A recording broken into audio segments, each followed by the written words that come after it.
I built a whole new set of drills to bust your ass. Get ready for your worst nightmare! Bring it! No holds barred! At attention, maggots! You're gonna learn today. Think our best makes you invincible? What, big scythe ain't cutting it? More where that came from. I wanna see some grit! I won't tolerate punches, so come for the jugular. I'm ready! This is it! Good. You're finally shaping up to be a real soldier. Who said you could rest? On your feet, you big baby! Been itching to show a lowlife like you some hospitality. Get ready to kiss the ground! Who's next? La-dee-da, you fancy snowflake. Careful now. I'll melt your candy ass! That all? Pathetic! On your feet! Where's your backbone? Oh? Nice spirit! I'll take it. My drills aren't for little pit babies. You smell that? It's a whole shitstorm. Back to the cesspit with you! Knife it! I've got your arbitration right here! Ramjet Obliterator! You maggots were disgraceful out there! Once again, from the top!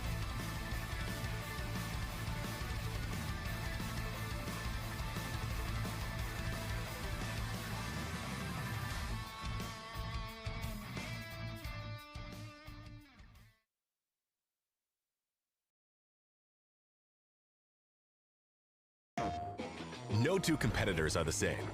Some run on routine for the chance to win big. Some make time to rise through the brackets. Some lock in with confidence. However you prepare, there's a place for every kind of competitor. PlayStation Tournaments. Sign up today on PS5. PlayStation.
All right, everybody, welcome to Arc World Tour Finals 2025/2026. I am Veerman. With me, Tyrant. How we doing tonight? I'm doing very good, man. Very excited to be up here with you. And of course, very excited to see some of these exciting games that we have coming up. Group stage for Grand Blue Fantasy versus Rising happening tonight. Yeah, but of course, our players have been working throughout the entire year, competing at events all around the world to get the opportunity to become the Arc World Tour champion of this year. For Group A, I believe we're going to be sorting out that first. We're going to be having Pixie, Space, Zangief Dream, and Skill. Oh, yeah, absolutely, man. Some of these players putting on some incredible shows. Everybody here, in fact. And I'm very much looking forward to this group because, you know, we've got some of our European homies in here, man. That we do. A total of 7 European players managed to qualify for the Arc World Tour Finals. 3 of them in this group alone, very densely packed. I think Pixie versus Space and Space versus Skill, I think, are probably 2 of the most interesting European focus matchups that we have today. Space and Skill went back and forth a lot during the mid-season of the Arc World Tour, where Space managed to get a bunch of sets over him at VSF. I believe, at, I want to say UFA as well. Both of them were at both of those events, getting first and second respectively. Pixie, of course, taking it, as we commentated together, at Evo France, where he went on an incredible Cinderella story run, making it all the way to second there. So definitely a force to be reckoned with. Absolutely. And Pixie, who could forget the run that they had at Evo France? That was spectacular. But you can kind of see the schedule that we have going on this weekend, guys, for the Arc World Tour Finals. Today will be all group stages for both Granblue Fantasy versus Ryzen and Guilty Gear Strive. So we will be covering the group stage first, of course, for Granblue. Like Virum said, first group will be Group A with Pixie, Space, Zangief Dream, and Skill. Coming up after that, Group B, we got Soki, Gamera, JF, and Zane. That's going to be exciting. And then who else do we have after that, Virum? Oh, there you go. It's on the screen. Very nice. So yes, in Group C, we're going to be having Usagi, Monarch, Koji Koko, and Debagame. And in Group D, Shio, Kasa Usagi, Citizen, and Zerom. So absolutely stacked. Plenty of variety, plenty of talent here in the Arc World Tour 2025 to 2026 finals. I want to pivot back real quick to Group A once again, because we didn't actually mention Zangief Dream. Ever since Slashback of last year, where he managed to place 9th, he has been on an absolute tear, not placing anything below top 3 at any Arc World Tour event. And he entered quite a few. He managed to get first at FEA Major, first at Super Tournament, third at B Pro Cup, third at Lagless Cup, and second at Psy Games Cup as well. He had an absolutely phenomenal season, and I think in the eyes of a lot of people who are really kind of on the ball with watching Granblue, I think he's one of the favorites going into this entire tournament. Oh, okay, interesting. Yeah, Zangief Dream. I can see here making use of that character. Yostro, I believe, is the character of choice. So that's going to be interesting. We can see the players up here on the screen, of course. This will be your first group, guys. And yeah, this is, I think every group here is going to be very exciting. But kicking things off, getting the show started, there's something always special about that, man. And yeah, these players are definitely going to be putting on one hell of a show.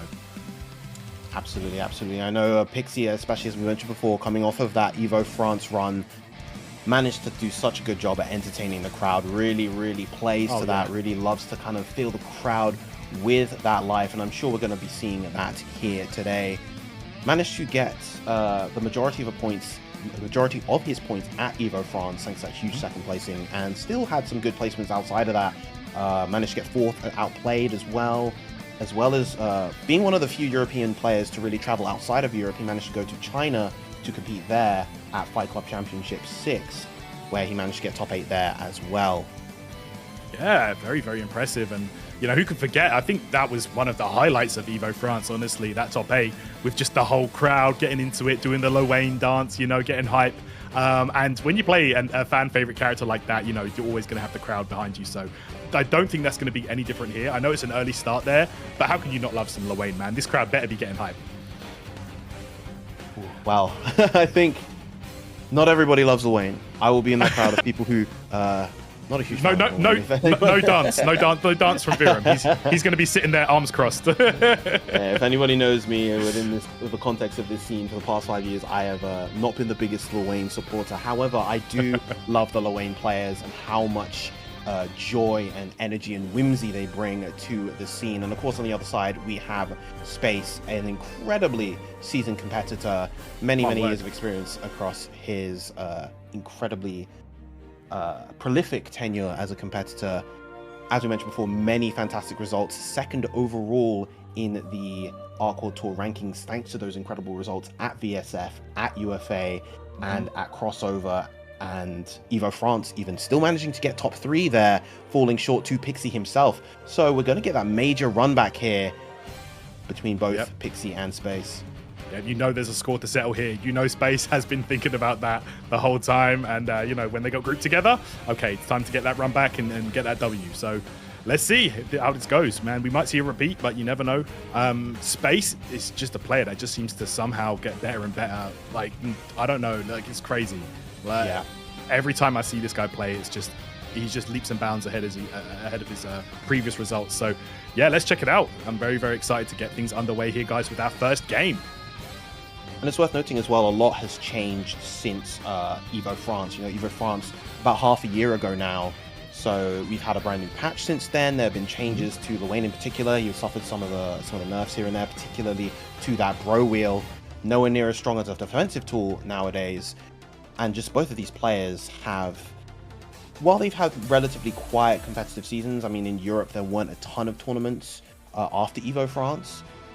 They've been practicing, they've been making sure that they are on the top of their game so that they can really perform as best as they can here at our World Tour Finals. Absolutely. Very, very exciting stuff here to see things go underway. And what a grand stage to be playing on, man. That like stage sweep earlier, it really does put into perspective what a huge deal this is for these players. So you know they're going to be bringing their A game. It's do or die. This is what they've been working towards the entire year. So let's see the fruits of their labor. Indeed they have. Indeed they have. Our first set very soon underway. Pixie versus Space. Lwane versus the Beatrix. Now, I know previously, actually, Space has liked to opt for the Cagliostro in this matchup. Going for the Beatrix this time, clearly demonstrating a lot of confidence in what is his main character. That's right. Yeah, we have seen that Cagliostro come out in tournament here and there, but yeah, going in with the Beatrix here and off to a great start. Big corner pressure already. Huge combo. Those huge far heavies, so potent from Space coming out already. Just the spacing that he's holding, exploiting those holes in Pixie's defense already, gets the double Thunderbird. It's going to extend this into SBA as well. 1 BP after this, that might be enough. Wow, yeah, it was. Damage reduction with only 1 BP remaining. We'll do it for Space. First round on the board. Yeah, an incredibly strong statement to start off for Space. Didn't let Pixie get anything established there. Hey, nice conversion though off the stray bros there from Pixie. Firing away, got that cat bot. 1 BP spent to get Space out the corner. Oh, nice. Lovely backdash shimmy.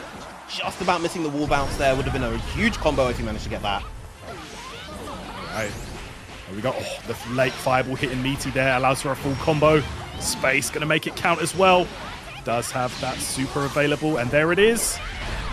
Yeah, choosing to spend the super, knowing that he's now in range to potentially get a KO with a command grab, but still plays the offense very patiently. Just the throw punish. Yeah, but looking like a huge uphill battle now for Pixie. Needs to take some risks to make this approach, and it's not enough. Huge choice there. Space gets the first game pretty decisively as well, Viren. That he did, and I really love the pace that Space had set basically from the jump. He didn't choose to overextend at any opportunity. He just played a very, very well thought out, well measured kind of mid to close range game. Nice jump, not going to be caught out by the Caballo. Stuff. And again, the backdash shimmy to try and bait something out. Dashes in and gets a throw immediately. Pixie just looks okay. There we go. Nice tech. Gets out as well as the ultimate. Nice use of the DP. Good timing on that roll as well. Space being very liberal with that far heavy is vulnerable to rolls like that. Oh, there's the command grab. Yeah, very nice there. Catching him off guard. Okay. Ooh, what a check! Very nice. Yeah, Pixie tried to press something after whiffing that 214L, but Space ready with the dash light. Beautiful stuff, man. Space looking super prepared right now. Oh my gosh, look at that. Trying to challenge. Space just doing such a good job exploiting these little holes in Pixie's defense. That's it. Okay, there we go. BC's out. It's a side swap as well, but Pixie, 1 bravery point remaining, and that's going to make any kind of hit hurt now from Space. Oh! All right, we bust that. The SDP afterwards, very nice. Huge hit with the U fireball.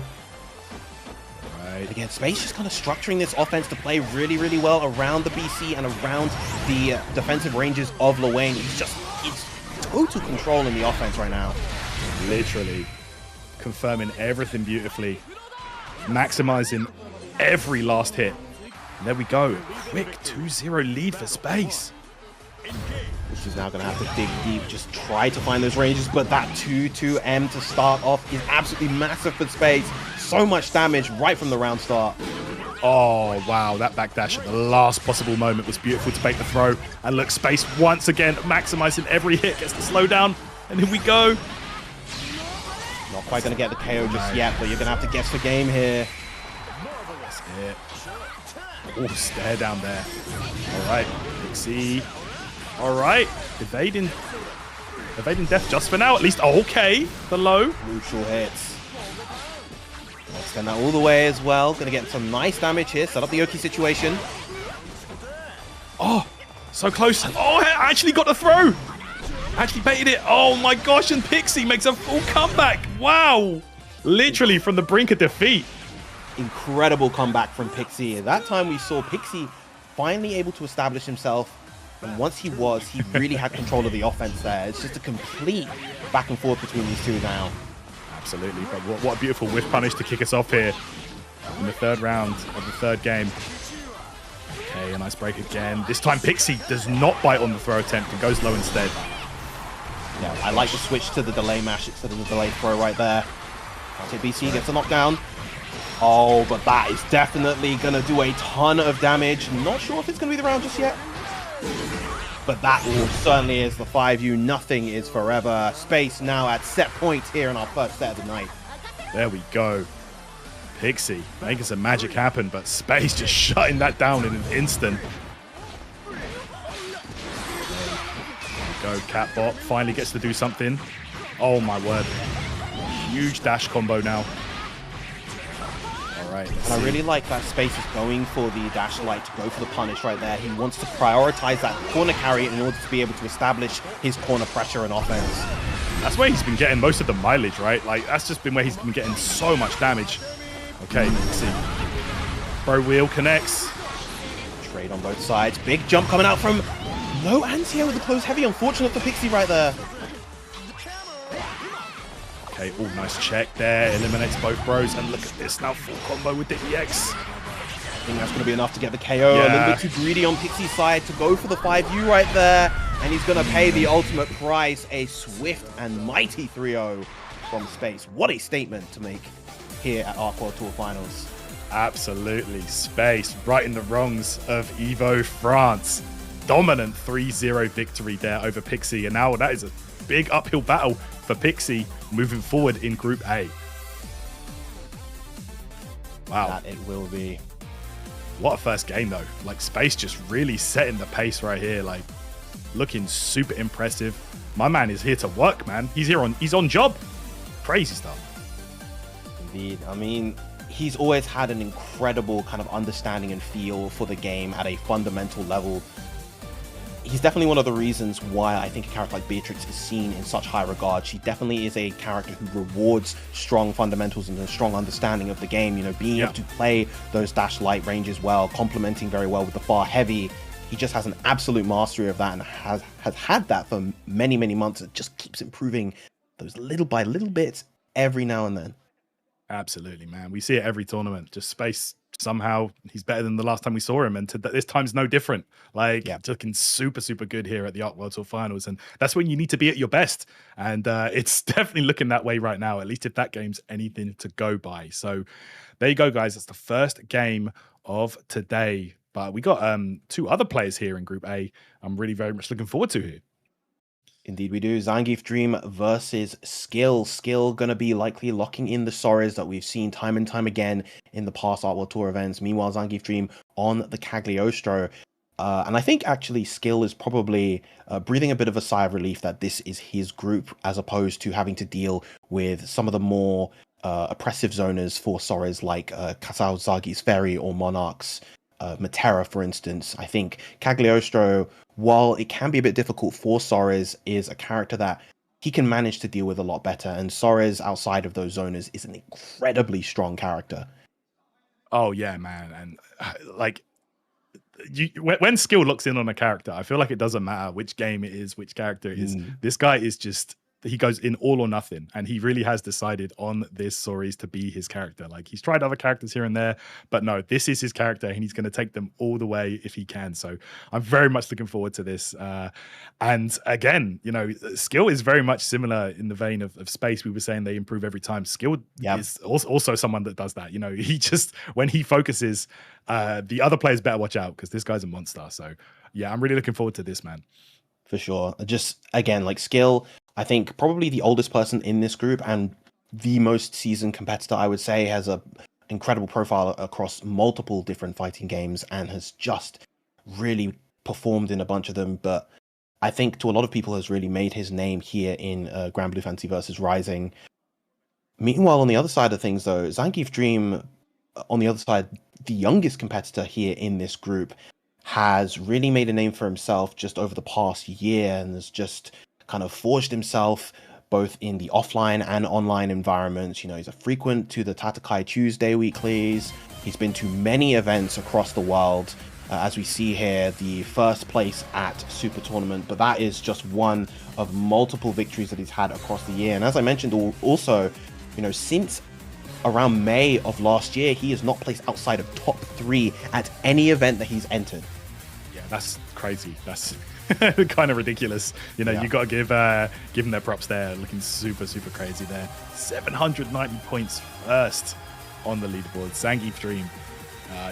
Definitely going to be bringing it here. And I think this matchup's really going to come down to like how skill navigates this minefield, you know, Cagliostro brings to the table. Because Soris is a character that, you know, he can hit hard and he can frame trap the hell out of you, but he still has to get in to do that. Yeah. And Cagliostro is going to be trying to keep him out at all costs. But then on top of that, I think once either of them gets that major hit, I think the defense is going to be so crucial. How you're able to find those moments where you can contest, the patience on both sides. You know, I think for Zangief Dream, he's really going to have to be disciplined with how and when he blocks with skill. He's going to make sure that he can't fall for any of those kind of trap setups. Knows how to deal with the empty jump, the safe jump stuff with the empty jump grab. It's going to be difficult on both sides to defend against the opposing opponent. No doubt. There you go, guys. You can see skill right there. The Soris that he is so famous for. One of the best, I would say one of the best overall players out of France when it comes to fighting games. Like, not just, obviously, Grand Blue Fantasy versus Rising, but like everything that he plays, man. This guy is just, he's a genius when it comes to picking up these fighting games. So, yeah, man, you can see right there, second at UFA, and so many other strong results under his belt. Definitely looking to bring the pain here, but yeah, it's going to be tough going up against someone with such a good record as Zangief Dream. You know, let's see it. I'm just super ready for this match, and I'm really excited to see how this one unfolds here. Oh, there we go. He's ready. He is very ready, and you know, it's always a pleasure to watch skill. He always has this kind of sense of jovial joy to his face. He's always having a great time being there. You know, he clearly has so much experience on stages like this, and he never lets that get to him. He's always there having a great time and just ready for whatever is in front of him. Oh yeah, he's always smiling, he's always happy, and then you look at what he's doing in the game and it's like, is this the same guy? You know, the way that he plays is just like, damn, okay. You don't expect him to be such a nice dude and such a happy guy. But yeah, he's definitely looking to make this a one-player game if he can. Indeed. Honestly, I feel like that's just kind of a thing with fighting games. I feel like the nicest people have the most, like, they play the most disgusting characters, or they play in the most like grimy way, sinister, grimy ways. Yeah, it's like an outlet for their own frustrations that they keep hidden from the world. Oh yeah, you're right. You've all been there, man.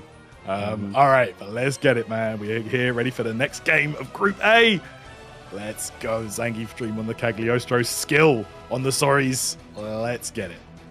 The young blood versus the old head here. Oh, damn. Group A. Let's go. Let's go. Very exciting. Very fitting as well. My man's got the controller, and my man's on the arcade stick. You know, it's crazy when arcade sticks are like a rarity in 2026. Yep. Oh, man. We have a pretty good variety of peripherals used among the Arc World Tour combatants. I think one of the most wild is Saki on the Wii U Pro controller. That's crazy. Oh, man. Up the attack. Yeah. Oh, my gosh. Go, the traps are set. Have to block. Nice block overhead, but he thought the trap was going to trigger a little bit earlier, so he tried to press. So unfortunately, they have a skill, but there we go. Round's not done yet. Ooh. Okay, let's grab. Yeah, I respect it. Oh my gosh, what a bait.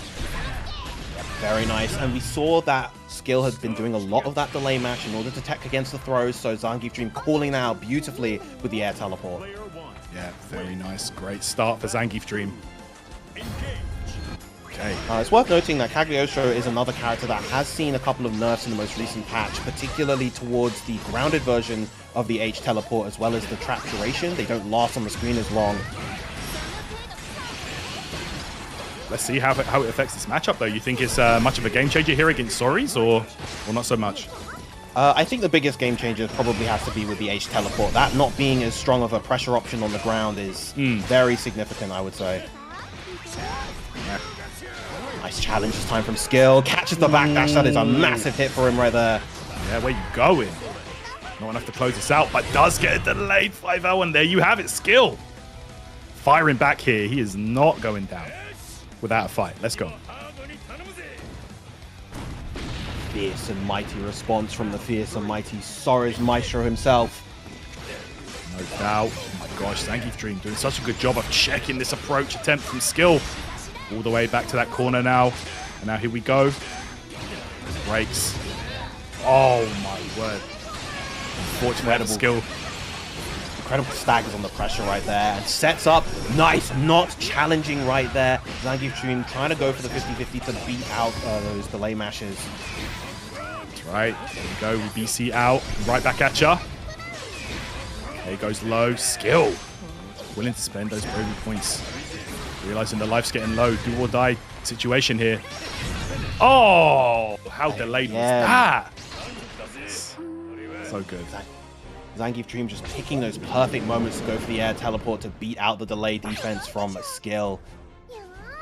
Yeah, very, very nice. That super delay there to really open it up. Makes Soris think, makes Skill think twice about using those defensive options from Soris. Yeah, it's particularly scary in that situation because obviously Skill was in range to die to a throw, so we kind of had to act on that premonition, but obviously working out in Zangief Dream's favor right there. And the M spear, 60 tail actually not quite reaching for Skill. Okay, oh my gosh, immediately, yeah. Skill realizing he cannot be locked into that corner. That's where Zangief Dream is getting so much of his mileage here. And there we go with the traps. Oh my gosh, got him to press throw. And look at the reward here. Enough to potentially take the round, even with the high health of Soris. It's just too much damage coming out from Zangief Dream. Oh my gosh. Skill here. These defensive options are really getting him killed. Zangief Dream mixing up his offense perfectly. The back overhead right there. Spot dodges the sweep, but jump out from Zangief Dream to get away. Oh man, and he tried to bust out there with the EX, but no, you're gonna have to hold this now. Reset. Okay, make it count. And with a hard knockdown on the 214U, very nice. The immediate DP from Zangief Dream doesn't want to hold that whatsoever. No way. Absolutely not. Okay. Alright, there's another trap here. Skill gonna have to think twice about approaching. Very hesitant to try and make... Oh, that was nice. The 2U SSBA is the immediate answer, and that is going to be game 2 going to Zangief Dream. Oh no. One touch confirmed from Zangief Dream. Beautiful play. Skill, it's going to be back to the drawing board here. That is that young man's confidence just exuding from Zangief Dream right now. No doubt. Look at that. Okay, we're getting a moment to the character select screen. Is he going to lock back in with the Soris, or are we going to see a different character? There is a couple of options. He has the Wilness, he has the Siegfried, potentially. Let's see here. Skill might be taking a breather, might be thinking about a swap, perhaps. No, he's locking in. Okay. Yeah. He just needed to take a little break there. Always a wise decision to just take a moment to compose oneself in these high tension situations.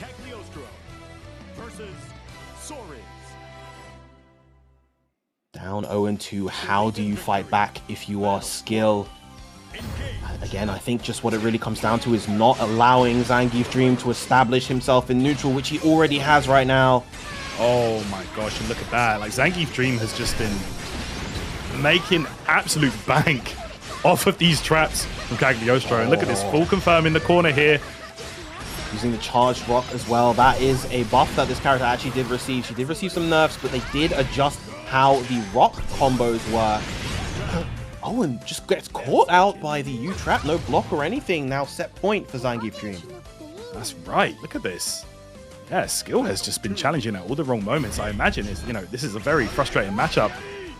But man, it's been very difficult to make anything happen right now. BC to get back. Nice use of the 623L right there. Oh, last second teleport there. Catches him on the way down. The Saw skill tried to go for the 2H anti-air. He had the correct position in the read. He just was a little bit too slow. Big 6XL from Zangief Dream. It's going to be a ton of damage. And again, the way that Sori's lunges forward gets him into trouble with those traps. There we go. We're out for now. Low life on the side of skill, though. Needs to do something right now. Go for the SSBA. Okay. Get some of that health regen. Yep. Oh my goodness. Yo, spot dodge, jump teleport for the kill. Zangief Dream out of control there. 3-0 over skill. Man, these are some quick games. And that is such good high-level recognition right there. Understanding that after that spot dodge, he was not quite in a position to actually get a throw punish right there. So he goes for the throw bait, assuming that skill is going to go for a throw tech. And it just worked out magnificently in his favor once again. Beautiful stuff to Zangief Dream. Again, one of the favorites going into this pool. Absolutely. I mean, that's usually the go-to, isn't it? Like, sometimes you're not necessarily in a plus situation. You usually resort to throw. And Zangief Dream just realizing that perfectly, punishing it and getting that W. So yeah, a 3-0 lead there will seal the deal here in Group A for Zangief Dream's first game. But of course, we've got a whole lot more to come here in Group A. Indeed we do. It looks like our two current front runners are stepping onto the stage. Space versus Zangief Dream. Whoever wins this is honestly in a very good position to potentially take the pool. But of course, we still have many sets to play here in Group A. Absolutely, guys. Absolutely. We're getting those underway. Right here, like you said, the two front runners, and this is going to be the one to watch, honestly. This is going to be a very, very exciting game. You saw how on form both of these players are just a moment ago. So, yeah, this one's a coin flip, honestly. Like, hard to call, but no doubt going to be an entertaining one. Yeah, I know, although Space does have a fearsome Cagliostro himself, I doubt he'll want to play the mirror into this matchup. I'm very confident he's going to opt for the Beatrix against Zangief Dream's Cagliostro here. Yeah, no doubt. And of course, Beatrix is a pretty common character at high level Grand Blue. So you've got to imagine that Zangief Dream, with the amazing results that he has, is more than ready for this one. Likewise, Space, like you said, pocketing that Cagliostro, definitely going to know a thing or two. But, is it going to be any kind of stuff on the level of Zangief Dream? Who knows? But let's check it out. Just doing, of course, a quick button check to start out. I've never seen the Space Lancelot in my life. Channeling his inner Yese Kumiko. Shout out to another one of the talented Dutch players. Let's go. Button check underway, guys, as we do unfold here in Group A. Still got 4 more games, including this one, to go here in the first group. And then, of course, we've got Group B, C, and D to get through today. So we're going to have a better picture moving forward after today, going into the finals. 3 whole days of action here at Arc World Tour Finals, man. Pretty hype. Yep, and for what it's worth, any player eliminated from the group stages is not completely out of the tournament just yet. They still have a chance to make a run through the LCQ, where the top 2 players in tomorrow's LCQ will qualify for that top 8. As a reminder for how the entire group stages work, the first player, the front runner of the group, manages to qualify to winners top 8. Whoever gets second will then play in a kind of a losers bracket sort of stage, where they will play against the second place players from the other brackets in an attempt to make the top 8. 2 players will qualify there, and then 2 from the LCQ, as we just mentioned. No doubt. Oh, I think it is the Cag Mirror. Oh, now that is actually quite surprising. Very a confident pick, I guess, from Space. Yeah, let's check it out here. Interesting. Might also be trying his luck with Cagliostro first, see how that goes, and then potentially make a switch later. But Let's see. Ooh, gosh, Zangief Dream's throw baits are just next level, man. Got the rock into the -7 safe jump, but still goes for the DP regardless. The confidence from Space. But he's going to get clipped in an attempt to BC. The RS working in Zangief Dream's favor. No doubt. Yeah, that was such a clear safe jump, right? But Space still having the gall to DP and wake up there. Very, very gutsy. Good dash light. Now it's time for Space's chance to apply the offense. Big 6XL right there. Doesn't want to allow Zangief Dream to get those cancels off for free. Go, trap set up here. Oh man, with punish there, and this is going to be big for Space. Good opportunity. Oh wow, great recognition right there from Zangief Dream. Gets the throw and gets the follow-up as well. This is going to be a huge combo. Oh, absolutely. Nice block. Oh my gosh. No. That's so unfortunate for Space right there. He was just a little bit too slow on the punish. He's going to get a full combo as a result and die. First game going to Zangief Dream. Oh my gosh. Last hit there, doing it. Oh man, you can see Zangief Dream there. Ooh, taking a moment. Here we go. 1-0 lead. And it's, yeah, Space staying on the CAG.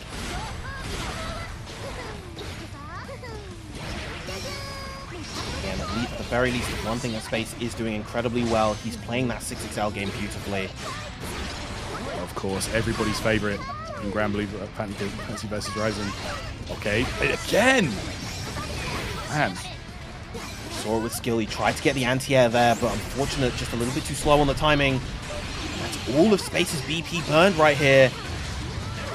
Gonna have to really stick to Zangief Dream right now. That's a great start. Oh yeah, look at this. There we go, combo limit, reset. Goes behind. All right, gonna have to make this count here. Zangief Dream just should have enough. Yeah. Great stuff there. With the Raging Chain, gonna take that one. Surprised that he got caught by the U-trap there. It looked like he was blocking it, and then suddenly he was in the air getting hit. Okay. Ooh, big challenge there. In Space. Okay. I love how confident his Space is on his reads, though. You know, he doesn't second guess himself. That's incredibly important as a Cagliostro player. Just as a player in general in this game, you've got to be confident in your own offense, and your own defense as well. Very nice use of the charge rock right there. And the challenge though. Spike. It's the hit. Oh my gosh. And this time Zangief Dream missing the timing for the anti-air. I was going to say, Space giving him a taste of his own medicine with that one, and he is going to close the round out. Space back in the driver's seat. At least if that round is anything to go by. It's a beautiful job by Space fighting back. Not going to allow Zangief Dream to run away with this too easily. Absolutely not. To you. Oh man. Is that ground teleport though? The trap coming in handy there. Yeah, look at this. Extend the combo, limit, reset. Oh wow, we're out. Nice DP coming out from Space. The patience from both. Neither extending right there. This time Zangief Dream with the DP. Right back at ya. Okay. Space catches him trying to escape.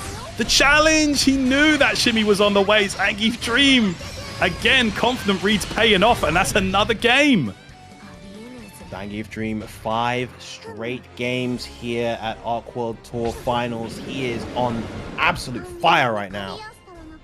No doubt. Zangief Dream yet to lose a game here so far in this group. Wow.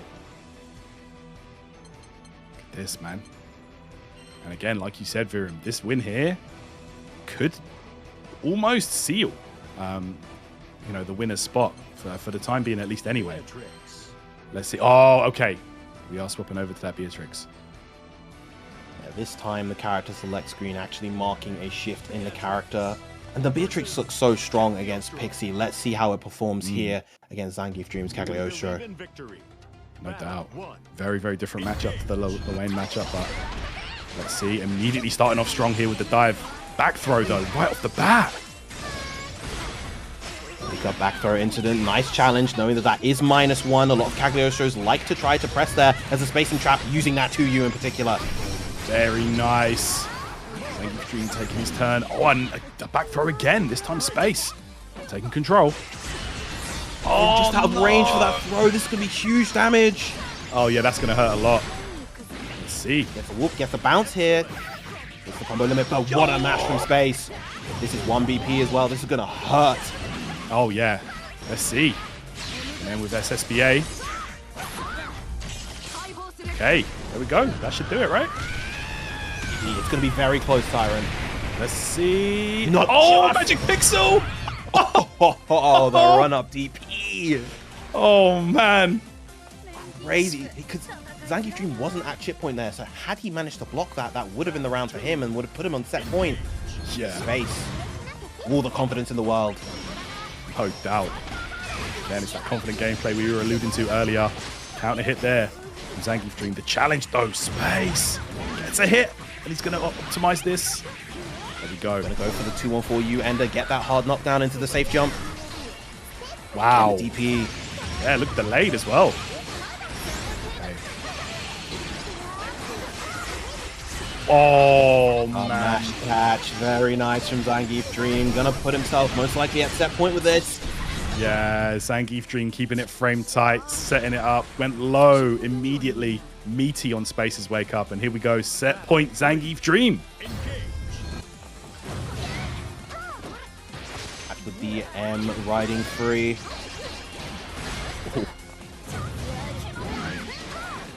Go.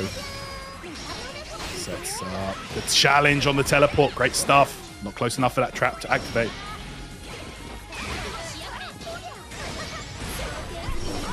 Oh, nice spot dodge. Oh, doesn't convert off of the jump L right there. Space planes gradual war of attrition again. The 6XL punish. Gonna get the wall bounce here as well. Yeah, that's massive. Here we go. All right. He's gonna go for the Skybound art. Here we go. One more hit. Baits out the DP. Okay. He's finally getting a game on the board. There we go. Zangief Dream. He is human, guys. He can lose. There we go. Space getting a game. And here we go. 2-1 though still. Zangief Dream 1 game away from taking this here, but it looks like Beatrix was the choice to get the job done. Zangief Dream just taking a moment. Taking that moment to breathe. I know that Zangief Dream does have a couple of other characters under his belt as well. He himself too does have a Beatrix, but in terms of these high stakes tournaments, he's always fallen back on the Kaguya. All right. Yeah, it's definitely looking like the Kag has been the character that has brought him to the dance, you could say. Here we go. Right. About early BC there from Zangief Dream. Massive whip punish as well. Yeah. Right. With the throw, sets up, backdash with the fireball as well. Ooh, a little bit too greedy right there with Space. He saw that the frame trap worked before, but not this time. Oh, what a mash. Wow, he was pressing some buttons right there, and that's going to do it here. Yeah, basketball combos. No, the sliver. No, wait. Oh, man, this could be disastrous. Don't get hit. Okay. Woo. Great timing on the 6XL right there. Yeah, panic averted. Nice. Good stuff there for Space. Here we go.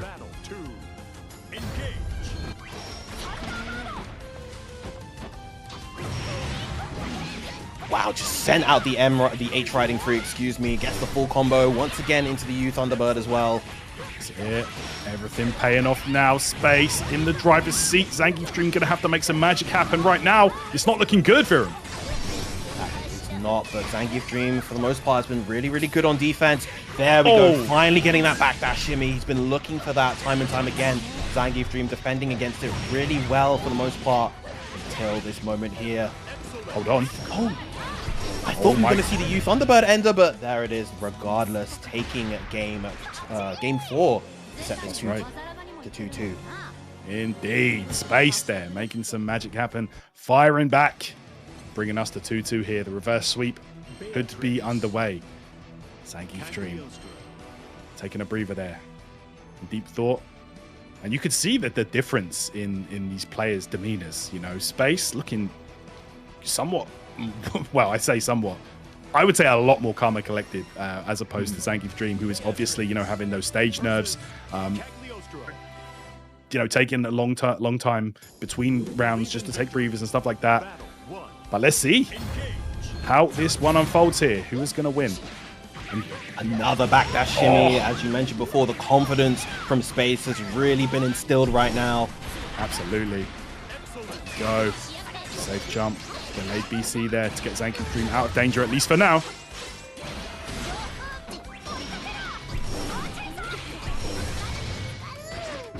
Oh yeah, a little bit too close right there. Still in throw range. Gets the M Thunderbird. It's going to be an air hit. He's going to need to make this combo a little bit shorter. That's it. Oh, the reset catches him, and there you have it. Space set point. What a turnaround this has been. I think that was the very first command grab of this set as well. So what a time to bring it out here from Space. Great round start once again. Yeah, that 5U coming out at just the right time. Ooh, a little bit too early with that close heavy this time. That would have been huge if he landed it. Oh, nice what smash. a challenge. Yeah, Space on point with that one. Catches him, and it's a counter hit. This is huge damage. Absolutely SBA available. Far heavy, yep. Gonna most likely link into it here. Gonna knock you down to 1 BP. Guess for game, Zangief Dream. How are you gonna close this out? Oh, okay. Combo right there. No, just due to the hard knockdown and the side switch. Oh, man. So tense right here. Zangief Dream. No bravery points. Chip point now. Huge clash, but the follow-up slash coming out from the Sapphire slash. Here we go. Space taking it 3-2, the reverse sweep with the Beatrix. Fantastic stuff. Wow, so impressive. And there you can see right there, man, Zangief Dream really not having it. He's having a nightmare right now. Yeah, oh, yeah. He is definitely a player who wears his heart on his sleeve. And honestly, you love to see it. It is so good. Just it's great to see players really wear their hearts on their sleeves like this, because it shows that they're so emotionally invested in what's happening, and that just makes for such incredible gameplay and storylines. Absolutely. And like you said earlier, man, the players have been working all year round for this moment, and sometimes, you know, sometimes, I don't know, at least I could see it there with Zangief Dream. Maybe like overthinking a lot of things, because those first 2 games were going so well for him. Like he was just flowing. The second we saw that swap from Space, bro, like it just changed. Like the flick of a switch, and Space was just locked in, and you could clearly see that the CAG mirror was not the play there. You know, don't bet against your main. It's looking like. Yeah. With regards to that one, at least anyway. The Beatrix coming through strong. Space now atop Group A. Dominant stuff there with the reverse sweep. Yep, if he's able to take his set versus skill, he will be moving on to the winner's side of top 8, but that is still a ways away. I believe next up, we're probably going to be having skill versus Pixie. Looking at the feed, it looks like skill is on the stage. It looks like, yeah, skill versus Pixie should be next up. Yep. That's going to be a very interesting one for sure. It's going to be Italy versus France here. So let's see how this one goes, man. Pixie, of course, you know, we mentioned it earlier. Incredible run at Evo France last year. And, of course, a whole heap of very strong results outside of that as well. So looking very impressive. And, of course, you know, skill. You know, what can we say about skill that hasn't already been said? Just an incredible player all round. But, yeah, most likely going to be seeing the Luane Soris matchup right now. Yeah, definitely another character that I'm sure skill not going to have the most enjoyable time fighting against. Regardless, he has plenty of experience throughout Europe. We have an abundance of high-level Luanes here, so if there's anyone who's going to be ready to fight this matchup, it is going to be skill. Oh, absolutely. Yeah, that's what I'm saying, man. Europe, you better be ready. Like, I feel like as well, a lot of these players probably studied the Soris matchup specifically for skill. You know, because, you know, you go to any of the big European tournaments, you're most likely going to bump into skills. So, you know, always important to have that there. And we can see the venue right here, guys. Of course, 3 whole days of action here at the ARC World Tour Finals. Today will be group stages for Granblue Fantasy versus Rising. And later on as well, we're going to have Guilty Gear Strive. So make sure you stick around for that. It's going to be a action-packed weekend. I believe tomorrow is all LCQ stuff for the games, right? I believe so, yes, as well as some extra stage stuff for Yeah. both Granblue and Guilty Gear. We're going to be having both the Under Night, the Granblue, and Guilty Gear LCQ top sixes. And as we mentioned before, the top two of those LCQ will qualify grand finals. In fact, will not even be played. It's just going to be the top two moving on to the loser side of the top eight. Exciting stuff, man. Yeah, at that point, you know, like playing the grand finals seems kind of pointless. Yeah. So, yeah, good stuff to whoever is going to qualify to that. And yeah, the LCQ is just always so hype, man. Like just seeing who makes it through, you never know. And it's very interesting that the players that do not make it through the group stages can still enter the LCQ. I think that's so cool. Yeah, they definitely want to kind of push this idea of these players coming from behind with these incredible comeback stories. You know, they fall at one hurdle to be able to potentially push it through, rise up from the ashes like a phoenix to make the run all the way through the LCQ. Because I think for Guilty Gear Strive, that was one of the great storylines for that game last year. Red Ditto, I believe, making that amazing run through the LCQ and then winning the entire thing. They wanted to add another layer to that with this year's LCQ. Very exciting stuff. Let's get it popping. Here we go, Group A. Skill with that Sori's Pixie on the low lane. Let's go. Gosh. PC's exchanged already. The parry coming out from from Pixie. There we go. The myriad of offense here from Sori's. So tough to deal with. So hard to know when it's your turn to press buttons against this character. 100 meter on the side of Pixie goes to bring out Mother Yggdrasil. Here we go. Let's see what you got. Yeah, All still right. has plenty of health to work with. Not going to overextend. Goes for the spot dodge there, but still fine. Yeah, it took maybe a throw's worth of damage overall. You know, not the end of the world. Nice timing on that BC to get rid of all the bros as well. This is real tough for Pixie. No meter, just spent the parry and no BC. Yeah, that was just looking horrible there. The resources were dwindling very quickly on the side of Pixie. So good stuff to skill. Start in the Impact Knuckles. Nice trade right there, making use of the H Roundhouse Fang. Ooh, and again, skill dealing with the bros so well, man. Look at this. Oh, and there's that nerf coming through. The bro wheel, instead of getting the trade right there, outright loses to the hit, and Pixie taking a massive combo as a result. Yeah, all that life just draining on the side of Pixie as a result. Okay, skill. All right, UDP out. Got some health back with the 5U. Okay, huge hit right there with the EX Bros. This is Pixie's chance. No BP, no meter. Fantastic block on the DP. Yeah, and a big punish here. All of a sudden, this is turned around in a big way. Pixie, maybe 1 or 2 touches off here. That's a grab. Oh, now this Yggdrasil is much more fearsome to deal with when you're nearing chip point as Soares. That's it. No mistakes able to be made here on the side of skill. Close to it. Oh, I tried. Yeah. There we go. Pixie sending out the slow-moving orbs there just to deal with any kind of spot dodge attempt. As a crazy thing he might have been able to do, had he walked forward instead of run, I think he would have built up the meter for a UDP right there. Oh yeah, maybe. To avoid it? That would have been crazy. I think off of the counter hit 6XL, gets the throw. Oh, big 6XL right there. Gonna build the meter to 100 once again. There we go. Raging strike into the... There we go. Get that super. Safe jump. Right. Damn, again, skill deals with it perfectly, but the UDP coming out. He's been really good on the UDP calls as Pixie. Been very good at establishing his offense, making use of Wayne's incredible strike throw capability, but a good BC coming out from skill. Oh my gosh, look at this. Yo.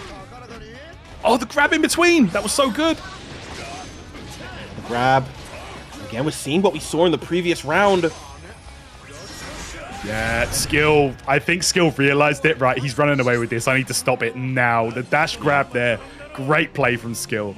Shutting it down. And you can see Pixie laughing. He knew he nearly ran away with that one.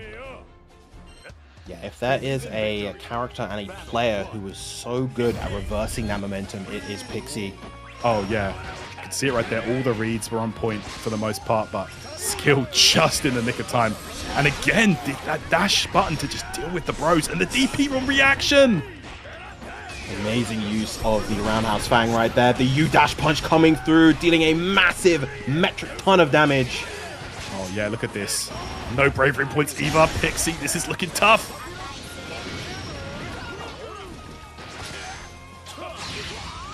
Oh, here we go. Into Yggdrasil once again. Let's go. Last time. Oh, it's going to be tough here. We're playing DDR. Got to avoid all of this. Gets caught by the flame carpet. That's a loss of a BP as well, but still in a great position. Yeah, okay, so because the flame carpet is unblockable, it's able to ignore the armor from the U-dash punch. Crazy stuff. Oh my gosh, what an incredible pickup from Pixie right there. Stealing victory from the Jaws of Defeat once again.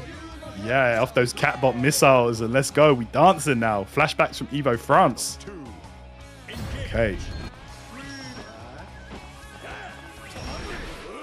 Oh my word, look at that.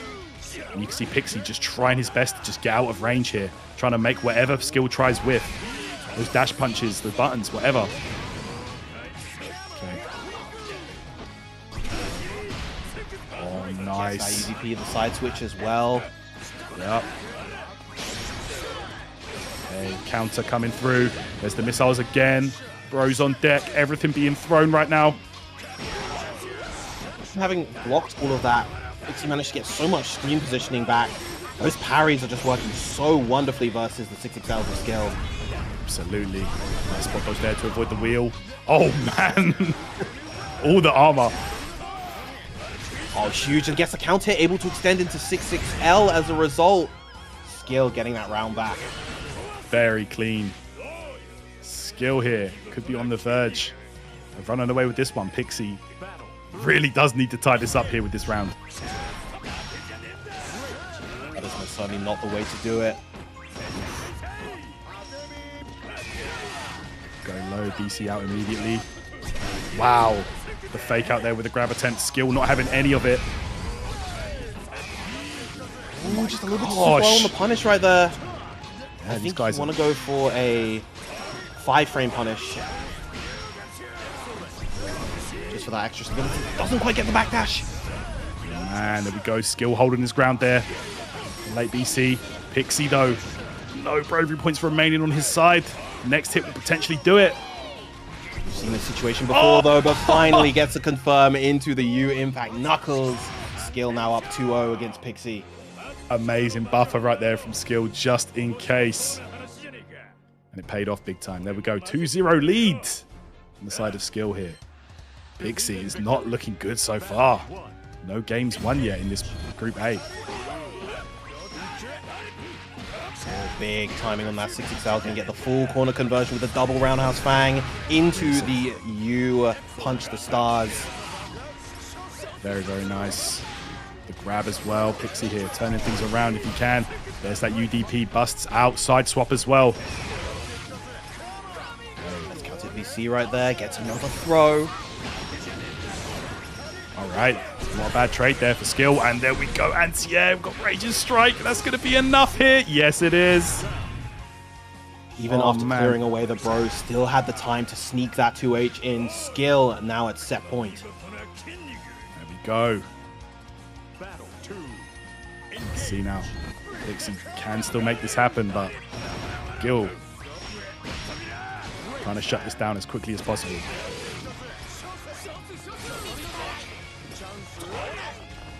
Nice. Beautiful check. Ooh, actually got the whiff punish. He was a far heavy, but still able to maintain the momentum. Gonna take that last BP and get away once again. Yeah, so much damage on a grounded counter hit there, and look, plus frames for days. BC has the yeah. Oh, there it is. Yeah, Pixie cracking at the end. Skill realizing it. Could smell blood and closes things out perfectly. Excellent play from Skill there. 3-0 victory. And you can see they're bros at the end of the day. You know, they're homies, but yeah, Skill just looking too solid, man. Absolutely lethal. Yeah, all of those DPs from Pixie had landed their mark up until that final one. It was until the very end where Skill was finally clocking on and thinking, right, he's going to try to reversal here. I'm just going to play this a little bit slower, take a step back, and get that block for the finish. Beautiful stuff from Skill. Still alive here in this group stage. Yeah, I feel like at that point, man, like, Skill was just so dominant in the neutral that once he got that grounded counter hit into that full, huge, like 60% damage combo, he knew it. He knew that like Pixie's only way out of that corner was with a risk, whether it be a jump, a DP, whatever. And he just waited perfectly, caged him in that corner, and countered accordingly. Excellent play and call out there from Skill. Yeah, like you could just see my man was locked in. Great stuff. Yeah, you really saw the risk of spending those BP so liberally. We saw Pixie at 0 BP at almost every round. And, you know, that did work well for him in some instances, but I fully understand why he would go for that. You don't want to hold that offense of Sorries too long. It's suffocating. He's just bombarding you with these constant plus frames. A lot of it is difficult to deal with, but you know, that's the risk you run. If you're not able to properly establish yourself afterwards, then you're just going to create a snowball effect for your opponent. Absolutely. It comes down to that. Yeah. Like you said, you know, Sorries with so many plus frames, so many ways to frame trap the opponent that, you know, both of these players know there are gaps in the string. And at the end, their Skill knew, okay, I'm just going to like wait my turn. I'm not going to press too hard. He basically had it in the bag at that point anyway. And it was down to Pixie to take the risk, which he did, cost him the game. So great play there from Skill. Just download complete, really. So, yep. All right, here we go. Should have another game underway. I think Skill is staying on, I do believe here. So let's see. Yep, Skill's final set of the group here against Space. Of course, the current front runner, only 2 games down, obviously, versus Zangief Dream, and a whole 6 games up. It's worth noting that the Beatrix has not lost a single game so far in this group. And Space has also had a very good track record against Skill in past tournaments, beating him both at UFA and at VSF. Absolutely, it's been looking very, very impressive for him in the terms of the showdown between these two. So let's see how this one goes. Of course, you know, like you said, it's been a while since then. There's been patches. These players have obviously been grinding and practicing for this tournament specifically, and they have known their group not too crazy long in advance, you know, just a couple days or so. So, you know, they have had time to maybe hit the lab and get some reps in for their opponent. But yeah, man, it's the finals. You have to come prepared for pretty much everybody here. So no doubt these two have a game plan for one another. Yes, absolutely. It is worth noting, however, that actually their most recent set they played at an Arcor Tour event in November was at one of the online silver events, where Skill actually did win over Space at that event. He managed to win in grand finals after Space reset, managed to take it 3-0 afterwards in one of our silver event Starfall. So Skill actually does have the more recent set, but Space has just been looking absolutely phenomenal in this particular group. So it'll be really interesting to see just how he's able to perform in this environment. Absolutely, man. Let's see how this one goes. All right, is going for the Cagliostro pick here. Let's see, you know, Space not being deterred by the CAG earlier, not getting the job done in the mirror match against Zangief Dream, but let's see how it goes here against Sorries. Believe in victory. Battle 1. And it's worth noting that this set is still very important for Space. He really does want to win this to secure his place in that winner's top 8, because if he loses, Zangief Dream could still potentially take that top seed. Absolutely. It's not over yet. You do not want to lose this one. Okay. Alright, we're trying to set up here. Skill just sticks to you like glue when he gets you to that corner. Beautiful backdash just to get outside of that range of the M spear, and it's going to capitalize massively and into the kill. Skill playing that absolutely phenomenally. Yeah, really good stuff. Okay, let's see now. Oh man, that's it. Once he gets in, it's just absolute nightmare. Oh my gosh. Beautiful stuff. Look at this big damage conversion.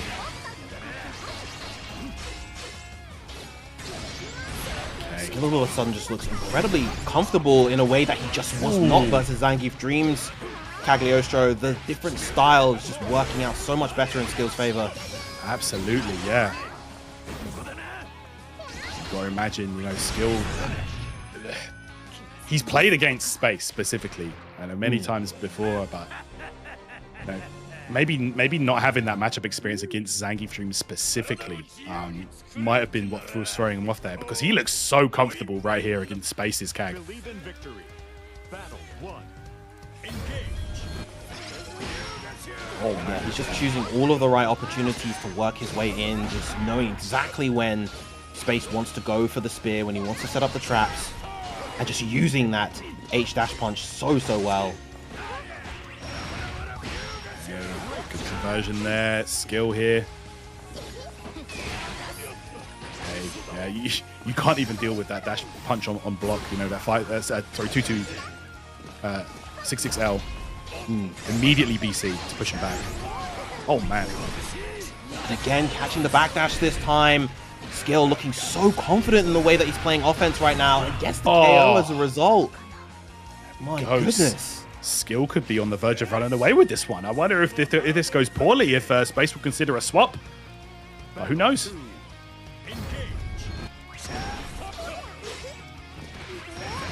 Oh, again!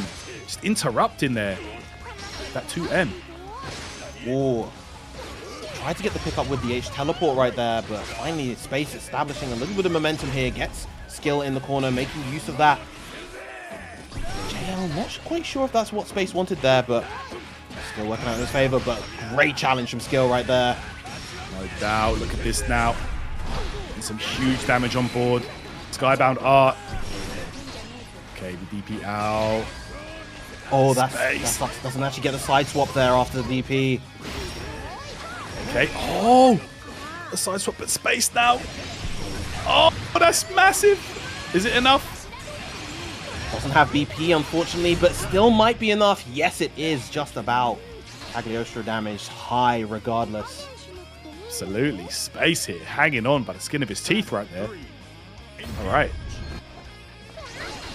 Okay. Catching the backdash. Oh yeah, Skill been so good at calling those out. Look at this, so active in the neutral. It's just almost impossible to get a read on him. Yeah, he's playing these kind of long mid ranges so beautifully. Gets the pickup off the counter as well. Beautiful. Okay. So now, we tried the challenge. Oh my gosh, you rush punch all the way through. My man said, forget your teleport. There we go. Skill 2-0 lead here. Incredible showing from Skill in this set. He just looks so alive after the previous ones, and I think, yeah, this is definitely a moment to go back to character select and lock in that Beatrix that's been doing you so much work throughout this entire group so far.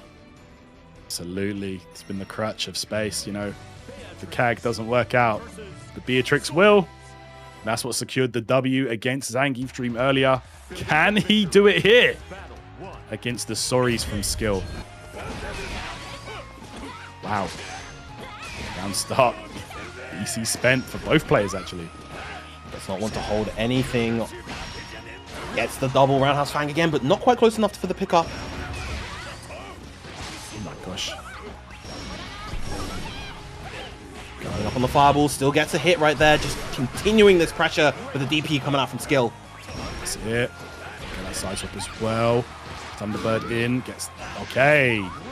5U connect. Oh my goodness, the challenge right there, and that might be enough for the KO. Yep, Sorry's damage super high. No, not just yet. Oh my word. One touch. Oh my gosh. Oh, the DP, the balls of this man, but the 2L, Skill keeping composed, and now at set point. Space knew anything from Skill there was going to seal it. And it did. There we go. Set point, like you say, Skill here. Could be on the verge of throwing this group into disarray. Huge far medium right there. That's going to be a lot of damage. Yeah. Finally gets out with the DP. That's it. These reversals have been the tail of the tape, honestly, in this group so far. Okay. Oh, it's going to be combo limit time. Delayed grab attempt. Skill finds his way out here. Has to hold this pressure for now. From space right here. Probably going to combo this into SBA. No, going to save it for now. Okay, easy block there. Take your turn back. Ooh. Huge Thunderbird from space. That is going to be more than enough to get the KO. Real simple into the SBA. Space keeping himself alive. Very nice. Skybound R. I see you, Space. Still alive in this one, guys. He's not out yet. Battle 3, engage. Ooh, with punish on the Thunderbird. That was so good.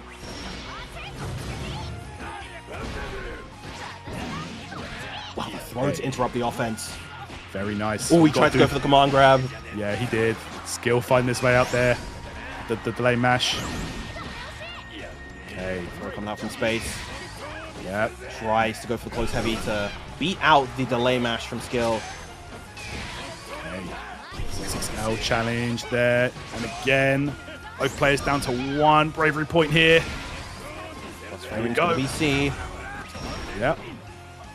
Gosh. Now space is at that Delta Clock range. Skill has to be very careful. What a mash.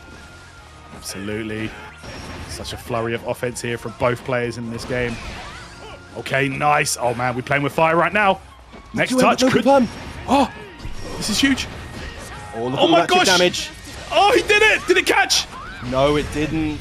Beautiful patience from Skill, and he's going to take that 3-0 over space. As you mentioned, now throwing this group in, throwing a wrench in the group standings. So we're going to come down to Zangief Dream versus Pixie to see who gets that first seed. There you go, man. That could have been it for space right there. Could have been sitting comfortable. Could have been walking away with that guaranteed winner's side in top 8. But Skill not having any of that. Changing things up here. Switching it up on him. And let's see. Like you said, going to be down to Zangief Dream now, how they do in the next match. Very exciting stuff. Yeah, it's going to be really interesting. If Pixie is able to take it over Zangief Dream, obviously that means that Space will be the one to qualify to the winner's side. But if Zangief Dream wins, I think it will probably depend on the point differential. He got the 3-0 versus Skill. If Pixie takes it to a game 5, I want to say that Space will have the edge there because they will have the same win rates, but I don't know. Pixie will have won. No, Space will have won the head-to-head, but Zangief Dream lost both his sets, would have lost both his sets 3-2 versus Space losing a set 0-3. So yeah, I think regardless, if Zangief Dream wins this, he will be the first seed, is what I want to say. Okay. All right. Let's see how it goes then. Yeah, it makes sense from what you were just saying. I hear that. All right, man. Let's see, man. This is going to be an interesting one for sure. Yeah, what a crazy group this has been, though. Like, if we look back at the games, it's just been so fast paced. These guys just not leaving anything to chance, going all in. Yeah, it's been very exciting games, to be honest. But yeah, we will be getting Zangief Dream versus Pixie coming up next, guys. Italy versus Japan in this one. Let's see how things go here. Once again, we get a shot of the beautiful ARC World Tour venue. You can see that stage. Absolutely beautiful. I can't wait till we get to that top 8 stage, man. That's going to be incredible stuff. Most definitely. Yeah. Really good. And of course, like you can see at the top of your screen, guys, will be announcements on the way as well on the finals day. So that's going to be very, very exciting. Yeah, like it's just going to be a really, it's been a very busy past few months for fighting games in general, and to see the culmination of the ARC World Tour this weekend, 3 whole days of action, it's going to be a good one. Most certainly. Just on that point of how busy it's been for fighting games, not only, of course, have we seen all of this stuff from ARC World Tour, but like the new releases, the upcoming releases, it's been a very kind of exciting, fruitful time to be a fighting game player, I would say. Yep. There's just so much to play. No doubt, man. Yeah, it's a very, very good time right now. Spoiled for choice, you might say. But here we go, guys. We are getting underway with our next game of Group A. Zangief Dream. It's been looking so impressive on the Cagliostro. And of course, Pixie here looking for his first W in Group A. Hasn't had a great run so far, but Let's see how they do here against Zangief Dream. Pixie with an incredible run, of course, at Evo France. Going to have to try and make that happen right here, right now, against one of the best to do it. Let's see. All right. I know Pixie and I feel like the European lanes in general, not a fan of fighting against Cagliostro in general, but I think Pixie, out of all of our top level lanes, is probably the most comfortable against Cag in general. So I think he, as long as he's able to really tap into the way that he's able to play neutral, the way that he's able to run his offense, you know, he could really be in for a good chance here. But Zangief Dream has been playing phenomenally throughout this whole group so far. Oh yeah, incredibly. It's going to come down to, you know, how they deal with this chaotic neutral that Loane likes to bring to the table here. We saw Skill do it masterfully earlier, but let's see how Zangief Dream pilots this Cagliostro against Loane. Attack on the throw, the trade with the bro wheel. Yep. Go. Ooh, close up splash. Oh man. Gets the punish on the sweep, and suddenly that is going to be the W for Zangief Dream in this round. Yeah, but gonna have to then, yep, everything you got takes that one. Great stuff. What a start. It's interesting because there were a lot of trades, and it felt like Pixie was kind of had the overall momentum in that round, but in the end, Zangief Dream the one able to come out on top. HB clearing out everything from Pixie right there. Nice use of the sweep. Yep, excellent stuff. Sets up the catbot. There we go, the BC to get out. The grab though, paying off. Oh man. Oh, look at this. Straight into that one. Doesn't get the pick up afterwards, but the reset with the H teleport. Has plenty of resources here. This is going to really hurt. Oh, again, Zangief Dream is some of the best throw baits you're going to see in Grand Blue. My goodness, that last moment backdash there. Just when you think there's no other option apart from throw. There's the bait with the backdash. Beautiful. Doubling up on the spear once again, not allowing Pixie to set up those bros. Set up that neutral game that he wants to get going. Yep. 6XL. That's it. Counter hit as well. Evades everything with the teleport. Patient there and confirms beautifully. Look at this. That new extension. Pixie once again just playing from the back foot. It's felt like this the entire time throughout his sets. Yeah, it's really been looking like an uphill battle the whole time. Oh man, you throw, I throw. Zangief Dream going to convert that into a win. There we go. Another round up. Handshake. Yep, literally. Battle 2. Okay. So Pixie needs to turn this around big because Zangief Dream might be on the verge of running away with this set. Oh, nice anti-air. Anti-air right there. Nice use of the close medium to get the pickup as well. Nice extension in the corner. Yep. A little bit too early for the BC attempt right there. Wow, look at this now. Pixie. See. Oh, man. Not quite at the timing, but he's going to go for the HPA. A wise decision right here. Even if Yeah. you block out all of this, that's going to be a lot of chip damage. Look at that. Off. Oh, he actually got the hit at the end there. Zangief Dream was dealing with it well, but the last moment, Pixie gets it. Okay. Not done yet. I like the decision right there from Pixie. He feinted that he was going to disengage and just kind of let it run its timer. So Zangief Dream ran in to try to intercept him, but Pixie, as a result, just pressed afterwards.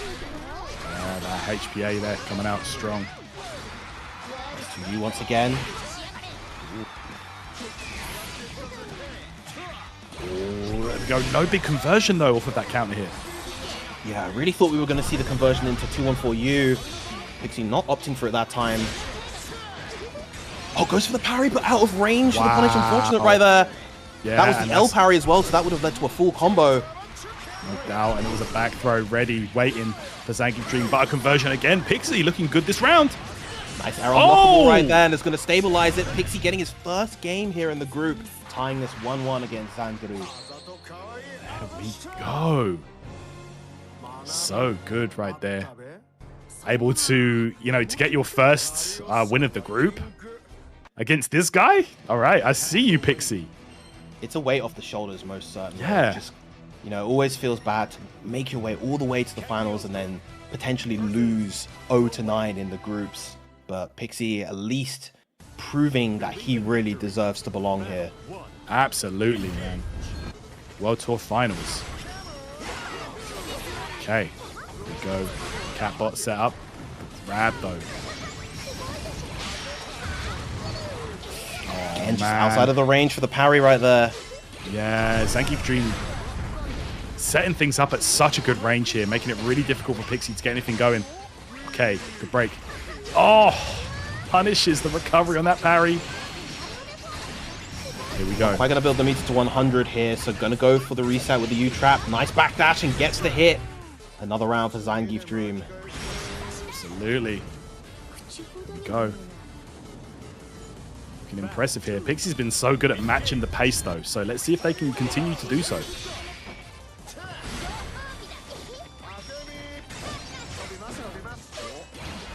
Okay. Good blocks. It's the sweep. That's right. Here we go. That block stun. Oh, challenge there. Here we go. Set up the traps. Beautiful BC. That was very important. See this time coming out from Zangief Dream. There's the bro wheel once again getting the trade. That's it. Oh, not ready. Sneaks his way around. That's it. All right, here we go. You not working out for Pixie right there. This is big. Corner position right now. Zangief Dream. Looking good. Oh my gosh. That was so good. The spot dodge to avoid the bro. And then the button afterwards. Great play. Zangief Dream on fire. Magnificent awareness from Zangief Dream. Up 2-1 now against Pixie. Damn. One spike took care of the whole squad. Okay, on the throw. The trade there. It's going to be a BC to take that corner back. The trap there was there the whole time. He actually managed to refresh the trap on that second one. Nice DP right there from Pixie. He's desperate to fight out of this corner. He hasn't really had the chance to establish his own momentum. Yeah, it's been looking rough, I can't lie. Go. Okay, bro wheel. We'll make some space. Oh, man. Yeah, Pixie's... Oh, you got underneath and a beautiful anti-air. Set point, Zangief Dream. Battle 2. Zangief Dream just looking so comfortable right now. Oh, yeah. Great jump in. Normally the way that Wayne is able to play the neutral, Cagliostro is able to navigate it so well, resets the RS, and that is probably going to be it. Cagliostro damage so monumentally high, but forgets that he started the combo with RS, and as a result not able to extend properly. We've seen Pixie make these comebacks, and he can most certainly do it here. This is going to be a lot of damage. Let's see how this one goes. He goes for a reset. And it bites him. So unfortunate, the DP paying off there. Zangief Dream takes it, and there you can see Pixie Dream happy to be playing one of the greats up on the stage, man. Great play right there, man. Zangief Dream. Definitely looking godlike. Super, super good stuff. Real unfortunate for at the end right there for Pixie. Decided to keep his resources so that he could go for the reset instead of, you know, cashing out with the HPA, because Zangief Dream was, of course, on that 1 BP, so it would have done a lot of damage. I don't think it would have got the KO, but Pixie not opting for it, and it really came to hurt him at the end there. But still, great stuff. That should put Zangief Dream at the top of the group. Again, that 3-0 loss to skill for space was huge in that result. Yeah, absolutely. That would definitely be a tough one for sure. Yeah, man, I think you're right. I think that might seal it. I mean, we do know for sure though, Pixie will be out with a third loss in the group. So, yeah, big shout outs to Pixie for making it this far, but don't think we're going to be seeing any more of them after this group stage here. It's also worth noting, actually, because Skill managed to get 2 victories, he actually might be above Space in terms of points. Yeah, we need an official ruling, actually, because I'm not too sure about the results of this group now. What I know is that Yeah, Pixie might be bowing out here, but we definitely need to see some kind of an update or an official ruling or the leaderboards because, yeah, very interested to see how this one panned out. Yeah, I think it's because Skill was able to beat Space 3-0 and Yeah, beat yeah, Pixie yeah. 3-0, whereas Space won 3-0 and 3-2. And as a result, I think the win rate was much more in Skill's favor. He also won the head-to-head versus Space if their win differentials ended up being the same. So I'm pretty sure Yeah. Skill is actually the second seed. So he will be moving onto the sort of extra stage where he has to fight against whoever gets second in Group B. Okay, interesting. All right. Well, oh, there we go. We can see the results here. Yeah. Zangief Dream and Skill with the same game percentage here. So there you have it. Space just slightly below. Like, Okay. and that We have our 0-3 top loss two. to Skill really shifted the tide of this entire group. Oh yeah, absolutely. So looking like, yeah, there you go. It's going to be Zangief Dream making it through. Group A here, most certainly, will be in that winner's side. So very, very impressive. Indeed. But of course, that doesn't mean that Space and Pixie are completely out of the running just yet. They are able to enter the LCQ if they so choose and potentially try to make a run through that. I mean, Space throughout this entire group was playing phenomenally, so he will be an absolute force to be reckoned with in that LCQ. I do not envy anybody trying to qualify through there. Absolutely, yeah, that's going to be a scary one for everybody in that LCQ for sure. But yeah, what a run from Skill, man. Like 3-0 over Space, that really was what put him back in the chance of qualifying out of the group here. Very, very impressive. Not easy to do that, you know, especially with a character like Sori's. But I feel like Skill's just absolutely mastered that character at this point. You know, it's very, very difficult to go up against him in general. So yeah, there you have it. Group A, man, what some crazy sets in there. Absolutely mental. And the thing is, we are going to be having more incredible action coming up next. Of course, Group B, as we mentioned before, going to be having Soki, Gamera, JF, and Zane coming up. We have the Grand Blue action just doesn't stop. Oh yeah, I'm really excited for this one, man. Like I can't wait. I get to see, you know, we're gonna get to see Soki in there, one of the all-time goats, Gamera, JF out of Brazil, and of course my boy Zane. I'm super excited for this one, man. This is gonna be one you don't want to miss. Yeah, bro. Like all of these groups are incredible. I'm just really happy that I get to call these two. You know. I think I'm especially excited to see how JF performs because we haven't really last year none of the South American representatives were able to make our World Tour finals. So this year, the fact that we have one and the one who's the best player, not only in Brazil but also I would say in South America in general, coming to the plate with the mighty force that is Vasaraga, regarded as one of the strongest characters in the game at the moment. It's going to be scary. He's definitely one to look out for in this group. Absolutely. Big bodies on deck, man. It's going to be very, very exciting. And you can see right there, guys, this is the prize they are all fighting for. It is to be the ARC World Tour champion. Of course, today, all of Friday will be group stages. First of all, for Grand Blue Fantasy versus Rising. Later on as well for Guilty Gear Strive. So it's group stages all day today. So keep it locked in. Get an early preview of what to expect once we hit those later stages of the tournament, guys. And we are just getting ready to kick off our second group here for Grand Blue Fantasy versus Rising. So, yeah, going to be very, very exciting. Looking forward to this one. Indeed, indeed. All right, but we're going to be taking a short break before the Group B action. Make sure you guys don't go anywhere. Stay tuned.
No two competitors are the same.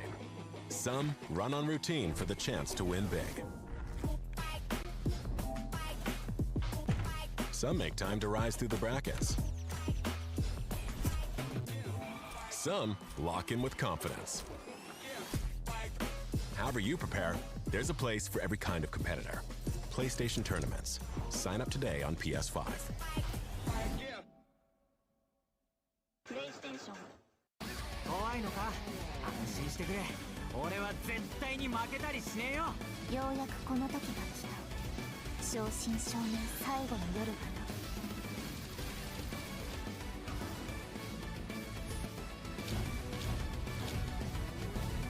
なアンダーナイトインバース2シスターセレス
When the world ends, the sky shall burn crimson, lighted by wrathful flames of the gods.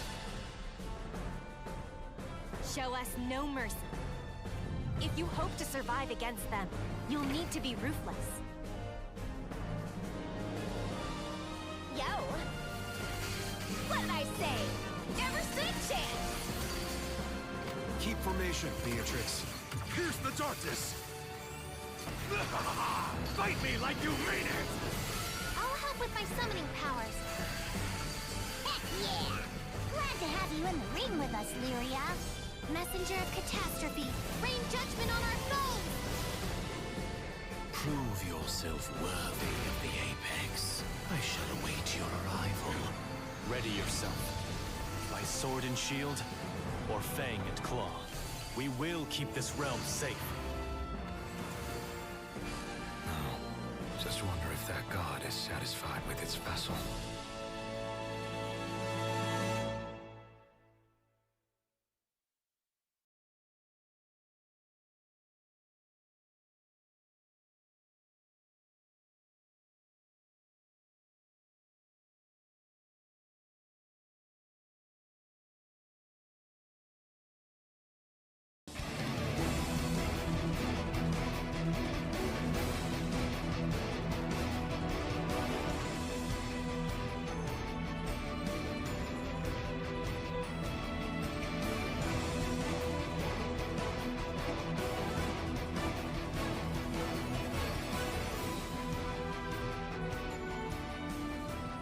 All right, guys, welcome back to the ARC World Tour Finals 2025-2026.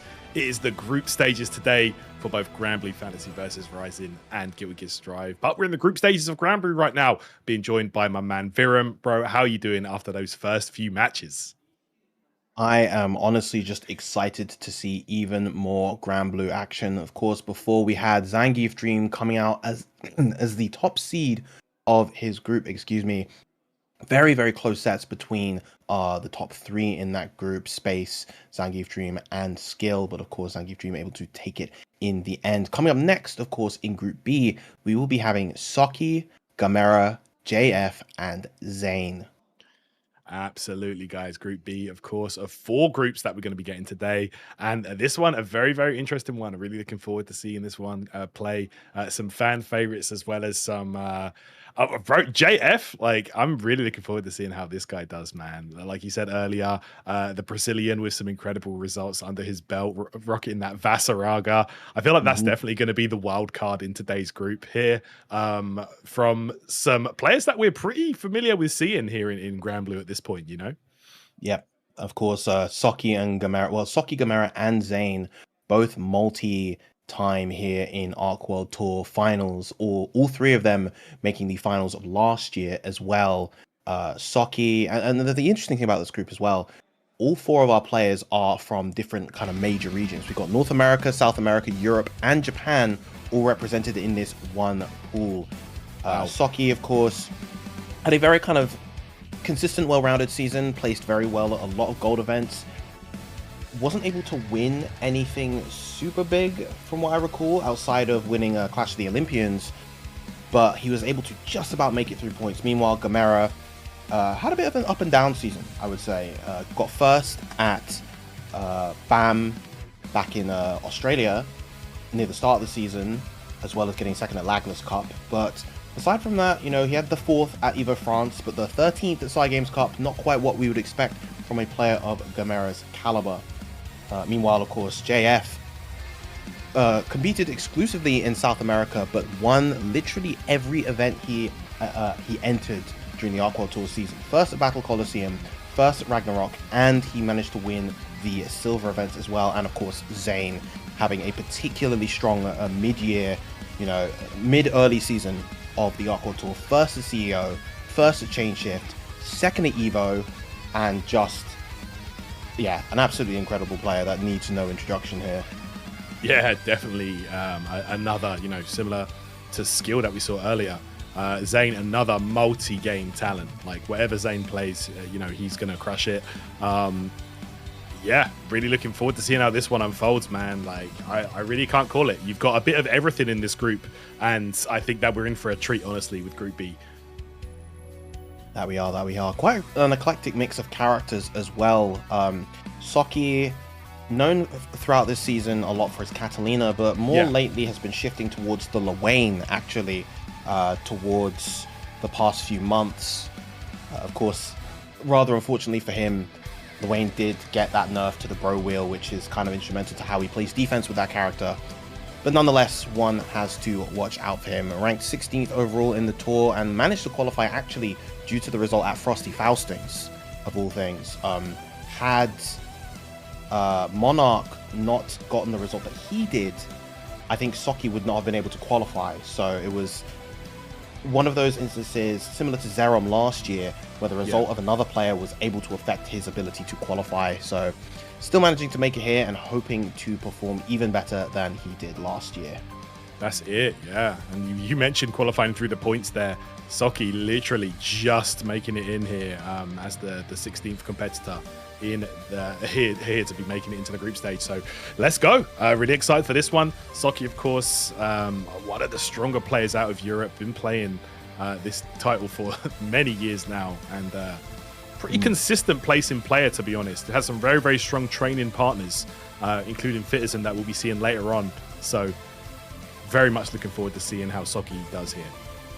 Yeah, and it's always really fun talking about the kind of humble beginnings that Saki had when it came to the original Granblue Fantasy Versus. He started as just a very incredibly promising beginner in that game, and then kind of rose up to being one of Europe's finest, particularly throughout Rising. And now here he is, of course, once again on the grand stage. But speaking of grand stages, no stranger is Gamera, of course. Back in base game, comparative to Soki, who was a beginner, Gamera was the top dog of base game. Undisputed, best in the world, won multiple Evos for that title. Has had a bit of a shakier time here in Rising, has had some incredible results, but on the other hand has had some slightly worse than expected results as well, and he's been kind of juggling a bunch of different characters. We see the Meg on the screen as well, one of the more recent DLC characters. He's also been trying out Ilsa, the most recent DLC character, so I'll be curious to see if he brings out the Ilsa throughout this group and throughout the bracket in general. Yeah, let's see, man. Hard to tell, really, when it comes to Gamera. Like you said, multi-character specialist. Oh, I can see Ilsa is at the top of the screen here. Let's see if they lock in or if this is just a button check. Soki hovering that Lewayne as well, as we mentioned before. Yeah, Lewayne is the character, actually, he has been practicing a lot throughout the past few months. So I think his primary pick throughout a lot of these sets should be the Lewayne. Okay, yeah, Lewayne versus Ilsa looks like it's going to be here. Let's get it here. All right. It's going to be a very interesting one. Gamera bringing out the newest character to the game here, Ilsa. It's going to be great to see how they do with her. I've yet to see Ilsa being played at this high level, so... Yeah, Ilsa is a character with kind of like a multitude of tools. She has really, really great kind of mid-range buttons. She has a very solid laser projectile. She has potential high one-hit confirmed damage thanks to the laser ender of her Rekka. Yeah. And overall just a very kind of well-rounded character, but she does kind of have a few sort of small holes here and there that make her suffer at certain ranges, and aspects of her pressure, like she doesn't have guaranteed simple plus frames that she can go for, so she has to be a lot smarter and layered with how she pressures, but she has the speed and well-roundedness to compete at this level. All right, let's see. Of course, you have that reload mechanic as well. You have to keep tabs on with her, but let's see how things go. Oh, man, immediately converting off the low, the catbot missiles. Soki off to a flying start here. Soki immediately kind of establishing the pace, holding that mid-range. Nice throw coming out as well. Okay. Oh, man. Gamera making short work of the bros real quick. Nice text from Gamera. A nice use of the awesome sauce and the shimmy this time. Soki. Beautiful start coming out. That's it. That's what it comes down to with this Lewayne. You've got to be as unpredictable as possible, and Soki showing great usage of that with the shimmy. Oh man, Gamera just shutting it down immediately. Making use of those long-range normals of Ilsa. Going for the extension, setting up the Future Nova, the big nuke. Ah, that's it. And of course, that opens up some crazy throw mind games. But of course, if she does get hit, it will eliminate the missile. Yep. Even the throw text will eliminate the missile as well. Yeah. Oh, wow. Flashes of the projectile this time. Soki still in control of the situation, still has the corner control. The DP out. Going to get the safe jump side switch as well. Stuff. Okay. Late BC there from Gamera on the neutral jump as well. It's a grab here. Throw coming out, and Soki only at 1 BP right now. He does have to be careful. He does have meter to work with, but only gets clipped by a single missile right there, and Soki unable to pick up. Gonna go for the double RC extension most likely. Yeah, have to make this count here. Yeah, even with only 2 bullets, it's gonna be enough to get the KO. Great stuff.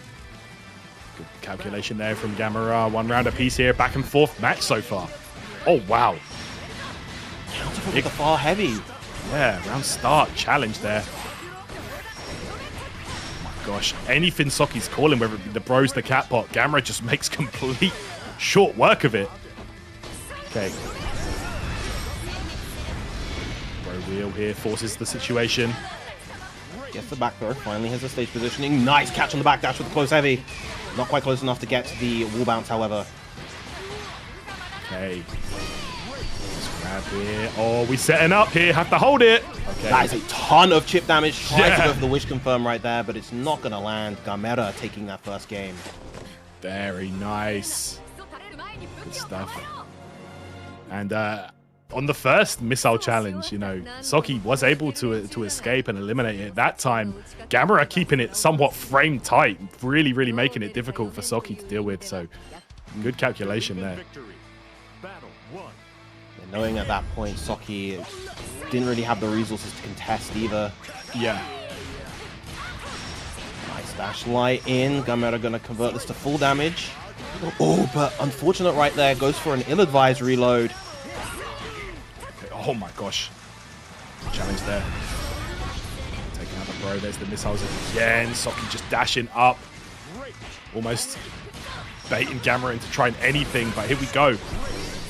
Corner position. Missile. Don't press nothing. Oh, man. You have to hold it. The chip on that is so high. It's 3,000 damage normally, so the chip of that is still going to be a ton. Yeah, devastating. Screen. Just trying anything here. That laser so good at shutting down and just flooding the screen. Nice. I think Soki might have wanted a little micro dash there to be able to get that throw. It was a good idea, but unfortunately not quite in the range. Yeah, that far L will shut it down for Gamera.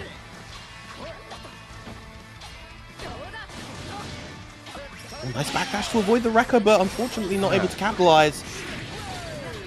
Oh man, Soki able to challenge from there. BC. Go. EX Wrecker. Spent all of it. Reload again.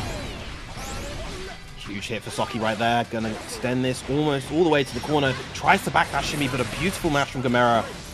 Yeah. And he's just willing to spend all of it and just immediately reload. Oh, man. You're done.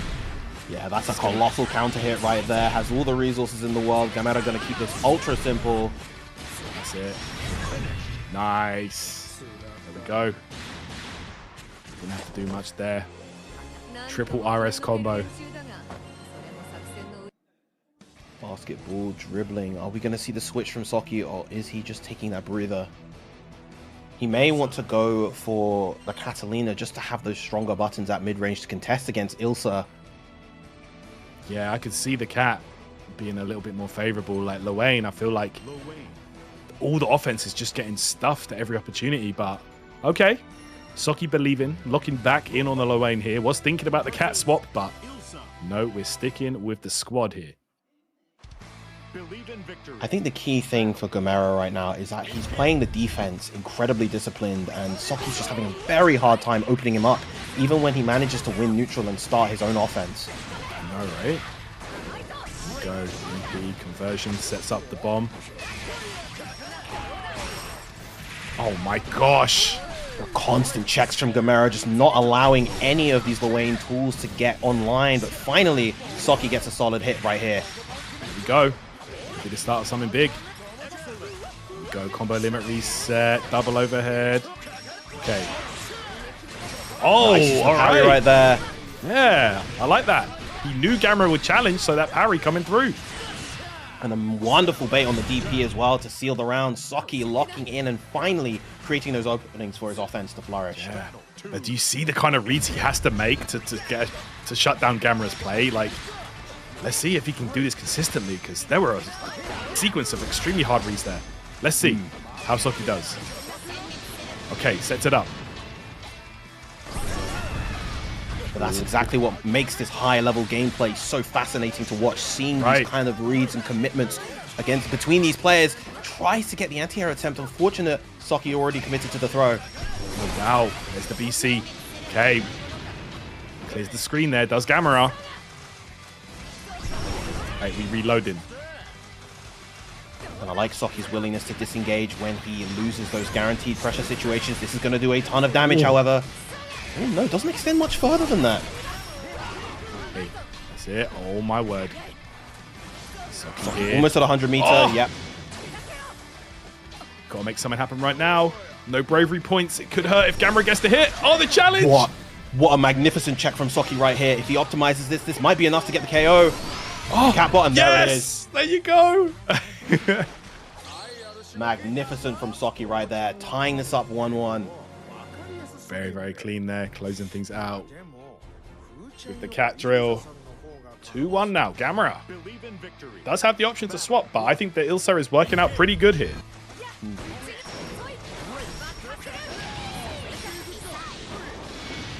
That is a decent trade for Soki. Even though he took that damage, he was able to kind of re-establish the stage positioning.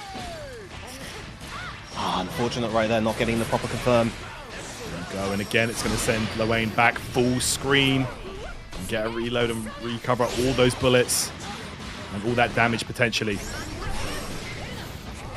Oh, man. Tries to go for the defensive U cap up there. Yeah. Okay, here we go. Full combo time. That's going to be enough here with the Skybound. Good stuff. Kept that incredibly simple right there. Yeah. No need for anything else. Just get the W.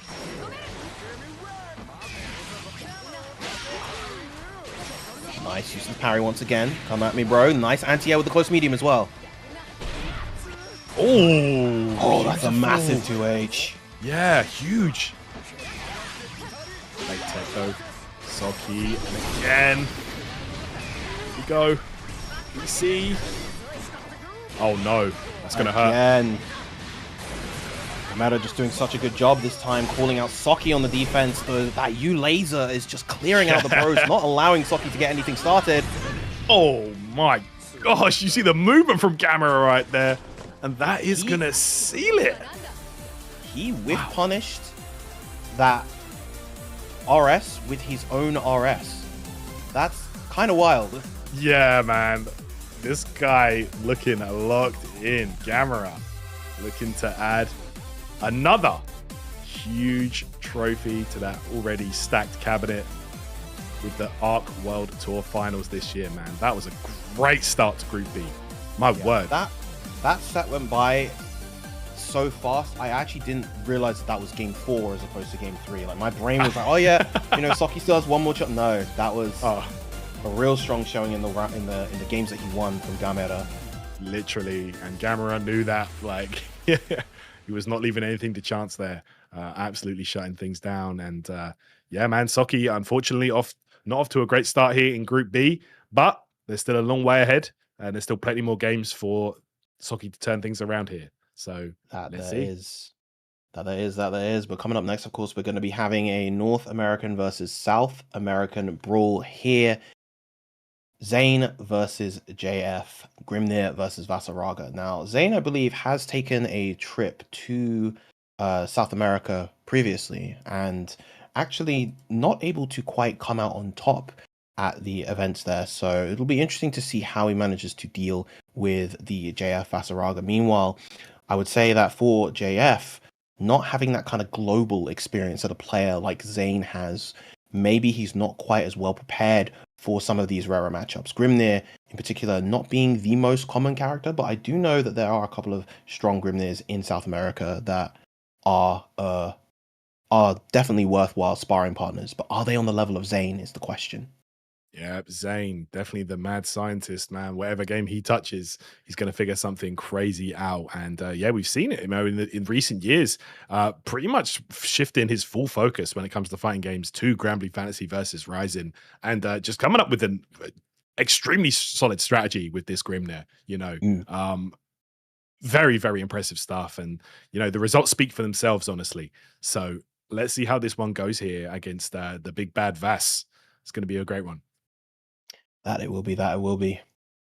Yeah, just right. Vass in general as a character is one who has really kind of found his stride. I mean, even going as far back as last year at Evo Japan, we had 2 Vasaragas in that top 8. And this was prior to the huge buffs that he received in the literal next patch. Since then, he's seen a couple of nerfs, mainly to some of the recovery of the U Fireball. That move is still incredibly good. Some of the armor dynamics are a little bit different, but overall, the character is incredibly strong and one that you have to prepare for, lest he just run you over. Absolutely. And, you know, you got to look back at Zane's results, man. Don't forget, he won CEO last year against in the Grand Finals against Blue Sky Guy, who, of course, is another Vasaraga player. So Zane definitely knows how to play this matchup. So let's see. I think that the pressure is more on JF, to be honest, to come with a game plan for Zane's Grimnir.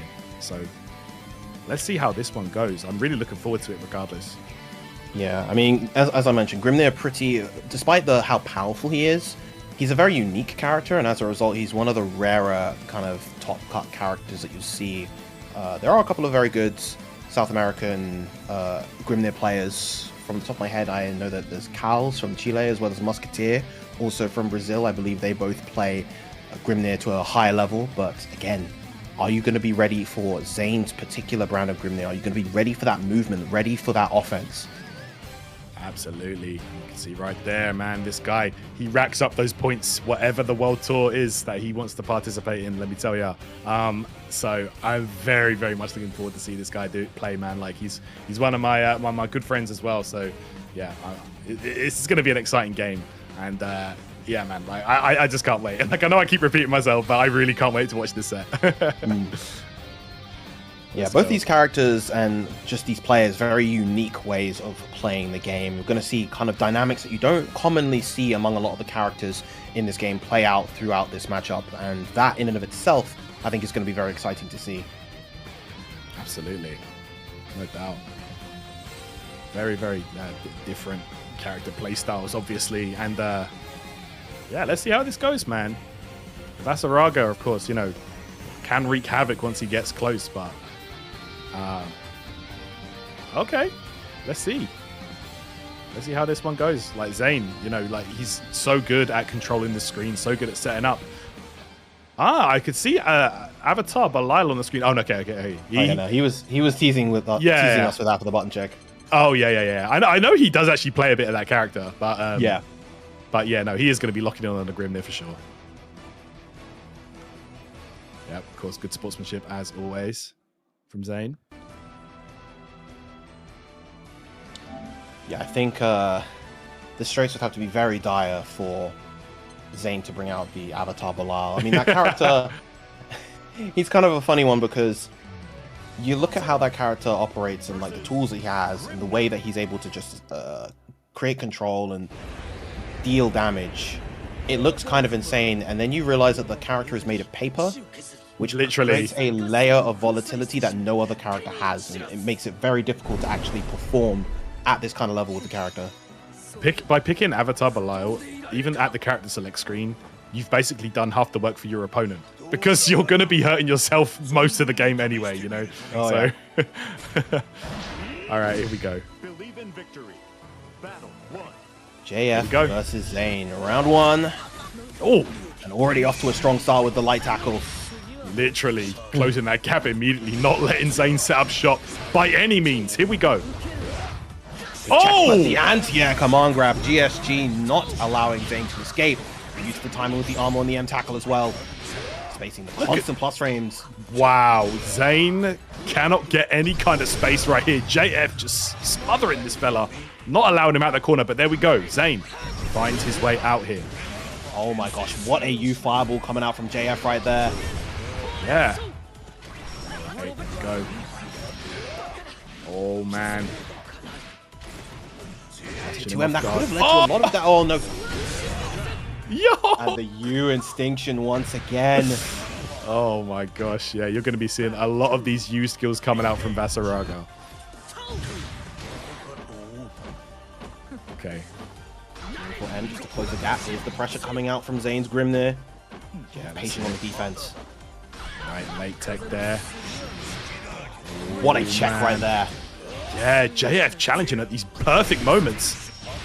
Magnificent catch on the backdash as well. Gets the wall bounce. Chooses not to convert. Instead, just gets that armor going. Yeah, maybe he wasn't sure. Okay, here we go. Got DP out. Spends the bar. Well worth.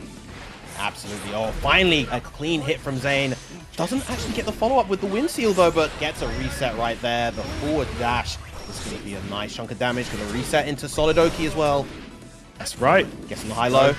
Oh, you are guessing for days. When Zane brings you to that corner, that is his domain. Going to make you guess non-stop. Good stuff. JF has been doing a fantastic job reacting to a lot of what Zane has been doing, but that was the one time he wasn't quite ready to react. Okay, plus frames right there. Converts off the counter hit as well. Oh! Light command grab. That's it. The slight walk forward. Okay, there he goes. Spends the gauge back. Oh, in front. Meaty right there. There's the H command grab. And the armor is up. That's it. Armor in effect here. Oh, the ultimate. Does to get the wall bounce. He got the wall bounce from there, but he didn't believe that it was going to hit. No! Oh my gosh, the U command grab invincibility frames. Wow. Okay, first game, the JF here. Not wanting to let that momentum go. Just saw that. Didn't quite convert the way that he needed to right there, but still able to stabilize things with that U command grab. Now off to a strong start once again in this game as well. Absolutely. Zane here just spending resources just to make some room here. JF has just been doing such a good job at closing that gap. Piling on the constant plus frame space. M tackle as well. Jump U there. Zane trying to take his turn back. Overhead blocked. Okay. Oh, he tried to go for something right there. Tried to go for the 2-2H or the 2-2U, I believe. But the armor not coming out early enough. And gets the slide swap too. Yeah, that's a really good call there from Zane. That was way too risky going for that overhead right there. The 6XM, that actually could have led to death, but JF simply taking the throw, but it still led to death regardless. Absolutely, JF. Man. Making this big body look so mobile in this game. And look at this. Okay. Yeah, I like that. Don't let him take his turn. Oh my gosh, goodness. yo! Anti-airing so well. Yeah. Identifying where the seals were placed. That tackle working out perfectly there, bro. Oh my word, look at this. Is he dead? That's so much damage as well. Not quite just yet, but he tries to go for the command grab. Good mash from Zane. Ill-advised BC. That one, though, might be the one that he needed, and the delay button there. Gonna take it. Great stuff so far, JF. Oh my word. We might be seeing a swap here or just a breather from Zane, because, man, with this big guy, you don't get a turn to breathe. He's just non-stop. Yeah, the character is just incredible damage output, incredible range. Yeah. You know, for a character as mobile and fast without fantastic backdash as Grimnir, you know, he's been constantly caught trying to get away, and JF just being absolutely suffocating when he gets those moments to establish his offense. Absolutely, man. Believe in victory. Battle 1. Engage. Oh my gosh, look at this. How does he know? Yeah, Bass is another character as well. Just has a very strong ground start presence between the H5. Oh my gosh. Ooh, look at this. Wall bounce. Full combo time. The limit has been hit. Oh my gosh, what happened? Yo! Caught with the U tackle as well. JF going for the far medium. Not quite going to get the combo there, but man, Zane is just looking a little lost right now. Yeah, it's the way JF plays this character is terrifying, honestly. There we go again. Every U skill paying off for JF. Set point. Yeah, wow. He is just emanating pure confidence right now. The command grab. Oh my gosh, there could not be a more fitting character choice for this guy, because he is terrifying. Okay. Oh, cross The up. JL hits it very early, so not able to convert. Bro, you can't even pressure on the ground for threat of the grab. Okay. Finally. Oh, but no seals. The 5U. Not going to lead to anything right there for Zane. Okay, does get a counter hit though. Delayed throw tech. Gonna put Zane in an okay position. Just like that though, JF turns things around. The command grab grabs him. Here we go. And another! Oh my goodness, that was a crushing display from JF. A mighty 3-0, and what a statement from South America, from Brazil's finest here in Group B. Wow, JF looking outstanding here in Group B of the Arc World Tour Finals, man. Like, damn. Like, we know how good of a player Zane is, but he could not get started. It was just non-stop. Every attempt was interrupted. Bro, JF just looking too locked in, man. Crazy work. He truly did show up to play this weekend. Absolutely. I mean, we mentioned before, definitely a player to watch out for. I believe he's going to be staying on the setup to face against most likely Gamera, possibly Soki. Let's see. It will be definitely one of those two, and it is going to be Gamera. I see him coming up to the stage here for our next game, and this is going to be an... bro, the way JF was playing that, man, I don't know. Like, how do you even stop that? Like, everything that he wanted to do happened. Like, he was forcing the situation, and even when things weren't going his way every moment, he recovered perfectly on the mistakes. So, really impressive stuff. And yeah, this type of player that's just so confident in their game, borderline impossible to stop once they get momentum going in their side. So let's see how it goes. Yeah, and what's particularly awkward is that Gamera's character lineup right now doesn't match up well into Vasaraga. You know, Meg, he plays a lot of these kind of well-rounded, rush-down adjacent characters, but none of them do that well against Vasaraga. You know, Meg is incredibly frail and will just explode at any hit. She's trying to get in, but Vas kind of dominates that space. It's similar with Ilsa, where Vas just heavily out-rewards her. And even the Beatrix, you know, Beatrix overall a character with an incredibly solid matchup spread, but Vasaraga is one of the few characters that gives her a hard time. If anything, we might see the Jita come out from Gamera in this set, maybe even the Anila like we saw at Evo France, but I don't know, I just feel like it's not going to be between what we saw with the Ilsa or the Meg. Yeah. I feel like the character choice is definitely the most important thing right here, because the way that JF played against a space control character like Grimnir, like a rushdown character, he didn't look like there was any problem with the matchup. He was comfortable. Like, this guy was just flowing and everything was working. Now, Gamera needs to really think hard about this character selection. Like, oh, I can see the Jita. The Jita. Yeah, is potentially here as a thought for Gamera, but let's see how this one goes. He went out of his way to even select his color as well. Like, he's got the fish locked in, the weapon. Just this is true Gamera. But yeah, we'll see if this is the character that he does end up choosing. Yeah, I mean that's an Evo champion right there. I feel like this is a true battle of kind of old school versus new school, you know, with this game. Like, you've got one of the all-time GOATs, one of the former absolute undisputed best, versus one of the newer up-and-coming rising champions here. So let's see how this one goes. Rising, so apt considering the name of the game that we have here. Okay. And yes, it is going to be the Jita. Interesting. Jita, I think, a character that's kind of fallen out of favor in kind of recent months / the past year. Ever since the nerfs that she received all the way back in 1.5, she's generally been overshadowed by a lot of the other Shoto characters. But make no mistake, this character still has speed. She still has very solid strike throw pressure. It's just that in terms of the reward that is so valuable in this game to have, she is just kind of shy. So Gamera just has to really be on point with how he plays the game at a fundamental level. No doubt. Here we go. Talk about fundamentals. This character is, of course, amplified if you have those strong fundies, and we know Gamera has that in spades. So let's get it. Next game, guys. Group B.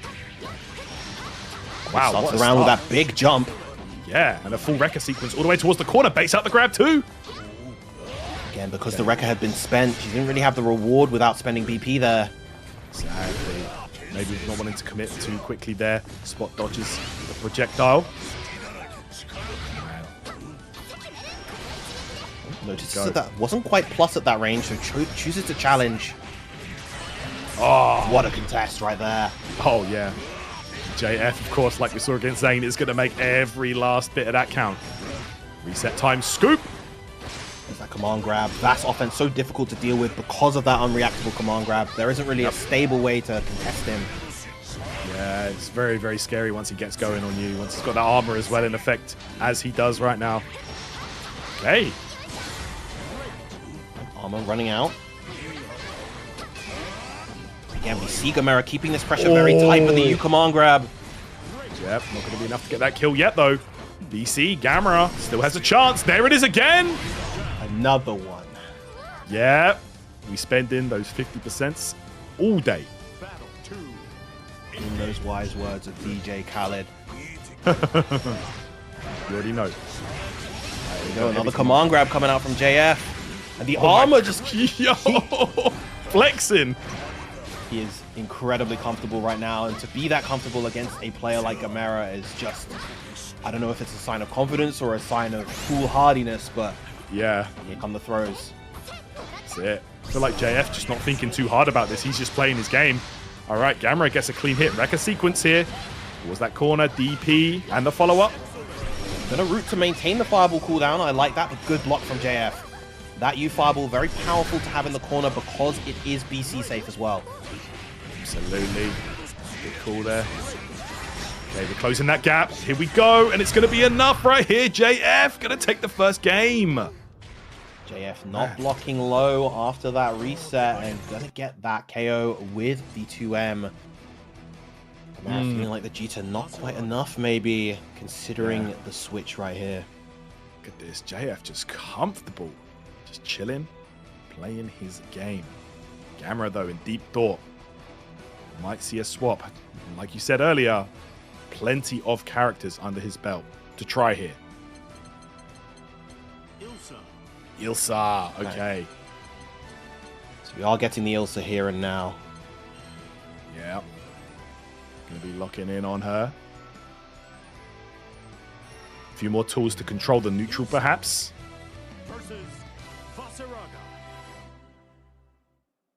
Okay, calling over a judge here. Let's see.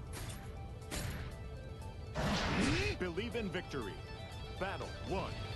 Engage.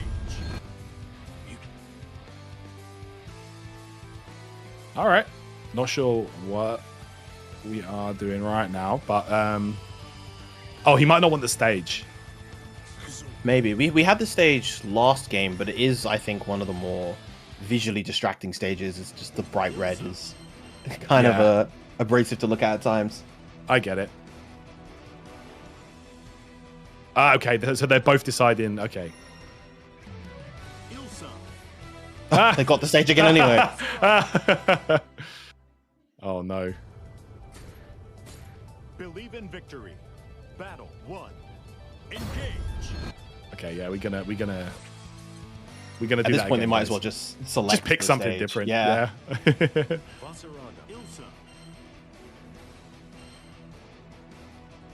Yeah, unfortunately, we don't have any way to exclude specific stages from like the random select, so there's always the risk of just getting a stage that you don't want, but hopefully they'll maybe have the choice here.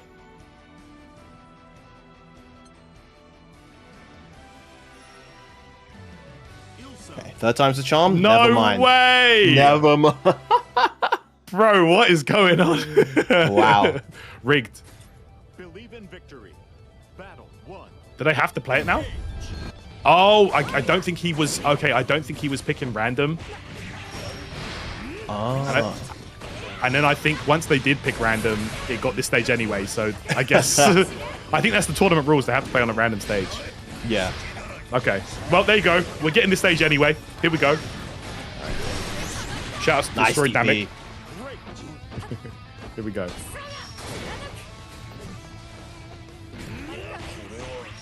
Oh, good spot dodge coming out from Gamera right there. Gonna spend the clip to get the screen positioning. That's it. Oh my word, interrupted there. Didn't even get to see that U skill come out. Yeah, that U Instinction is so fast and so deadly. Gets the hit right there, and it's felt like Gamera has been winning this round up until he wasn't. Oh, huge counter hit though. Yeah, that's massive. Keep this really simple. Yeah, don't do anything too crazy. Just keep it simple. Get that W under your belt. 2. Engage. Oh my gosh, yo, JF, like his round starts are immaculate, honestly. He just knows. Good recognition there from Gamera to realize that JF did not have the armor at the ready. Now he's just going to keep firing this laser. Spend the cooldown. Yeah, you don't want him to start getting the armor ready. Okay, here we go. Nice. UDP. Oh, huge 2U right there. Right. Okay, DCing out. JF though with 100%, and you know what that means? That grab could be coming out at any moment. Oh, there we go. 2-2U instead. Great defensive option to go for. Plus frame to get the armor. Oh my gosh. And again, it has felt like Gamera has been winning a lot of this round, but he is at the health deficit. But what a jump right there. Neutral jump punish on the grab attempt. That was so good from Gamera. Yeah, and we for the game 1-1 now. Of course, ending all of that. All right, okay, Ilsa. Definitely paying off here for Gamera. That's the choice. Some hard reads though you had to make to get that. Yeah. To get that win. He had to be on point with those reactions as well. Very nice catch right there. See it. On the bomb. Let's see. We need to reload at some point here. Out of those bullets, but manages to get the space. Yep, there you go. Oh. Come on, grab. Yeah. Impossible to react to that. It's just so terrifying. UDP though. Gamera gets out. BC from JF. Oh my gosh. Come on, grab. Yeah, you're in the corner immediately guessing for your life after that. It's so scary. Oh! Again, the U-Instinction just catching out the fireball. Yeah, it's actually crazy how that works. There we go. Oh, what a spot dodge. Hey. The immaculate timing from Gamera right there. Choosing not to spend SSBA. JF is only on 1 BP, so Gamera can get a lot of damage here. Go. Full clip. Is it enough? Yeah, is it enough? No, the last HP. Oh, no! Got you, come on, grab. Oh, you spent all of that, and for what? JF closing things out at the end. That's one of 2 characters in the game that would have been able to survive that exchange. Yeah, you're not wrong.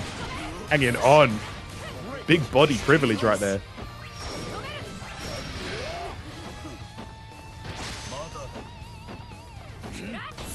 Patient defense coming out from JF, just holding firm with the blocks.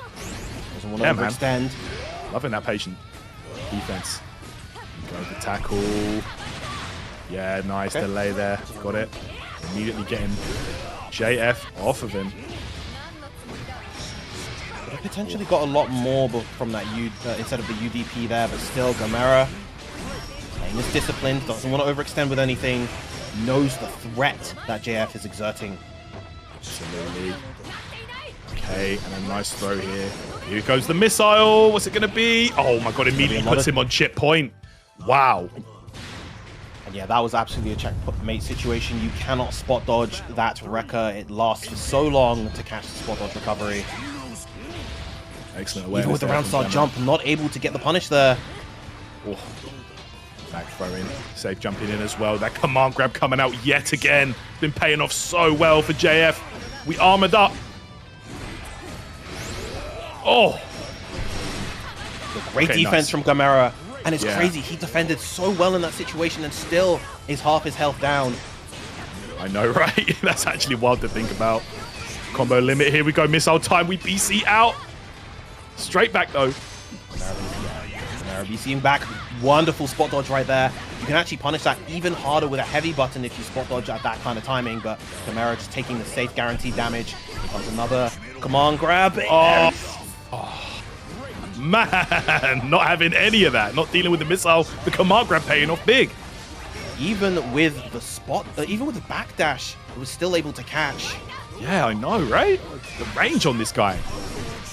Oh! Another one. JF now up 2-1. Yeah, you will never see Vasaraga SBA. Like, the U skills are just way too powerful on this character. Man. Okay, all right. Locking straight back in on Ilsa. Do or die. Okay. JF looking so impressive so far. Okay, and we get another stage. That we do. The Rose Garden, a very nice stage. Yeah, yeah. Beautiful stages in this game. Again, a successful round start. JF drawing first blood yet again. Nice jump from Gamera, but doesn't get the combo, unfortunate. Still in a good position. Thought JF trying to challenge there, got a counter hit in effect. Let's see. Yeah, Instinction this time gets out. Just being stubborn with the laser now, just keeping that distance. Trying to play this more zoning heavy game and gradually whittling away at JF's health. Oh, man. At least you can see, though. Don't know how long that is going to work. There we go. Beautiful reaction there with the UDP. And he got a hit as well. Yep, that he did. He might not be able to get the kill with the full clip spend. Yeah, gonna reload and gonna get the round. Very nice from Gamera. Oh, yeah. Beautiful sequence there. All right, Gamera not going down without a fight. Showing JF why he is one of the all-time GOATs of Grand Blue. Ooh, a big 2M coming out from JF right there. There's going to be a full conversion. Going to get the armor as well. Oh my god, trap with the 5U. Bro! The anti-air 2. The layered offense here from JF. Okay, Gamera gets out, spends all of it, reload immediately. Good spot dodges from JF, and that is probably going to be enough to end the round. Now at set point is JF. JF. Just reacting, literally locked into the Matrix right now. The way he's just evading every option from Gamera, punishing accordingly. Okay. Right. That's not a good spacing. Very nice recognition from Gamera to take the turn and gets a hit with the mine as well. Nice. Maybe JF trying to catch some kind of reload attempt there, but no. Gamera shuts it down immediately with the mine, and here we go. Look at this full combo. Help BP. SBA this time. Oh, yeah. But in that BP and get that round potential. Yeah. Chip City right now. Instinction. Command grab. Okay. I've got no bullets, but it's not going to matter. Evening the set 2-2 with the Sacred Hell. Excellent sequence there. All right, Gamera is back, guys. 2-2 right now in this set as we go to the final game. Let's see, this could be a very, very important match. Believe in victory. Yeah, this is playing out like one of those sets that really defines the potential lead for this pull. Yep, absolutely. Immediately, you know, that command grab, you just can't stop it. Armor coming into play there for JF. Nice spot dodge on the Instinction again. Jumping back to try to potentially intercept the delay from the air stall, but not quite catching JF. And again, like, JF hasn't really landed any huge significant hit, but the health differential feels so small between these two right now. Absolutely. Oh my word, yeah, don't even be trying those. Gamera's locked onto it now, realizing when to use those reversals. Okay. Nice. Another great UDP. Yeah, he's saving all of his resources just for those situations. So anytime JF gets going, he has a way out, get out of jail free card. But right now, back and forth for both players. JF's trying to kind of force the issue here. He's just pressing forward, and it's working. Oh, he got the hit. It's not enough. Oh my gosh. So tense right now. 6XM. He tried it. Wow. Gamera moves into set point. So you don't have that whimsy quite in you to get that kind of KO against a player like Gamera, but here we go. Potential set point here for Gamera. Right. Break that time. Late, of course. There we go, spending a lot of those bullets here to push JF back. The bullet spent, but gets them back real quick. Lovely whiff punish as well. Gamera just playing this kind of disciplined, long-range footsies game. Gets the pick up off of the charge laser too. Yeah, very hard to even spot dodge or dodge through these active lasers for JF. But here we go. Does have a chance here. It's not over yet. Gamera gets the hit, and that's huge. That's massive. He only has 4 bullets. I wonder if it's going to be enough, even with the RSRCs. No, with the RSRCs, it's definitely going to be enough. Oh, yeah, that's going to seal it for sure. Gamera takes that one. What a comeback in that set. Takes it with the Ilsa. So impressive here. One of the GOATs showing why he is still a force to be reckoned with in Grand Blue. Yeah, once he was able to properly establish that kind of more zoning, control, focus, neutral, just get these little hits here and there and remain disciplined in that game plan, that is where Gamera was able to succeed.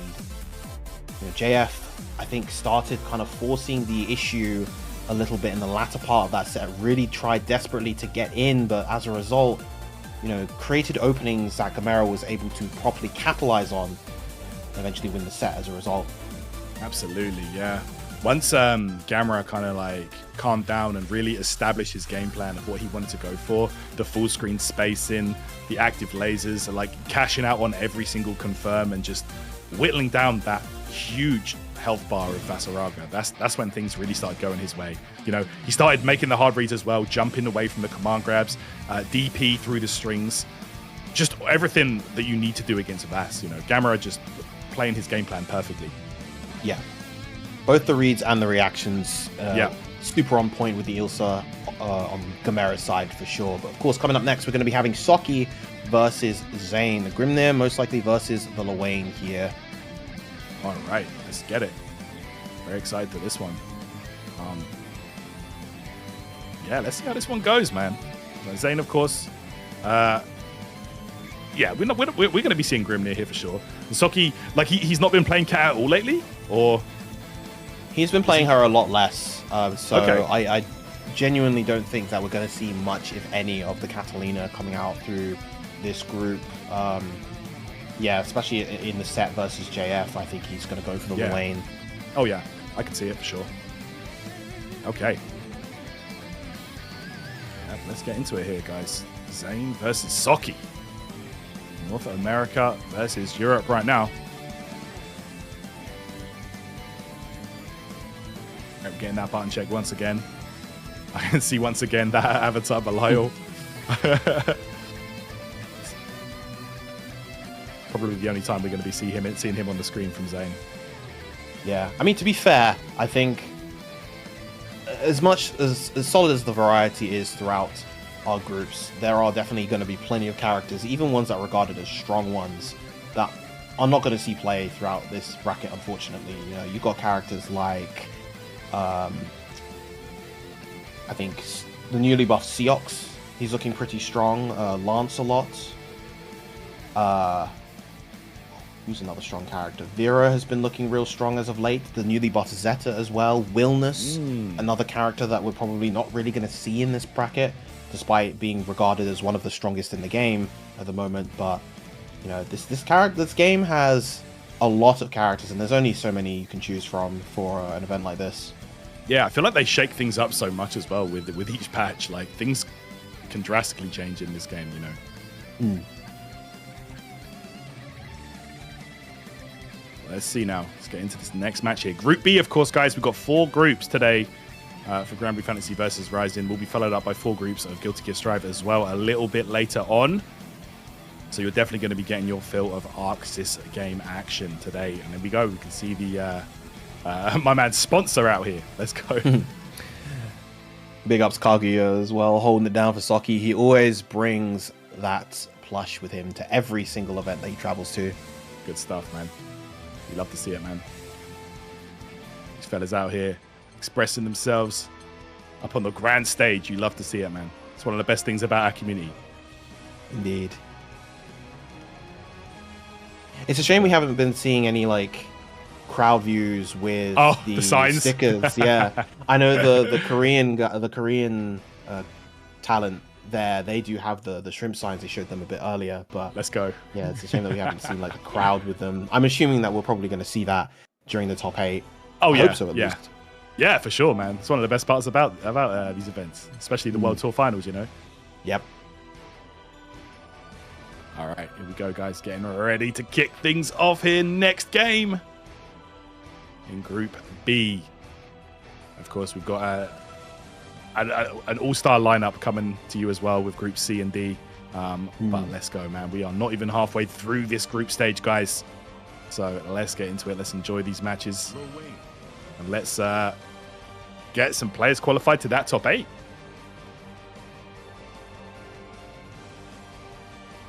Once again, thanks to all of you guys for tuning in at home. I see you all in the chat there on the English side of things. Of course, there are multiple streams for all kinds of languages here at the Arc World Tour Finals. You'll love to see it. Yep, we've got the English, Korean, and Japanese streams, so make sure to check all of those out, of course. Yeah. Pretty sure I saw Korean, Chinese as well, like all kinds of broadcasts here. So, yeah, really, really cool. You know, ArcSys really thinking about letting everybody enjoy their games with their with those streams. So let's get into it here, guys. Of course, it's going to be that Grimnir that we know Zane for, and Soki with that Lwain. So let's get into our next match.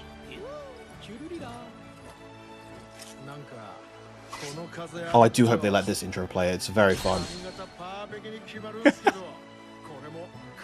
Oh, man. This really They're is both, one of... Yeah. They're both such goobers. No doubt. You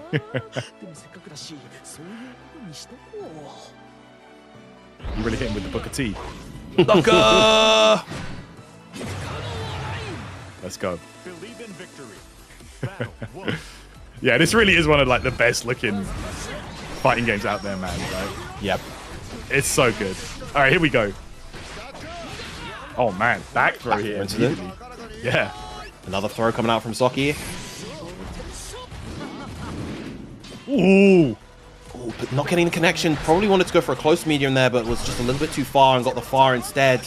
Yeah. Side switch with the DP. That's a huge hit for Soki. Oh yeah. Soki, and then we go and coast to coast. There we go. 3 items of food as well before still being able to apply that pressure. Oh nice gosh. Yeah, that was beautiful right there. Knowing that Zane was going to try and challenge with the bros on screen. Getting that parry. Good stuff. Battle 2. Engage. Okay. Lovely movement from Zane, making use of the Void Light Erasure to stall in the air, but not quite enough. Look at this now. Zane slightly hesitant to approach, but does use those seals to close the gap. BC, there's the bro wheel, Catbot on deck. Oh, I like that adjustment from Zane going straight up to maximize his airtime right there. Yeah, really, really smart. A good way to evade everything on the screen that Lwain brings to the table, and this is going to be a big punish on that counter attempt. Here we go. This will be a lot of damage into the set play once again. Oh. Goes straight away for the dash. Soki trying to go for a delay match, I think. Zane. Pay the price. Man, always trying to turn this into a single-player game, man. My man's playing Relink out here.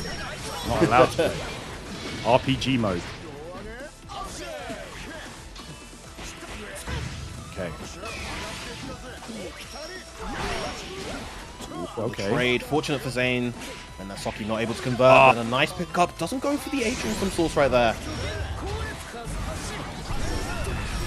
Screen, spot dodge on the bro wheel. Again, floods the screen. The jump U connects. Frames. Nice catch with the air dash. I'm going to convert this into SBA. Take the game. Oh, yeah. 1-0 to Zane so far. Go, seal it. Good stuff. Zane looking impressive so far. Soki with some flashes of brilliance as well. Very back and forth game there. Believe in victory. Yeah, we're seeing Soki try to employ that Grimnir specific counterplay in instances, but unfortunately not quite on the mark with certain things. Nice staggers with the lights. Yeah, that was really good. Opening up Zane there. Scoring a counter hit. Oh, man. Even when you think you're out the woods avoiding the bros, there's still so much to think about. You've got the Catbot, you've got whether he jumps or not, tries to counter. Like, you've just got to think about these layers. Oh, a little bit too early on that spot dodge, unfortunate for Zane. Nice sweep. Oh, yeah. Oh, my gosh. Got opened up there. Too far there for the grab. Nice. As you mentioned, man, I really like that from Zane. He's going straight up whenever he thinks that Soki's just going to flood the screen. Yep. Oh, what a 2H, though. Yeah.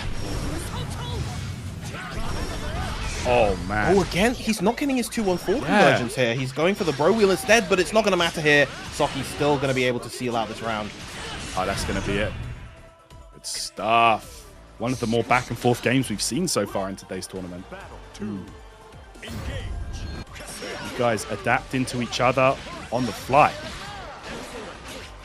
Not quite close enough for the wall bounce. Going to spend the RF to be able to get the extension here. Okay. So make some space. The OD spear, BC to get out. Here we go. Nice grab there.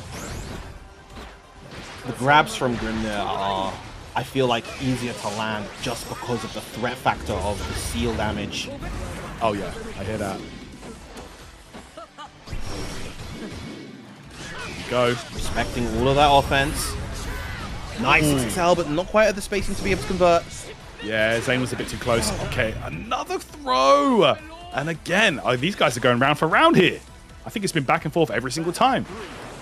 I feel like Sockie might have missed an input there, just going straight for the dash forward instead of pressing on the -4. Not quite in the range to get the throw, but still. Jumping connects, but no huge follow-up there. Sockie, though, respecting the seals. All on the field now. Tries to chase Zane down, but again, so elusive with that movement. Okay, able to still take the grab.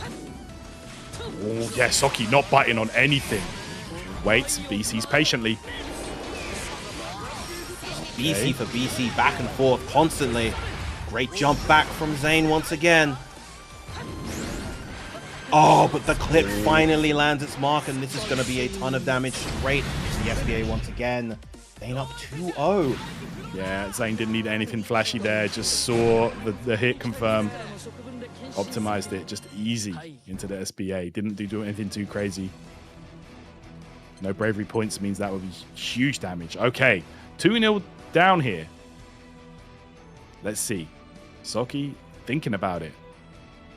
It's interesting because the score has not really been indicative of how close the set has felt so far. You know, yeah, it felt like every game could have gone either way, or both games could have gone either way. You know, round 3 both times. Yeah, how does Sockie kind of compose himself? This is like when you report to the TO. You say it was 0-2. It was close though. Yeah, yep. It doesn't matter. It doesn't matter. The result stays the same. Exactly. Okay. All right, Zane, 2-0 lead right now. Needs one more to close this out. And make a pretty nice recovery after that big loss to JF earlier on. So let's see. Let's see if Sockie can make this comeback. Again, just that 2-1-4, the J2-1-4, the Void Light Erasure has been doing so much work for Zane. Nice challenge from Sockie with the close medium right there, and it's going to get a full side switch combo as a result. Oh. All right, catches him.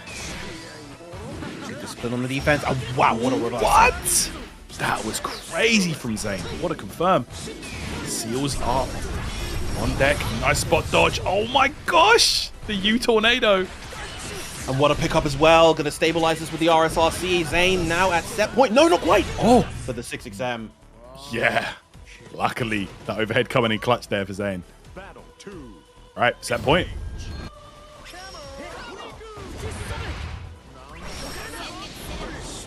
Sockie really kind of struggling against the back jump into the 2-1-4. Big hit with the air dash from Zane. Here we go. Combo limit reached. Reset time here. Oh my gosh. That's it. Zane with a clean interrupt, and this is going to be huge. Is it enough? He's going to build the 100 here. Fireball into the Link SPA. That damage off of the seal starter when you have that many on the field is insane from Grimnir. And after 2 close games, Zane dominating in that third for the 3-0 finish. Really solid stuff, man. Zane with that set play. Just making short work of Sockie in that last round, man. Again, Sockie doing so well to fight back, but yeah, couldn't stop the freight train of offense in that set that was Zane in the long run. There you go, man. Zane looking good here with a 3-0 victory that time. And yeah, kind of puts himself in a better position now after that 3-0 loss to JF earlier. Indeed he is. Now, if he's able to get this set W versus Gamera, we're talking about a much more exciting, much more dynamic group here. You know, potential 3-way tie between those two is definitely on the cards. Between those two and JF, excuse me, definitely on the cards. We'll have to wait and see with how the next set plays out. And of course, we cannot forget about I believe the last set of this group, which will be Sockie versus JF. Oh yeah, that's going to be a banger for sure. But yeah, this is a very important one for both these players, man. Of course, Gamera has been looking super strong so far, but man, against Zayn here, like that's another guy that's just been on fire. So let's see, and who I wonder who Gamera's going to pick from his bag of tricks for this one, because as we've seen, a ton of characters from him so far. Yeah, I'm definitely curious. I mean, the Ilsa as a whole throughout this this group has been doing well. It's been doing really well. Got the set versus Sockie, got the set versus JF as well. So I think that should be the first pick going into this. I can see it. We'll have to wait and see. Yeah. Yeah, no doubt. Yeah, man. Like, honestly, seeing the Gita was a surprise for sure. But yeah, let's see, man. Of course, you know, we haven't even seen the Meg yet. The Ilsa was actually a surprise pick that's been working out. So let's see how this goes. And we can see the current standings right here. Gamera, of course, is atop of the mountain right now in Group B. Closely followed, of course, by JF. And there we go. We've got 2 more games to go here, guys. So let's see how things unfold. I think the only sure thing now, I was going to say, sorry to interrupt, Sockie is looking very, very rough right now. But yeah, but you never know, you know. It's hard to say how things go, man. We saw some crazy things happen in Group A, so I don't doubt the same could happen here. Yeah, I mean, if he's able to get that kind of miraculous 3-0 versus JF, that kind of changes the tide of everything in the group. Suddenly, JF is kind of potentially out of the running, and if Gamera wins this set 3-0, then you have a weird 3-way tie in terms of set count between Zayn, JF, and Sockie. So we'll have to see how this plays out. No doubt. All right, let's see how this one goes here.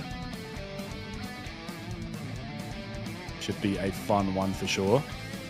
Let's hope we don't get the volcano stage again. Yeah.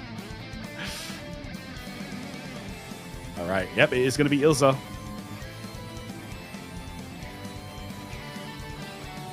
The secret weapon for Gamera here, it seems like. Newest character in the lineup has been out for about a month or so now, and as is the case with a lot of the new DLC characters, very popular. You know, when you have a gorgeous grown woman on the screen with, you know, a well-rounded toolkit that's relatively easy to understand but has plenty of source and cool things that you can do, you know, she attracts the fundies players, she attracts the waifu enjoyers, she attracts, you know, people that like to lab. So she really appeals to a lot of different folks, and Gamera, of course, coming through on full display of Ilsa's fundamental potential. Oh yeah, and she talks a lot of trash as well. You know, there's people that are into that. So yeah, she's one of those characters who she talks a lot of smack. She's very kind of gruff and abrasive in her language, but she, particularly for the people that she cares for, she means very well. She wants them to be. She's very strict because she wants them to be safe. Basically. There you go, man. There you go. It's a harsh type of love. Right, let's get it, guys. Here we go. Next game, Group B. Gamera versus Zayn. Oh, man, this is going to be a banger. I'm so ready for this. Indeed.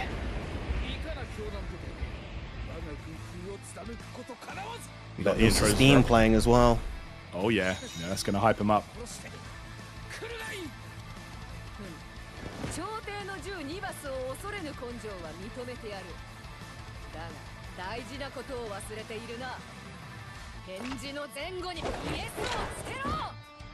Damn, all right. You heard her. Yes, ma'am. Okay. Hey, here we go. Zayn trying to set something up, but Gamera not making it easy. The DP immediately to shut down his approach to those seals. Ilsa, pretty fast character. Definitely one that's able to kind of close the gap versus Zayn trying to get away. Nice catch. And opening up with Zayn. Blocks from Gamera. Just keeping it simple. Okay. Hey, sets off that bomb. All right, nice. Reloads the bullets, doesn't choose to go for an Oki situation, can potentially set up the future Nova here. Here it is. Oh, here we go, here we go. Oh, no, Zayn eating a clean hit, and we know what that means. Damage is huge right now. Yeah, keeping it incredibly simple, nothing fancy, just the basketball. He just sat and waited for Zayn to crack. That's it. And just kind of wishing with that throw attempt at the worst possible moment. Gamera is going to eat all of that. Okay. Good stuff. Nice check with the far light again. Oh, yeah, you can't punish that with that. Okay. Yeah. That used to be punishable when it was able to convert from the middle of the screen. They since changed it to be safe on block in most positions, but it doesn't get that combo anymore that it used to. Hey. Oh, catches the timing of the spot dodge. Yeah, that last second dash. That's the GBVSR player and Zane coming out there, and there we have it. Firing back. Battle 3. Engage. 1 round apiece here in the first game.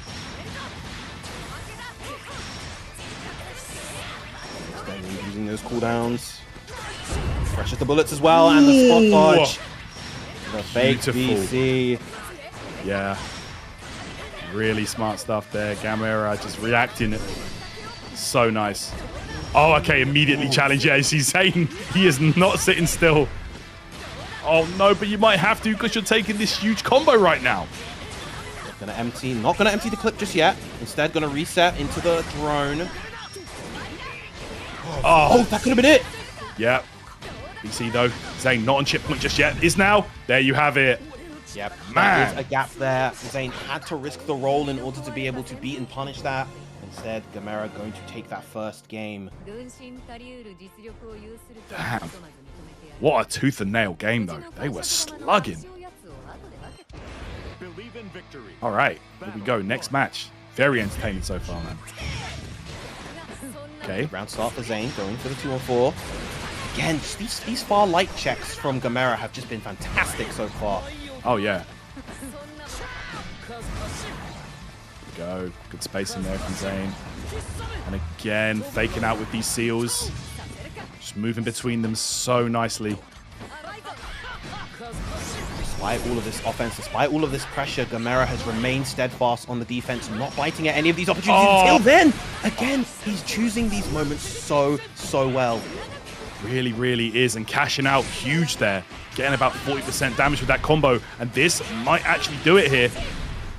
Yeah, we're going to keep it simple.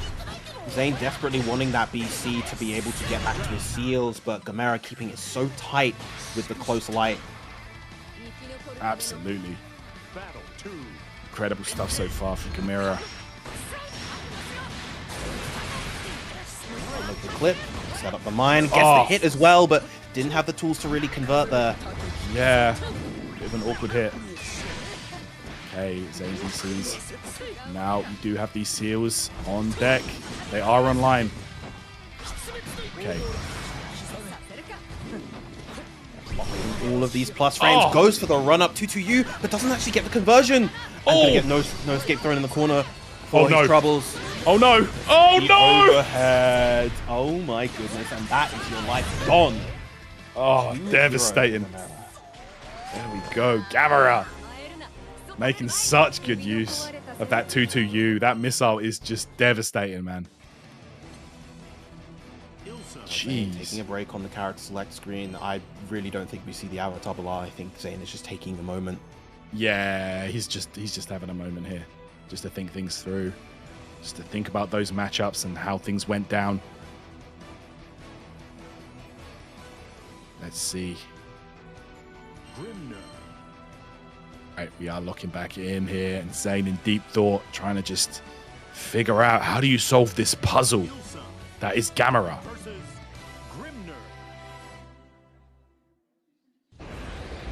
Believe in victory. Hey, gonna have to find a way around it now. Potential last chance for Zane here in this match against Gamera. Wreck a sequence, spend some of those bullets, and convert beautifully off the crouching Grimnir. Gets all of this. Oh, misses the 6-2-3H rather. Oh my god, huge counter hit regardless. That's it. Yeah. Yeah. He has the resources. I'm not sure if this kills actually. I think it's going to be just off. Oh no, never mind. Shut me up real quick. Gamera now on set point. No doubt. So impressive right here. Let's see. Okay. Zane here trying to approach. Gamera sitting on set point. Here we go. This is a chance to set up, though. The HDP. Seals on the way. Finally finding a crack in that armor that felt so impenetrable on the side of Gamera. Oh yeah, he's been a brick wall. Like, he's just found answers to everything Zane's brought to the table. Oh, yeah, took his turn back there. Minus, of course, off that BC now on block. Okay. Next time on spot dodge. Ooh. Okay. Finally gets the catch. Here we go. That's gonna do it. Don't play with your food. Spend it early. Zane still alive, guys. Battle 3. Engage.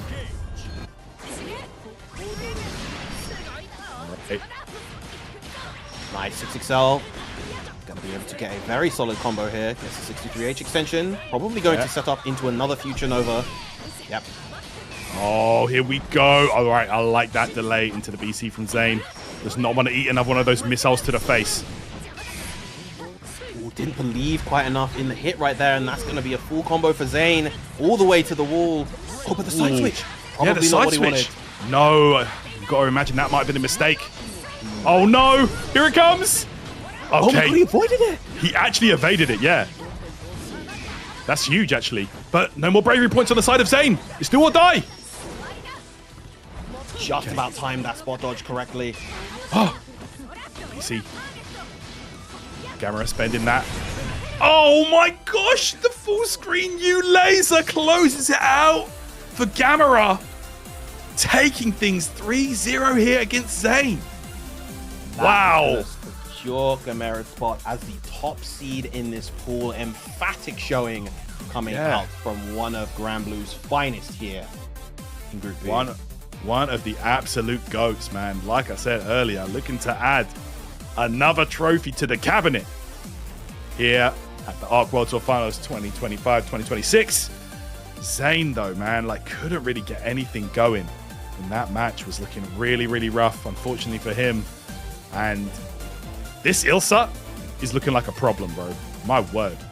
Yeah, most definitely a character and a player that everybody needs to watch out for as he advances to the winner's side of top 8. That's two Japanese players now in the winner's side. Zangief Dream versus Gamera, of course, going to be coming up on Sunday. Meanwhile, of course, we shall be having our last set here in Group B. Soki versus JF. Now, I believe, I want to say regardless of the result of this, because JF versus Gamera was game 5 versus Soki going only to game 4 versus Gamera. I think JF should, even if he loses here, should be able to advance or should get the second seed of this pool minimum. Okay, yeah, I think I can see it. Yeah, Soki has not got a W yet. So yeah, I think you're totally right on that one. So he can JF can afford to get the L, but you know, I think it's pretty much over here for Soki regardless. Yeah, unfortunately. It might be LCQ time for our German player here. Yeah. So yeah, this is essentially just a play for friendlies, you know? Yeah, even if he gets the 3-0 here versus JF, because, as I mentioned, JF would have a 1-point differential. He'd be 1 point above Soki because he lost 3-2 to Gamera versus Soki losing 3-1. Yeah, I hear that. All right, but we are going to get to see the set regardless, you know. The more games, the better. Mm-hmm. So let's enjoy this one, man. JF's been looking, like, his reads are absolutely next level, man.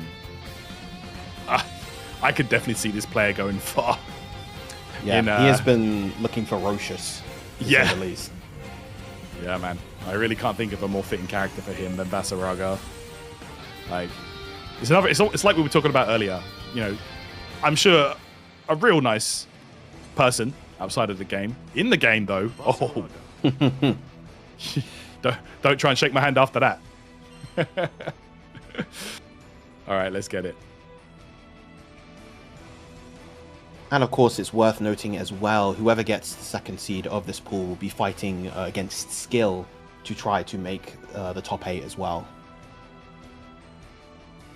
Absolutely. It's going to be a great one. Yeah, man. Of course, a full weekend ahead of us here. Arc World Tour Finals, guys. So thank you so much for tuning in. Appreciate ya. Wherever you're watching, on the YouTube side, the Twitch side, we appreciate you. Thanks for hanging out with us and enjoying these amazing matches. Let's go. We've got a lot more to come. That we do. Of course, we still have 2 full groups after this. C and D are going to be absolute bangers. You have some of the best players in the world still to play. But right now, of course, JF versus Socky, South America versus Europe, Brazil versus Germany. And another plush has entered the side of Socky. Maybe that is enough to give him the strength to prevail. Double plushie. This one's over.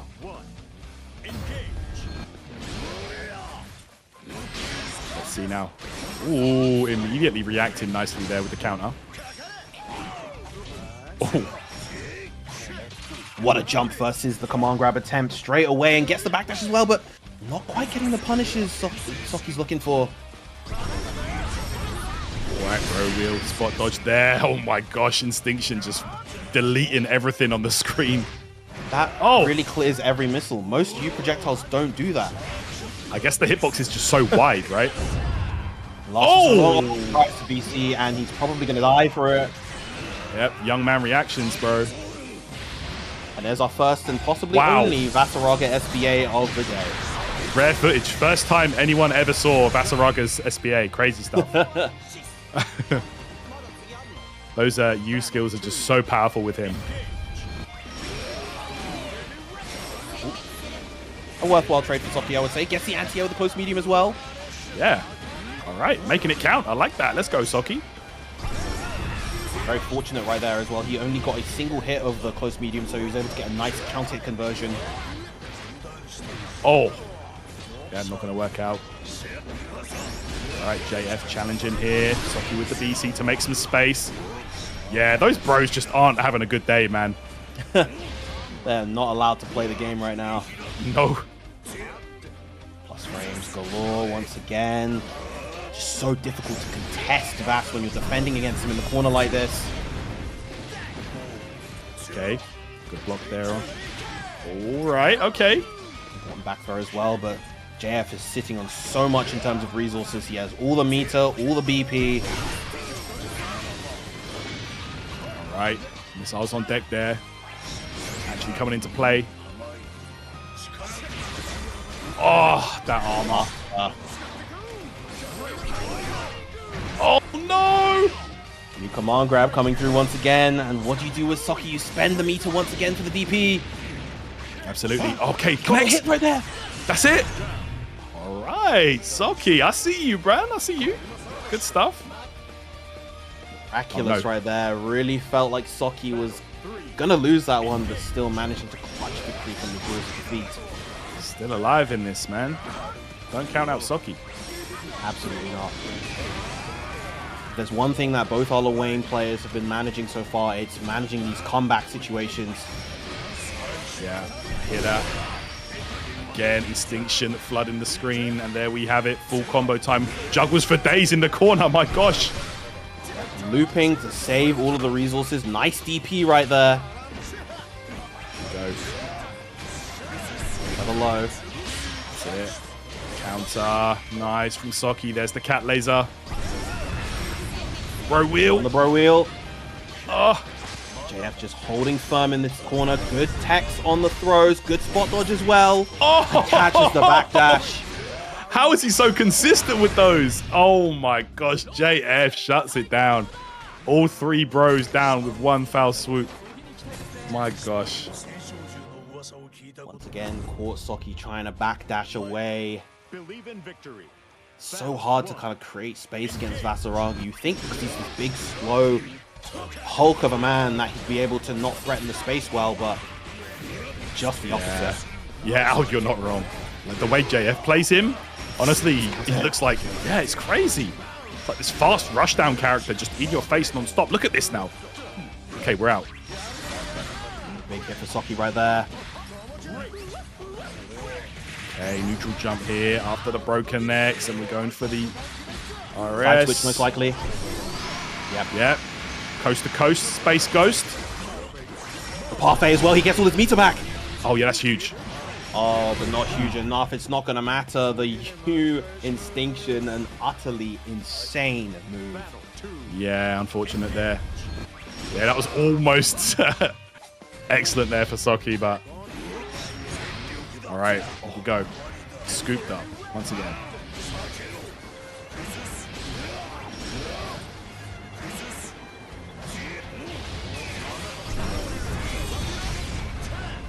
Oh, finally gets a hit with that. Will need to spend that 50 meter in order to re-establish himself in neutral. That's it. All right, JF here challenging, trying to just open up Soki with those delayed buttons. Does not work out. Soki back in control here, at least for the time being. There's the bro wheel. Oh, doesn't convert into Awesome Source. Probably thought he'd get a close heavy there. Oh, once get the again. once again. Yeah, let's get it. All right, we chowing down. You Instinction. All you can eat buffet. Once again. Yo. Instinction again, just clearing out all the Catbot missiles. Just I feel like this character's just constantly building meter, man. Especially while he's slowly walking forward like this. Yeah. Oh my gosh. What a backdash. Yep. And again, we're going to see it. JF here.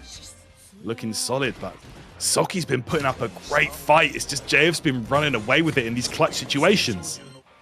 Believe in victory. Battle 1. Oh man, here we go, guys. JF looking to run away with this one. 3-0, but Soki looking to get some W's up on the board. Nice. Finally gets a real solid hit right there. Again, probably going to see a conversion coast to coast. Yeah, let's go.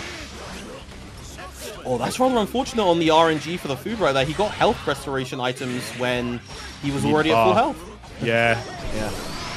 Let's see now. All right, can you get something better here? There we go. Oh, yep. That's much better. The double salad into the parfait. That is a ton of meter on the side of Soki. Now sitting at 100. He could go for HPA here fairly soon. Yeah, we might Probably see wants it. to guarantee the chip KO situation. Yeah, here we go. Yep. Bro pyramid, but there we go. Gets that round. JF tried to contest, maybe go for a 2L and then spot dodge, but that's a very difficult situation to come back from. Oh my gosh, JF so explosive in these situations, but Soki navigating that beautifully. Here we go, gets the meat. Again, didn't really need that in that situation. A bit too far, unfortunate for Soki right there, but gets the throw. Oh, Huge jump, but no punish. yeah. You need to be punishing those, really hurting for that, making that mistake. Yeah. Oh my gosh. Nice. Okay, the counter. Yeah, one of the nice things about Luwane's parry is that the attack is unblockable, so even if Vass has armor on the tackle, it will ignore that armor. Beautiful stuff. Oh my gosh, Again, what a contention from Soki right there. Sticking out the far medium, getting the full conversion, and now putting JF in a very scary position. Does he get the KO here? Big No, side just swap. Oh off. no! Oh wow! He went for that U command grab the second he landed. Soki 2 steps ahead. All right, there we go. Not going to be a clean sweep here. Very good stuff. Soki keeping himself alive. Battle 1. Engage.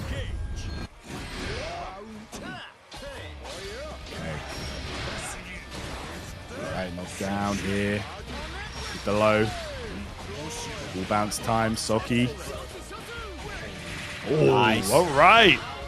Big damage Sat there potential. until here. the last moment to kind of fake out the throw. Gonna get the, keep the corner right this time, and instead gonna go for the HPA. Yeah. Gonna spend all of it and just try and get as much damage here as possible. There you have it. Probably well worth a good 50-60% there off of Vass's life bar. Nice! Use of the parry as well. JF now stuck in a real bad situation, and that was a real commanding statement from Soki. What a Luwane masterclass there from Soki. Just everything falling into his hand. All right. Nice. Wow.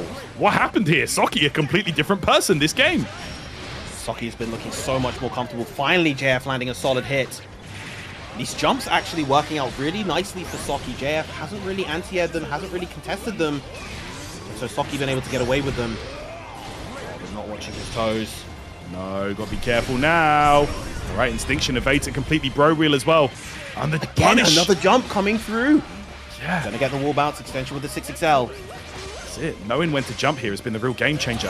Throw text, but of course still gonna lose some life on the side of JF. UDP. Oh, wow, the willingness, especially after the previous game. Yeah. With how much Soki's been jumping, I'm surprised JF went for that one. Nice spot dodge, and he gets the punish. Wow. That is an incredibly tight punish right there. Saki able to, I think that's the first time I've ever seen you Instinction punish like that. That was crazy, yeah. Super smart there.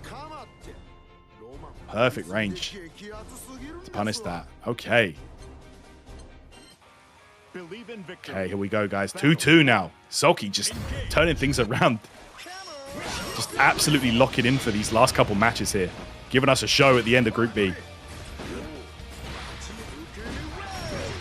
Block's coming out from JF and finally lands that command grab. Chooses not to armor up, though. Yeah. Cross up splash.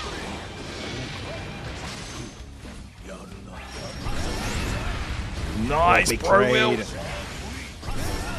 Yep, makes some big time space between him and his opponent. It's going to be a conversion off of that counter hit. Oh no, and again!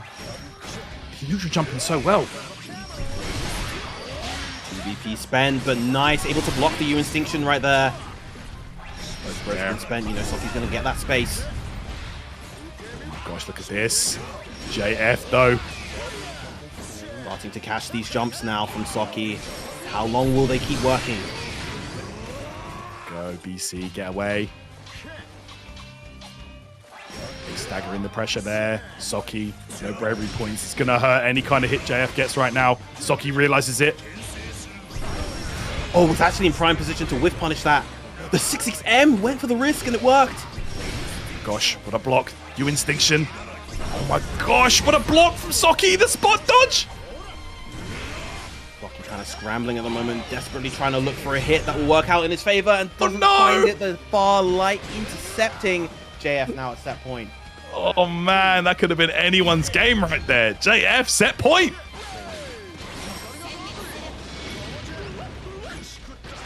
A little bit too early. Oh no, back throw incident. Oh no. Oh no, this could hurt. BC though to make some space. Soki with the missiles. Crosses up.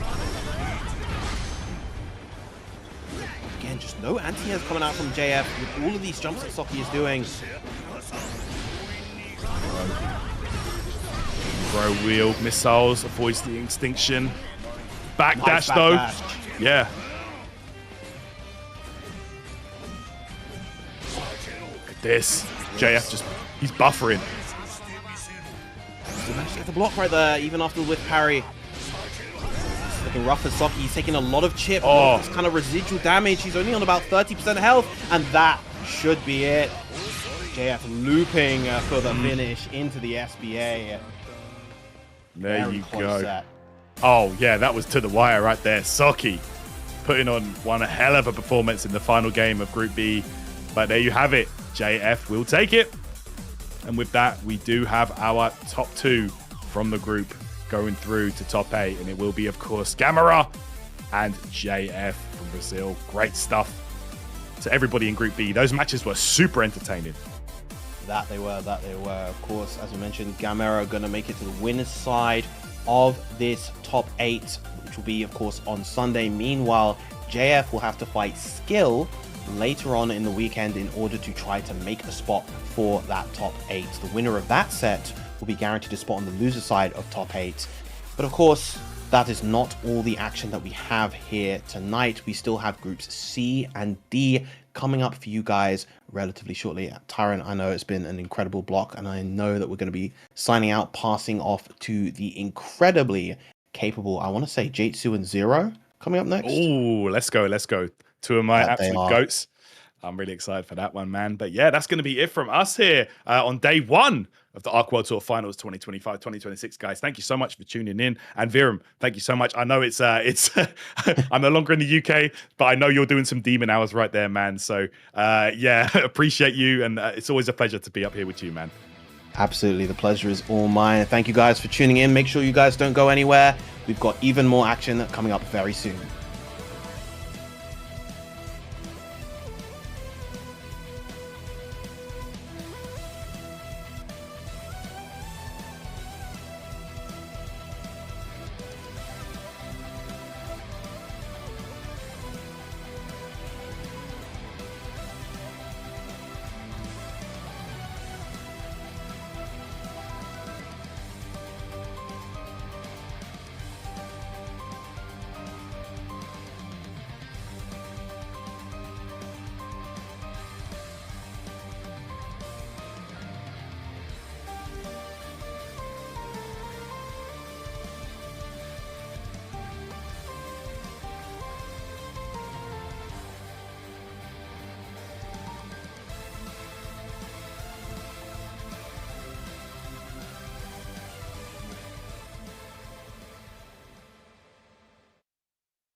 When the world ends, the sky shall burn crimson, lighted by wrathful flames of the gods.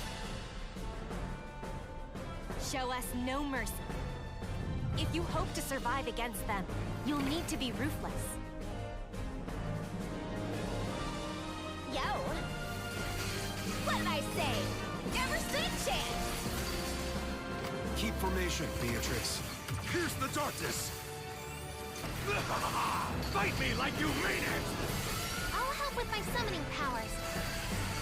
Heck yeah! Glad to have you in the ring with us, Lyria. Messenger of catastrophe, rain judgment on our foes! Prove yourself worthy of the Apex. I shall await your arrival. Ready yourself. By sword and shield, or fang and claw. We will keep this realm safe. Just wonder if that god is satisfied with its vessel.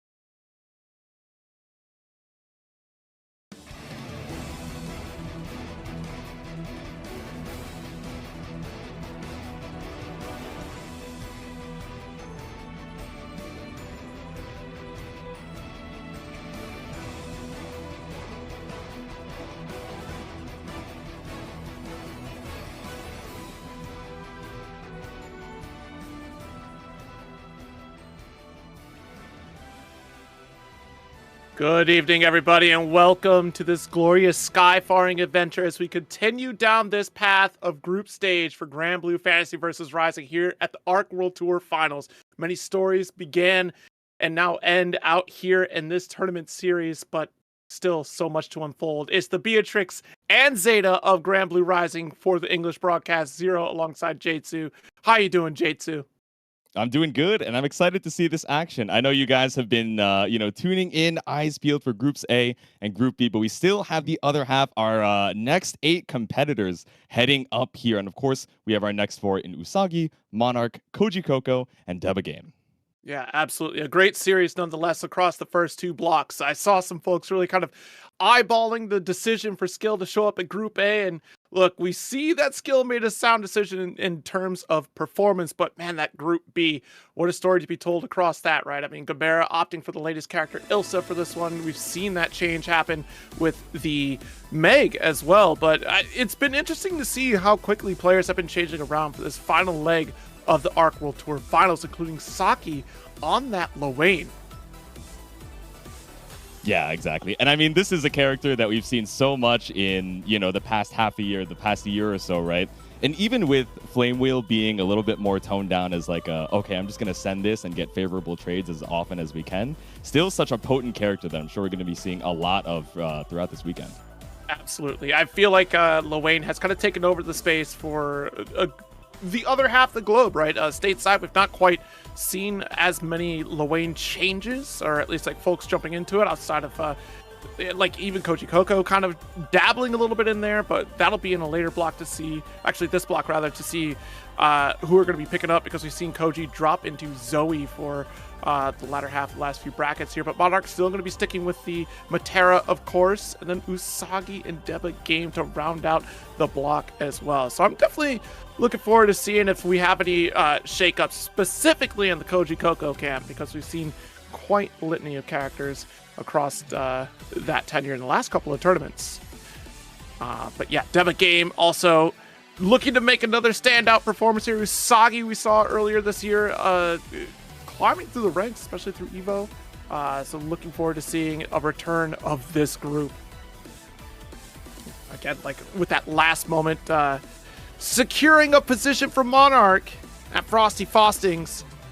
It's going to be a wild ride across all 4. Then we'll later on look at that Group D and see how that performance plays out. So thank you all for tuning in and hanging out with us as we get to pick up the continued action of Grand Blue Fantasy vs. Rising here at ARC World Tour Finals.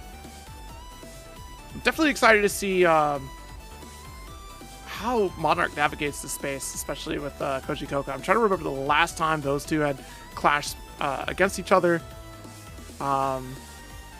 which is going to be fascinating. And then, of course, Usagi is still world traveled, so that's probably going to be the one that we've seen performing extraordinarily well with this, with this Grimnir.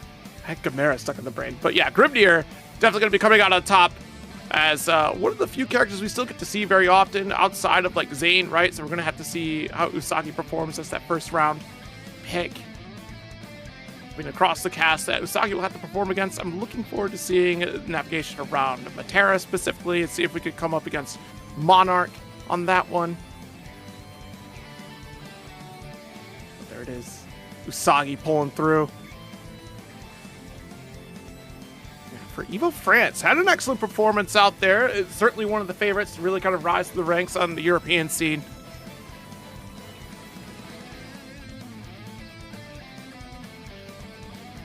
But then, of course, still out of the European performers, right? We have Saki that performed in the last bracket. We still have Fitison and Group D that'll be showing here. But right now, Monarch will be going up against Usagi first, and this is the matchup that I'm very curious about the navigation, right? Because Grimnir is still going to be able to make a solid approach, but the actions per minute from Monarch can really make a difficult time for Grimnir to try to close that gap. Talk about the anterior off of the 2Hs. Of course, Rainfall definitely to shut things down, especially with Butterfly Explosion, kind of slow the pace. We've seen this matchup before where things can get a little hectic on a quick dash approach, especially in that case of going up against Zane in previous tournaments. But I think Monarch is pretty well studied for this one here. Cool as a cucumber, as always, Kame Zone. Get into our first match in just a moment, so please bear with us as we get our competitors set up and continue the action here.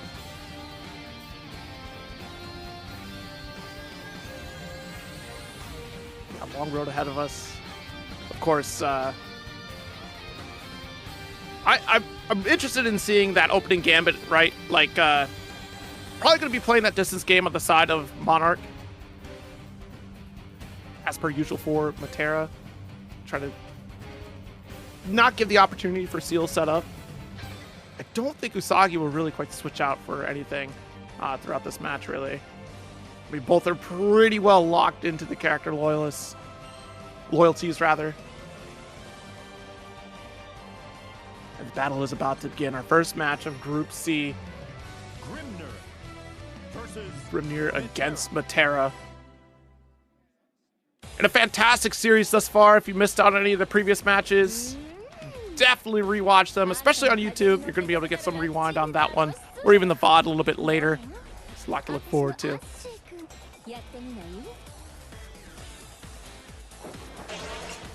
Intros kick off.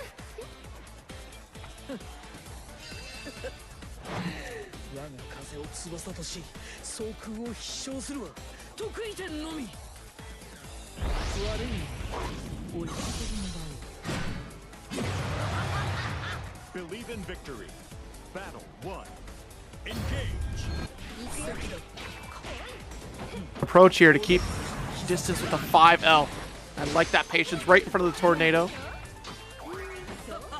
Pretty good awareness from Monarch as we get that corner position already. Nice dash light, the throw bait here off the 5U. Massive damage output, already a substantial lead. This is a bad spot for Usagi. We do have the 50% meter to try to push out with the reversal, but that's to say if Monarch even closes the gap to give Usagi the opportunity. And that's the patience we're looking for. Push back to mid-screen. Lots of resources spent. We do have the opportunity to Gale Dash, and that's a brilliant Gale Dash forward, right? Because then you're going to be able to try to close the gap here before we have the opportunity to use Butterfly. But 5L will stop the action from Usagi. First round going to Monarch. Here we go. Matera looking clean as we head on into its second round. How are we going to swap things up? Usagi immediately just jumping back, setting the seals, but does get air unblockable and sent back down to earth with the arrows, but projectile clash, still trying to find something and gets throw baited by the run-up short hop. Yeah, the exact same scenario we saw in that first round. That short hop to open things up, the massive damage output. And we're going to stay at that max range, just actually trying the 2U this time. We did not get that last round. Yeah, still able to get the jump over, counter hit. Clean wall bounce as well. We got 100 meter on both sides, full resources and a scoop. The one here. Yeah, when you're caught in this position, that final Gale seal available for action, if you do get that quick throw bait off of Usagi. It's kind of hard to make a call out there in that position when you have a seal right in front of you there, because you kind of want to BC, but you're worried about getting devoured by the quick action coming from Usagi. So that decision paralysis is completely understandable on the side of Monarch. Dash Light's the opener.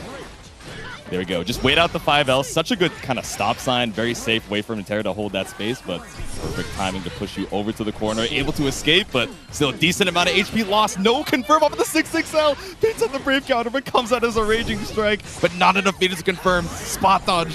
Still able to stay alive for Monarch. Yeah, this is huge for Monarch right now to get that distance. It's a very lucky break. Good low profile coming from Usagi. BC, not going to work out, but with the shimmy from Usagi, that gave a 5L opening here for Monarch. Ooh, caught by old Butterfly, but doesn't find the pickup. Tries to dash in a little bit too deep for the corner, but still finds the... No! Monarch, please! With the kill, and still we're going to seal it out with the back special, the Ultimate Edition, to slow down the projectile coming from Usagi. Very close scenario. It was a battle of timing between, 6XL versus 5L. It was a battle of projectiles with the EXs clashing. And finally, at the end of the first game, the ultimates just whiffing, or not even whiffing past each other, just going straight through. And finally, that ult arrow was what you needed. And both of them taking a much-deserved deep breath before they head into game 2. Great way to start things off here, but a little bit shaky on both sides. And Monarch going back to the meditation stylings, of course, opening up that notebook. Yeah, it kind of played out a little even after the win, right?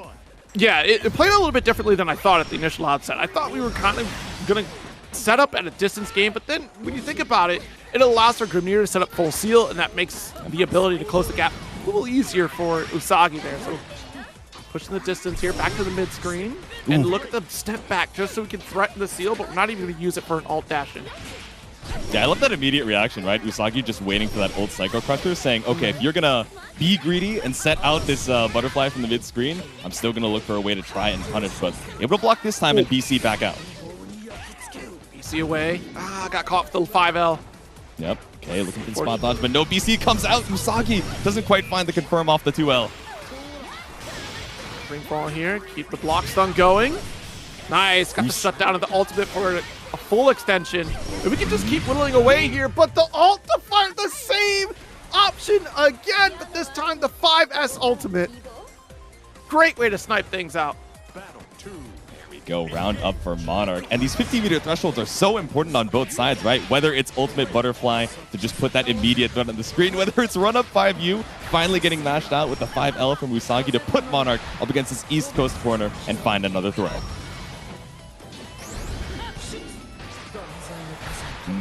Throw corner. Yep. Usagi still threatening with at least 100-meter here. Okay. Ultimate 2-1 for you. Maybe looking for a chip out situation, but still a lot of health on Monarch's side. But now spends all the BP, and when everything is a one-touch, I understand, but still finds the mash out 5L to tie up the rounds. Yeah, unfortunate usage of the ult butterfly right at the point-blank range. Doesn't actually get anything to benefit from it, but Usagi will certainly capitalize at that distance. A little bit late on the 5S there. So Monarch will push back into the corner, keep butterfly locked down. Okay, a little jump over, tries to go over the Great Fall, but gets caught up on the 5H instead. No confirm off of the counter hit anti-air, but at least it puts Usagi back in the corner. Backing off, 5L. It's so funny to think about that both these characters have nearly identical 5Ls in terms of where they're going to hit, right? They hit low, except obviously, I would argue that Monterra has the better 5L in terms of destroying in distance. Oh, yeah. There it is. Absolutely. Raging Chain right off the 5L even. Not enough meter for a basketball bomba, right? Even though we had the break points available. Jumps over the 5H, does not get caught out by it. We're staggering with the close L's and catches out the fuzzy match timing from Monarch. Usagi ties it up.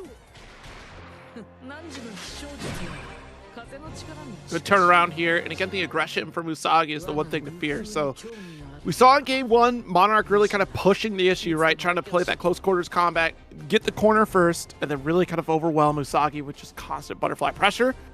And that seemed to work out thus far, but she's still got a good way out, right? She figured out with the 2U on the second game to try to at least make a challenge, has gotten more efficient with utilizing seals to try to get out of bad scenarios against Patera, and then also apply a set play of her own. So great start to turn it around for Usagi. Crouch under the high arrow, just stay right out of range of 5H, and looking for the throw bait, but just waits for the opportunity to guaranteed BC. Still gets opened up by Usagi now. To the wall we go. Good lift off. The mix. And we still have one more seal for quick pressure. Oh, very late jump in for the tech. Dash light was the interrupt. That's not good. It's getting worse. 50 meters still available for Usagi. Finds the counter hit on the stagger 5L, and another round. And almost a perfect, only a sliver of that HP gone. That was a dastardly setup too, because we have flipped out Monarch with the combo limit. That still applies to 5L as opposed to a standing block. And Monarch was just not ready to block low after the reset. Usagi gonna get pushed back to corner this time. Gotta be careful of the spot dodges there. Little 6XL check. No mash out on the 2M. How are we going to skip the corner this time? Monarch, again, these delay 6XLs are catching Monarch's mash timing every time. All right, off screen, and looks for a throw bait. No high, no low to be seen, and all the meter to find the kill as Usagi goes up 2-1 now. Very quick game there from Usagi.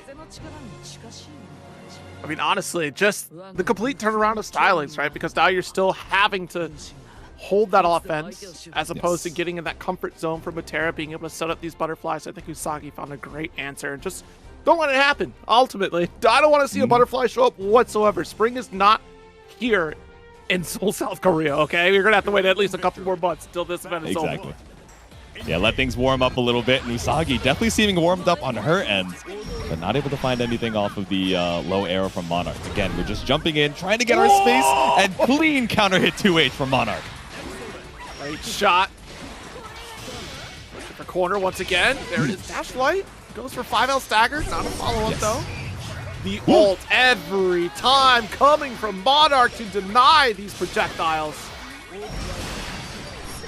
Monarch knows. Monarch has the notes on Usagi where we're going to send out these projectiles to get ultimate this efficiently. Ooh. Yeah, it was scary when he dropped the pen earlier, right? It was like, oh, we don't have the notebook to try and fight back, but the notes in the back of the brain, we got to let the UDP rock for the one time. There it is. This counter poke. Able to fire off one more time with the back special to close out the round. Battle 2. Let's see, starting off a little bit more aggressively from Monarch has been seeming to work out in that previous round, but going back to reliable on the 5L and mashes out with a close L this time as Usagi just lands right in front of Monarch's face post-dash. Green fault, just perfect distance, right? Because now you have the reaction time to block the Psycho Crush. I got scared for a second. Yep. But still Monarch able to recover. Ultimate to shut down the seal setup. There we go. Actually approaching, still able to find time to spot dodge. Can tell when you're looking for that ultimate tornado, and finds the close L as well. 50 meter still on the board if we want to get one more Raging Strike and Raging Chain to kill. We're going to game 5. Literally had to Raging Chain for the kill right there. There was no other option. You saw that combo limit hit, and thank goodness we had enough damage output to get that kill. All right, let's see if Usagi continues his Grimnir play. I don't think we swap out of Grimnir. I think this is a solid pick, but I feel like Monarch is starting to find his stride, and that is probably the biggest hurdle to climb here in this pool block, is with Monarch, you know, kind of like the Batman effect of just, all right, I got some time in my hands, I'm going to review the notes. I got everything I need right here. Yeah, exactly. It's been so back and forth between these two, whether it's Monarch thinking, oh, maybe I have to be a little bit more preemptive about looking for these counter hit 2Hs, or hey, even when you're up in the sky, I'm going to look for the close L on the way down. I'm going to look for a 5L to try and stop, you know, dash right in front of me. And I'm going to look for air arrow only to get counter hit on the way back down. That is so bad for Monarch. Out here. Okay, that 5L was quite the threat, right? We're trying to cover if there was a dash light from Usagi. There wasn't one, but still gonna catch the ult butterfly for a full extension to corner. Oh, don't you do that. Just a little bit more corner carry. Okay, meter down the drain from Usagi. 2 BP to her name. It's gonna be really tough to try and escape. You're so far away from a brave counter to actually, you know, bust out. Sponge. Butterfly is set. Back away, and 5 actually was in range for throw. Swings off the EX Fireball. We still tried to mash out Monarch. Caught up here. It should be an easy kill confirmed for Usagi now, putting her on set point. Yeah, the close set to kick things off. Yep. At least for this grouping. And look, this is probably the most competitive group if you're looking across all of them. You're close, Heavy. Not going to get the counter hit. Push away. Ooh, row baited once again. Just going back to basics for Monarch here with the air arrow to push Usagi to this West Coast corner. It looks so silly with the vacuum. Yeah. And then you vacuum in. Well played, Usagi. Go. Air stall, set the seals, go for the empty dash into throw. One more of those could be the killer, leave you at a sliver, and it's definitely lethal now as the 6-6M overhead. We left it to the final interaction of the set. Usagi takes a close 3-2 over Monarch. Yeah, certainly the one to watch out for in this pool block, right? Again, the Group C is a just absolute bloodbath of players out here, and Usagi, she's certainly one to watch out for. Certainly a massive threat to jump into the winner side of things for the next stage tomorrow, or excuse me, the final stage rather. But Monarch still also a great threat despite getting into the finals here with a qualification for Frosty Faustings. Has been a threat since last year, which is so fascinating to try to qualify basically the exact same way you qualify for the last Arc World Tour, right? Just right back-to-back Frosty Faustings qualifications. But yeah, if you look at Group C, between these 4 players, Usagi, Monarch, Koji Coco, and Deva Game, like this is definitely a sight to behold, because honestly, Koji is going to be that wild card in terms of which character are we going to play in these upcoming matches. And the next one going to be up against Deva Game here, because we have seen Koji kind of swap things around a little bit. We've seen the Beatrix, we've seen the Zoe, we've seen even entertaining Lil but what do we settle in on in this state of Grand Blue, especially with Ilsa in the mix nowadays? And I don't think we have too many Ilsas across the cast here of our group stage, honestly. Gamera being the one that was certainly going to try to test the waters there, but I'm not sure if we get anything else across the board here. Yeah, it's hard to tell, especially with like new characters on the horizon. You're like doing a little bit of scouting, especially as a big event is coming up. And you're like, what characters are these players really on? And you're like, wait, is this replay them just trying out Ilsa and seeing, you know, where the kind of like power limit and strengths and weaknesses of this character are? Or is this something that we're really trying to train up for the tournament environment? And the most, you know, prestigious of all tournaments, of course, making it into the Arc World Tour Finals. But like you said, Koji Coco, kind of this world warrior, student of the game, and definitely a master of so many characters in the roster. You know, we see the Belial, we see the Zoe, of course, knows that he has the Beatrix and the Luane in the back pocket as well. So I do wonder what he's going to try and bring up against Deva Game, right? Who I would be very surprised to see anything but the Vasaraga from. Exactly. Vasaraga is certainly a threat. Has been kind of touched a little bit in this iteration of the game, right? Not as aggressive with the Instinction, but still a sight to behold, as we saw earlier in the bracket here from JF. And Vasaraga has been a powerhouse. I feel like kind of one of the characters that flew under the radar, and yet still was very consistent at making top 8 appearances across this Arc World Tour. I don't think Viren will let any of us forget that. Don't let that one run away. But we'll see how that plays against the cast of Koji Coco, because Belial also received some changes. We've seen Koji Coco kind of feel down on the Belial state of things, but has come back around.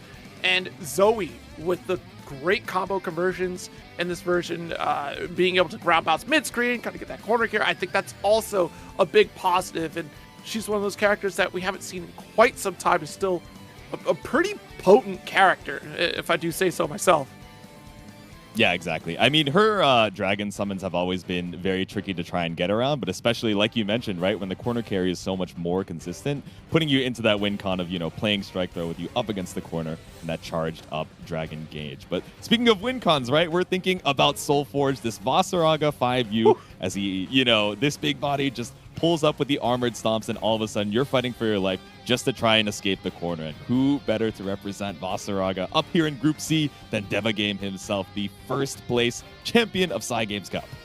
Yes, and you know what? With that change to the Soulforge being able to slowly deactivate after utilizing an armored move, I think that helps the neutral game a little bit more. Adds a little bit more risk to when you are actually going for some of that Savage Rampage or even Battalions of Fear. So there's a few options on the approach that kind of can get called out if we stick with the Zoe gameplay coming from Koji. But again, this is a wild card. Just because you saw Belial and Zoe on the screen, that does not mean we're locked into that. We've seen the Beatrix kind of be the go-to when the chips are down. We've seen Koji Coco go right back to the tried and true Beatrix, a pretty well-rounded character in the cast and still fairly potent as well. It's a great time to have a few different characters up in your arsenal, especially at this point in the Arc World Tour. Exactly. And so much of the value from like Beatrix in particular is like, this is a tournament stable character, simple game plan with all the tools that you need. But speaking of a well-rounded toolkit, it looks like we are, at least for game number 1, going to be sticking with the Belial to try and go up against Devagame. Okay. Some choice. We'll see how it plays out. You can kind of be a bully against Vasaraga in terms of the Goetia pressure. I think that's going to be a big factor in this game plan. 2-Web obviously has changed, right? It's not the Belial of yore where we can just keep our turn consistently going, but we've seen some great counterpokes at the far medium and even far heavy, the first hit rather, being able to convert to bigger damage out of the mid screen. Here we go with the opening gambit. The big fear is, what does Vasaraga do at round start? Unfortunately going to get whip punished by the 5L. Nice shot from Koji. Exactly. And now that Koji Coco got the first knockdown, it's really just about keeping the pressure on so that, you know, Devagame doesn't have any opportunity to bust out, set up Soulforge, and then try and bring you over to that other corner. So lots of staggers coming out here, lots of spacing traps, and sends out the EX speed. That Asmodeus Ultimate Edition is certainly going to be the tail because we get those plus frames, but we get the toss, the low swipe off the Savage Rampage. Ultimate 5U, let's go. Oh, there no! we go. Ooh. Tried to grab, going to get the full whip punish for corner. Oh, wow, Okay. JU right in the face because we don't want to get called out with a reversal command grab, but we weren't quite there for the 50% on ult. We are now, but spends it on Instincture with the Dash H liftoff. Exactly. All that meter from Devagame so far has been spent on Ultimate Instinction, either as a bust-out move in kind of these like slight minus frame situations, or even just, you know, trying to challenge and knock with spacing. So much more meter left. The armor just goes straight on through the ult skill, and Devagame takes round 1. Okay, a very scary spot to be. You see that Soulforge coming from Vasaraga. You're forcing a situation. You don't want to get walked down to a corner. Koji already getting tossed up to the west side of the screen with the ult, or EXDP rather. Just holding on to DP to check that tackle. Still has Soulforge available from Devagame. Actually ends up whipping the high strike off of the armor follow-up. So now we're just waiting for Soulforge to tick down. Ooh. Scooped up the 2-web coming from Koji. Deba stealing back the turn. Good spodge. Low swipe. Trying to deny that space, right? We don't want to let Belial fire off another Goetia. Sing at that max range if we decide to dash in. Soulforge for corner. Command grab. I might need chip damage and one more throw to be able to seal it out, but Koji Coco finds the mash out, and of course that ultimate Goetia, perfect for the side swap. Very good. Actually snuck in with the frame kill JU. Hold on. Yeah. Toss. We got this. Watch the meter, watch the meter. Spend for plus frames, and there it is. That's the scary. It's not a matter of if, it's a matter of when Vasaraga is going to spend for the ultimate command grab. And that's exactly what Koji was looking for. We saw the ult Asmodeus to go for plus frames. Maybe a BC was going to pop there. But no fear from Deva, but this 2H. Let's see. Yeah, just waiting till the end of the game to use that ultimate reversal that we know that you were looking for. So much ultimate instinction. Speaking of, we're at that 15-meter threshold. Maybe a tiny bit too late on the spot dodge as we get caught up by counter hit 2L. 2L again. Caught the jump frames, actually. All right. Mad plus. corner with the 2M at max range. Just reset. Yep. Okay, just chipping away at Ultimate Goetia. Backdash avoids the Brave counter attempt. And even with combo limit, Ultimate DP saves the day for Coco. That's exactly what we were looking for in that last round of the first game, right? Of just getting that BC out there. We're at maximum range, but still close enough to get a full punish. Try to pull back with Goetia to get a follow through, still unable to do so. A little bit too far. Ooh. Yeah, tries to go up for the Basago, but immediately mashed out on the command grab attempt. 5U is set. Soulforge, is it going to save you now? He threw himself into the ultimate command grab. I didn't know who was going to win out of it. Both of you had hands out there, and Basaraga had the bigger scoop. Yeah, but the refresh on the 5U means that Soulforge timer is taking down Devagame. Not trying to be too predictable about how we're going to spend it. There it is. Goetia with the heavy to lift off. Yep. So much health up inside of Basaraga with that stagger 5L again. Pull it through. Not going to get a super, but plenty of damage on the table, so next strike kills. Exactly. LDP Ender gotta be worried, but looking for the frame counter. Baits out the Raging Strike instead and keep it simple with the super to tie it up 1-1. All important to go for the stagger 5L is to bait out the ult and also force a BC attempt coming from Deva. You have to try to ult through that. And Deva with the wrong answer, still going to get called out. Stagger off the BC. That's the danger of trying to BC, right? Because if you're wrong on the stagger 5Ls, you get opened up. And Koji opening strong in this third game. All right, finds the sweep. Doesn't want to go for the Soulforge this time. Instead, just trying to pull up for a little bit of extra corner carry. Devagame, again, 2 knockdowns, 3 knockdowns, and still not looking for Soulforge. Just trying to stay in Koji Coco's face. Oh, heavy, maximum range, side swap combo. Good spot here for Koji. Got the throw. Watch that meter, though. You know Basaraga is going to spend, and now the threat is imminent. Right, Distinction just running up again. Might be required full Brave points, so of course we're going to send out that Brave counter. And gets caught up in the L follow-up. Round up for Devagame. At that distance, a little scary, right? Because you're just outside the range of command grab, so you're expecting maybe max range throw. But good coverage from Deva to opt for the light ender to catch the jump back. Needless Fireball now able to get 5U, but barely anything done with the cooldown, but still able to find the mash out on the way back down. Okay, far medium. Nice. Goetia lift off the ultimate. Yep. Triple attack for corner, and yeah, that's going to end the combo routing there, but maximum range on the 5L. Still got the counter hit for a far end. Lots of meter available, but again, trying to mash out thinking, oh, you're going to respect this ultimate reversal. I showed it once. Surely I'll show it again. But like you said, Zero, just go for the staggers until we see it once more. All right. That's going to be the answer out of these corners, those ultimates, right? And when you have that life lead, you're willing to press that issue against Deva. So you have to prove to me you're willing to spend the meter. You have 100. I don't want you to SSBA against me. I need that danger off the table. And yet, if you opt for a BC, that's all the better for me to get a full punish. Carried it. Exactly. Nice jump out the command grab. Yeah, but jumped back, so we weren't able to get a full punish, and we're still stuck in the corner. Counter hit off Ultimate Goetia. This is an awful spot for Devagame. I love that round, actually. The fireball medium to just keep bouncing. Yeah, right? It doesn't quite build up 100 meter off of this. I don't think Raging Strike's going to be enough either. Let's see. One more. Yeah, don't even need the second Raging Chain. We just go for the fireball finish. I was not a believer. I thought that Basaraga, that extra HP in the tank, might have been able to save him, but went for the single Raging Strike. You're in the corner, so you don't have to use that Raging Chain immediately. Koji Coco optimized to find the kill, but oh nah. I don't believe it. We had no meter, and we still hit with the Raging Strike, even on both sides in Brave points. DP, excellent timing from Koji. No armor quite yet on the Soulforge. There it goes. Okay, super swing. Honestly, what we're looking for here is if Koji can close this out. Having a better score than then Monarch would look very nice in this group. Whoop. Clashing. Stepping on the beach, 5U's reset. You're trying to mash on Wake Up. It's not going to kill, but it does build up 100 meter for Koji Coco, who honestly might just spend it to try and get that BP back. Oh, we're spending. Absolutely. Solid call out there, J2, because this is brilliant. You spend it off the 1 Raging Strike for guaranteed damage, and then strip those final 2 Brave Points to refund one of your own, and you're already coming out ahead, and even on health. Honestly, 1 more touch is all that Koji needs to get the victory. Wow, let's go! Dodging the stomps! EXDP, get you back in the corner. What a call out on these armor points.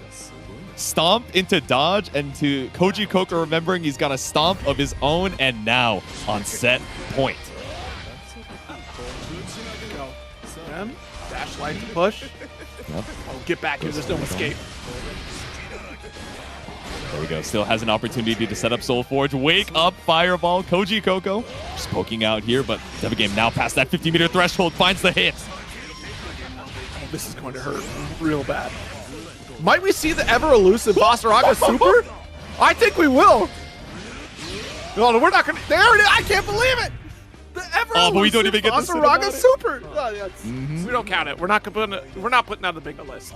It's like partial credit, right? You know, Okay. everybody gets one chance, but you know, Koji Coco hard called out that backdash from Devagame, just saying, I know you're gonna go for the jump forward JH. Plus Braves, the medium DP there. Yep. One more throw. No, goes for deep dash, close heavy. No mash out from Devagame. Content to spend the BP. Ooh. Oh, so scared. Okay, LDP, you're still mashed out. I would have thought it was plus, but Devagame disagreed. Good thing he did, because now he's got Soul Forge, a solid meter advantage, and a decent chance of trying overcoming this life lead. Far medium, Raging Shade. Plenty of opportunity to finish the job, and that will do. 3-1, Koji Coco taking it over Deba, scoring better than what Monarch did, or what Usagi did. So that is actually going to look very beneficial out of this group. Yeah, exactly. So after our first couple games played, like even winning in a close 3-2 where normally, you know, there's the standard physical and mental fatigue. You're like, wow, that was a close set. I need to, you know, mentally clear my mind, take some deep breaths and recover for the next one. Knowing that that's also weighing on your record for the group stages, right? Where especially in Group A, it came down to this kind of like 3-way tiebreaker in terms of, okay, not only is it about going 2-1 and having that positive record, but how many games did you drop? How many games did you need to get there? So it's all about perfection. It's not just about winning the set. You have to play at 100% every single time. And on, you know, this biggest stage for Grand Blue, it's so much easier said than done. Exactly, and you're going up against one of the most calculated players up next here in Monarch. So despite going down 3-2 versus Usagi, we still have excellent opportunity to try to turn the tide. Only first set across the board for all 4 competitors here, but it's a great start looking for Koji Coco going into this one. Monarch can shake things up for sure. Out of the cast of characters that Koji has, it would be very interesting to see if we get this Belial again against Patera. I'd be very shocked. Yeah, I'm wondering, right? Because my guess in particular is Beatrix just has so many tricky ways to, you know, approach from the sky, you know, go for the low profile of riding free, that it would be hard not to choose this character up against Matera. But I'm wondering what Koji in particular... Okay, I would recognize that stance anywhere. That cape, that drip, of course it's got to be the Beatrix. That's my girl. Also joining us finally in Relink. Looking forward to that. It's going to be a good time. Yeah, yes. Exactly. I saw the trailer as a not even a Relink player, but you know the animations just look so sick. So I'm happy for my Relink friends. Absolutely. Yeah. So Beatrix is going to be a great option. Ride free, like he called out. However, I've been saying it since the get-go. Matera is that anti-Beatrix character. She has an auto anti-Beatrix at 5L. It is just a very easy low strike button that calls out ride free. It denies Star Chaser at a good mid-screen distance. So she does have excellent tools to fight this battle. It's not necessarily just swaying into Beatrix's favor, despite what a lot of folks might say. She does have a lot of damage potential inside of Beatrix. Yep. That doesn't mean that Matera is going to make it any easier for Beatrix to take the victory. Exactly. And I like that you mentioned Star Chaser in particular, right? Beatrix has like one of the best ultimate fireballs in the game. It is so fast, gets her a great knockdown to pull up and be in point blank strike throw range, which of course for a rushdown character like her is exactly where she wants to be, especially against Matera, right? Someone who has to spend that 50 to try and escape, and you know is really just banking on, okay, how can I keep you out for as long as possible? But you know, Monarch, of course, having the opportunity to rotate between 5L, that quick disjoint like you mentioned, you know, if we're playing a little bit slower, has the opportunity to set up great falls, setting up butterflies, especially the ultimate variety. So it's really just all about the timing here. Yes, that's a big factor. Like, you hit the nail on the timing of it. Who gets that quicker draw? Is the Riot Free going to be able to interrupt? And I think we threaten, for the most part, in the mid-screen. We're going to see a lot of 5L. And once we get that initial knockdown, you're going to see a very consistent butterfly pace coming from Monarch here. Because if we can get more consistent ult butterflies, that's going to make things a nightmare scenario for Beatrix. And we saw ultimate expenditure on the 5S and even back S from Matera up against Usagi. It's going to be different here. We're going to see more ult butterflies than we saw before. Curious to see the meter usage as we head on into the first one. Both of them just running into the heat of battle. Expected for Beatrix, maybe a bit less so for Monarch, as he does get caught out with the close L and pushed over to the corner. Good hunt. 5L still going to be the threat. There it is, our first butterfly sub. That's going to be the tile you want to look out for, because that's opportunity for medium Riot Free to chase down and actually punish that butterfly setup. That's player dependent. That's not a guarantee. Yeah. Just catching out the player-specific timing. But I mean, when you knew who was qualified for the rest of, you know, Arc World Tour Finals, when you saw your groups, you had all the time to prepare from yesterday until today. But looking for the double spot dodge from Monarch, he tries to bust in with a 6XL. Firing away, back special to push. There it is. Nice chip. Okay, roll through on the high arrow, but still has to, you know, earn your way back in. Oh, again, see right there, it's going to pressure. Even if you try to start out with the Star Chaser, that's still going to deny it. And tough to spot dodge. The timing going to get a couple layers on with that final strike from Monarch. Yeah, and you mentioned this like right at the top of the set 0, right? We're going to be seeing a lot of ultimate butterfly because that ultimate arrow is so fast as a fireball, like, you know, to check you at full screen. You're kind of looking for that immediate snap reaction, and then you lose a little bit of that tempo if it's ultimate butterfly. But Koji Coco trying to bring the tempo right back with the mash out and with the 5U, now putting Delta Clock on the board. Let's finally sneak that in. Will we see it open up though? BC, we see those light jabs coming from Koji, and still these bad techs, that's plenty of damage. Delta Clock, this is a big route, especially with 2 break points down. Exactly. Bad techs, but for Soul, bad girl, she's still able to pull up with SSBA. No break points available for Monarch. Live with the sliver? Okay. You live with the sliver. Oh! The 2L to open things up. If anyone can make that low HP comeback, of course, it's Beatrix. Down, but never out as long as there's a sliver of HP left on the screen. And now caught with the low arrow, but not the worst thing in the world here. The best thing you could find is that counter hit and riding free. Absolutely. Get that extra lift off. The stagger with the 5L. Get as much damage as we can with that 2U ender. Yep. Spot back. You see the ender, but spot dodges on the Thunderbird. Very risky spot dodge timing right there, because that could have been follow-up. Alt DP! That's how you feel, Koji? Send it. You want the knockdown? Ayolo ultimate DP kills, but of course we're looking for the chip. Keep it simple. Don't you shoot that at me. You're with the DP range. Don't you do that. A little bit too far for Far M and Far H, but of course we got the LDP just barely to reach as we're trying to draw the string of the bow. And Monarch once again flipping through that notebook and thinking, all right, what is my anti-Beatrix? I have the tools, but how do I put it into the game plan? What is my player note for Koji in terms of his timing, what I'm going to be looking for, and how he likes to rotate his options in particular? Honestly, as far as we've seen, it's certainly going to be that usage of alt butterfly. It's been a showstopper against Beatrix, but it's going to be about that spacing, particularly against Koji. You don't want to allow that forward momentum from Thunderbird and ride free, which right there, we're finding the timing. I called that out earlier in game 1, round 1. We can ride free on those butterflies, we can ride free on those projectiles. It's about the player timing, and Koji's adaptation to this has been absolutely devastating for Monarch's game plan. Yep. All right. Koji stays in, spends the BP. Down to this 1 break point situation, right, which does actually matter quite a bit, that extra damage when you're at the 50%, but of course stopping the damage on that ultimate skill with the 6XL. Tip set up, we need to rebuild our resources. Star Chaser, not close enough to get the challenge. Yep. Oh, just stagger with a million far else, but tries to confirm with the Raging Strike a tiny bit too late. So instead gives the spot dodge opportunity for Monarch. Tries to deny that ult butterfly with the Star Chaser of her own, slowing down the next projectile that would come through. Just shy of Rainfall. And you see these 5Ls, it's preemptive if a Ride Free comes, but Koji locked in on the timing. Thunderbird was safe. We're trying to get Chip next. A light DP will do it.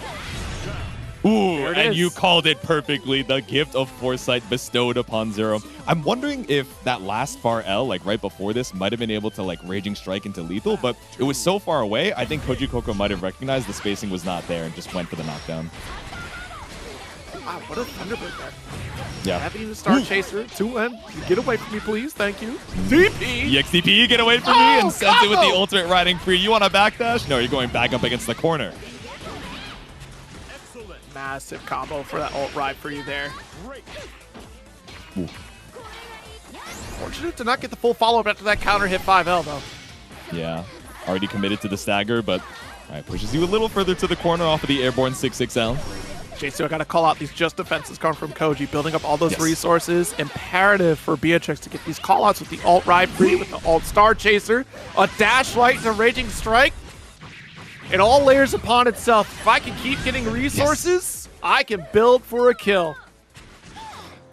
There we go. Had all the resources that we need. And yeah, these like just defense just building up 1 meter apiece, but with so many multi-hits and so many arrows coming out from Atera, right? That just gets you closer and closer. Your uptime on ultimate Riding Free, on ultimate Thunderbird as a plus frame reset, and of course the ultimate Fireball to jump scare from full screen. It just puts so much more on Monarch's mind, where he has to put gaps in his zoning to allow him time to spot dodge or to 5L to try and stop those approaches. So fascinating. You see the adjustments that Koji has made throughout this set, right? Just finding the timing that Monarch wants to apply pressure, wants to try to set up as Patera. And this is where that matchup chart kind of looks skewed on the side of Beatrix. It seems like Koji could do no wrong, and actually sending the ender of Ride Free despite it being blocked. That's the first time we saw this. Yep. Ooh, tried to 6XL back, but of course EXDP to put you back into the corner. Delta Clock on the board now, so you might have kill off on the next hit. Oh, that we certainly do. Has to be a specific starter, though. We need to get that triple attack start. 1 Brave point left. Yeah, stop the EX Fireball attempt. The 5L poke attempt there, because that could have been Raging Chain to get the kill. Yep. Notice how we're putting in these micro delays from Monarch just in case the screen flashes blue from Koji Coco, but does not spend the meter. Monarch finds the hit. Oh, big setup there with the Rainfall on top of ult Butterfly, chipping away, resources down, so Monarch has to be careful, because now that spacing that you got is going to be a problem. Yep. Yeah, and Delta Clock not going to be an issue for grounded EXDP. Off of anti-airs, it matters, but of course we have the 50 meter for ultimate Fireball. Koji Coco 1 round away from securing a insane lead across this group stage right now. I think Koji's starting to recognize that when we get back into that corner from Monarch, there's a certain point where Monarch will push themselves just outside of an effective range, which allows for a Star Chaser. Good interrupt with that 5L. Sponge. Ooh, almost had Ride Free, but the 2U backed it up. Yep. Oops. All right, ultimate arrow to put you back into the corner, looking for the spot dodges on the Great Fall, and Koji Coco busts back out. Spend the BP to get back in. Okay. Yeah, all these just defends, again, staying above that 50 meter threshold like you pointed out earlier. Closing the gap with the 5L. Deep run up with 2H to get the explosion. Okay. Yeah, that's a round for Monarch.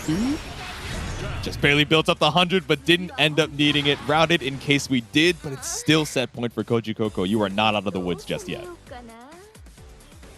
Battle 3. Engage. Setting up these low arrows. Oh, Monarch had a big opportunity on his hands, but still tricky to try to react to it. Off the wall we go. Combo in action. Delta Clock once again on the board. Oh, no. Don't do it a third time. No one ever does it a third time. Close heavy. Cool. Oh, no. No, wait, does this catch the 6XL recovery? No way. Okay. There we go. Grounded, counter hit heavy. Monarch, you got to make the most of this, but still so far away from the corner. Instead, just opting to go for that ultimate butterfly, which does refund even on block that 25% and does find the 2M punish. You have one more Raging Strike, Raging Chain, but how are we going to optimize that last sliver of Beatrix's HP? The combo limit saves you, but you're one touch away as chip damage puts a game on the board for Monarch. Oh my goodness. Scaring me, man. It really was. I saw the final chip like, oh no, you're not living yet. You still have an opportunity. Oh my god. All right, Monarch stays in for at least one more game. It's not the clean 3-0. He's still trying to, at least take a few games on the way out. If not, find this reverse sweep on Koji Coco in the group stage. One step closer. If we could turn this around. Believe in victory. That looked pretty good, but also you got to think about the scoring across the board. That means it's not going to be an ideal scoring scenario if you end this in 3-2. At least more opportunity, especially when it comes down to Koji versus Usagi when that turns up. All right, and Fireball meaty here. Monarch looking for a chance to escape from the guaranteed BP, Brave counter situation off of the Thunderbird. Oh my goodness. Are you kidding me? Alt DP? It was a matter of time. Oops. There we go. Mash out far L. You have one more Raging Strike, Raging Chain. And the base damage is still on board, but doesn't need that third diamond. Koji Coco quickly back on set point. Using that ride for you to get that extra juggle point to get the close, heavy finish. Yep. Okay, up preemptive 5L to try and stop the riding free, but of course still able to find low arrow in time. Not gonna fall through. She's gonna shut down with the dash light. Too far away for anything but the LDP. Good recognition of the spacing from Koji Coco, but brave counter into ultimate butterfly, just trying to keep you at bay. But Koji Coco's been doing such a good job of threading the needle between. No! All right, you're still gonna be okay. Yeah, it's not gonna be okay. You're gonna live. It's just you're just in an awful spot. Yeah. What? I lied. It's not okay. I said it wasn't okay, J2. I told you it wasn't going to be okay. I thought it would be bad, but I didn't think that he would die. But as it turns out, even after being able to take a game on Koji Coco's record, it is a 3-1 for the World Warrior as he, waits for his next match. Monarch, tried his best there, but that is Beatrix damage for you.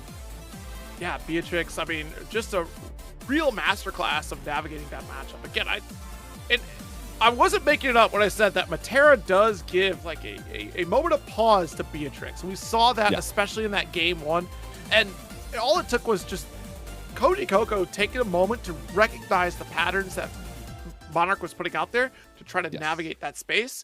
And we saw that timing. The moment after game one, did I not tell you, J2, that is ride free range? We are going to see ride free. And sure enough, the rest of the set, we got that coming from Koji. Almost every single one was an immediate punish. It wasn't until this final game where Monarch just really changed the tempo. And I think if we would have changed tempo earlier, we probably have an extended set here. But man, that's a tough time to try to stop the powerhouse that is Beatrix. Yeah, and it wasn't even an issue of, you're not using your tools that can keep out Beatrix, right? We saw excellent option rotation from Monarch in terms of 5L, using ultimate butterfly to bait out some of these blue skill reactions.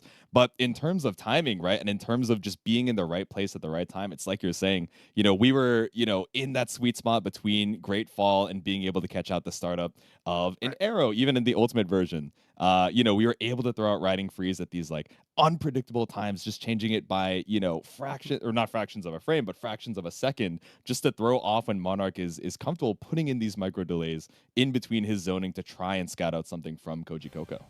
Yeah. I mean, really great navigation come from Koji. But up next, we're going to get into Usagi versus Deva game. It's going to be a little bit of that Grimnir versus Vasaraga. And we saw that Deva was capable of sniping the skies. And potentially with this Soul Forge, maybe we could survive some of that mixed potential from Usagi.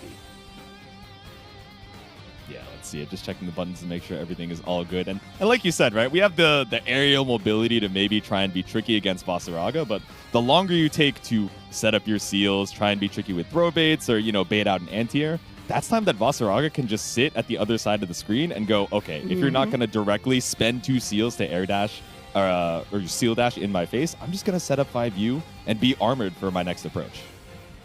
Absolutely. So this matchup is going to be interesting because there's very little research you could really do in terms of tournament performance coming from Deba Game, right? Because of just mainly focused on Japan events, especially this year, right? We qualified as Side Games Cup and just said, great, I'm locked in.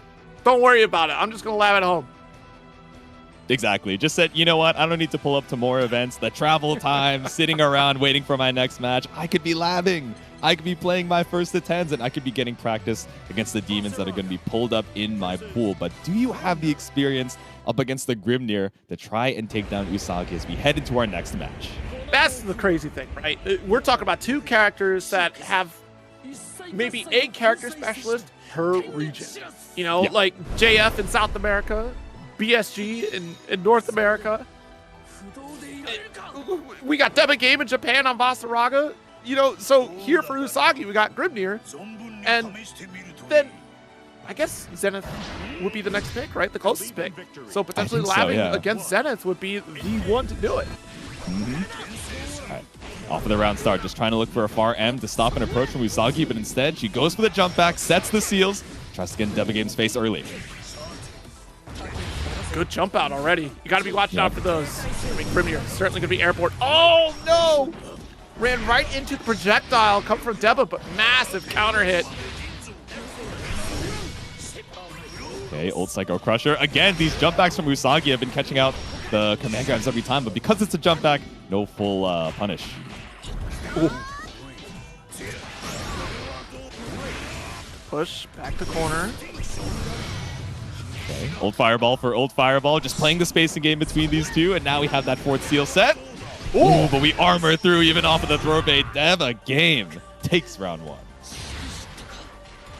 I think that was important, the fact that Usagi was trying to fight right back on top of those seals, and Deba Game was just constantly denying, even with Soul Forge on top of it. So there was armor that you would be threatening yourself to jump into, try to take advantage of what you set up.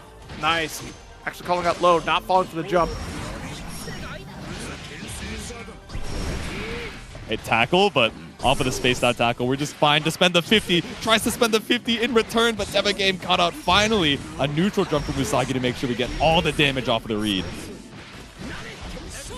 Scales does get the scoop empty. We still have more seals on the field.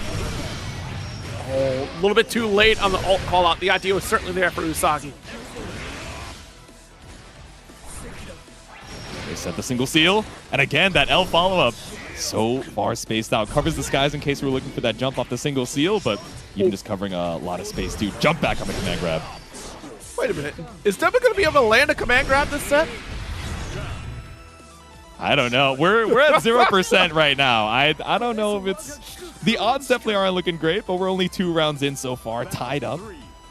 I think at this point we start going for the light ender of Savage Rampage. We've seen so many jump outs from Usagi. Surely that's going to work, but we've also seen Usagi duck low. It's kind of for predicting a lot of that timing, but not able to predict the stagger on close heavy. Okay. Scooped in the corner now, 2 seal set. Chipping away at the plus range for the ultimate fireball, trying to bait out a reversal, but nothing from Deba Game as he mashes out.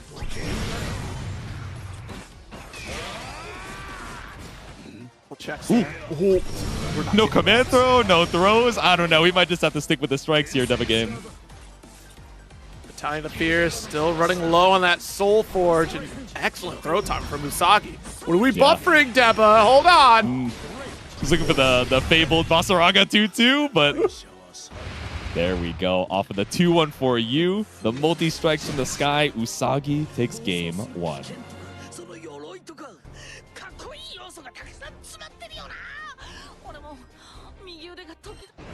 Believe in victory. Okay, back into it we go. I was just enthralled by Grimnir's speech. He's so goofy, man. I love the Chuni voice lines from Grimnir every single time. But behind the back, perfect spacing for the JL to jump scare Deba Game and push him to the corner. Heavy. Keep you blocking right in front of the seal. Oh, jumping out and does build up the ult, but Deba able to find a throw out of the corner.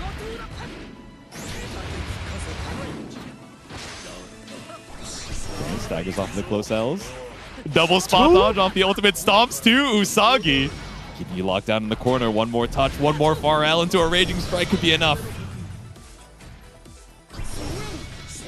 Oh, interesting that we go for drill from that distance. Not want to give up the corner and a quick 2M just to get the Raging Strike.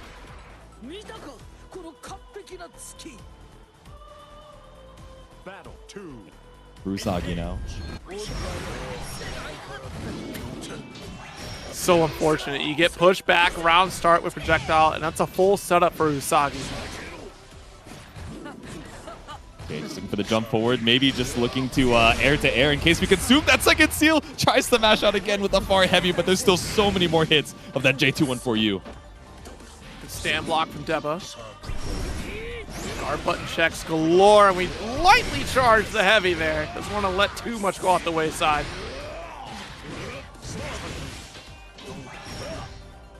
It's armored up.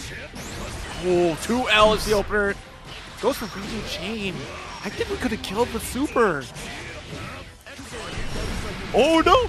Didn't want to spend more Raging Chain, Raging Strike. And now we're down to one. Okay. Okay, we get one command grab. We get at least one. I still worry about that corner sequence. We definitely could have killed with the super. Had Deba not spent Raging Chain, we should just launch with Raging Strike and then right into super follow-up there. Should have been able to kill.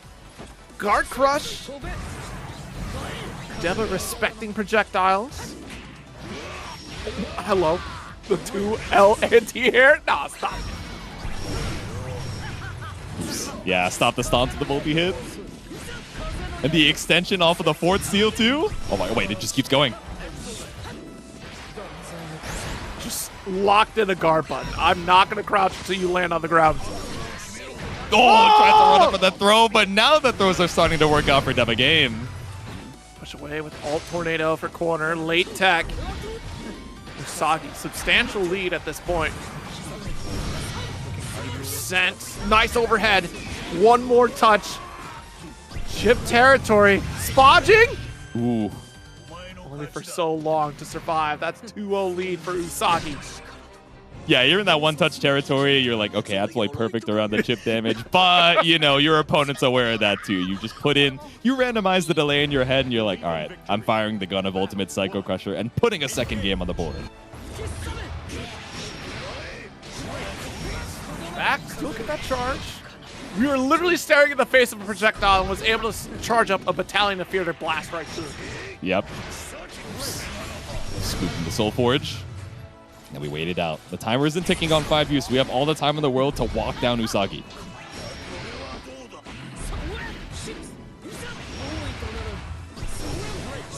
Ooh, just a little bit too far for Ultimate Psycho Crusher to catch, but still all good.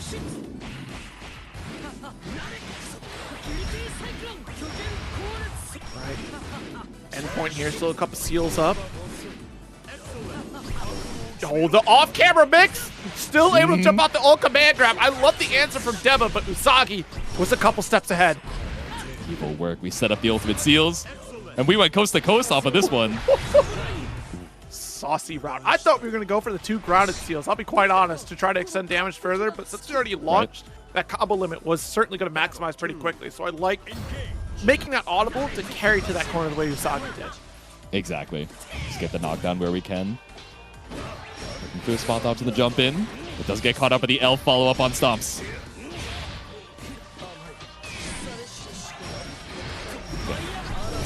Able to block the Brave counter, but still not able to escape. Ultimate Death Ray Tempest brings us right back to mid-screen, but Deba Game does not bite on the throw bait. Walk it out. Scary stuff. You want a U Instinction so bad, but instead we charge up the tackle.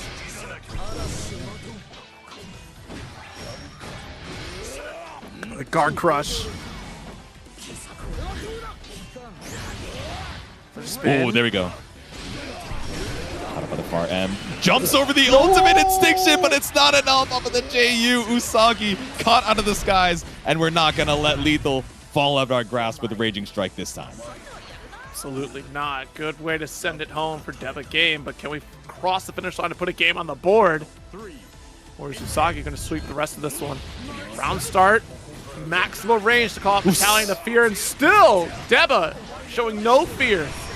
Yeah. The throw attempts in mid-screen, not quite working out for Usagi, but just waits out the charge up on the L follow-up and swipes out with the 2M. The side swap, the throw bait, the sequencing from Usagi, just keeping Devagame on the back foot. But if that 2H not going to work out, throw positioning, couple seals, BC away, and we're still just at the range of a throw attempt. Push out. No! Maybe thought we were going to bust out with the ultimate instinction as soon as we saw the blue, but instead the ultimate command grab works out. We charge through with the last bit of our armor on tackle, and now both of these gamers on one-touch territory. No punish on the ultimate or the command throw, so we stomp through, and Devagame stomps one game on the board here. Oh my god. As often as I've seen Usagi dodge these command grabs, it's so fascinating that there has been no stopping Devagame from still making the attempt, and that is huge because that's doing enough to get reversal threat. It's still keeping Usagi thinking about leaping, and we've seen challenges from Battalions of Fear come out on top because of it. Big heavy at the close range there. Yeah, I mean, that was excellent recognition of the spacing off of the single seal, like cross-up attempt. Then Devagame getting a full confirm off of the 2L airborne hit. Like, he was ready for this one. For the corner, oh my you're god. dead. 3 correct interactions. Devagame playing it perfect from the round start to the finish. And another round on the board. Fascinating because we had so much meter on the side of Usagi, so no alt reversal to charge out. And I don't think we had too much opportunity to do so. 5L, trying to sneak it with the throw. Ooh. Yeah, catches the neutral jump with a far heavy there, but tries to charge it up a little bit too long in the corner. Ends up losing the knockdown for it, but Usagi's still 50% HP to her name. Watch it! We still have Battalions of Fear. We opted for alt seals. I'm not sure if that's what we wanted from Usagi. Yeah, I'm wondering if that was an attempt to like throw or anti-air bait. Maybe thinking, oh, okay, you're gonna look for the air multi-hits and then look for the 2H, but either way, Devagame just taking the fight to her. And speaking of Usagi doing the same, off the Death Right Tempest and the air dashes. All right, Deba with the SSBA on deck. Plenty of resources to challenge. We're looking for only one touch. Oh, stop taking these bad techs. Oh, no, Deba! The panic sets in when you get threatened with throw after throw. The final option is throw to kill. I mean, you're starting to choose through your options of what can I do. Ultimate command grab is the option, but Usagi, maximum range, knows it all too well. Excellent. All right, doesn't even consume either of the seals, just uses the pressure of them to run up on Devagame.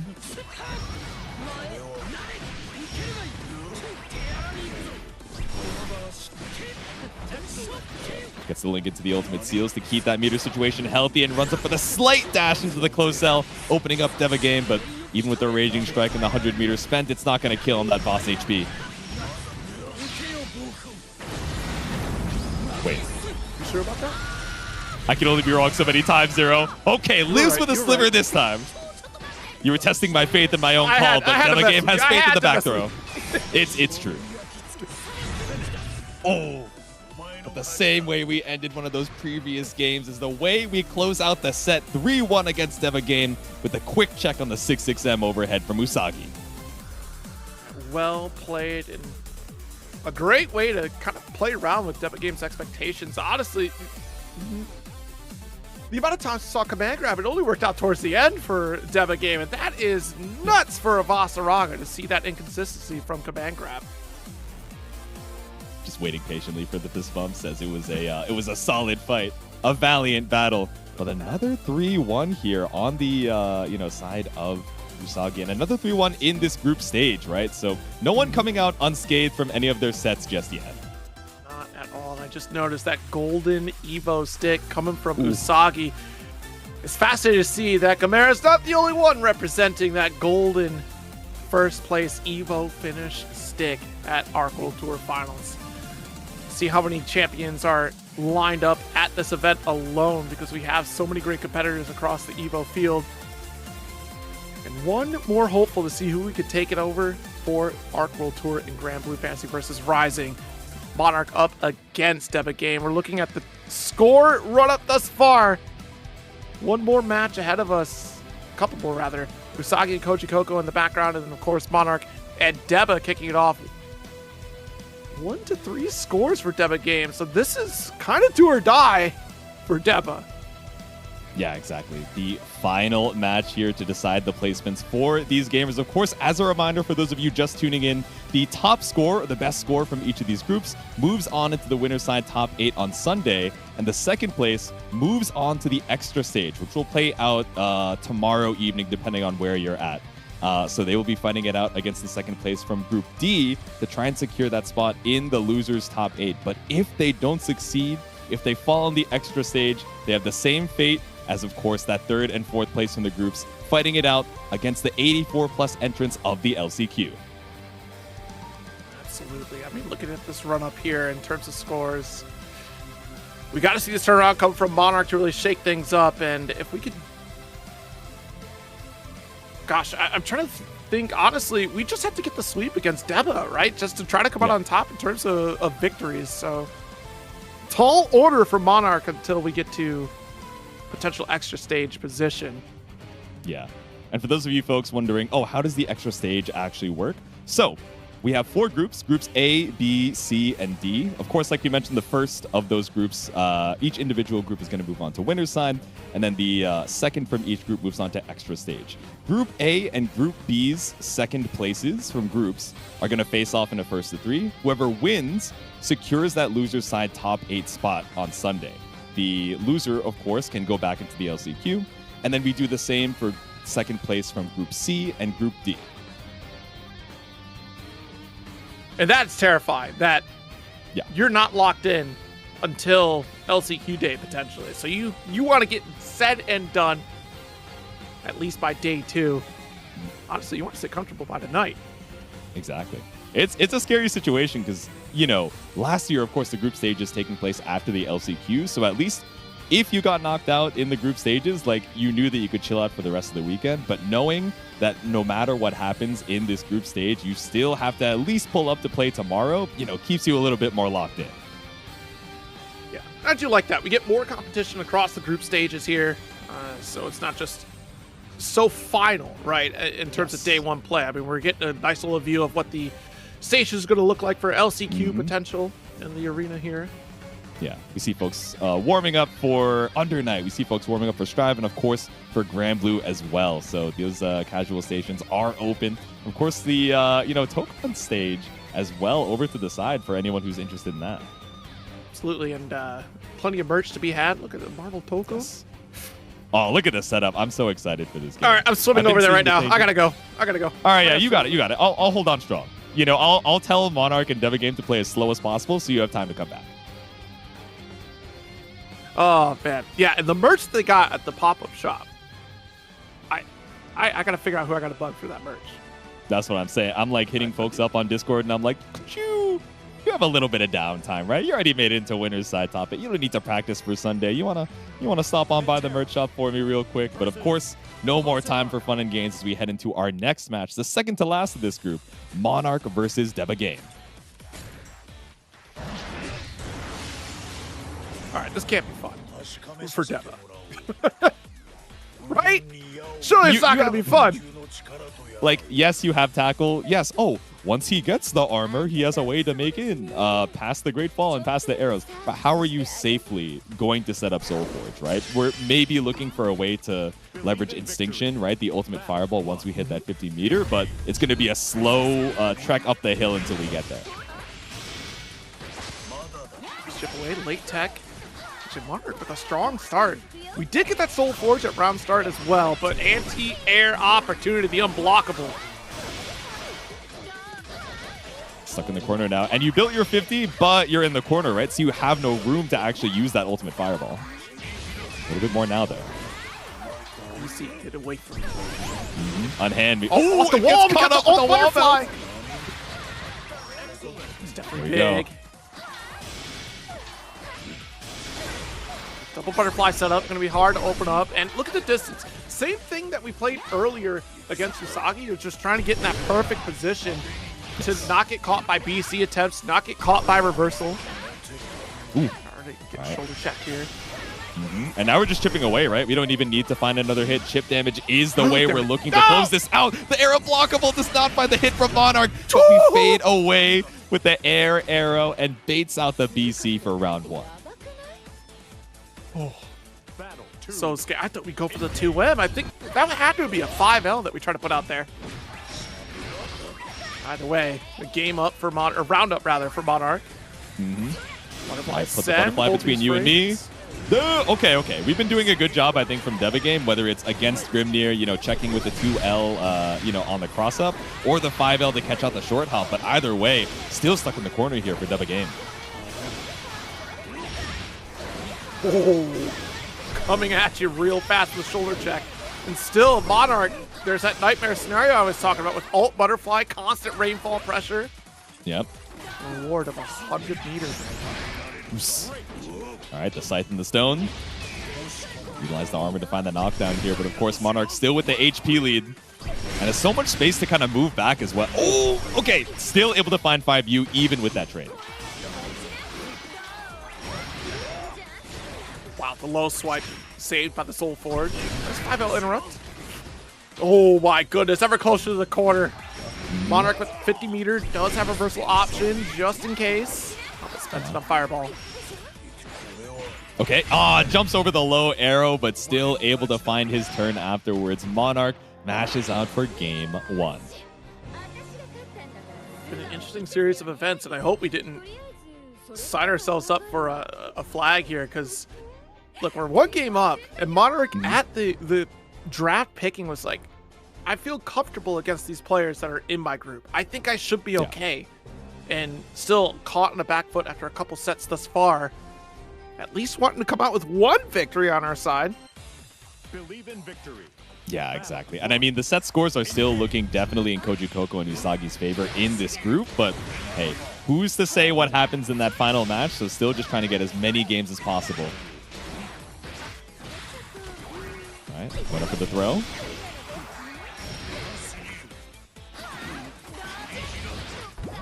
Good spot, able to get the throw. There we go, still got the butterfly for some extra plus frames. As soon as we saw that distance, we're looking for the 5U. Could have been worse. Still trying to whittle away. Deba making a desperate swipe at the low.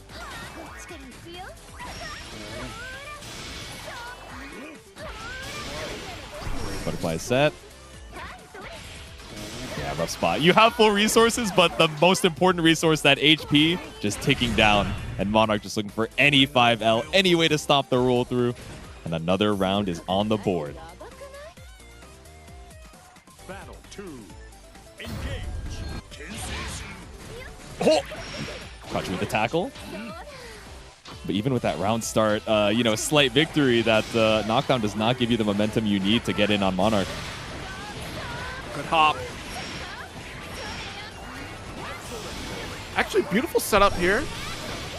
Opting for ult fade away with another butterfly. And respecting that 50% range, because Instinction has enough room. That's been fascinating out of this group, actually. Monarch slowly has pushed themselves outside of an optimal range of where Matera wants to be to catch those early frames of reversal options from the characters they've been up against.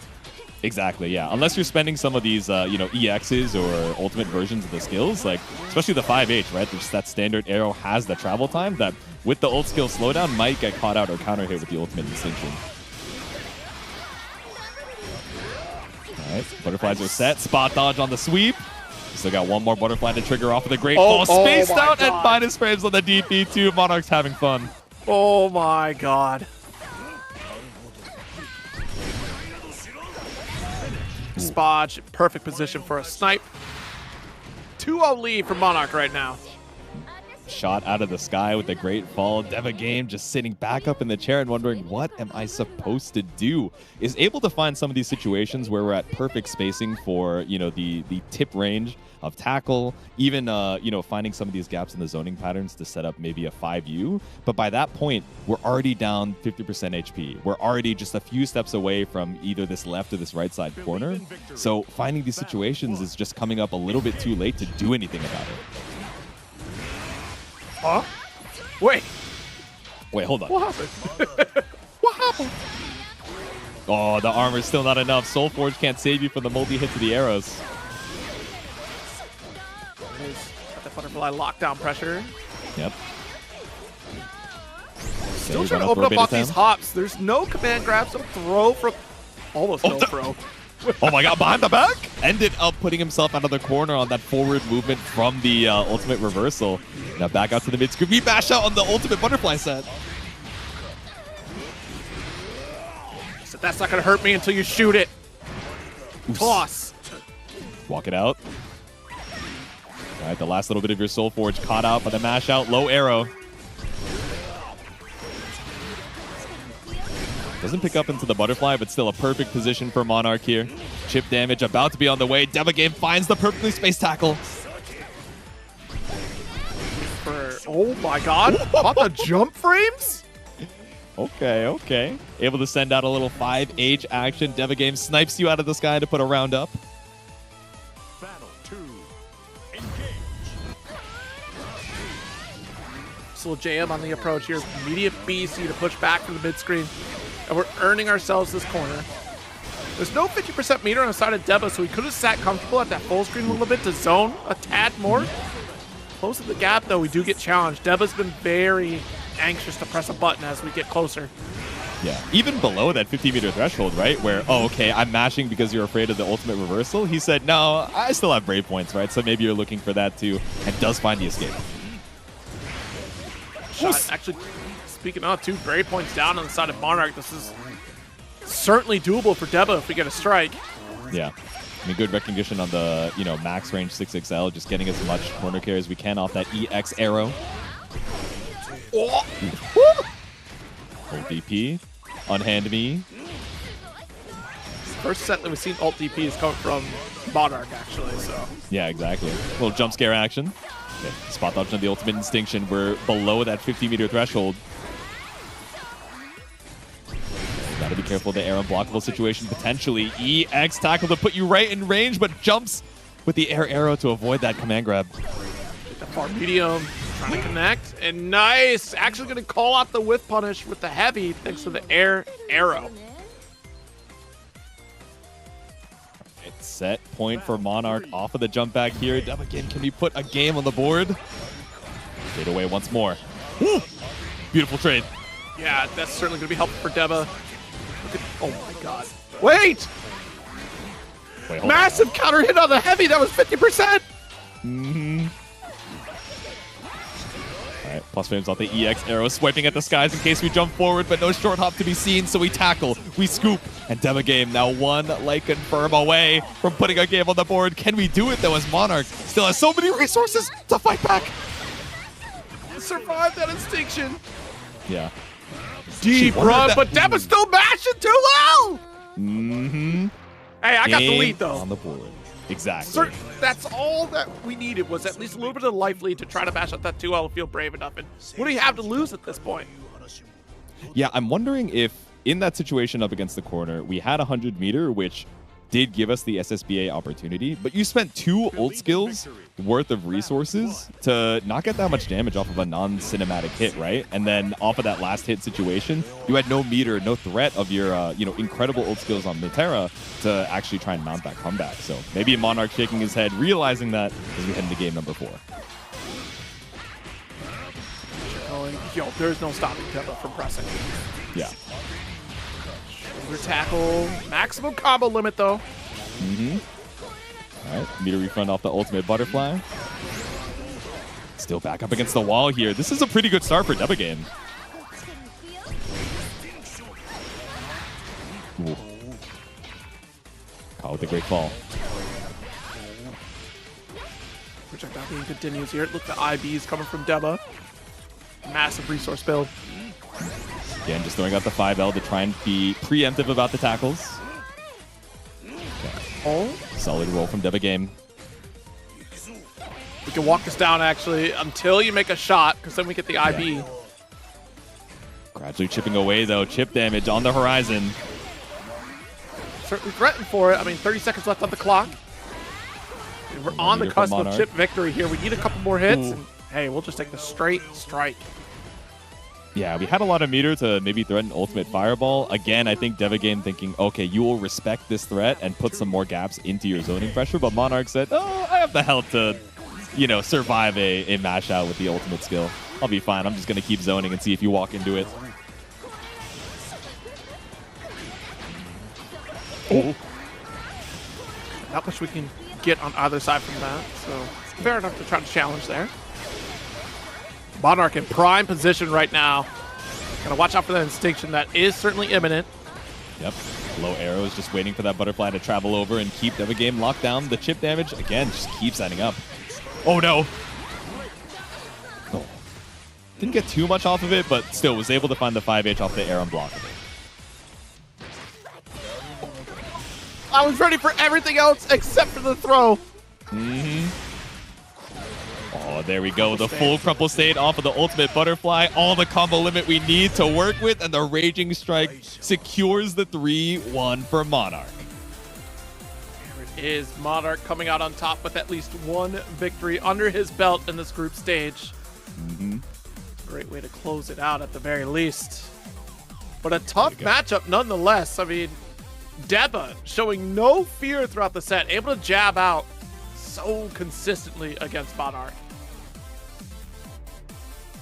Yeah, exactly.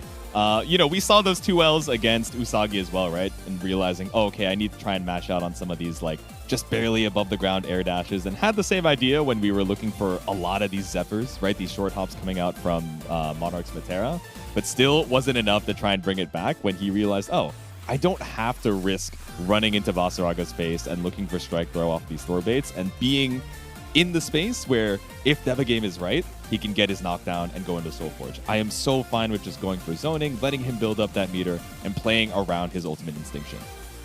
Yeah, I think that was so big of, honestly, Monarch being able to shut down a lot of that Soul Forge setup. There was very little opportunity for Deba game to really freely set that up.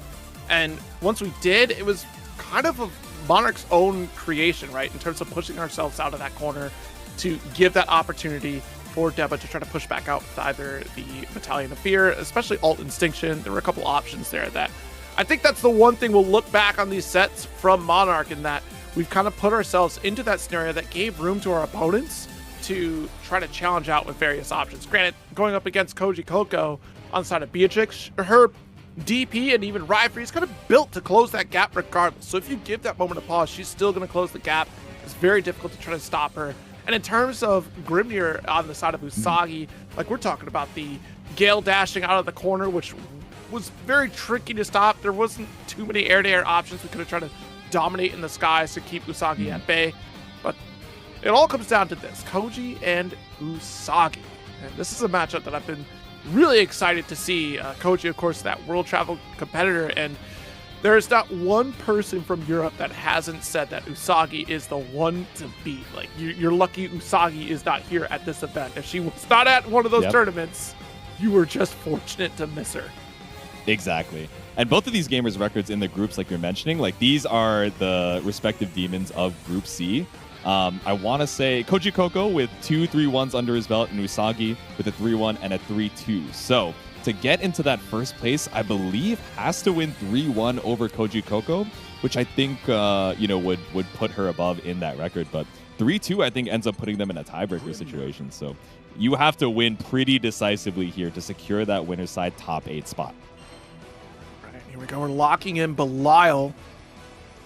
It's the round start against Usagi, which I think is a great call. You have a couple options in terms of projectiles that can snipe out the approach, but I think it's going to be more about the standard DP fare that we get from Belial. A lot of great options in terms of pressure that we saw earlier on in the block, especially against Deba game. So I don't know, Grimnir's still a character to be feared, but there's so few and far between. Yeah, of course, Koji Coco having that practice up against Zane, right? You know, on the same team, so shout out to Paragon. But, you know, Usagi coming in from the EU, I wonder if the differences in playstyles are going to be enough to try and trip up our EVO champ as we head into game 1. All right, so late tech there. A little bit of damage. Finds the wall bounce. And seals are set as well. The scoop in the corner. Massive lead. This is where it becomes a problem. Trying to fight our way out. Not seeing a reversal yet from Koji. Now he fades away. such a scary option to use, right? Trying to go for a reversal might not be so ideal, but swapping the corner with the back throw, looking for the stagger off 5L, counter hit heavy. What a response against the J214U. Finds the parry, but still gets matched out with the 5L for round 1 Usagi. Battle 2. Engage. Backing off. Maximum range of the dash L, so not able to convert with the 2N. Big combo route here.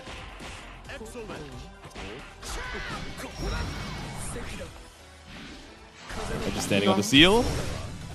Ooh, okay, actually gets caught out by the early active frames of the Goisha. I was thinking the Deathrite Tempest would just go straight on through. I'm sure Usagi thinking the same, but we do bait out the ultimate DP. Should be able to build just enough meter for Super. He won't spend it yet. Actually not even going to save it for Super. Uses the ult to get the setup, but the medium still able to open things up. Oh, Raging Strike, Raging Chain still available, but just barely at the end of the combo limit there, and does get punched out with a close M anti-air. Koji Coco ties up the rounds. Battle 3. Engage. At least the Goetia here to try to slow things down, close the gap, but Usagi still finds a way to get within the seal range. It's Asmodeus. Our turn, no PC, I'll dash right on in. No need to worry about the seals when you're the one running the strike throw. Not going to give you a chance to try and 5U and flip back out of the corner. Tries to go for a roll through, maybe calling out an early Goisha, but instead Koji Coco still able to find the counter hit after. And I don't need to guess on this one. I know this super is lethal, so we wait for the animation as Koji Coco takes game number 1. Hey, nice start for both these players here. The back and forth. You can see how quickly things can snowball for both these characters, especially on the side of Grimnir when you get those seals set up for corner. Seal is the start, so we already have like an aerial route or an escape option, but Koji not going to let Usagi utilize it in a whip punish with Dash L. Okay, knocking on the doors. We find our BC back out.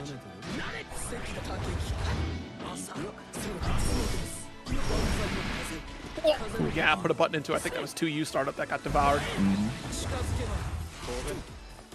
Trying to be tricky with the J214Us, but nothing to be found from Koji Coco, but finds the air dash here up against the corner, and even with the airborne hit, able to set the seals, but it doesn't matter as Koji Coco finds his mash out and the ultimate Goisha for some corner carry.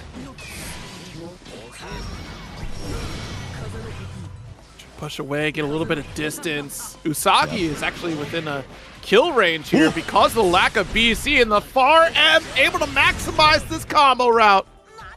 Oh my god, tricky situation. That was 2 combos back to back, but does get caught out trying to, wiggle back out of that 6XL. And another round on the side of Koji Coco.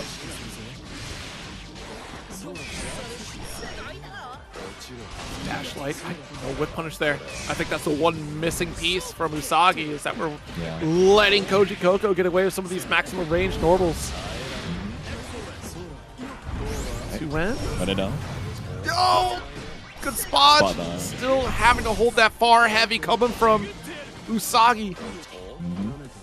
Yeah, just put up the spinning blade between you and me, but still able to escape with a double dash. Usagi, no BP to her name though, so any light confirm into Raging Strike should be able to be a clean kill. Far M finished the job with, without those break points, like you said, there's no hope for survival from Usagi. 2-0 lead for Koji Coco. Don't you forget it. Koji Coco, also an Evo champion. Exactly. And I think with 2 games on the board, if my math is correct, we've at least secured, at best, if Usagi is able to find a reverse sweep here, being tied up in the set scores. So at least, I'm not sure how that breaks down in fighting out for that first place, but Usagi still has to get there, right? Still has to win 3 in a row before Koji Coco can punch his ticket into that winner's side top 8 with any single game won.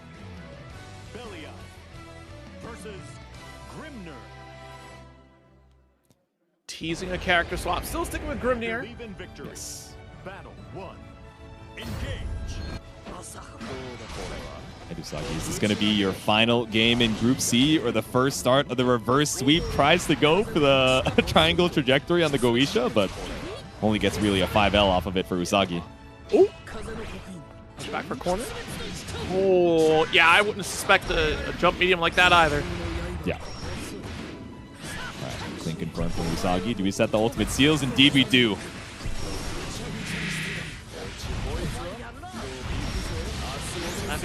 Asmodeus corner. Oh, okay.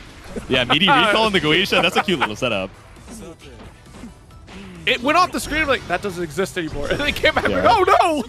The object permanence, it's like, okay, are we listening to music or are we listening to the game audio? Because you hear that little whoosh of the recall. Yeah. Okay, BC away. One more break point for Koji. Yeah, that extra damage puts you in like confirm Raging Strike lethal range. But speaking of the shoulder check, the BC back out. Both of these gamers in lethal and spends both of them for that Brave counter. Man, Koji holding that block button. One more touch! You thought you 2U on me? A simple foot to the face? What a round. Bet it all on trying to catch the walk back or walk forward from Koji Coco, only for that 2U to put Koji Coco on set point.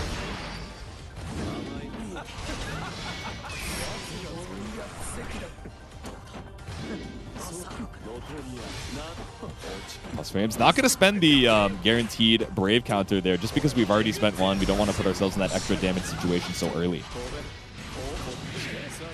Ooh, catches the jump. Awkward to confirm off of the airborne hit, but still we find the recall from Koji Coco, and now still finding a way to put Usagi on one Brave point and 50%. No shot. The meaty Raging Strike.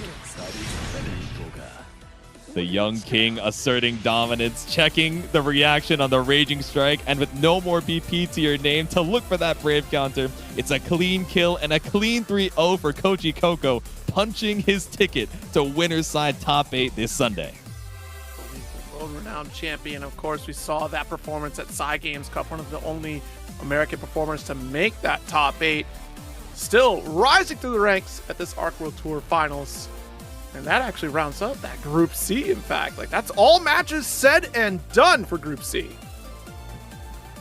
Hopefully you guys have been enjoying the action. Of course, we're going to see those final results just to double check, but, you know, even with the end of Group C, there is still that Group D action coming up in just a little bit with Shio, Kasu Usagi, Fitizen, Zerom coming up in just a little bit to round out the results of our final group stage. So I'm excited, and of course you and I are still going to be on for that as well. So more Grand Blue action in just a little bit. Yeah, absolutely. I mean, looking at this run of show here, it's Group A and B. A was the big surprise for me to see how those scores played out, how quickly that went through. You put in an individual that just is having a blast in the name of skill, and you can expect that Saurus to really start cooking it, even against characters that are not likely to take dubs against. But Group B was also a scary series, right? To see Gamera trying to pull up that Ilsa was actually really fun to check out. But this group, this is the one I have my eye on for the weekend because this is where our killers are. Monarch, certainly a lot of high hopes for Monarch in performing well at Arc World Tour, especially how dominant they were in so many tournaments throughout the year. But look, you're going up against Koji Coco, Usagi, and Deba, and you're talking 2 EVO champs in this group alone. That is a tall order.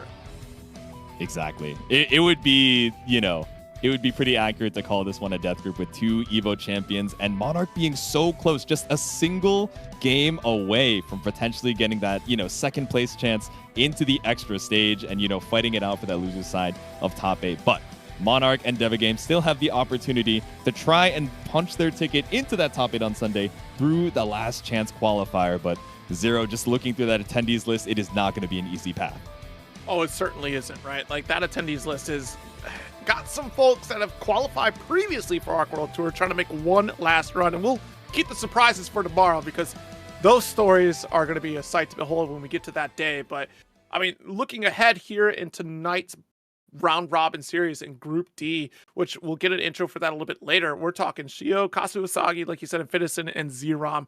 And it's going to be fascinating to see how those players are going to start playing things out because Fitizen certainly probably feeling good about some of these Siegfried changes coming into this iteration of the game But Zerom is certainly going to be a sight to behold in that matchup. I want to see how Shio and Kasu Asagi really kind of carry throughout that Group D. But that'll do for now. We're going to take a little bit of a break.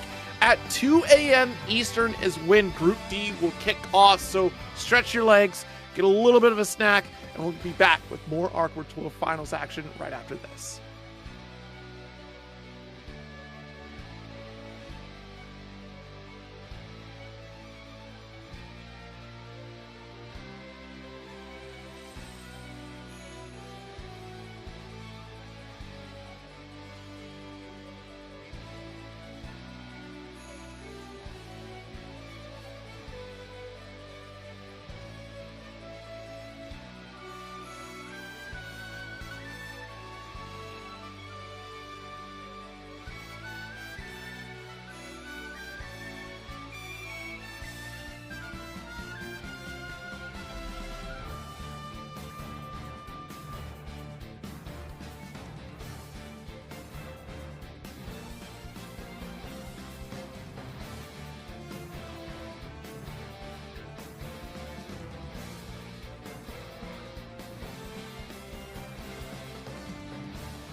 No two competitors are the same. Some run on routine for the chance to win big. Some make time to rise through the brackets. Some lock in with confidence. However you prepare, there's a place for every kind of competitor.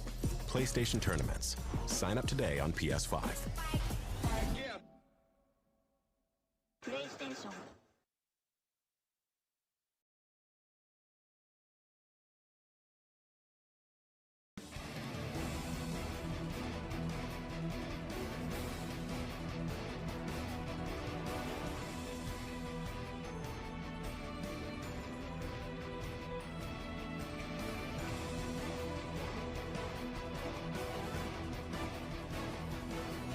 All right, welcome back, everyone. We have some more Grand Blue group stage action here at ARC World Tour Finals 2025 to 2026. It's Group D. It's Shio, it's Kasa Usagi, Fitison, and Zerom fighting it out for that last slot in the winner's side top 8. And who better to bring you through that group stage action than myself, Jatsu, and Zero. How are we feeling? I'm feeling great. This group is funny to me because Fitison and Zerom essentially got thrown into this group without a choice. But let's look at Group C real quick here. A stellar performance coming from Koji Koko, of course, the world travel warrior, but this was the killer group.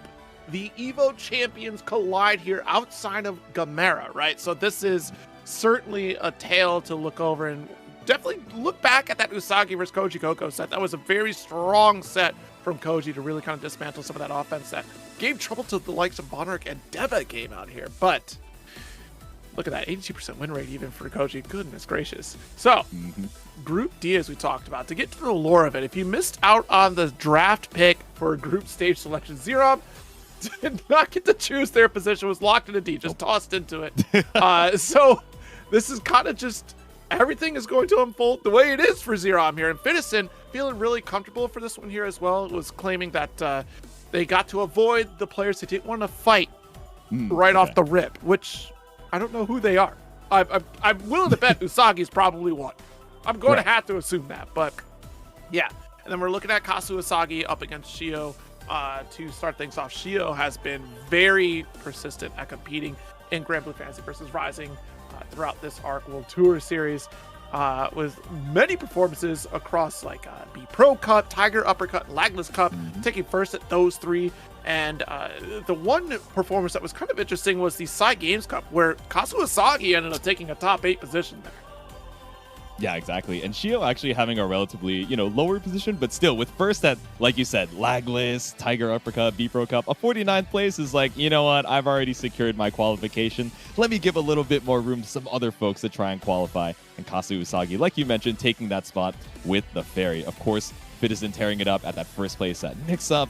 So many of these top 3, top 4 placings at, UFA, Hessen Crash, Brussels Challenge, and so many other stellar results in EU. And of course, Zerom, our combo breaker champion with the Charlotta as well. Absolutely. Shio out here with ARC World Tour points at 522. I'm going to put some respect on this next individual's name because I left one out on purpose. One tournament performance in particular before we get to that. Shio. Super Tournament 2025 third place is the tour record here to try to get into this qualifying position with the Luane, who has been on a tear across the globe. Started out as a problem in Europe and now has crossed many countries to get to this point. In fact, forcing some players to really change over, namely Totoro, opting to just go all in on Luane and giving plenty of folks a second look at maybe opting for this character. But those changes that we've seen, right, with Ultimate Wheel, certainly giving folks a moment of pause instead of going all in, maybe going back and reevaluating some of those older characters that they were playing with. So that is something to think about in this matchup. Still a very potent character. We've seen it earlier in the bracket. Saki, unfortunately, not able to really kind of come out on top with this Luane, but I think that's just like the immediate shift that Saki had to make to that character because we have other comfort characters in the past that we've played with. Now, our next competitor. The one tournament I left off was EVO Japan 2025 champion Kasa Usagi. You thought that the EVO champs were said and done with Group C? Let's not forget Kasa Usagi's performance here at EVO Japan, taking first place with this Fairy and getting that immediate qualification to ARC World Tour, the first to get that blessing. Yeah, exactly. We already have one rabbit qualified, or rather, making it into the extra stage in Usagi and the Grimnir. So let's see if Kasu Usagi is going to be able to continue on, or even make it into the winner's side top 8 and bring another rabbit into that Sunday stage. Of course, rocking the Fairy for quite some time now, so it's going to be a little bit more zoning action, who I imagine, especially going up against Lowain, at least has these like long-range buttons to try and challenge, you know, if we're backing out to full screen with the Lowain back run and just going for summons, going for eats, and making sure that you can't get away with just taking that space for free. Yeah, the storyline has been fascinating for Kasu Usagi, who has basically just been very consistent at placing with these top 8 finishes, starting even back from EVA Japan 2024. But what's really fascinating is just the lack of appearances for other, at least, Start.GG confirmed tournaments, right? Because obviously we've been practicing in the background here to still remain this consistent, even at some of these high-performing tournaments like Psy Games Cup, right? So Kasu Usagi looking to hit the ground running here in this group. Look at the photo from Shio. Wait a minute. I know, he's so happy. And he's like showing off the lag list as well. I'm trying to see what that is in particular. I see the 30 MG. You guys are going to have to give us a little bit of intel there. Yeah, I'm definitely curious. I was like, oh, is that like lagless deodorant, or is that like lagless? Because what were they doing? Are they like mints? Is it like bath? a snack? Yeah. I'm so curious. Yeah. They were giving something. Oh, they're bath bombs? Yeah. Bath bombs, maybe? Yeah. Maybe. I don't know. But either way, Lowain starting things off against Fairy. Mm-hmm. Now, like you were mentioning, the long-range normals able to interrupt a lot against the Sammy and Tomi pressure. Also, that invulnerability not being there, right? In terms of the ultimate Sammy and Tomi, it's still able to get struck down as opposed to just having that free reversal off of ultimate nowadays. So you have to be a little more cautious. Still a very potent tool, but you can't just toss it out for free. Yeah, Ultimate Flame Wheel just used to be one of these moves that when you're Lowain and you have 50 meter, it's like 90% of the time an excellent trade for you, especially against Fairy, right, who has that long range, but of course is also risking extending her hurt boxes. So Shio maybe just trying to, you know, play a little bit of a tricky space again, set the laser, stay right out of range of far M, and gradually walk Usagi down to the corner. Look at this full screen. Sammy and Tomi deny, but missile barrage not able to work out here, and brilliant side swap from Kasu Usagi. There it is, the denial of Homefield, immediately covering with another great whip grab. Yeah, exactly. Able to find the full confirm. Kasu Usagi off of that high in the air anti-air Beppo. And now we're just looking for a little bit of chip off that 5U as well. Go, nice throw. Brilliant life lead. Oh, I was not ready for the JM like that. Yeah, right? Maybe a tricky counterplay against the wake-up parry to make it like a sour spot hit, but instead runs up for the EX parry, and Shio just trying to make something off of this, 20% HP situation. No running away for you. There's a 5L. Oh. Very scary. That too far for the close M. Exactly. Spooky stuff. Shio's still in a rough spot for HP, so might as well spend the BP to try and get that advantage. Walk back to try and bait out a throw, but Kasu Usagi doesn't bite. Sends out the ultimate GG, but it's not the kill. I think we're looking for the airborne state of the ultimate awesome sauce to clear that GG, but it was active before we could get that pull. And then unfortunately jumping right on top of GG for Shio. Round up for Kasu Usagi. All right, summon the bros off the airborne hit. We get a clean confirm in the corner here for Shio. Still no 50 meter for the ultimate DP on Kasu Usagi's side. Ooh. All right, just goes right over the 2M. And that's brave counter out for Kasu Usagi.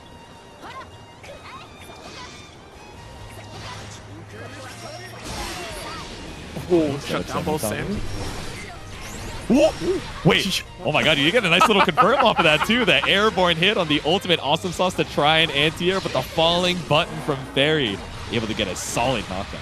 Yeah, Kasu Usagi just hanging around until you make a mistake. Push back to the corner here, shut down Catbot. Brilliant spacing for Kasa.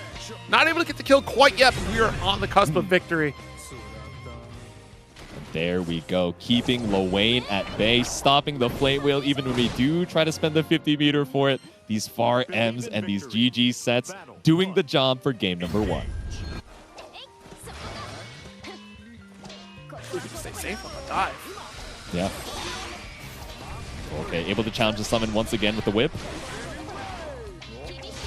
All right, be careful. GG right behind you, so tries to run up, but does get caught up by the whip. Yeah, we see Shio really trying to figure out the spacing here. Does get the dash M. We saw dash H earlier. That was the round kill that Kazuya Usagi had interrupted, but it seems really tricky to try to get that ball rolling. Sammy and Toby not finding a mark and having to back it up with the cat bot. It's a lot of resource-intensive spacing that we're again shutting down cat bot. Not going to be dissuaded by the ultimate wheel. Just trying to play at that far M spacing, see if we can catch out a summon from Shio. Just vacuum you right back in. Fade away. Disconnect. GG to make the approach. Yep. We're waiting for those resources to come but back. There we go, Tommy.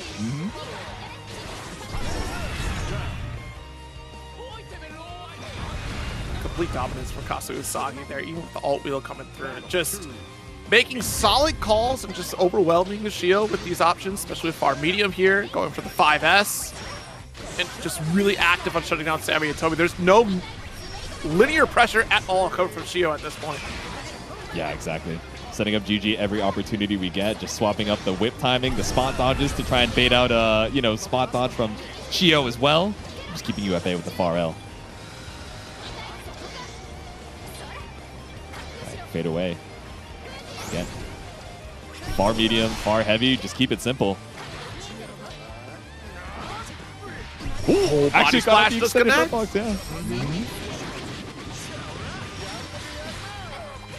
Speed restoration. Correcting that position to make sure we don't lose that corner. Got the elote on deck. Trying to set out EXGG, but we jump back. I mean, Shio has the whole screen to back up, so might as well not take free pressure where we can.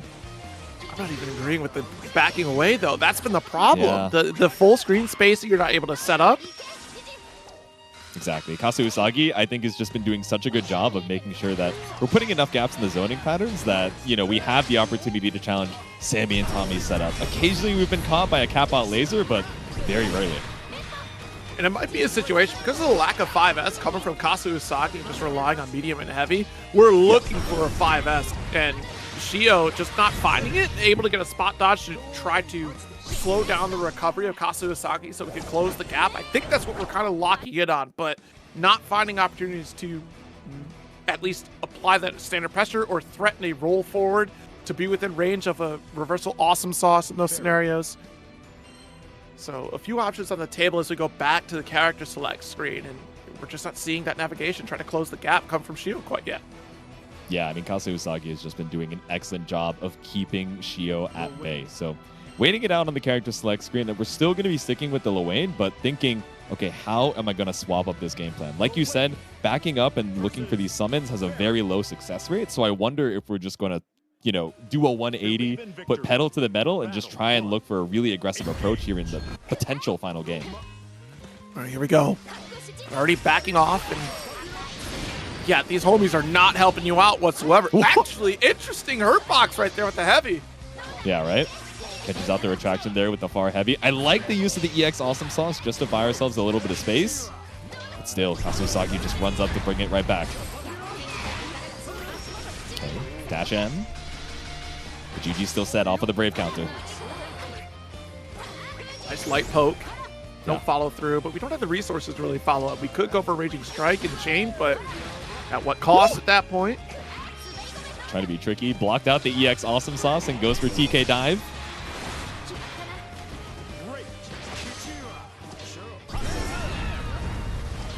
Yeah, all the time in the world to react. So just the easy spot dodge off of that 50 meter. No meter refund for Shio, so waiting for another, 50 meter to come back on board. Ooh, a little bit too shallow. The walk back from Kazuya Usagi makes that throw whip from Shio. Off the Raging Strike, and EX Special is all we need to kill with EX Beppo. It's set point. Battle 2. Engage. Big jump, just shy of the up dog. Yeah. And light, we're still going to get the overhead here. Rather the high coming from Sammy Tomy. Yeah. Perfect navigation off of the round start here. This is Shio's round. Yeah, you spend the Brave counter, but especially off the GG set and the side swap here. Really just trying to fight to get that momentum right back. The back dash to bait out the poke. Still another medium attempt, not going to work. And pushing right back into GG, not able to get there, but You notice the step back for Kazu Usagi to shorten the screen and try to push Shio into it. Yep. Okay, slash out with the far M's. Again, just such a good answer to calling out Sammy and Tommy, but far M actually able to reach on the back step, or maybe an attempt to swing from Kazu Usagi. Either way, round up for Shio. All right, to start. Still, we're not quite finding that navigation in the mid-screen to try to roll through some of these extended normals. The traditional set play from Lil has not been working out at all in this match. No. Ooh. Okay, catches up the special cancel with the EX parry, but awkward knockdown, right? So Kazu Usagi's still fine to match back out. Here we go. Nice 2N there. Awesome sauce to extend with Catbot.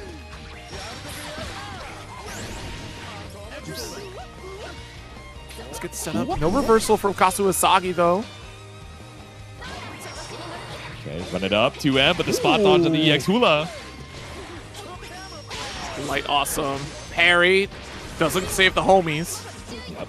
All right, GG is set off the back throw, but has to go for the close cell. Keep it median, keep it real. Gets caught up here with the EX Beppo bounce. And we got Super to strip away the Brave Point too. As much damage as we can. The combo limit achieved. And what do you do at this point? You have SSBA. We could go for Iggy. Yeah. But opts for Wheel. Ooh. Oh! Wait a minute. Should be enough at the chain, and we do get a game.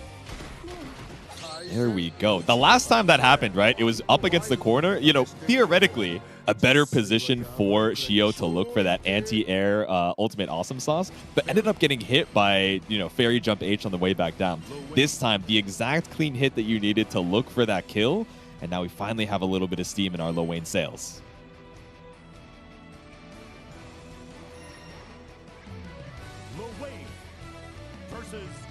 I've not turned that icon on before. Is that the no technical on the side of Kazu Usagi? It's like the X on the D-pad, right? That's what the symbol looks like. I think that is the removal of technical, yeah. Okay, interesting. I've not turned that on myself yet, so. I think for inputs wise, like sometimes you do get accidental super if like you're looking for, you know, forward on like a UDP and you roll the quarter circle by accident. But you know, I feel like that's one of the main reasons we see technical on like non-charge characters in particular. Yeah. All right. Yeah, now we're looking for the just defense from Shio, right? You know, it's like you mentioned before, these multi-hit zoner characters, you need to get as much meter as possible anytime you're blocking these multi-hit projectiles. Oh no! Too far! Yeah, that was supposed to be BC, and Shio still asleep at the wheel there, not able to get the spot dodge. Just kind of ate that one. Yeah, exactly. We were too far to poke out and stop the Raging Strike with the 2L, so ended up getting hit for it. Now you're down 2 BP, which is rough for the next hit from Kazu Usagi. Shio tried to catch the recovery of the spot dodge. Not going to work out. Yep. All right, Dash Devil puts you back to full screen. Option. Yeah.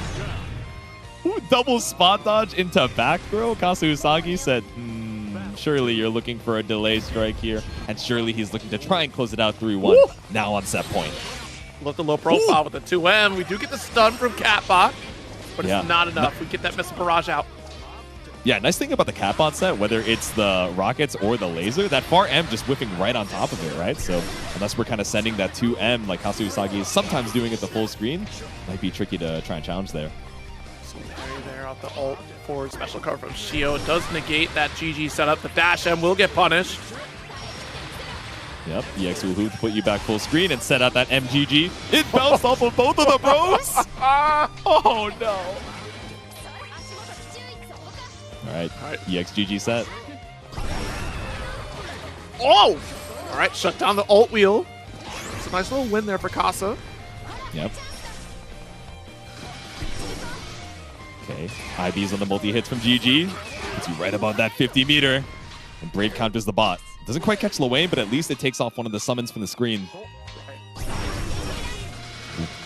Yeah, see, times have changed here, because normally you'd be able to pressure with that ult wheel, and it's not going to work out in Shio's favor. Chip is imminent. Okay, wait a minute. Wait, whiffing the JL, you were just a pixel too far off of the dash, and if Shio is able to find the kill off that, that's going to be a heartbreaker. Combo limit saves you, but this time we're going to dodge the Raging Strike. We're not going to let it happen twice. Shio just barely comes back from the brink of defeat, but Kazu Usagi still on set point. what a play. Shio not going to give up yet. Right, and I do like, again, notice the presence of mind here for Kazu Usagi, remembering to back off so we close the escape route for Shio to land right on top of that GG, but awesome sauce the moment we set up GG, denying that offensive pressure. This is what we're looking for here. The spot dodging and close range navigation against Fairy. Shio is definitely ready to play now. Dropping the close M in the corner, but still got a solid chunk of damage. And that corner carry as well, and we're going to do it twice. Says, I'm not sure if you're ready for the reaction 2 times in a row, but Shio, of course, showed that reaction in that spot dodge last round. He is moving with power right now. See if we can keep up with the active defense coming from Shio. Backing away from the medium. Yeah, but the homies aren't going to work out. The backdash away with homies is not the answer. We've been whip punished before, and the 5L is the big open for Kazu Usagi. There we go, trying to get a clean knockdown. Ends up point blank off the Raging Strike. Double whiff on the throw just to keep you on your toes. Shio with 100 meter and barely any HP. Can you hold on for game 5? Dare we say that was a setup? Because this is certainly interesting.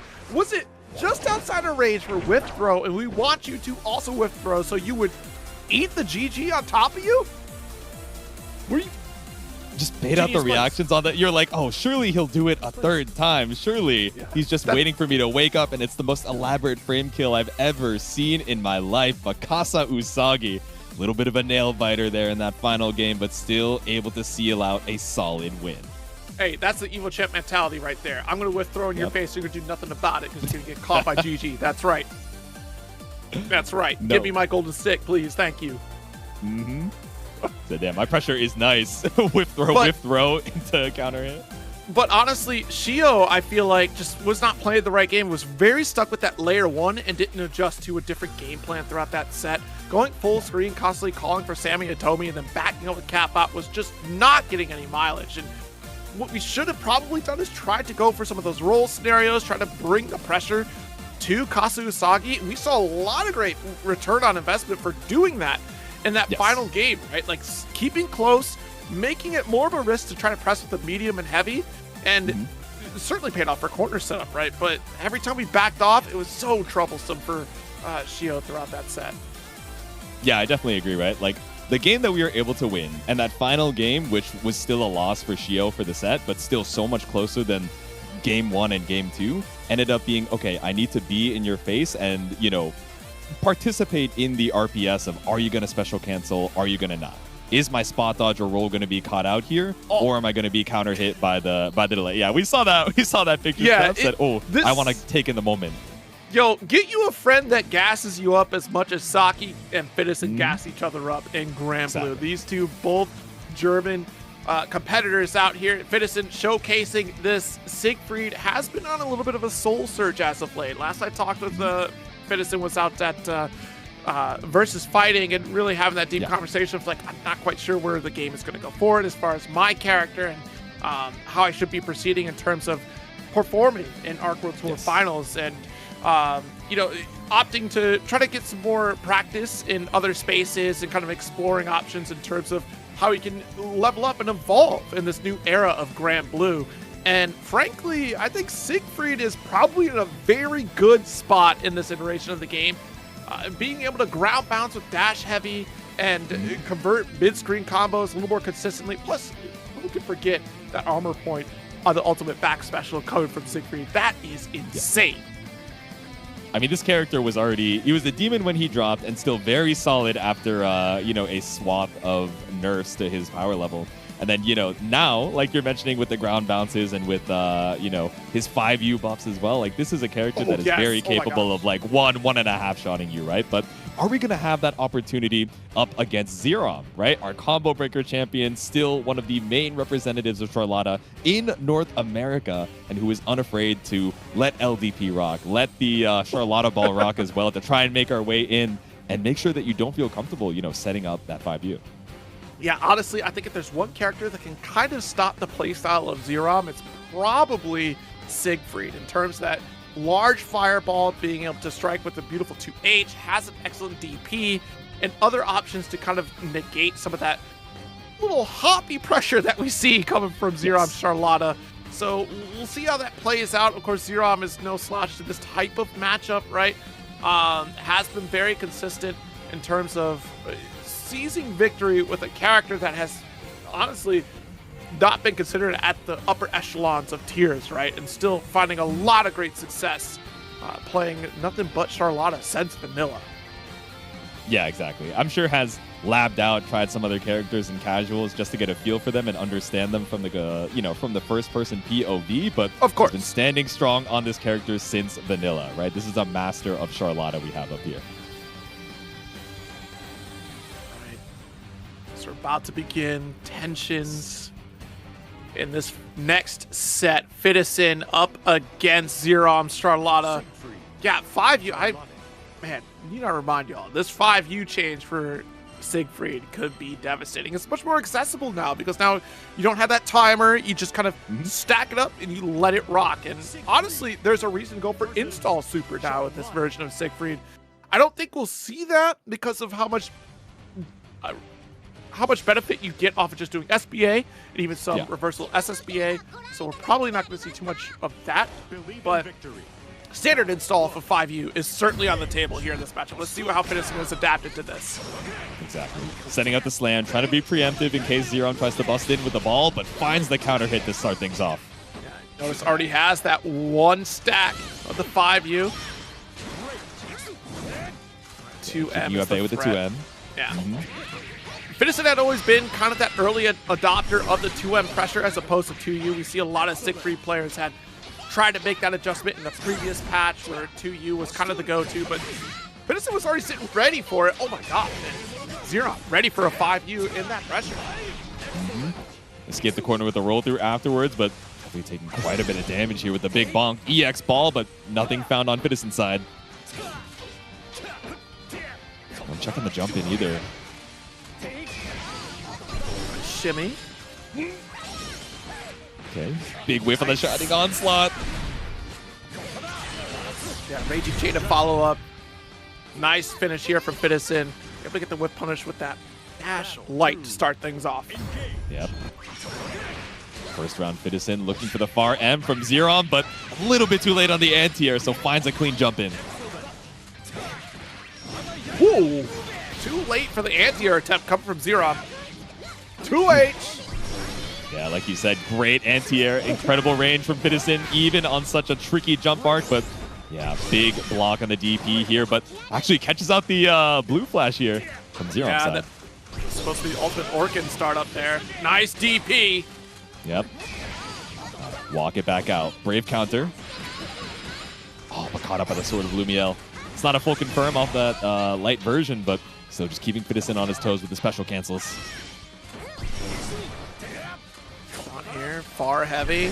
We're going for max range normals. Oh my god, we can continue this route. Launch it, finish the job, Zerom. Keep it simple. Cash out on the Raging Chain while we got it. The double ultimate ball for the refund. Okay, tying the rounds up with style. Uh-oh. Very odd drop right there. Maybe just slightly too late in the Orkin follow-up. Nice DP. Yeah, DP for DP. The first one not invul, but, you know, definitely fast for the level of crush that it has.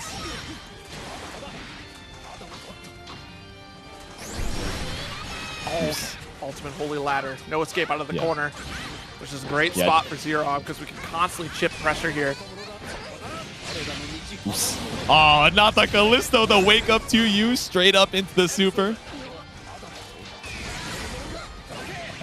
BC back out, far heavy from downtown. No, but that doesn't reach. No! Oh my god. Okay, EXTP seals the deal. I was scared Zerom was going to come back from that one, but Fitison still able to secure the game with a nail biter. Believe in victory. I was on my knees begging, like, please, clean this up. Yeah, I was surprised that also wasn't a cinematic hit off of the super, too. That's very interesting. Dang. No! Oh no. That's such a rough drop. Just the big bonk going entirely wide. Steal back the turn with the DP. Yep. Ooh, yeah, with the whip dash light, that means Zerom can try to steal it back with the ult DP right at him. Yeah. Caught with the overhead helm breaker off the demon flip, but really just chipping away at the HP. Not the worst thing in the world. Finds a Raging Strike confirm. Post far L. Uh-oh. Yeah, that was tough. Side swap with the 2L. Open up 2L again. Fitison down around. Yeah, and even without the Raging Chain meter behind it, right? Zerom just looking for that Raging Strike to get a clean knockdown, so I agree to secure that corner situation. Spot dodges the firewall and busts out with the L ball, but does get caught up by the JU, which is why we're seeing that ultimate DP from Zerom instead of the 2H sometimes, right? Doesn't even want to have to play that RPS of, oh, are you aerosoling or not on a jump in? Got hands. Mm-hmm. PC out. Howdy. Oh, walk it back out off of the Raging Strike attempt or like a late BC. Yeah. Either way, it's not working out for Fitison. It was supposed to be the confirm. The 5L, right in the Raging Strike confirm. Expecting a hit there. Final touch. I mean, honestly, not quite there for Chit. There's a sliver of health. And that'll do the light. Nice spot dodge. Able to find that last hit. That sour spot on the UDP actually ended up working really well for Fitison because it side swapped him back out of the corner. But, you know, when you spent your meter to still be in chip damage territory, it's not an easy spot even when you have the corner. Very fortunate the dash light does the cross under there off the holy ladder. Mm-hmm. Okay, now we poke out with the 2M. Walk it out. Dash light, the 2M maximum range there. Fitison able to push. Trying to go for the medium fireball. Yeah, backdashing off the L ball there, maybe expecting a double down on the DP from Zerom, but now knocking on the door with that close L. EC, get back in that corner. I'm not done with you. Yep. Eats the overhead. That's fine. All is well. No DP this time for the double dip. Hey, there it is. That far light in the chain has resources to put you in the corner. Not enough, or not believing in the kill, the far heavy will get punished. Yeah, you don't get the cinematic hit there. I was wondering. We ran up DP and it out-involved an ultimate version from Fitison. Zerom, with a hard call-out, takes the round.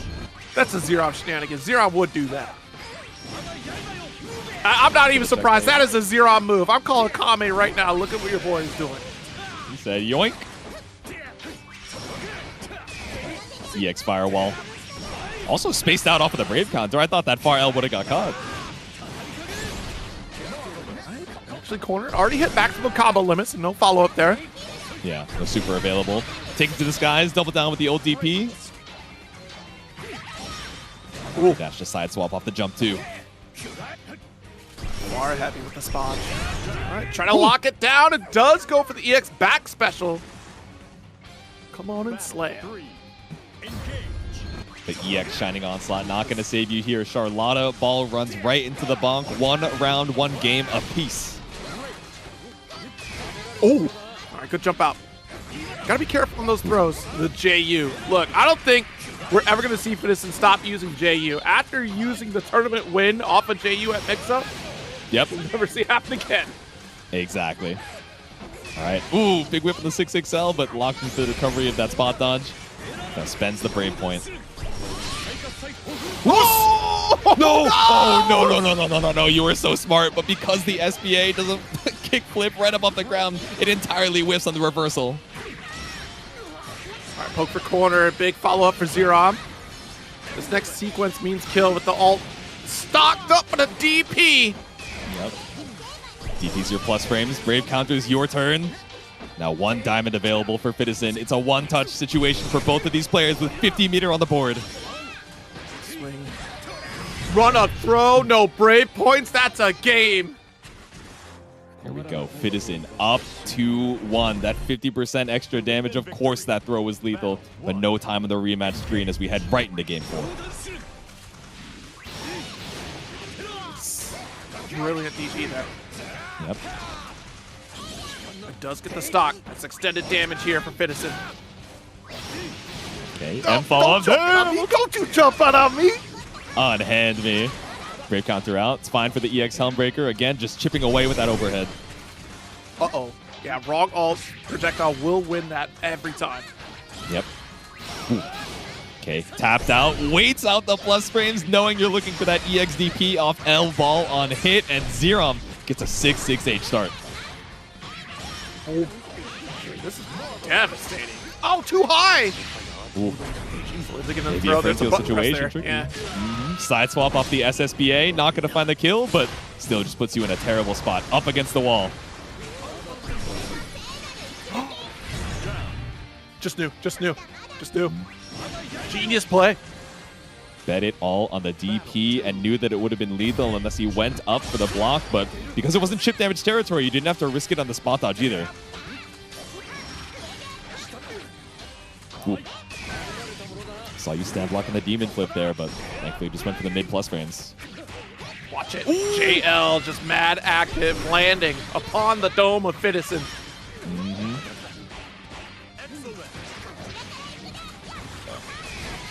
We'll go actions, take our plus frames, and wait it out off the Brave counter. We still mashed after, though. Match with a 2U, no less. Spodge, though, from Zerom. We're still going to get the heavy Orkin. Trying to get the stack on close heavy for that massive counter hit attempt. Yeah. Nothing found, though. Does check you with the 2L, but doesn't believe in the light confirm, and it goes over again. Now Zerom ready for it. The second time we've seen that. A heartbreaker for Fitison because that ultimate ball just goes right under. Right, one more chance. Checks the light. You do have a round up, so you can take some risk. Oh, God. Oh! Jumps over the JU behind the back. That Sword of Damocles ends up falling on another head this time. Zerom ties up the rounds, but Fitison still on set point. I'm giving some professional advice. Please do not SBA the Charlotta ball again. Yeah, don't do that. Off the wall, though. Actually, Zerom might be the first to spend an SBA. Next hit kills. Walk it out. Just trying to stay right out of range of the bomb. Ooh, there we go. This is the reversal that we need. Not that we had 100 meter for the SBA, but EXDP catches out the ball. Oh, I got the tech. Ooh. He's going for the deep jump there. Install. Very rare. I told you guys we're likely not going to see install. I'm surprised we spent it there, but it would have been the massive comeback factor if we could have survived that next sequence. That's certainly something that you want to keep in your back pocket. Yeah. I'm assuming the thought process from Fitison there is, oh, okay, I die to a DP, so at least let me do maximum damage. So, you know, I can fish for a heavy counter hit and not even have to worry about a second hit to open you up. But now, we're in final game here in the set between Fitison and Zerom as he starts it off strong and puts him in the West Coast corner. Attack. Easy with these JUs. They're starting to become a little predictable on the side of Zerom here. Oh my God, tricky. Swap? But yeah, puts you back into the corner. I like that we're just walking back off of the jump ins from Fitison as well, so that if it's JU, we can just look for the far L punish, but not an issue we'll have to worry about this time as we're stuck in the corner. I believe the super side swap, so Zerom finds an escape somehow. Let's go. About 50%, 2 brave points down. No, anti-air misses the BC. Yeah. 2M. If we believed, if we had a godlike hit confirm into a Raging Strike, that would have been lethal for Zerom, but now both of them fighting for that final hit, and of course we bust out with the LDP. Battle 2. Engage. See match point here for Zerom. Very cautious and rightfully so against Siegfried. You want to get caught by a stray heavy, but Fitison close range here. Clash! Jeez. I bet you that would have worked if it was the ult back special, though. Because we would have had that guard point there off this spinning slash. Four can pick up in the mid-screen. And just looking for the backdash anti-air. Clean work with the 100 meter and the Raging Strike. We'll see you for final game, final round. Thank God that would work. I know. You know? Battle 3. No more wish from Fitison, please. My heart can only take so much. All right. Empty jump throw. No! Empty run up throw.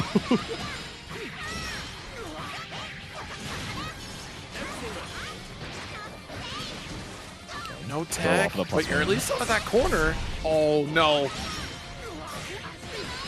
Fitison falling apart right now. Now in one-touch territory up against Zerom. Next hit builds up that 100, but UDP secures us a clean knockdown. Way to safe jab the ultimate DP. And speaking of, tries to bet it with another 50 meter, but Zerom blocks it out and takes the 3-2 over Fitison.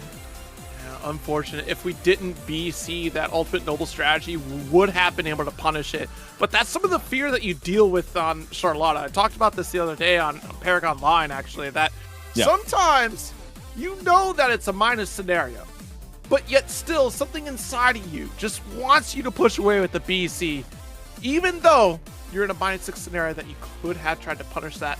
And Fiddison, under pressure, you know, could go for a panic and try to BC out of there, try to reset the neutral, get away from the corner.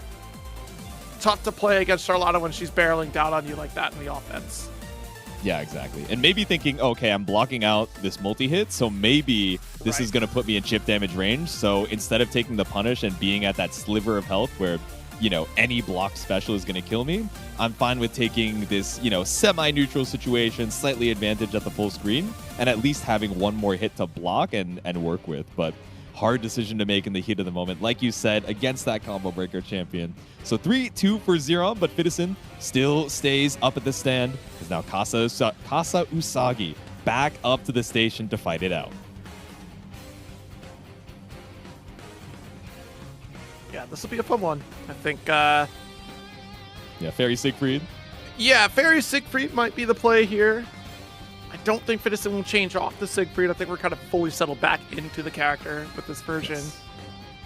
But still a lot of great tools. We did see some install play. I wouldn't be shocked to see Beatrix now that I'm looking at this. Like, he might be thinking it too. Because honestly, J2, I'll be so real with you. What's up? You play Beatrix into this, you're gonna do very well. Like, damage output from Siegfried, sure, that's fine. But Beatrix has so many ways to just instantly close the gap. And I'm talking exclusively alt ride free. You cannot throw out a GG when I have meter. You are not allowed. Spot dodge, avoiding the far range normals, ride free right through. I see the advantage on Beatrix here, and I would not be surprised if we opt for Beatrix from Fiddy.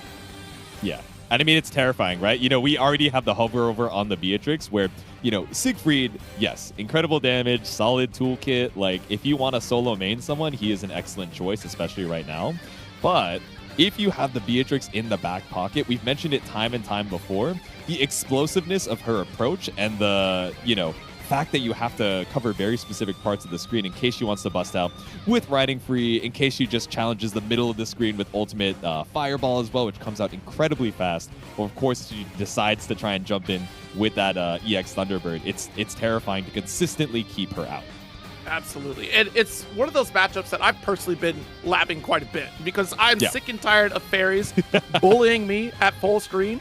And it's my go-to character is Beatrix. And that solves so many problems for me. 100%.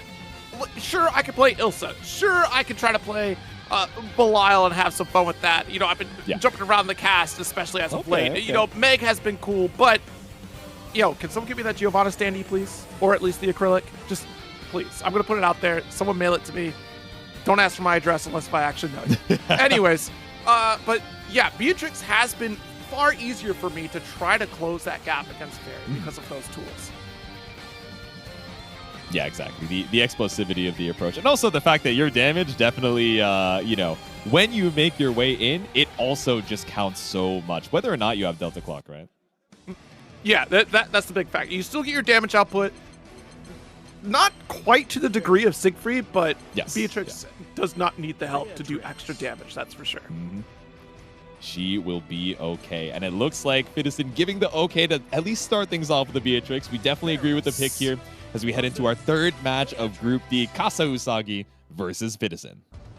Believe in victory. Battle 1. Engage. I want to see a little bit of a different play style here. We're talking these rolls, spot dodges against these normals, something that we didn't quite get from Shio, but look at how quickly Kasa Usagi shut down escape options with GG right on top of Beatrix. This is where it becomes a problem. Yeah, there we go. Immediately sending that M riding free at the perfect spacing, so Kasa Usagi aware of that, just waiting for the down back. Nice, and there it is, right? We were looking for the guest pens to hit, try to go for the roll through, and it does succeed, extending the recovery time there to try to get the challenge. Now we're in Delta Clock range. Yeah, GG on cooldown, so just running up for a little bit of space. Clean anti-air with the EX Beppo, but it's still not quite enough to kill. But 2M does the job. Now, here's the other factor in this matchup, specifically for player, right, is just the fact that Fidison might not be comfortable switching to Beatrix. I think there was that period of time where Fidison wasn't quite ready to try to showcase Beatrix in some matchups that seemed like this is a slam dunk for the character. And that might be a factor here if we haven't been, playing Beatrix as much as we have in Siegfried with this latest patch. Exactly. Does she have the tools for the job in, like, just about any matchup? Absolutely, but do you have that muscle memory, that comfortability with, oh, this is where I'm looking for M riding free, this is where I'm sending out my ultimate fireball, and even just a tiny delay in some of those decisions might be enough. Try to go for the stagger on light, but Kazuhasaki had the right answer with the ultimate up dog. No! Yeah, again, just looking for some of these confirms off Raging Strikes, but falling a hair too short. Fidison now barely. Nice. Oh my god, Nice. the shockwave with the ultimate Thunderbird. Wait! Kazuhasaki tried to challenge a little too early. Oh my god, please. Yeah, we could have gone for Thunderbird there, actually. Oh, man, such a bummer. And it might have just been like one of those panic situations. We did get a little scrambly at the end. If we would have done EX Thunderbird after doing Alt Thunderbird, we would have Delta clocked on the ground and extended a little bit more damage. We would have had to cut to DP much sooner, but at the very least, it would have had more damage on your side. Yeah, exactly. A little bit more corner carry as well, but such is life. Game number 1 to Kazuhasaki. We're off of, like you said, definitely a heart-shaking scramble. Whoa, what a brave 5L. You were locked down for like 90 frames off of GG, and you're like, no, I'm waking up with 5L. I respect it. Yeah, jumping, unfortunate. We could have done a run-up in DP. Yeah. Nice, counter hit, but full send. All right, backs up off of the ultimate GG, looking for a throw bait there, but nothing to be found. Extends your hurt box into that ultimate fireball. It's a good knockdown for Fidison, but it's not enough. DP lands, but Kazuhasaki inspired does the same thing for lethal. Yeah, it's just going to be that stagger 5L. It's going to get called out with alt DP. Kazuhasaki wants one thing, distance away from Beatrix. All right, there it is. 5U threatening a Delta. Oh, okay. Gets over GG, but does get caught out by the overhead on the way down. And GG waiting for the pickup too, says, I got you. Yeah, these jump installs have not worked. Kazuhasaki too ready for it. We do get a DP. Staggers. It's tricky timing. Once you get that close to Fairy, if you're holding a guest pence like that. And oh, nice, actually swinging out of the corner there. Nice, does get the ride free, no counter hit. There we go. The whip brings in game number 2 for Kazuhasaki. We're seeing Fidison struggle to try and, bring Fairy back down to earth, which is generally not the threat range that you're most concerned about when you're going into the matchup against this character. But it seems like the whip from Kazuhasaki, and whether we're, landing early and looking for anti-airs or just going for a late, escape from the rope, being tricky with the jump-ins that way, Fidison's been struggling. Great attempt off that Star Chaser. Does get the counter hit. Not closed up for corner, but it does put Kazuhasaki back against the wall. Nice. Yep, 5H, GG set. Try to keep you locked down for the detonation. Run up the road. Ooh. Actually out-involved the ultimate DP.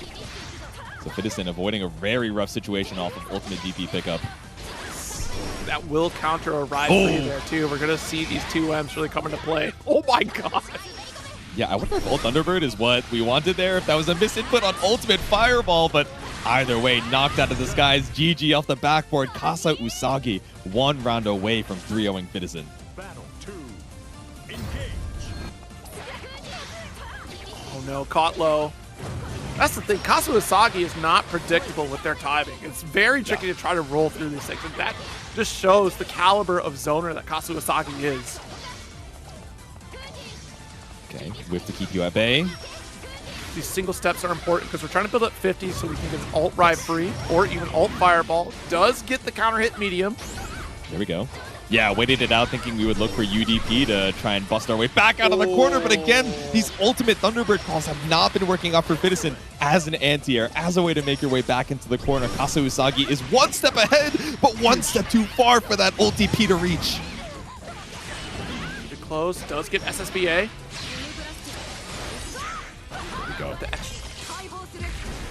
stripping those final break points here. This is a ton of damage. It will be one more sequence before we get the kill. Oh, no reversal. I understand backing away here, but Kazu Usagi going to capitalize on one moment of hesitation! Bet it all on the double down DP, but we backdash with a double back input. It's 3-0 for Kasa Usagi over Citizen. Man, tough fight. And again, I know I came into this where you go Beatrix because that is an excellent character to counter against Fairy. But man, oh man, did Kazu Usagi have the counterplay of his own against Beatrix. And now we started to see in like game 2, game 3, we started going for those low strikes. So try to call out and prevent some of the ride free approaches, which is important, right? And even 5L is also a great button, much like Matera having great 5L to counter some of that approach coming from Beatrix. But even still, I think there was some unfamiliarity from the side of Fitison in terms of spacing. We did kind of whiff a few of the 5Hs there, which would probably have hit in the same range as Siegfried. Siegfried's 5H has phenomenal range compared to Beatrix, and I think we're probably sitting around that range. But I do appreciate that Fitison stuck with Beatrix throughout the entire set, because that is the character you should probably play against Fairy. Just came up a little bit short on a player that clearly understands how to shut down a difficult matchup. Yeah, exactly. Maybe the ideas and like fundamentals of, oh, okay, I'm playing this RPS of will you, won't you, end up going for the special cancel. I'm leveraging my, ultimate fireball and my riding free to make it tricky to commit to continuing your normal zoning patterns. But in practice, right, it just seemed like Kasa Usagi was, one step ahead and was like, oh, if my normal zoning patterns are risking me extending my hurt boxes into ultimate fireball and, you're making it so that I'm scared to send out GG, I'm going to take to the skies and actually see if I can build up some space, try and make my way back out of the corner and see how you deal with me swapping up my air approach. Oh, well, a grueling set ahead of us here. We're going to get Shio back into it up against Zerom next. This will be a fun one and get a little bit of that Lowain action, and Zerom is certainly no stranger to Lowain. Yeah. I mean, this is a character that has only grown in popularity in NA, right? We think of Incendiate. Of course, we think of an incredible run at Frosty's as well. Lowain was just all over, especially in that top 8. So incredible work there. Yeah, Satoshi putting in a run for a money on that Frosty Fostings on that one. My goodness. Oh, yeah. Which was a stellar performance. I highly recommend you go back and check out that Arc World Tour qualifier, the last Platinum qualifier, where we actually got to see Monarch claim victory there. But Zerom, certainly having that experience across the Lowain Bros, this is going to be a matchup that could be pretty fun for Charlotta if we can stop Shio from running the shenanigans of the change of all fireball. It is the constant story around this character that was a big pain point for so many competitive players, and that change has come to fruition here. But Charlotta is a character that receives very little changes at all. I think she is in an excellent spot. Granted, not on the highest of tiers, but you might leave that to question when you watch Zerom play in a lot of these sets.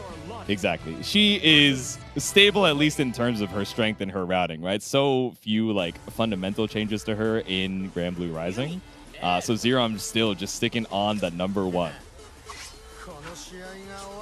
Let's see it as his intros rock once more. Rocking the wine bottles from Shio and that slight smile on the face, saying, all right, are we going to try and outrun Charlotta here, or is Zerom going to try and run me down with, bust out Charlotta ball, or, of course, jumping in with a tricky jump arc as well.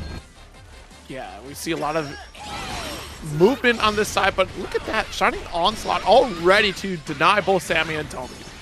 And we might get some of that shut down like we saw earlier against Kazu Usagi, who's just denying so much of the full screen setup, and Shio holding down back against the wall here with no opportunity to challenge with an ult.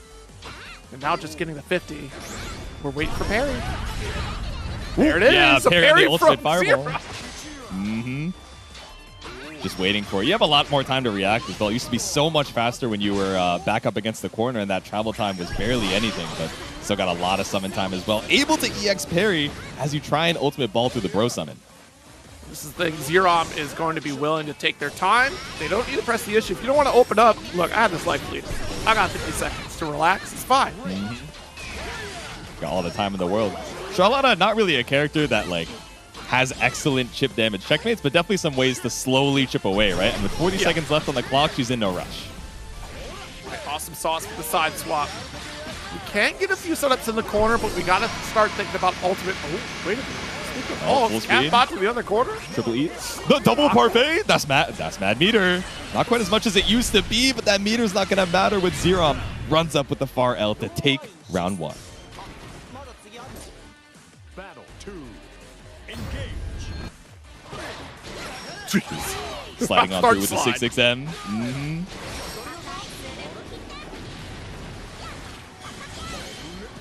Watch it for the spin. You know, counter poke yet. There it is. Got the light. Block out the light ball, but light DP still just swinging from the skies. Here, dash. Nice challenge. Zerom. Hitting out with double strategy here, but still able to press the button with the far light and extend with Catbot to corner. Wall bounce, EX awesome sauce. The combo limit was a little too high. I was wondering if we're going to see Catbot again, but instead this... Oh, we're just styling with the 6-6H this time. That's our third parfait, by the way.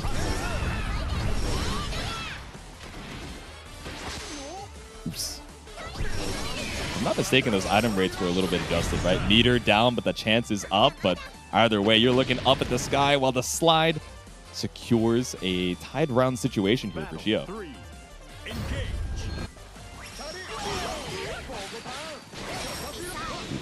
All right, sauces out. Yeah. Honestly, going for these parries is a great way to just stand your ground, not get pushed away. Exactly. Ooh. Yeah, baits out the parry as well. Just air stalls with that EX Helmbreaker. Right. Scooped out. Back out of the corner.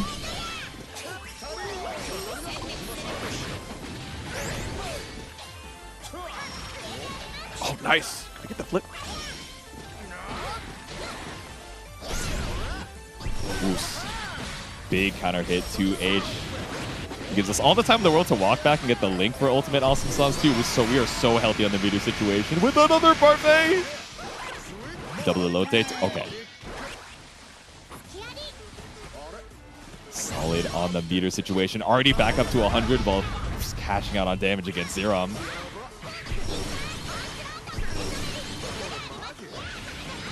Okay. Double ultimate ball. Now it's one touch apiece. Empty into the throw, but after the stare down, looks for the grab. Way. And finally we let Yiggy rock. Walk it up. We're just... Ah! Zerom! It's not changed! This has not changed since Season 1! You can't do this! Stop making us look bad, Zerom, please! Anyways... So, if I'm not mistaken, there were only like a couple changes to like certain, like very particular setups about Yiggy, but like the basics, like you said, are still the same. So ending up just walking up, seeing if we can catch out the you know, early spot dodge from Zerom. It works out well for Shio. Look, I panicked too. Honestly, I wasn't going to be able to survive that. I get it. You saw I'm projecting, you know, I would have folded there too, but it's a tricky situation when you're one hit away and chip damage is just looming over the horizon.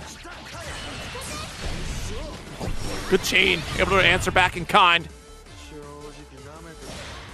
There we go. Round up Zerom. Battle 2. Engage. Nice little stagger pressure. Oh, you thought you get the poke. Yeah, it just goes right over the far L. Boom. Big counter hit with the heavy. All right. Link the ultimate noble strategy. Stay healthy on the meter. No dive kick. Oki just trying to, you know, strike throw on your wake up. Wait out that EX parry. And jumps out the throw as well. Zerom speed runs, tying up the set 1-1. See, that's what happens when you miss the Yggdrasil minigame. All right, fine. You know what? I'm going to pay it back tenfold. You don't embarrass me like that in front of the world. He said no more throwback Thursday, man. I'm living in the present. We got to tie it up for game 3. Oh, okay. Oh. I was so confused who won out on that trade there. We got the L ball to go through the bro, but still ended up getting caught by Tommy on the top rope.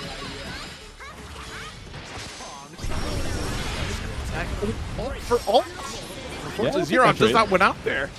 Yep. Yeah, a little too far to do anything off of that max range 6-6L and looking for the 2H, but air stall Helmbreaker, my beloved.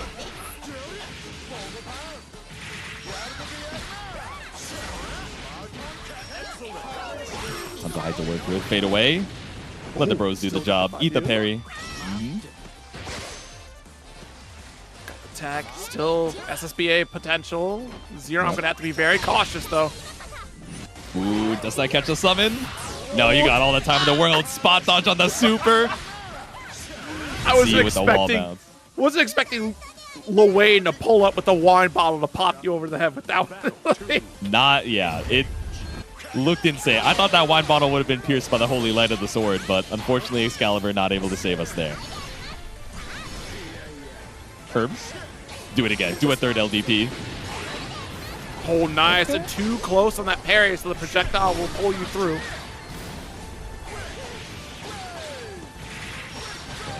Pick up off Awesome Sauce. Get the EX version for the wall bounce. Now we set up Catbot.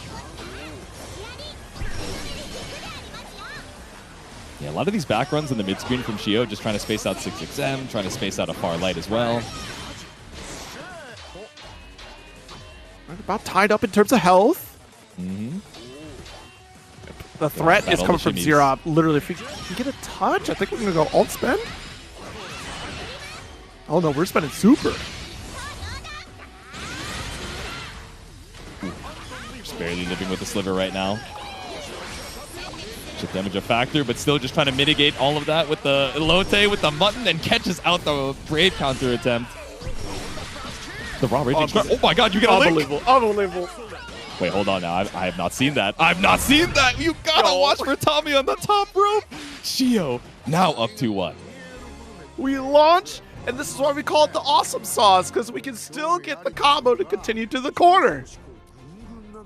I mean, I guess off of the clean hit ground bounce, I should have expected it, but seeing it in action, the fact that you had time off of the raging strike there, very sick to see. Game number 4.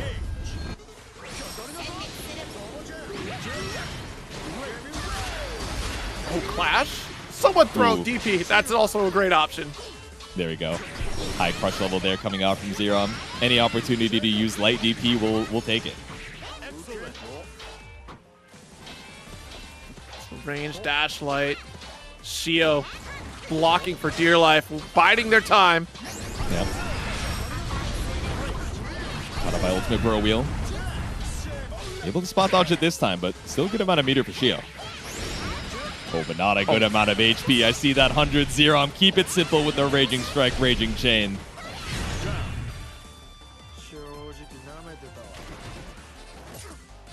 Battle 2. Engage. See if we're trying to tie things up. Dash light is the start. With Missile Barrage to extend.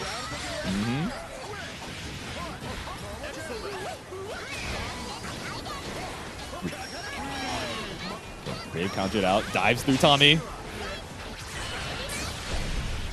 Chain.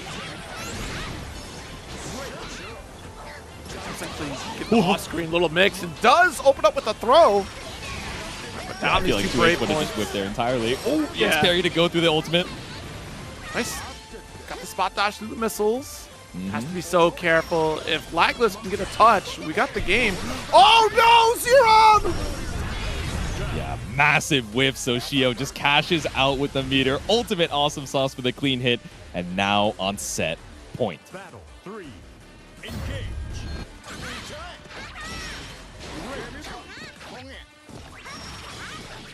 Oh, the noble strategy still gets a low. Trying to make up for the mistakes of last round with a substantial lead. Nice noble strategy chase. Okay, we found our escape, just trying to keep it true with the Catbot missiles, and now on the corner side swap, we have a big health lead to try and make up for Shio. Oh my goodness, I can't believe we didn't fall with the button. Alt wheel denying, but still close enough to at least get a poke. No follow through. Run it back, just barely out of range off of the noble strategy sweep. Shio playing it slow. Yeah, really checking that spacing here with the far light and far mediums. Yeah. We're playing for this whiff punish game, but haven't found an opportunity to do so yet, so Zero catches you on the dash up. Nice helmet splitter there off the noble strategy. Yep. Sword of Lumiel to try to chip away and force a BC. Oh, the awesome sauce pickup. We're going to get it again. Yeah, keep it simple with the Raging Chain. But we still get the wall bounce 50 meter. Okay. No. Oh my goodness. The holy ladder goes off to the wayside and Shio closes it out. Oh. Holy ladder sending you straight down to hell. Shio, 3 wins under the belt now to try and stay alive in this Group D side. Again, lost 1-3 to Kazu Usagi, so just has a neutral record of 4-4 right now. So a couple more matches to see where that shakes up in this Group D leaderboard.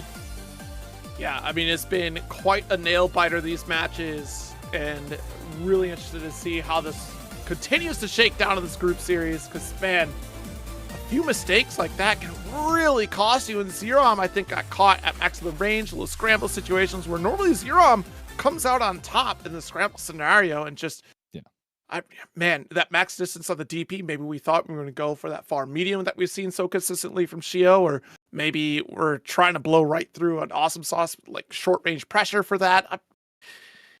Yeah, and also that off the wayside Raging Strike that we saw too in that mid screen, just some minor mistakes, but I think sometimes the stress really gets to you at that point of play, right? You're trying to make that qualification to the day 2 competition, and we're going to get that point scoring here now as we look at it across the board with Kazu Usagi 3-1 and 3-0 victories. Still needs to face off against Zeron, which we're getting right now. And then Fitison out here, unfortunately, down with an 0-3 and 2-3. So falling a little shy in this group stage, but still a couple more matches to go through. We'll see how Fitison does against Shio. Kazu Usagi looking very strong to take the dub out of here. Yeah, exactly. And I mean, Shio still has, that match against Fitison, like you mentioned, so could shift that second place pretty significantly if Fitison is able to, rock that 3-0 or 3-1 victory. Of course, Zerom and Kazu Usagi, that second to last match we should be seeing in just a sec. Absolutely. Yeah, this is close. But I think Kazu Usagi's feeling pretty comfortable, right? Like, this is certainly going to, I mean, if we take the dub here, then we're comfy for the rest of the weekend. I don't think this is really going to shake up too much, but Kazu Usagi just seemed really calculated in both the set against Fitison and against Shio. I can only imagine that Kazu Usagi is probably primed and ready for Charlotta, but we'll have to see if Zerom has what it takes to kind of come over on victory here against Fairy, because in terms of trying to close the gap, we're looking at Shining Onslaught coming from Charlotta, of course, Ultimate Shining Onslaught to deny GG setups. Kind of the same principles apply from Beatrix without that low profiling factor from Ride Free. Yeah, exactly. Like, you're running into some of those, extended hurt boxes, but of course they do come with a little bit of red. That hitbox is definitely going to try and keep you at bay, and maybe we can stay full screen and try and look for a whiff punish off of like a far M or an errant far heavy, but then you're just potentially running into EX Hula Hoop. You're running into whip, and might be a difficult game for Zerom to try and play. But let's see how he can leverage some of these jumps, some of these LDPs to try and challenge through and find that knockdown that he needs. Right, so Kazu Usagi, the one to beat, an EVO champion. That's been crazy. You think about it. Just so many EVO champions in these group series. All of them just concentrated towards that Group C and D side, but holding on strong here. EVO Japan champion versus the Combo Breaker champion. Believe in victory. Battle 1. Heading on into it. Game number 1. How is Zerom going to make his way in? How long is it going to take until we see the jump, but lets the EX ball rock immediately? Gets caught up by whip. Still pressuring here. Dash light. Yep. Just want Zerom to escape that corner. Expecting a jump. It's not going to happen. Yep. Okay, walk it out. Just trying to be right out of range of that far M, but it does put you right at the tip of 2M. Okay. Finds a good challenge off the EX ball. Still some more space to make up, but good small victory for Zerom. DC away. Yeah. least a little bit of a life lead there. Kasuosagi looking to try to push back to the east side, but Zerom finally closes for West Coast. Yeah. I like the idea of the whip dive, and I love the idea of the whip just staying right above, sees the blue flash, and that's not a DP, so we're sending it with the jump heavy. I like the idea from Zerom, though. It's going to force Kasuosagi right into the Shining Onslaught, but Kasuosagi had other ideas. I mean, that's not the first time we've seen Kasuosagi navigate that way with the whip swing, right? It's also happened against Fiddison in the corner. Yeah, it seems like folks are having a hard time kind of dealing with how he's taking to the skies, right? Doing a really good job of mixing up the whip movement, and not only that, doing a good job of escaping the corner and keeping you in it with the backboard of GG. Wall bounce there. Nice. Holy ladder to push back out. The 5L. Oops. Tech. Oh, tries to run up for the close M, but he was so high in the sky that Zerom finds a clean punish on the way back down. The Raging Chain might not be enough. Ooh. But the close heavy after is combo limit. Still some more room to work with as Zerom ties up the rounds. Battle 3. Engage.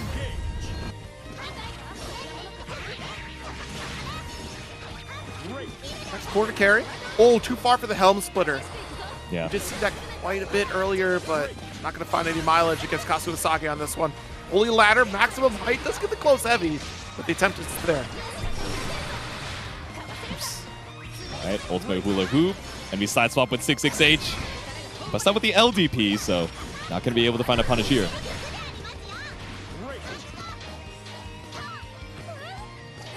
Oh, big whip, but a little bit too far to find anything off it. I think Zerom was confused too. He's like, bro, there? Just expecting you to run. All right, Raging Chain with the ult to extend. Got the refund for it. Ooh, caught you with the low. In the mid screen off that meterless version, not able to find another pickup. Still needs one more hit. Kasuosagi fighting to keep you at bay, but still able to find the backboard UDP to GG. That's combo limit though, so not enough to finish the job. Yeah. Went for the knockdown off of the Raging Strike, but maybe didn't realize that GG was still off cooldown. Chip damage a factor, so we catch the extended hurt box with the LDP. Game 1 goes to Zerom. Battle 1. Engage.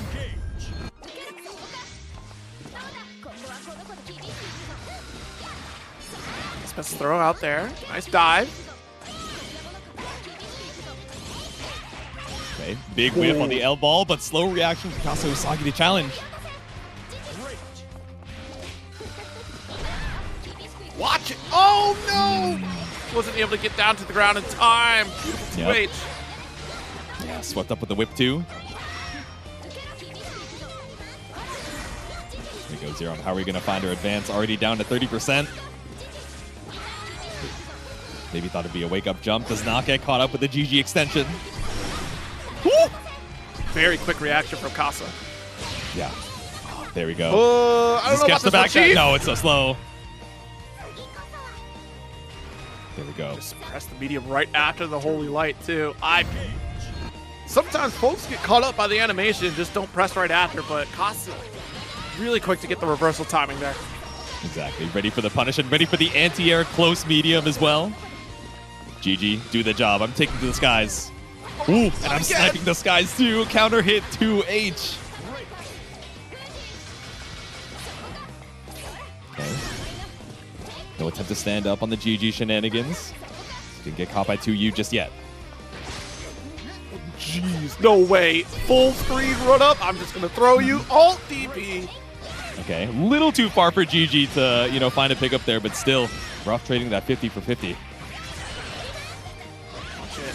We'll get the meter for SSBA. Yeah. Saves it for the next interaction. Yeah. Ooh, whip jump into ultimate ball, and maybe trying to see if we can catch Kasuosagi looking for a jump. Button tech. Careful the chip damage. Both have great resources here to try to close this out off a chip alone. Yeah, 30 seconds left on the clock. Ooh, take your time. 100%. Kasa. The overhead. Sometimes the simplest things that really throw people off.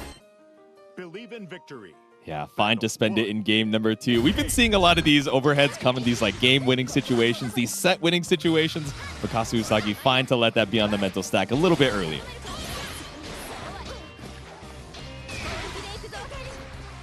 Game at number 3.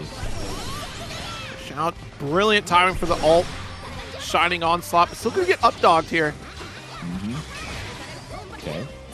Yeah, it takes the guaranteed BC opportunity post dive kick.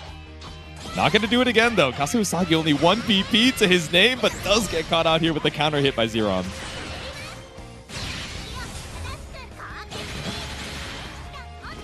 Ooh, just barely a sliver to live, but this is a terrible situation. Spot dodge to try and avoid a little bit of chip damage, but tossed up for a round on Zerom's side. Battle 2. Engage. Full screen, huh? All right, go for gas pens. Oh, nice. Close medium there. Yeah, dispense the noble strategy, but again, that close medium anti-air just working out so well for Kazu Usagi. Great awareness of the spacing as well, right? Not afraid to use the 2H at these like long distance jump-ins from Zerom that are looking to go over far Ms and far Hs, but still ready for close M when the spacing calls for it. Max range does get impacted by the BC. That's brilliant there for Casa with the super opportunity. Yeah, long charge on that M whip as well, and like you said, super opportunity and a perfect to tie things right back up. Battle 3. Engage. Whip is out. No anti-air attempt this time, actually. Just looking to space out the jump in and then go for a jump dive. Watch it. Close medium again. The spacing for Kazu Usagi has been super. Put you right back into GG. Yep. Run up, UDP, catches out jump, catches out a mash.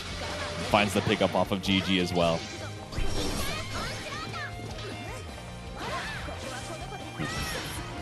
Walk it out. Yeah, tries to find another way to swipe at the ball, but a little bit too late for the whip. BC out. Kazu Usagi just needs one more touch again. Just hit that 100 meter. Ooh, okay, tricky situation because Zerom was already so close in the skies, but didn't commit to an air-to-air, but waiting for the ultimate DP to find a second game. Kazu Usagi now up 2-1. Battle 1. Engage. It's 5L with the interrupt. Still get that 2H. Fortunately, not a counter hit. Okay, Yeah. wait a minute. Yeah, EX Whip a little bit too slow to catch the continuing ball.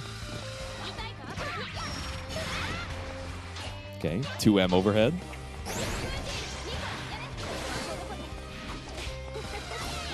Walk it out. Yeah, early dismount from the swing to make sure we're not getting 2H'd or LDP'd. Jump back. Yeah, doesn't want to put ourselves into an anti-air position, so no jump forward.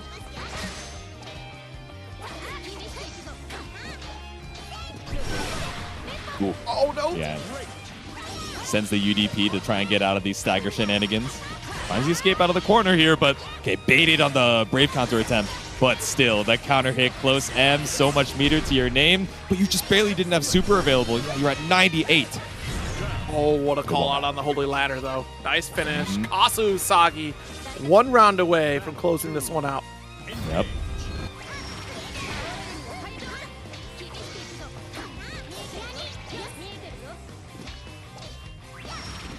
Spot punches away. Nice low. Ooh, okay. Able to close the gap. Full corner combo for this one. Jeez, and yet still Smash out able to with the interrupt fire that 5-0. Yeah. See you later. Oh my god, I was wondering if that was going to catch even with the late dismount. All right, EXGG set. We're just looking for chip damage here. No real threat of a high-low from that far away. Jumped out. What we were looking for Zero. Maybe a jump in into a greedy run-up throw. Mash out works for Kazu Usagi, but mashes out with the EX ball. Late tech again. Throw. Yes. Only 1 VP for Kazu Usagi. Successful ultimate skill might be lethal for Zerom. 100 meter apiece. Right back in. There's no reversal coming out from Zeron. We've seen that traditionally Holy Ladder to come through after the pull on guest fence. chipping away, and Kazu Usagi trying to close it, but the reversal super, but it hits in a very sour way there. Yeah, exactly. That sour spot doesn't give you the cinematic that you need, even with 0 BP. So Kazu Usagi seals the deal with a 3-1 off the guest fence. The whip finishes the job. There we go. Another solid win for Kazu Usagi. That super was such an excellent idea from Zeron there, but because of the awkward positioning of the hurt box from Fairy, it's not going to pull Fairy in for the full animation. That would have been victory for Zeron, but brilliant spacing nonetheless coming from Kazu Usagi. Honestly, coming out on top in this entire Group D round robin.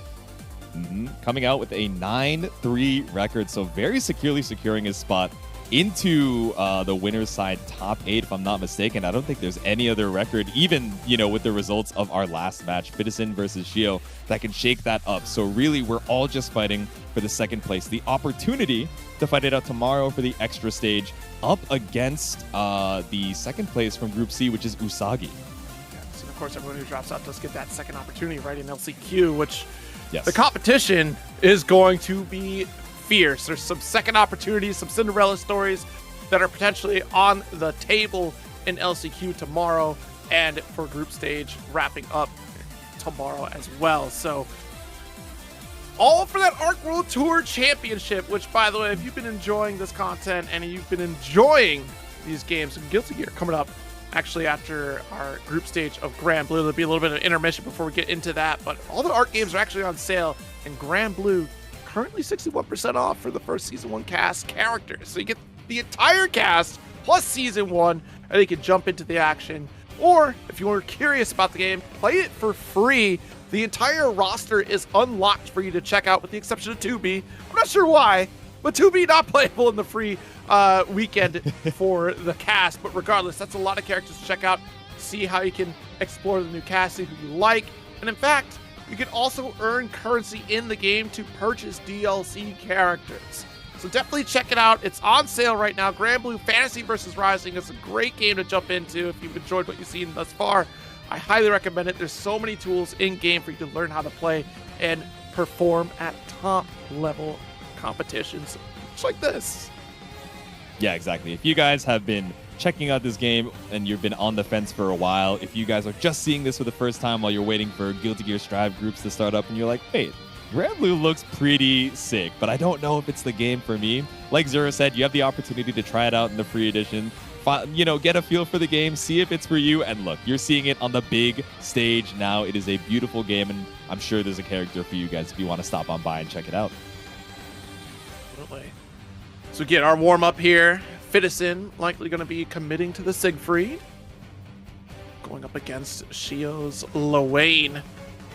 See if we can try to get the turnaround here. Fitison, one of those players, has been a strong competitor throughout the Arc World Tour series, with a lot of great European appearances across the board, namely the mix-up being the highest placing of the 2025 season.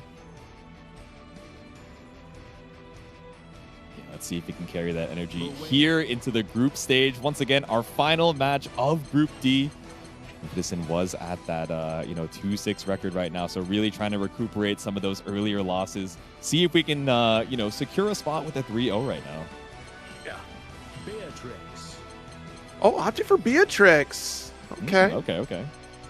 Instead of the Siegfried up against Lowain, and I mean, I trust his judgment here because Lowain, like we've mentioned, right, has been so rampant in EU for so long. Yes. Even before, public opinion kind of turned on him, we were like, wait, Flame Wheel's really good. And then that's been hit more recently. But, even Lowain just in general, right, the ability to just stall things out, be super evasive with the back run, and the trickiness of having to deal with his kind of extra resources when he has the opportunity to eat. If anybody is ready to deal with this character, it's EU. Absolutely. So let's see if we can come out on top with this Beatrix here. Run up Star Chaser. Okay. All right, send it and say it with your chest. Fitison ready and looking for blood here off of round 1.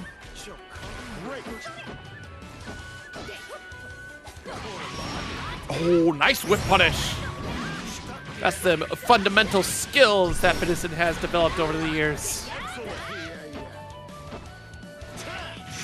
Oh, geez, Dash Light interrupt there. Finally calling out a break in the action is Shio to get out of this corner. Nice 2H to side swap. Yep. Dash heavy. Yeah. Okay, the confirms are looking a lot better for Fitison right now. Definitely Yes. warmed up on the Beatrix as we take round 1. Yeah, it's smart to go for the Thunderbird there because I think we got one more hit even if it didn't get the kill there. Off the light because we're so close to the corner. JM to quick call out the homies before we get called out from the skies. They go for the riding free, but tries to challenge and runs right into the L. Awesome sauce, but spaced out. Sammy and Tommy taking the hit, while Lowain himself brings you right back to that East Coast corner. Parfait, a full pasta dish.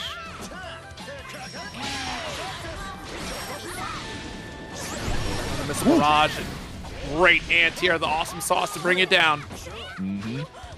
Close M straight out of the skies, now trying to poke with the far M. Yeah, even off of the spot dodge with the ultimate wheel, at least you get the tempo, right? The time to set up that cat bot. Ooh. Mirage here, trying to poke. We tried to slow things down with a ride free into Delta Clock that would have been an SSBA conversion, but the wheel had other things to say about it. Yep.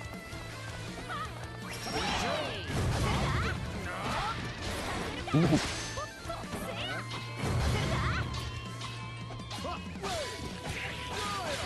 Nice little with the 2M. Yep. Expecting a BC on the approach for the Missile Barrage, and Fitison not going to fall for those shenanigans. Okay, just staggering with the 6XLs. Okay. On a straight hit off of the far M, but not going to be looking for a hit confirm there. Instead, just weathering the storm, slowly getting pushed over to this corner. Lots of meter available for both sides, too. Ooh.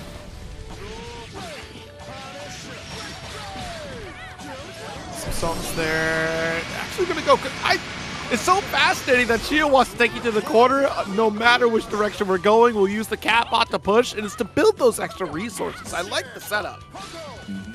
Get you all the way across the screen. Also, it honestly ticks down some time in the match timer, right? We're down to 30 seconds. It's an incredible health lead for Shio. Does not need to take any big risks here to try and hold on strong. And those risks might end up working especially out of your favor as the far heavy from Fitison, the Delta Clock on board, and SSBA available as well. Honestly, might tie up the health lead. No break points on your side. A little bit under on the resources here. We do have Yggdrasil as an option, but when you're barreling down the door of a Lowain, it's not going to be a true reversal anymore. Run up with the throw to finish. Fitison clutching her win. There we go. 1 up for Fitison. You can never count Beatrix out, right? She's got meter, she's got Delta Clock. Like, she is still in the game, even when she's got basically 1 HP. Shio learning that firsthand as we head into game 2. Oh, nice counter hit. Back to the mid screen. JU for the side swap. No throw there. That was the bait. That's why it ran so deep. Okay. Poking out, but Fitison fighting back with a 6XL of his own. Shio doesn't bite, so finally lets the triple attack overhead rock. Uh-oh. Slide in. Yep. Oos.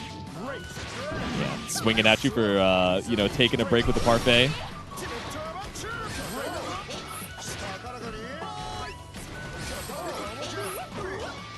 Bring the hands out. Yep. Dash Light with a nice little stagger on the close medium. Triple 6XL, really just trying to see if Shio bites, but even off of the close heavy afterwards, you're just waiting for a guaranteed BC point, but it's a guaranteed kill with the SSBA. We send the super to keep it simple, and that's another round for Fitison. Great answer back. Feeling really good right now. Feeling comfortable with this Beatrix play. Yeah, I think we really did try to settle down after those couple games and reacquaint ourselves with one of the stronger characters of the game. 5U. Oh! Didn't call it the parry. Ooh, there we go. The second stagger of the 6XL. That slight delay, as Fitison does end up biting. He gets pushed to the West Coast corner for it. Walk it out. Bros, do the job. I'm looking for a parfait. I'm taking my 15-minute break. Oh, no, never mind. Oh, no, missed the full conversion. Could have been way more damage from Fitison. I know. Counter hit heavy for Beatrix should put you at least on death's door. I think you should have been dead if we would have went triple attack off that counter hit heavy and put into corner. I think we still get it either way now. There we go. Raging Strike, take away one of the BP, and of course the base damage of the super should be a clean kill confirmed. 2-0 for Fitison right now. Gradually worsening Shio's chances of fighting for that second place. Beatrix. We're going to take a moment. Fitison looking very comfortable. But let's not forget that there were a couple small mistakes that still came out on top, right? Like that. We're still looking great. That's first and foremost. But man, if we would have went for a full triple attack off that counter hit and didn't leave it to chance and guaranteed the kill, that would have been very ideal. But good on Fitison is still turning around. Shio has a tall order ahead of him if he wants to try to succeed and guarantee that second spot. Yeah, this is scary. He has to, if Fitison is able to take this next game, that secures Zerom's spot in second place. So Shio has to put at least one on the board right now to stay in the running and avoid the LCQ as long as he can. Great tech. Oh, scurry away and still get caught with the whiff throw.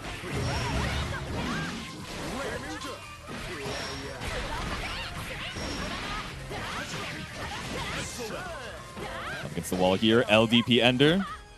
Again, Shio just so patient on the defense.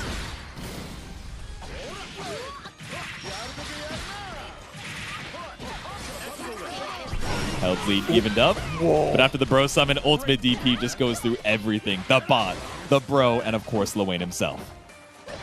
Shimmy there. Yeah, I think that was a great ultimate DP call out to clear out so much of the screen. And with this Thunderbird, full combo route into SPA. Not even going to need it necessarily, but let's do the cinematic thing.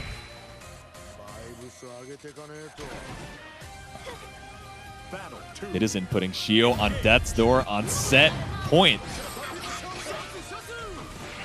Shio, how are we going to stop the onslaught? We've had so many rounds that were looking in our favor for 60, 70 seconds at a time, but Beatrix finds her way back, piloted by Fitison.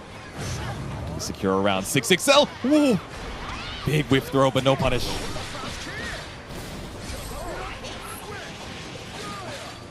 Corner. Comeback factor is initiated here on the side of Fitison. If you get an opportunity to get out with a JH, that's a great way.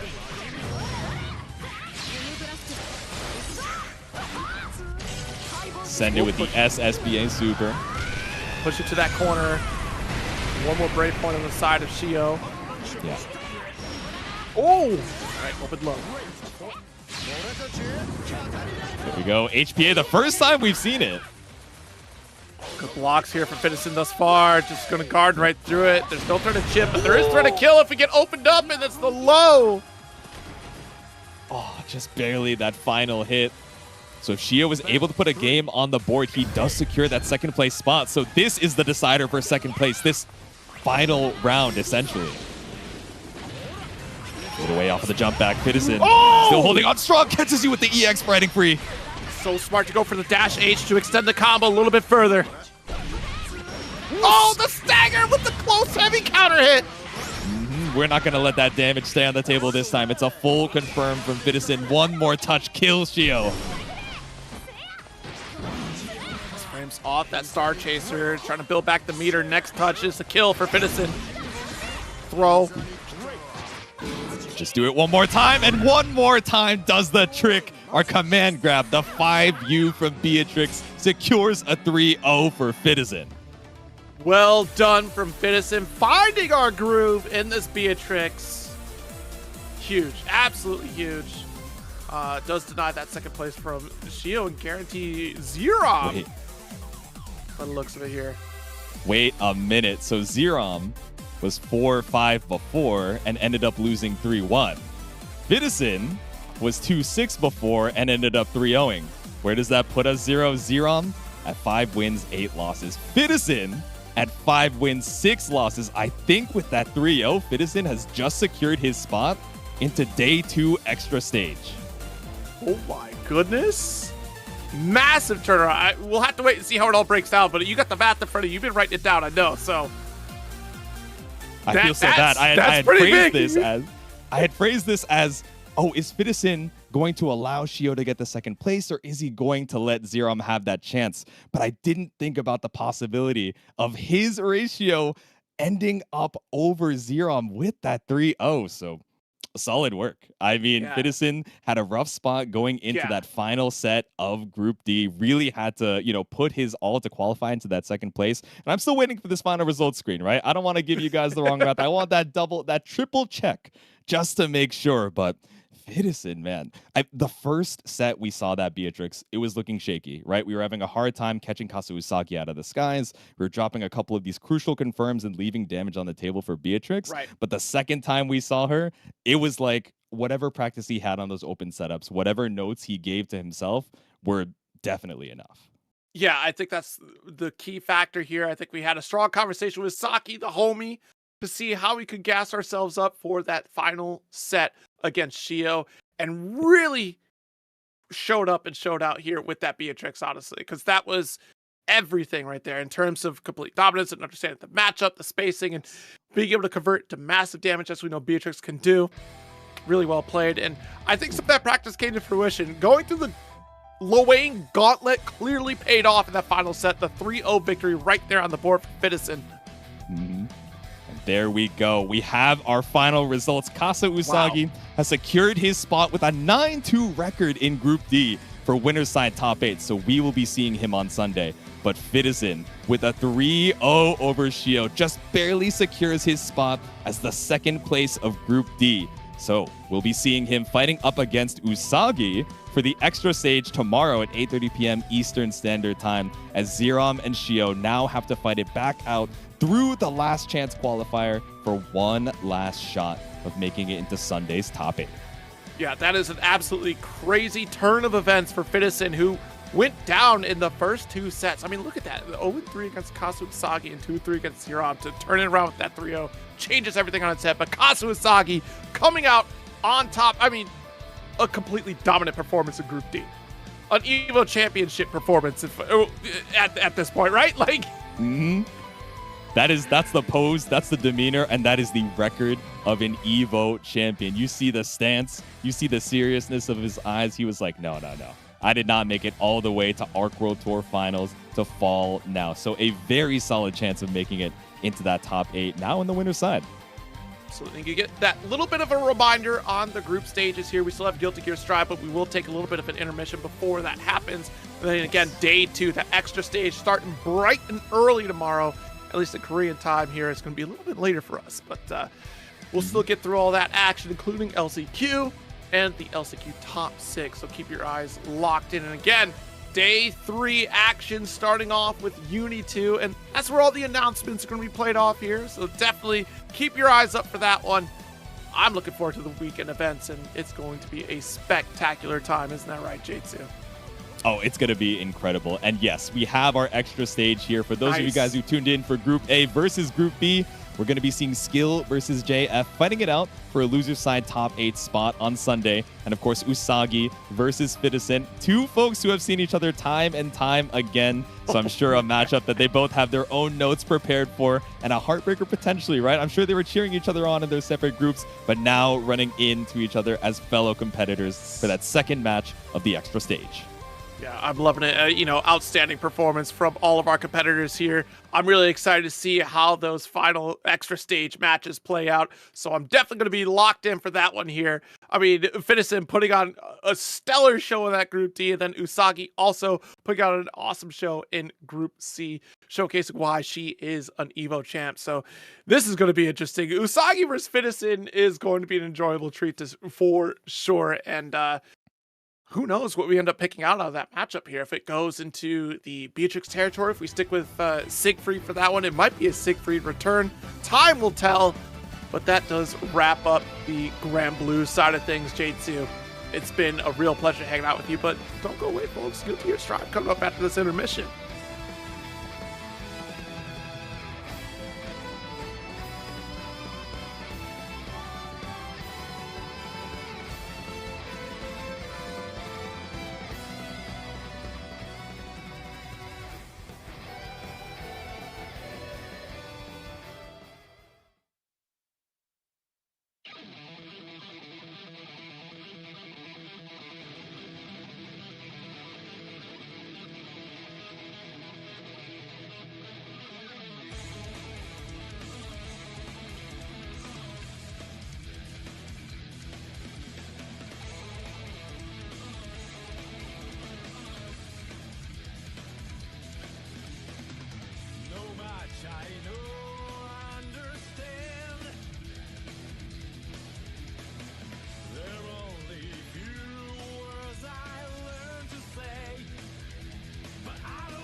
Discord, preside society, your society, planting, drifting to society, your society. I'm a fool, I know nothing, I take the role of a serious clown, but I would turn my back on life. I'm a fool, maybe a worthless, but it's the worst created my face. So all I do is take a world and pray.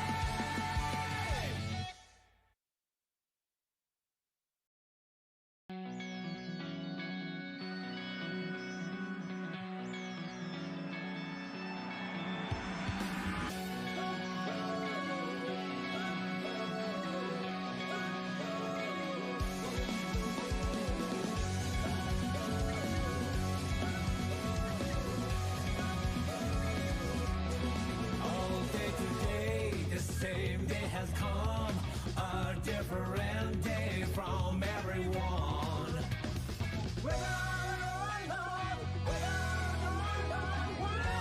It's like my time was frozen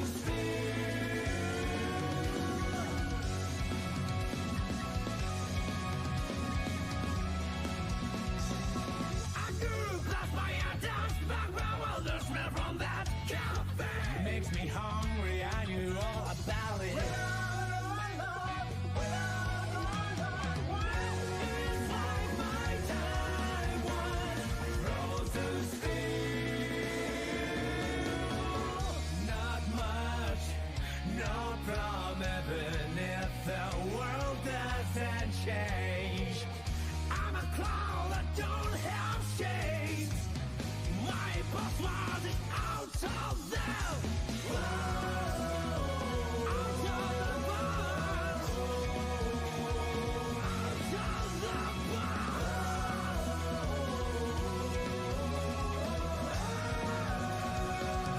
Out of the box.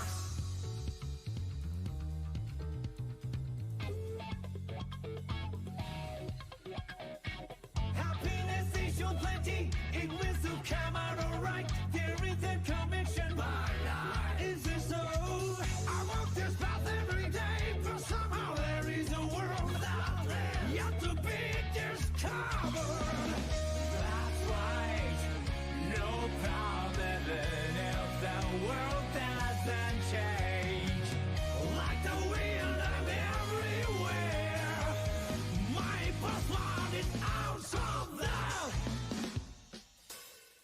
Out of the box.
Just listen what's called the years, the word of the guy who was hated by the god of failure. Just lean.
patience, empathy, kindness, serenity, clarity.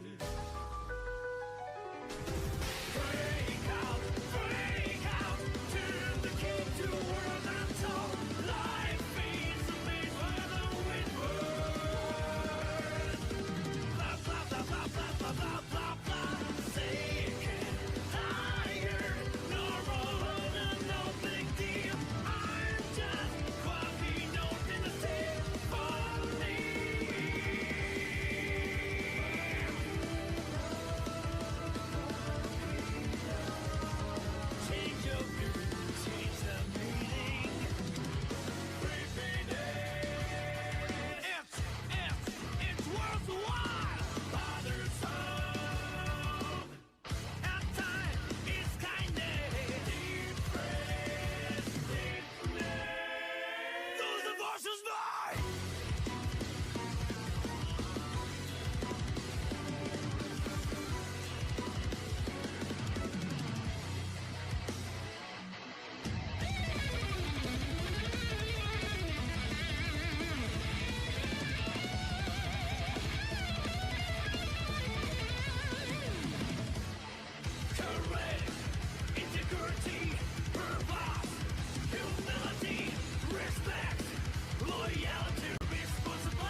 I'm a cloud of fire.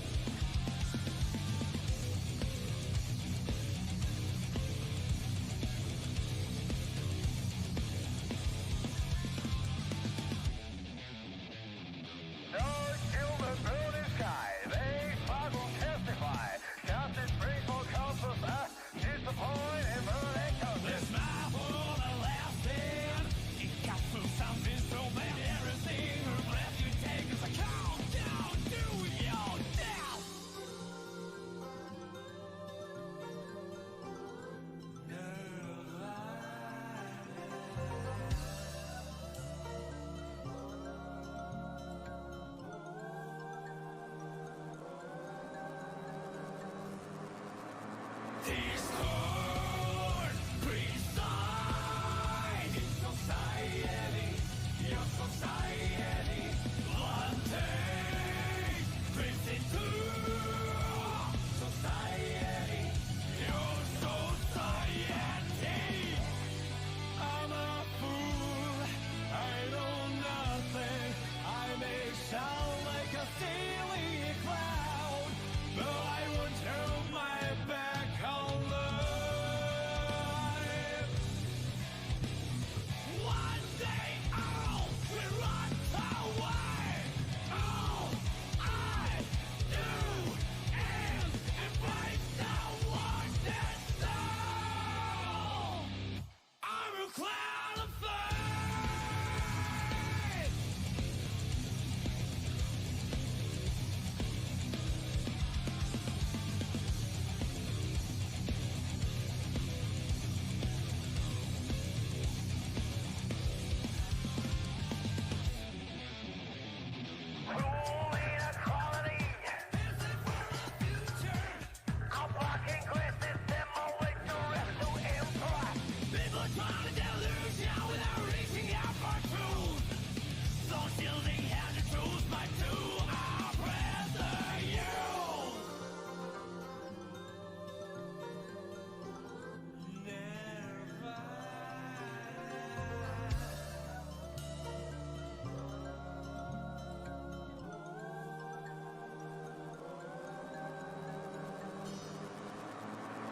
Discord preside in society, your society. One day, creeps into society, your society.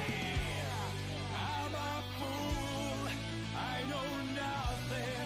I take the role of a silly clown, but I won't turn my back on life. One day I'll be right away. All I do is embrace the one that's wrong.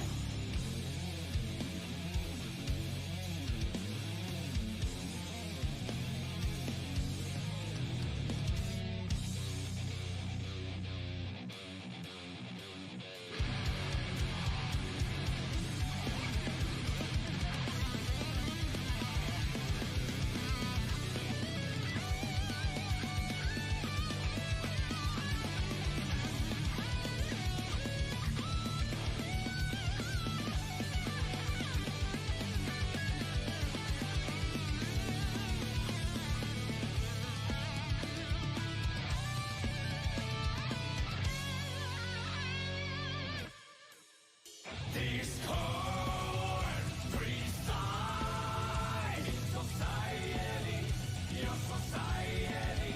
One day, creeps into society, your society. I'm a fool, I know nothing. I take the role of a silly clown, but I won't turn my back.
am I right? There is a conviction.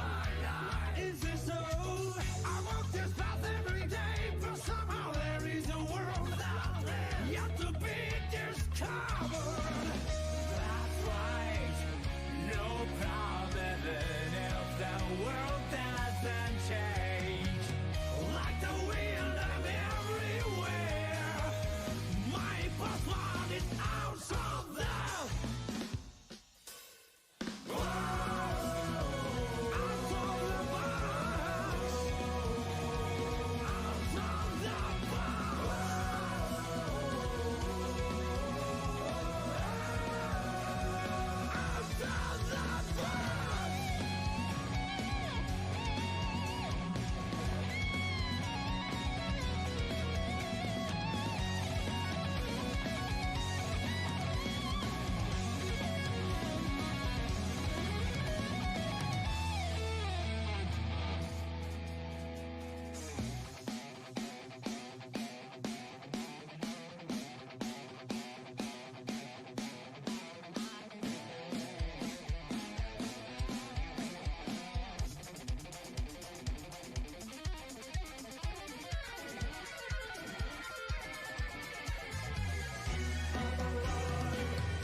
対等マイルストーンシリーズ第4弾が登場。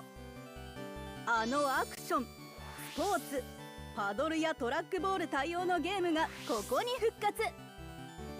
80年代前半から90年代初頭まで対等がたどった道のりから、さらにさらにさらに10のマイルストーンをピックアップ。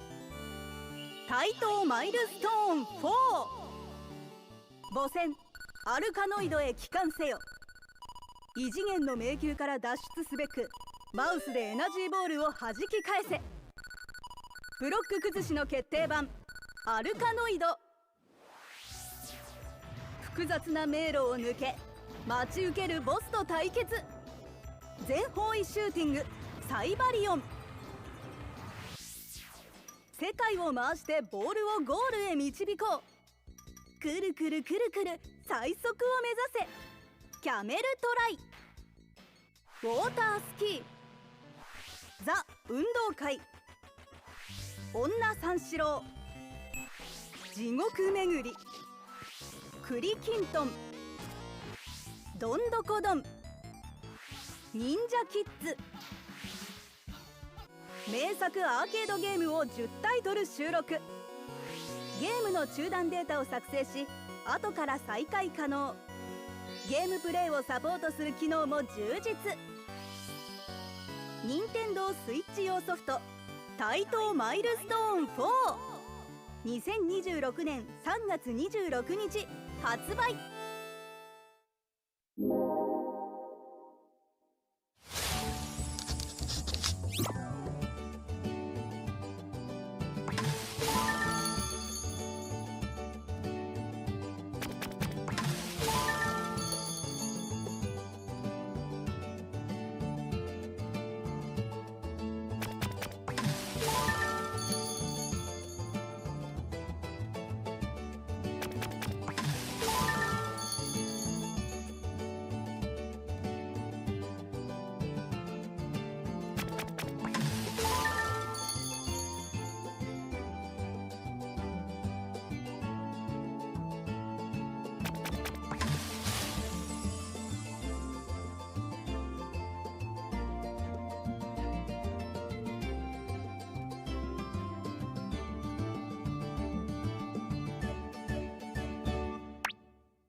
Welcome everybody to the Arc World Tour Finals. We are in the building for some Guilty Gear Strive, and you already know how we're gonna start it. Ringe in the building, along with my man, the explosive truth, C4IQ. How you doing, fam? I am good. It's kind of early, but you know you're gonna carry me through this the first like 10 minutes. Then the hype will come. I just need to wake up. I got the caffeine out already, but I just saw some people sit down. So yes, indeed. My bias is going to show. I'm sorry. My bias is going to show. We don't get this opportunity much from EU to represent on the big stage. So, yeah. Nah, I absolutely feel you, man. And it's a stacked bracket, you feel me? This is, of course, the culmination of the Arc World Tour season of the 2025-2026. It's now going to be crowning another championship, right? Red Ditto took it last year. Of course, Red Ditto was also qualified this year, trying to go back-to-back. But that's going to be later on. That's going to be in Group D, right? Me and you, my friend, we got the business of handling Groups A and B. There's some nasty brackets, man. I would not want to be a player in these because they're all tough. Especially I think especially because of the changes as well, where a lot of people qualified really early in the year. Someone like Andros in Group B got a bunch of points early on, and then a whole bunch of changes happened. Good for them because they play pot. But yeah, like we said, that's Group B. Here you can see Metallic Cake, Dysonologist, Andros, and Keishu. What the move will be coming up later. But take us through Group A, Rinch, because that's what we're here for right now. Indeed, right? Patachu in the building.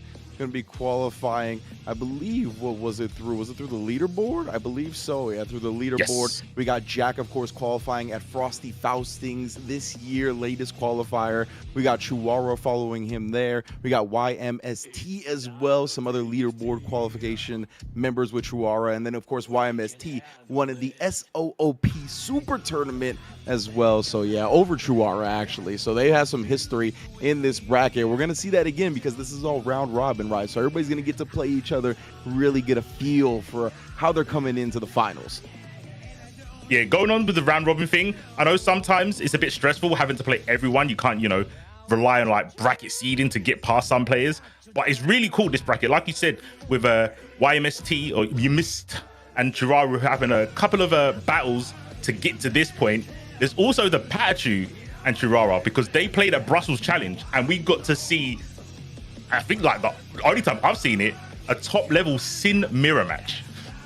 That's wild. That's wild to think about, right? Yeah. And Chihuahua, I never really know what he's going to bring to the table in these final situations. He's got a few characters under his belt, right? The Kisuke family. Plays a little bit of Unica as well. As long as these characters got like a stun dipper type move, he's going to use them. So obviously added that to the repertoire as well. But yeah, man, I'm looking forward to that match as well to see if he wants to engage in the mirror again or what he's going to do about it. And just in general, we got killers lined up and down from Group A to D, and it's going to be a good one, absolutely. YMST, of course, and Jack both playing the Happy Chaos. So there's definitely potential for plenty of mirrors, you know what I'm saying? Oh, very true, yeah. I can't believe I overlooked the Happy Chaos supremacy, which I'm sure is going to go through a lot of the other groups. But here we got Patachu from France. So many points, 563 there, third ranking, and that good place in that Evo France second. And you can see the characters we said about Sin, but look at that, DLC reigning supreme here today. You already know, man. Bring them to the table, the Lucy and the Sin. About to take names, put bodies in bags. That's what we're here to do when it comes to the fighting games. And yeah, Patachu, I'm very excited to see. I'm always just excited to see in general both of these characters. I was going to talk about Sin just because I'm so used to more seeing Sin because Lucy is, I was going to say the newest addition to Guilty Gear, the newest addition to the fighting game world. Yeah, man, so it's going to be exciting to see. Do you know which character he prefers in this matchup against Jack and Happy Chaos? Against Happy Chaos, I'm not too sure. I think so Dysonologist is also from France, and I believe they played at the last Mindset. I can't remember how long ago that was. And I don't know if he was testing Lucia against Happy Chaos, or if it was like a foreseeable future plan every time he ran into a Happy Chaos. Like you mentioned earlier, Jack, this is like the picture of consistency. 2 times top 8 Evo. Ridiculous. That is consistent, no Rinch? Yeah, absolutely, man. Has not missed a single step since coming offline, right? He really came into the era as so many players did in the onlines when Strive kind of came out during that 2021 where so many players thrived. And Jack, as soon as he stepped outside, I think it was the first Evo he went to, right, where he got the first offline tournament. His result was top 8. Obviously, went back again, got top 8. Just one of this latest tournament at Frosty Faustings that was a Platinum Plus event. So whatever the changes happen, whether it be to the game, to the character of Happy Chaos, he has been adjusting like an expert. So love seeing it, and obviously he's going to be up against Patachu, and yeah, I think he'll obviously be ready for the Sin. I just think in general, since he's been around now, he knows that a lot of top level players like a Chihuahua and a Patachu, these players that you're going to run into a lot, will be wielding that character. Lucy, though, I don't know. I don't know how ready he is for Lucy. Yeah, I think that goes for a lot of the community, to be fair. Yeah. I'm not sure. Maybe, it's always hard to kind of anticipate someone's friend list. I'm sure Jack knows a Lucy player, right? Patachu, though, I don't know if he's going to be bow-hardened or numb to the pain of Happy Chaos. Like I said, having Dysonologist living down the road, and in the same region as Tiger Pop. Yeah, facts. I mean, he should have plenty of matchup experience in general. Like what I said about Jack goes for the same with Patachi, right? Where you should have plenty of matchup experience at this point because you know so many top players are going to be familiar with this character and are going to be playing it. So let's get it started. First match of the ARC World Tour Finals. Let's go. Like to see, and going with the Sin pick, the character that brought Patachi to the dance, I'd like to say. Let's see if we can get it done. Oh, and the classic, the Autobots rolling through, getting the cross up, but Patachi fighting back with the Sin flag. Yeah, you already know, pick him up as well. Jack is gonna break the wall with the Deus Ex Machina. You already know what that does. Reload. Got plenty of concentration as well, but that burst is low, so we gotta stay on the offense. Like Patachi immediately, YRC's counter hits him up. Yeah, fishing for the big damage. JP, not in this game, but gets the wall break there regardless. Good throw on the bro. Yeah, ready. That is what a message to send in a round one of game one. Ready for the roll ride, knows that I think he's battle hardened now up against these players. 100%. That question has been emphatically answered. Like you said, definitely battle hardened. It worked the one time. Jack, I guess it's not a bad plan to go, well, I'm going to keep doing this thing until you show me that you can stop it. And now he's been shown. Yeah, absolutely. And Jack, expert spacing right there, backdash into the 2S, the footsies button. And again, we know what happens already. The Deus Ex Machina fix everything up. And again, the concentration management has been really good. It's just Patachi's made the big hits count. Gun flick, YRC. Oh, I thought that might have been a bit too late and Jack would have been able to block. But alas, that's not the case. Closest into throw. Oh, tried to push in the front door. There's the overhead. Oh, burst. It was overwhelming, doing what Sin does best, and then the DP. Oh, man. Again, Patachi overwhelming 2 rounds to start it. That's going to put Jack on the back foot early. Put the my French brethren, may we one on the board. I want to say, not. I can get checked in chat. I think it's like the first time Patachi's traveled overseas. I think all the other tournaments have been in EU, so there's a lot riding on his shoulders here. A lot to think about. Get all frame trapping him up, spending all the stamina.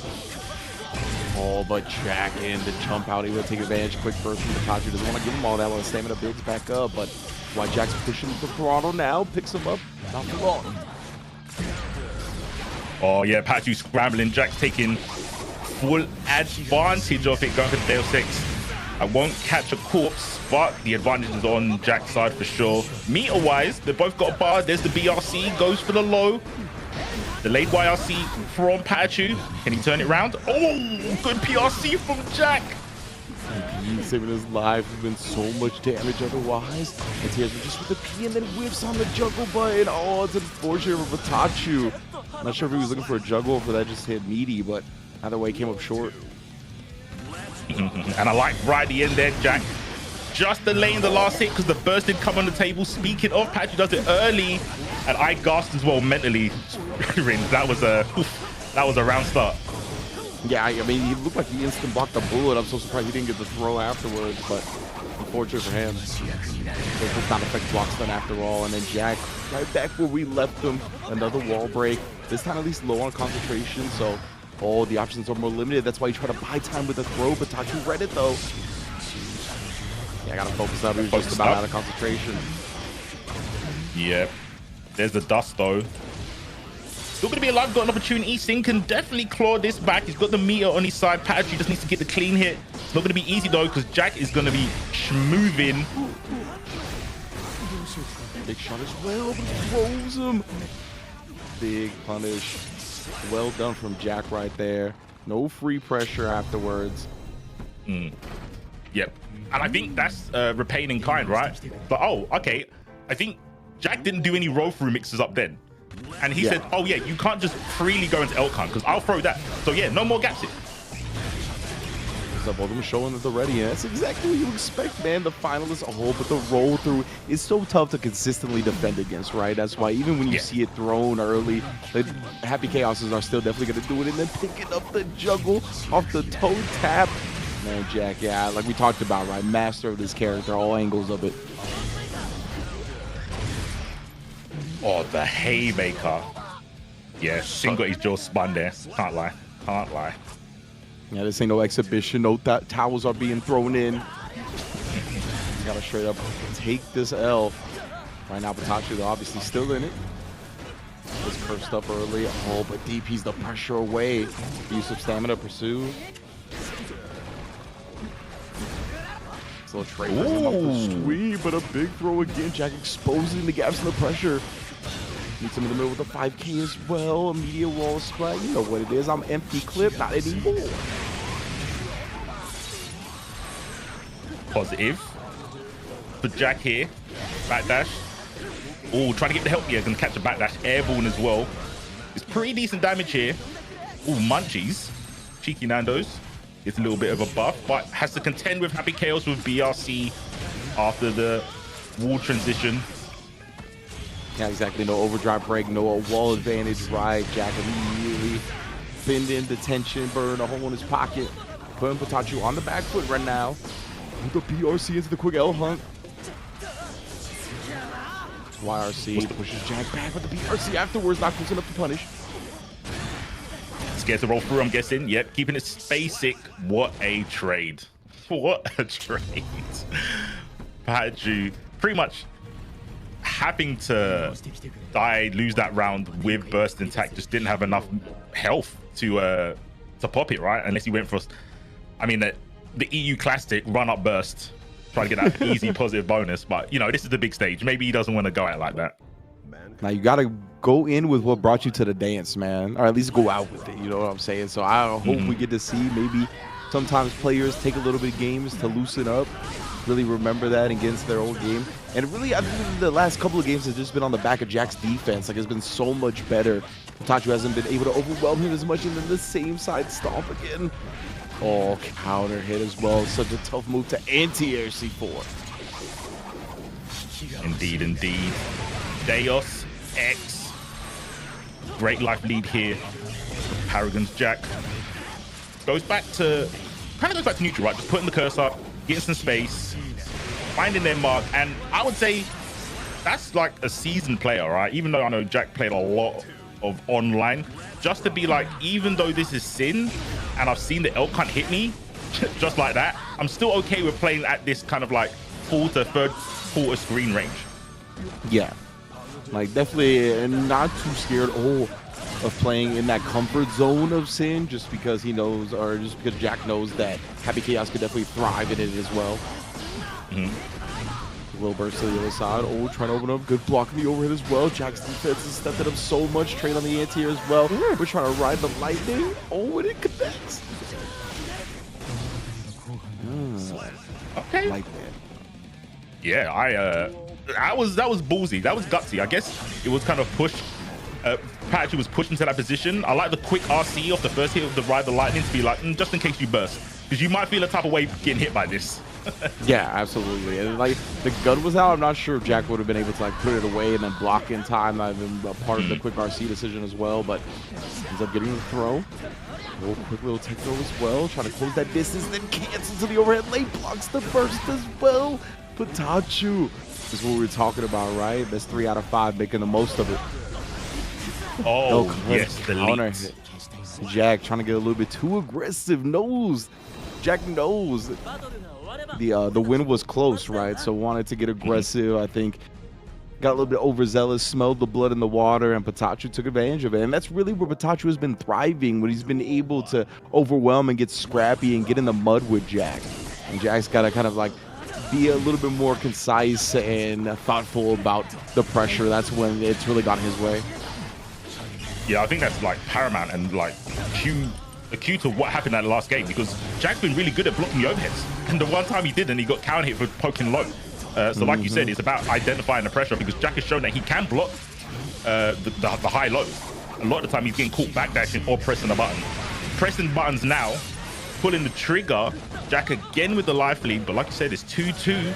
He wants to close it out ASAP because Pikachu, the more time you give him, the stronger he becomes. The high 10, brother. Jack. Happy Cow's putting up both hands. Doesn't quite kill yet. Actually looked like they had the tension.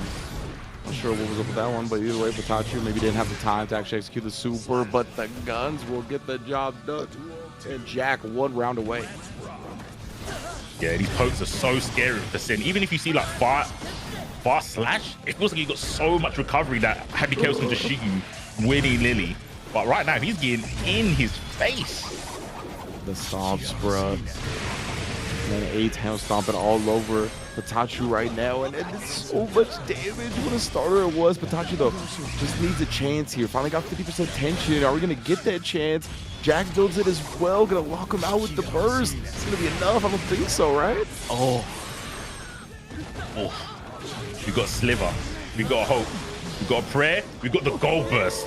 If it's going to happen, it's going to happen right now. Yeah, put that foot down. Well, he gets blocked in the air, but nonetheless, good block in the overhead, but cancels spin all the stamina. Jack's so smart with the burst afterwards. Tries the 5P and gets the close S to close it out. Oh, man, but really like the burst timing from Jack right there, right? Once the stamina was up, send him full screen. Not going to have to worry about any overwhelming pressure that's been Hitachi's key to victory in the set. So Jack nullified it at the end. Super well done. Yeah, that last sequence is so interesting. Jack showed like super good points to be like, oh, okay, I got hit by a gold burst. I'm going to go forwards, put himself back into the corner, and then he let Pikachu just jump. And he didn't press the button until the last minute when he did the 5P. And Pikachu actually blocked on the way down. So I think Pikachu was reading like an air throw, and it goes to show that he's reacting, because otherwise you would have seen the heavy slash come out, right? In that situation, even though the health was totally different with, you know, Pikachu and a sliver and Jack with a lot, I think Jack identified this is Sin. I could get got, especially because I don't have a burst on the table anymore. Yeah, absolutely. I think that was the big tale of the tape when it came to Jack's success in the matchup, was the way Jack used the resources at their disposal, right? Like, definitely towards the beginning, I think they wanted to play a typical game of like Strive where you start, you get hit, and then you immediately burst, and you just want to play your offense, right? But I think later on, Jack started to manage the defensive resources much better. Like at the end there, where we see the burst right after stamina, and made sure that like the defensive moments, if they weren't like outright just counters, like we saw a couple of like throw punishes on the L cunt where it wasn't canceled and whatnot.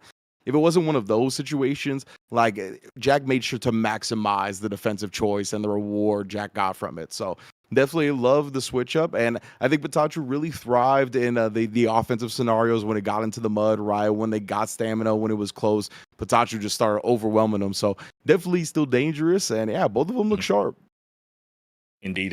And round robin, like you were saying earlier, you get to play a lot more games, but it also means all your matches matter. So even though Pikachu lost 3-2, those 2 games could be paramount to where he places later on in this tournament.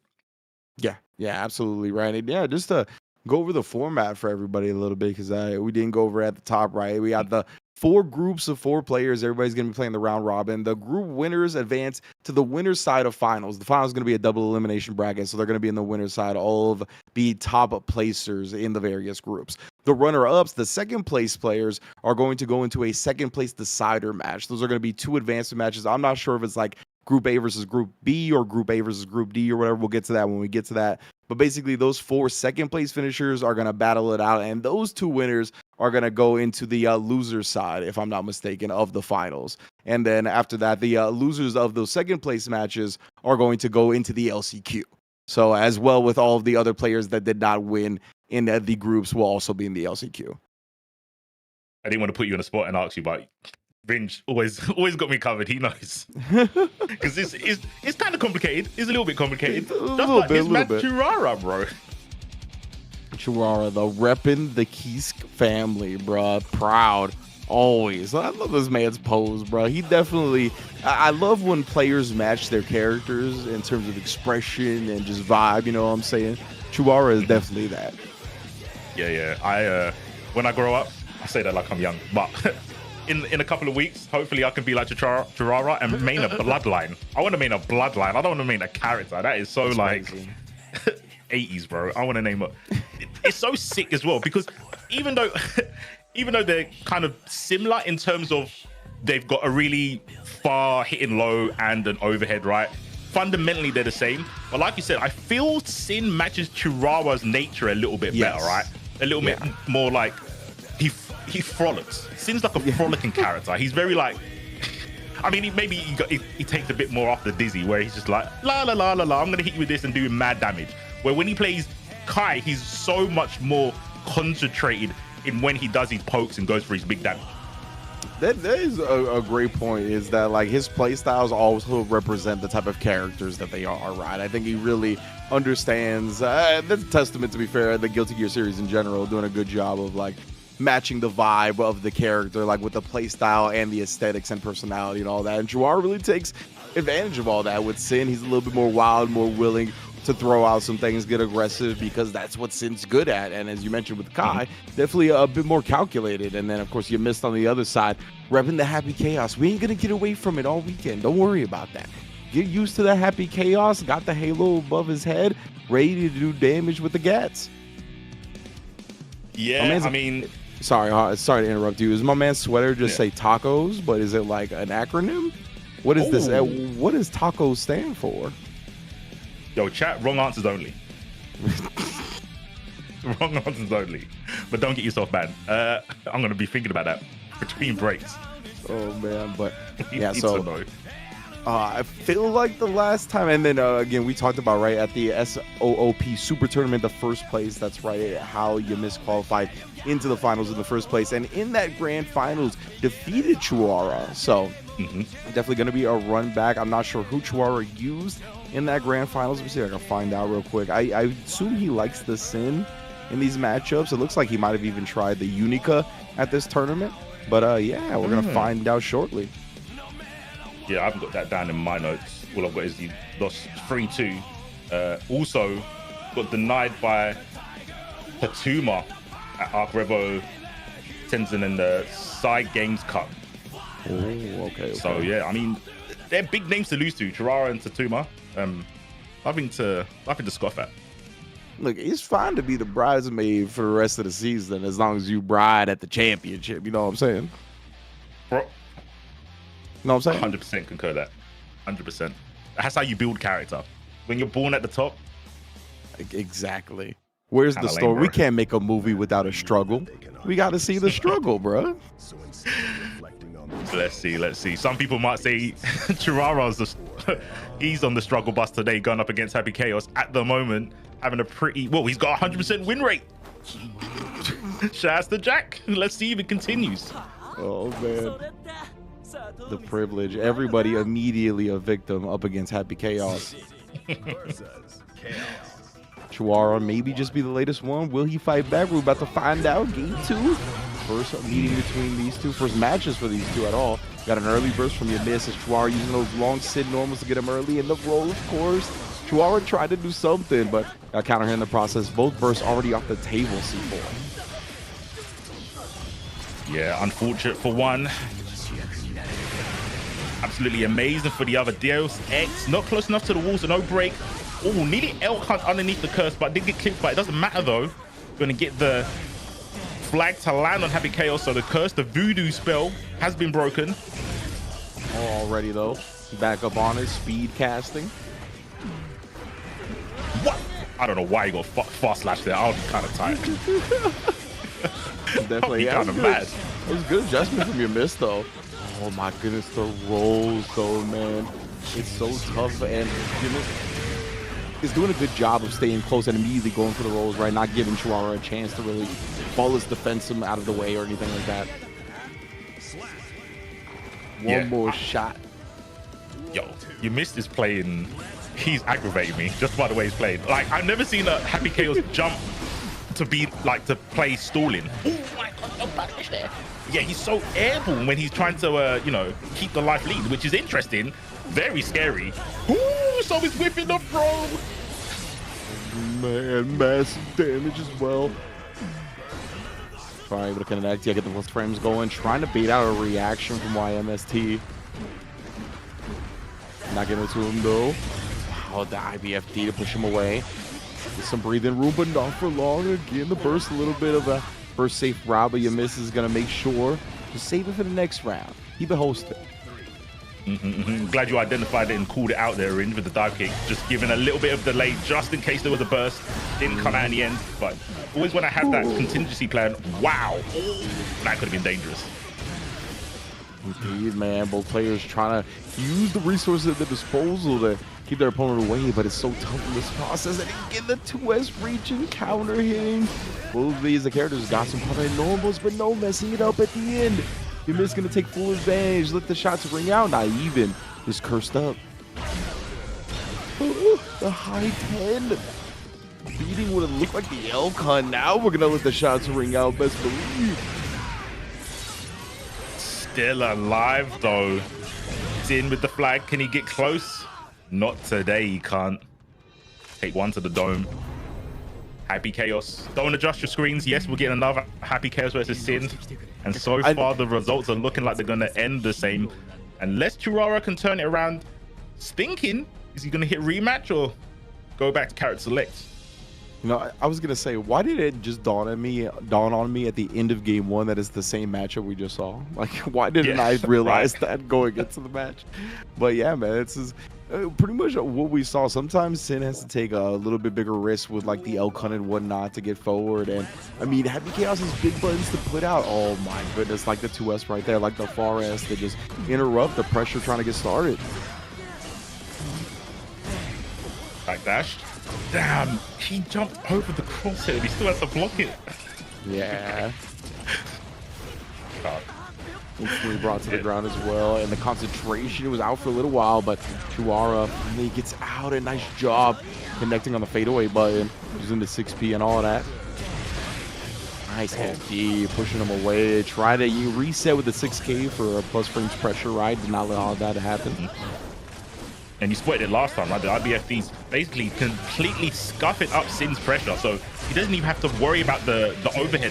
So there's no more mix. It's just low at that rate.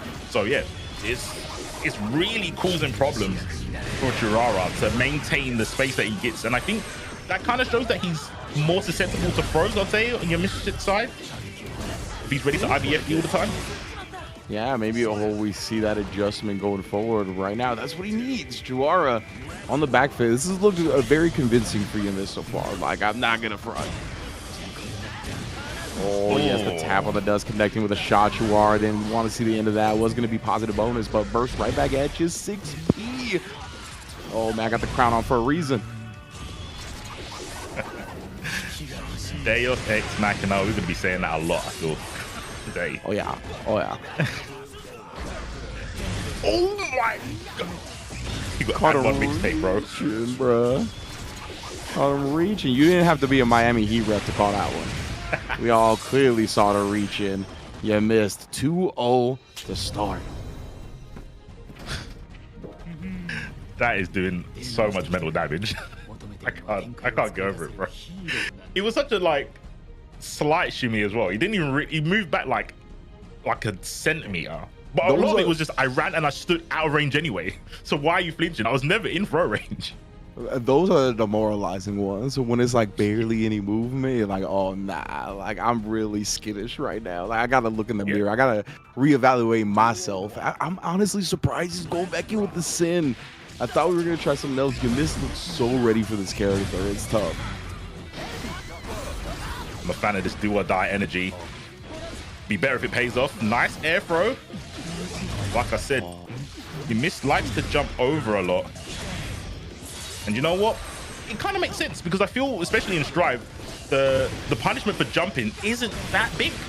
Like an air throw is like, yeah, cool, you feel good, but my health bar is still pretty high. Yeah, 100% right. And it could be a big reward, especially if the player's like out of tension or burst and something like that. They really have to be forced to take a big risk or hold your next offensive sequence. Right here, YRC for the pressure perfectly timed, but immediately the 2K cuts off the pressure and the throws. You missed again, though. Not ready for the air throws. That has been his one weak spot. And now another regular throw. You identified at C4. Talk to him. Don't go for mix, it never works. Now you're back at full screen. He's concentrating, he's focused, he's got some bullets in the chamber. Random Elk Hunt. Nice, too close. And there's the dust. The standing Shoryuken. And it was looking so good for Churara for a minute. Was another smart burst. Like Jamis, obviously back against the wall, you want to do it just to survive, but Chawar didn't have any tension, right? No like free L-Kun into RC to get in, something like that. It was so hard to get in from that point. Big DP though. Ooh, okay. Overhead to hit in. Wow, what a delay throw, and he still takes it. Okay. Okay. My theory doesn't work anymore. It was a one-time thing. It was a one-time thing. Like you missed. We saw before those throws started coming in, and then of course punishing the DP before the second part comes through. Massive damage here. You missed. Just a pixel health away. Tried the Hail Mary Wild Assault. Prayers not answered. And there's your miss. 3-0. The taco. Stand up. Bro, what is this hoodie? Ooh. That's not a taco on the back. That's a hamburguesa. Huh. I'm getting mixed messages from this. I was gonna say garment. the mystery only grows. I know less now. I didn't know anything before. Now I know less about it. What is he wearing? It's kind of fire though. I kind of want one. Anybody got the link in the chat? Right answers only. Yeah, hook us up. Hook us up. We're gonna see that hoodie, and you missed later on. And again, yeah, another Happy Chaos versus Sin. This one, big difference. big difference from 3-2 to 3-0. Churara not growing up and going for the father, which is Kai, sticking with the Sin. You can say he didn't pay off. Maybe he got some data. I think the knowledge is going to help later on in this round robin when he has to go up against Jack. So we'll see. Yeah, absolutely. It's gonna be interesting to see the reversals of the matchups, right? Like why are you missed versus Patachu and then Churara versus Jack, on just how the different players are approaching it. I'm not gonna lie to you, like Gimnis looks so ready for Sim. Like I am a little worried for Patachu, but obviously a different brand of the same player is definitely going to be a different beast entirely. But let's talk about Tokon Fighting Souls, huh, C4? Bro, I'm getting FOMO. Why would they show me that? Like, why did he zoom in as well, man? But shouts to Chrome Alchemist. He's gone down there. I wanted to go with him, but funds weren't there. But he's recording all the footage, So I believe the demo there has Wolverine, right, and Danger, if I'm not mistaken. I think so. So yeah, and Magic. And Magic, of course. How could I forget it? A lot of the gameplay changes as well that everybody is, including myself and C4, are very excited for. So definitely very jealous of everybody. It's out there. Yeah, I'm I was getting demon tools, bro. It was some Strive game. It's funny just because if we were there, that's the only thing we would be doing besides commentating for sure. But right now, of course, Jack versus Churara. This one, I still feel like could go either way. Like, obviously, we just saw Churara lose pretty handedly to Yamist. But, I mean, I was just super blown away by Yamist's play, honestly. I thought he looked extremely good. Probably the best player that I think we've seen so far in Group 8 in terms of just how he looks today. So I think Churara, having gone through that already, if Jack is not on his super A game, then it's going to be trouble. But yeah, we'll get into it shortly. And obviously both players are now warmed up in the matchup. They both played their previous opponent in this same thing. So maybe they got some new ideas. Maybe they remembered some things that they usually do in the matchup. Got group chat updates, you know what I'm saying? Why don't you do this? You always do this against me, yada, yada. So maybe something has changed for both of these players. Indeed. This is such a... I wanted to pull back a little bit because I was looking at it thinking, oh, this is like new versus old, right? Jack versus Churara, Paragon versus Zeta. And then I was just looking at the group they're in. Would you prefer, Ringe, would you prefer to have your character and one other character represented in your pool? So you're a Sin player and you've only got Sins and Happy Chaos in your pool. Or would you like more variety? I actually don't know. Oh man, like I think it depends on the type of character you play. So if you're asking me, Ringe the player, I definitely want more variety because I don't want to face I want to do the Zato mirror. Like I don't want Zato and one other character, especially like there's if it's a character with some polarizing matchups, ones that could be really bad, like Zato has in this game. It's another reason why I wouldn't want that, just because like what if that one other character is one of the severely bad matchups? Then it's a big problem. So yeah, I would prefer variety, but I think it's very character based for sure. that means there's something wrong with my brain then, because I want mirror matches, bro. I've got an ego. I know you like mirror match. We've talked about this. We've gone over how you need help. I think we can talk to different things after the event. But anybody wants to weigh in on that, please do, because C4 needs I was gonna say, like, was it negative reinforcement? That's the one. There we go. Yeah, yes. Negative reinforcement when it comes to that. That's not good. But these two, however, we haven't quite gotten to the mirror matches just yet, right? We're still in the Sin versus Happy Chaos territory, so let's get into it. And Chihuahua, quick L Hunt tried the throw, though maybe left over from that previous match, right, where we talked about the throws being effective up against Mist. I think so. And an explosive start from Churara. Burst off the table pretty early, wanted to maintain that pressure. Jack is so slippery, though, Rin. He always finds a way out. It's so impressive. With a character with no reversal, right? Yeah, that's really the thing that separates the great Happy Chaos players from the good ones, because there's no reversal, right? You have to rely on system mechanics and just your decision making, and Jack's defensive decision making has been so consistent. You highlighted earlier some of the best results. Oh, and the BRC air throw off the dash. You're kidding me. Drift throw, bro. Exquisite play from Jack. Oh man. Jack, I was gonna say real quick, Jack alone is like changing the narrative of like online players can't do it offline. 100%. Oh my goodness. You remember when I said that before? He would just let people jump because they're so anticipatory of someone just up backing because of, danger, I must get out of the corner. But Jack is like, I'm chilling. I'm gonna wait for you to make a mistake and punish you for it.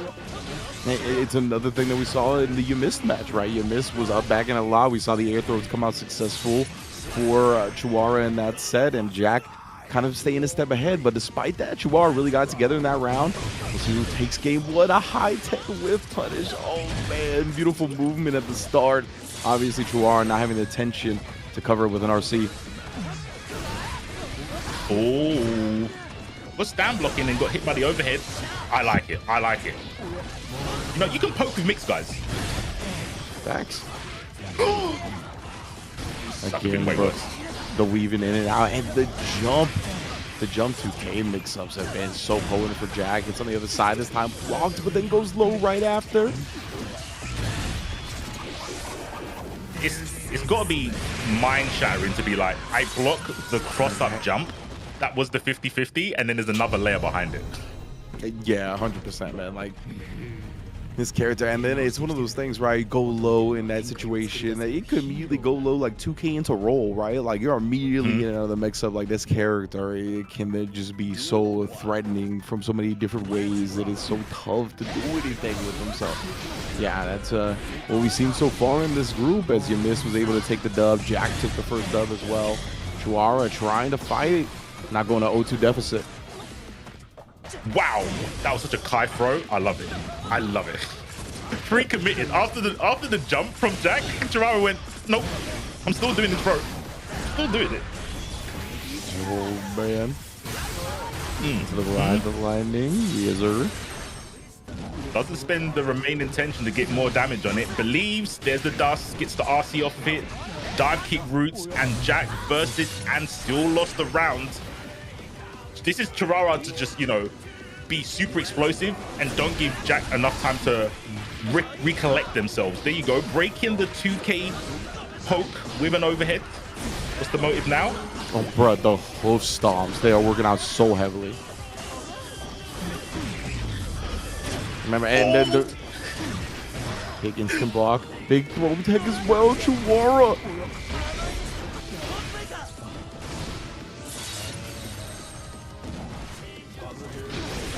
You got the wall break here. The Elcon catching the backdash again. Slightly delayed as well.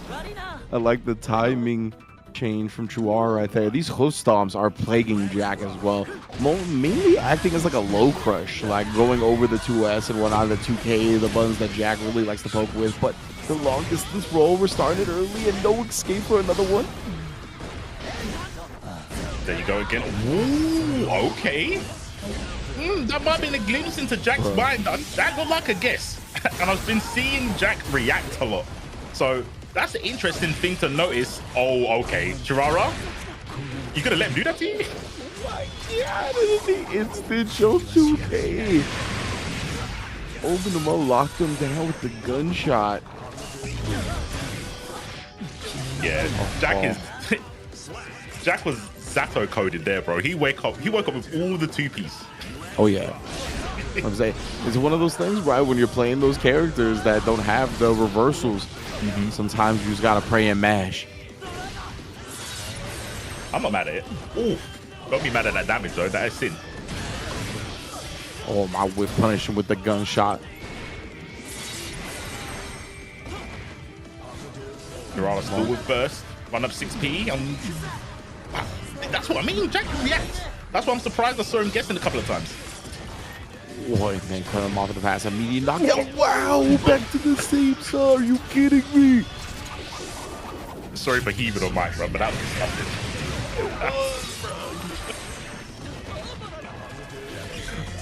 Inshallah flash kick, bro. How do people play your character without a flash kick? I'm not trying to guess left, right like that, bro. Oh, but Jack trying to make Chuara do exactly that. Gonna clap him up one more time, make him pose on the wall. My goodness, 2-1. Jack looking very clean. Ooh. Yeah, didn't want to take that counter hit combo damage. Understandable. Oh my god. What? Right on the burst, one shot, and then into block. Started off so well with the spacing trap, like after the L-Cut for Chuara, but I mean, it's gone bad real fast. Oh. Right, Karma trying to medium with 5K. To the corner we go in the hoof stomp once again, man. Definitely been a big thing for Chuara, trying to set up the plus range 1 to 6P after, but covered the whiff immediately. Jack so good at covering himself. Yep, we saw that earlier with the throw. Yeah. It was just enough of the throw animation to make the person press the button, and the PRC was like, gotcha, bleep button. Like, he makes you whiff with the RC. It's so slick.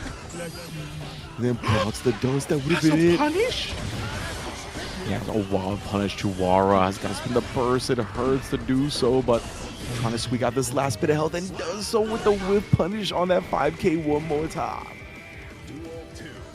That's really hard to do, like to block the move and then get the BRC instead of getting the YRC and then get the punish. Yeah, facts. You know, obviously, if difficult. Good stuff. you RC too early in the box, then you get the YRC, right? So you really got to delay it, but you can't delay it too much because then you won't get the punish. Very tight window to shoot. That's what I'm saying. Okay, Jack with the side swap as well. Oh, he's in the element, bro. Yeah, looking good. Like, even with that last round going Chuara's way, it's tough to bet against Jack right now. Opened up against 6K. Going low on him, all the resources in the world. You might as well spend 50 on this one. Low health, has burst. Chirara, what we're going to do? YRC instead. Massive pushback. BRC, PRC in response to keep themselves safe. There's a counter hit. No burst from Jack. Knows that they're not going to die from this. Yeah, like that a lot. Oh, the throw here, but no RC to follow it up.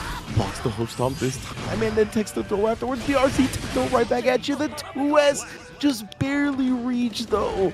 Oh, my goodness. And it happened so fast, right? The gunshot afterwards was just enough damage. Even if Chuara wanted to burst there, had such little time to do it, and a throw on the L-Cut again. Yeah, I'd like to sum up what Rin said with vigilance from Jack there. Vigilance there. Get off me. There's the burst. Ooh, he poked those counter pokes, the 2S. Jack knows where that was going to lead to. Goes for the burst. Oh, got caught backdashing. That should be straight cold out. Jack now has all the room to work with. Going to close that up and then takes the corner with the roll just as Chuara comes out of it a little bit. Counter hit on the gunshot. Concentration is out though, but he's not going to need it. A couple of stomps all the way to victory. Jack 3-1 over Chuara, man. This dude, I don't know if he can be stopped. Looking so strong. Having that roll at the end had some extra length on it. I'm not gonna lie though. That was a jump scare. I felt like he did it from half screen and he got behind him. Yeah, no, that was ridiculous. Yeah, I would have been more mad if Chirara actually blocked it, to be fair. That was I would have been pretty angry. But yes, like you said, Jack looking pretty unstoppable at the moment. Taking, you know, some losses in the set, but when it comes to winning the whole game, yeah, I think it's a case of the adaptation. And I think, you know, that word kind of gets thrown out a lot, but I feel Jack is really good at identifying why he lost and not doing it until he thinks his opponents forgot. And then he'll go back to doing the thing that was like not working earlier on. Yeah, that's a great point, right? And that's what you have to be like as fighting game players. You can't just outright dismiss one of your options entirely. You gotta make sure the conditioning lands a little bit, and then once the conditioning lands a little bit, that thing that didn't work out before comes back around and works out really well. So definitely Jack does a great job of knowing exactly when to cycle back in old options. And that's a part of why Jack has had so much success. I really need this hoodie, man. I'm sorry to just segue like that. I really need this hoodie. Yeah, Bayon Burger. I don't know what it represents, but it is pretty sick. It is pretty sick. The B.O.B., bro. I'm on it. Taco B.O.Bs. I really gotta. I want to know what this taco stands for, bro.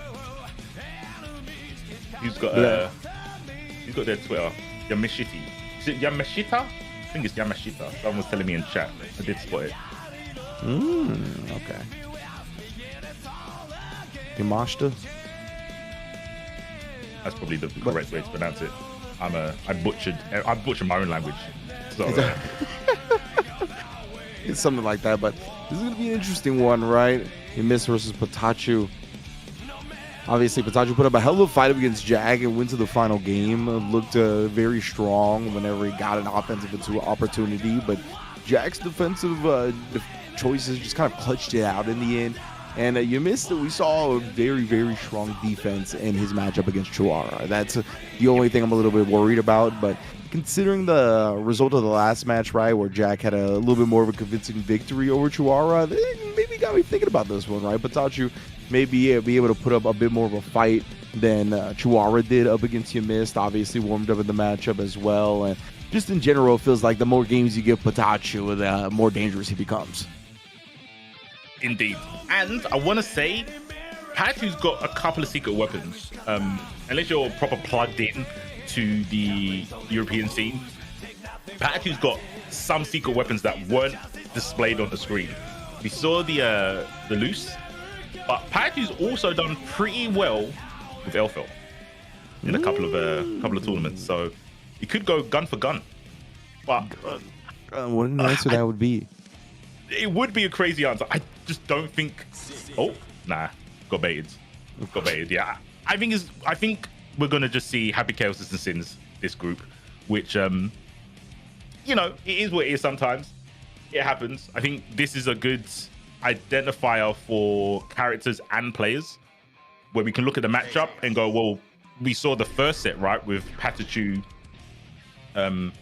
doing a lot better against Jack with the Sin than the Chirara did. Yeah, most definitely. Well, this is going to be a very important match here. Obviously, you missed a 1-0 right now. Patachu sitting at 0-1. Oh man, already the crossfit. You can see Patachu gets counter hit on a lot of those. He's trying to prevent that from happening, and the air throws as well. Saw that worked out for Chuara. Maybe looking for that early. I feel gunshot roll is just a vibe check for more Happy Chaos players. I think it's universal. I love that switch up, right after establishing the roll, just going like the close as dust, something that's like completely different tempo. Just immediately trying to throw off Patachu's defensive timings. Avoided that close set. I've seen that hit pretty far up, but alas, Yama not getting clapped by it this time, but is going to hold the flag and this wall break. Blast all over the place. 2S in delayed shot. The dust hits. Looked like Patachu was standing. Maybe he was trying to jump and just got hit in the pre-jump frames. The back dashes. Oh, the BOC. Patachu was looking for that in the button check as well. Just a quick falling option. Oh, but a quick rising option. Yamashita with the jump P, and now again counter hitting Batachu. I think the slowdown might have connected, providing the extra damage on the wall break for the kill. Oh man. That was actually an aerial raid, bro. He just met him in the air. Gunshot, delayed gunshot as well, just to make sure the timing was perfect for the landing. Patchy didn't see any of it. All the air shimmies. Trying to bait a throw, because both players have shown that they're poised to the air throw game. Yeah. Absolutely protecting the skies. You can see right there, right? Yamashita kind of doing with the instant air backdash, trying to beat some type of reaction out of Pitachi perhaps, but right now we're just going to get the wall break. There we go. Up against the closest anti-air, bring him to the ground until the burst comes out. Don't want to see anymore. What in the world was that? Mate, I don't know. That was the Dark Arts, brother, Forbidden Tech. And even though we're out of bullets, we got plenty of tension. Send the shots, break the wall, take the first game. It was like a shot, like into a jump that was immediately BRC'd. So Happy Chaos like flung into the air, but I'm not sure when the bullet came out. It was so weird. Yeah. Yeah, it was a bit weird. And on top of what you were saying, Pachu's Sin was kind of off screen a little bit. Yeah, exactly. So I was trying to track both characters, and yeah, I mean, RC is one of the sickest mechanics in any fighting games, but it's also sometimes hard to follow. Oh yeah, and like when you combine it with something as unique as the gun mechanic for Happy Chaos, right? Where it's like these bullets can go off at any time. It can get like so weird and funky, and that's part of what makes this character like super viable at top level. There's just so much depth to him and different things that you have to be ready for. It's almost impossible to be ready for them all. 100%. Cursed up early. Been pretty slow paced until, you know, until Sin hits you, and then you have to make a choice, right? Life or death choice. Oh, wait. Yo, throwback. Sweet into eat. I haven't seen that for a hot minute. Big 6-8 starter here. Man swung into the stack. You know what it is. My man just came, try to give him the knuckle sandwich point blank. Nice. Funny, bro. I wanted to praise Yamashita's defense earlier, right? Like he was talking about with no reversal, but always finding a way to turn the tides, whether it be with like a double jump like this, but Pachu with the air games on top. And in that last sequence, basically did like a stagger, didn't move forward, and just did throw. And then had to PRC it. And I was like, I'm so scared to get near you. I'm just poking.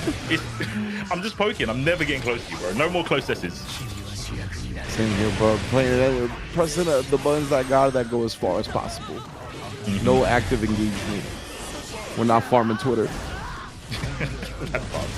Oh, jump 2K beat the air throw most likely attempt for Vatachi right there. That's what they've been looking for before.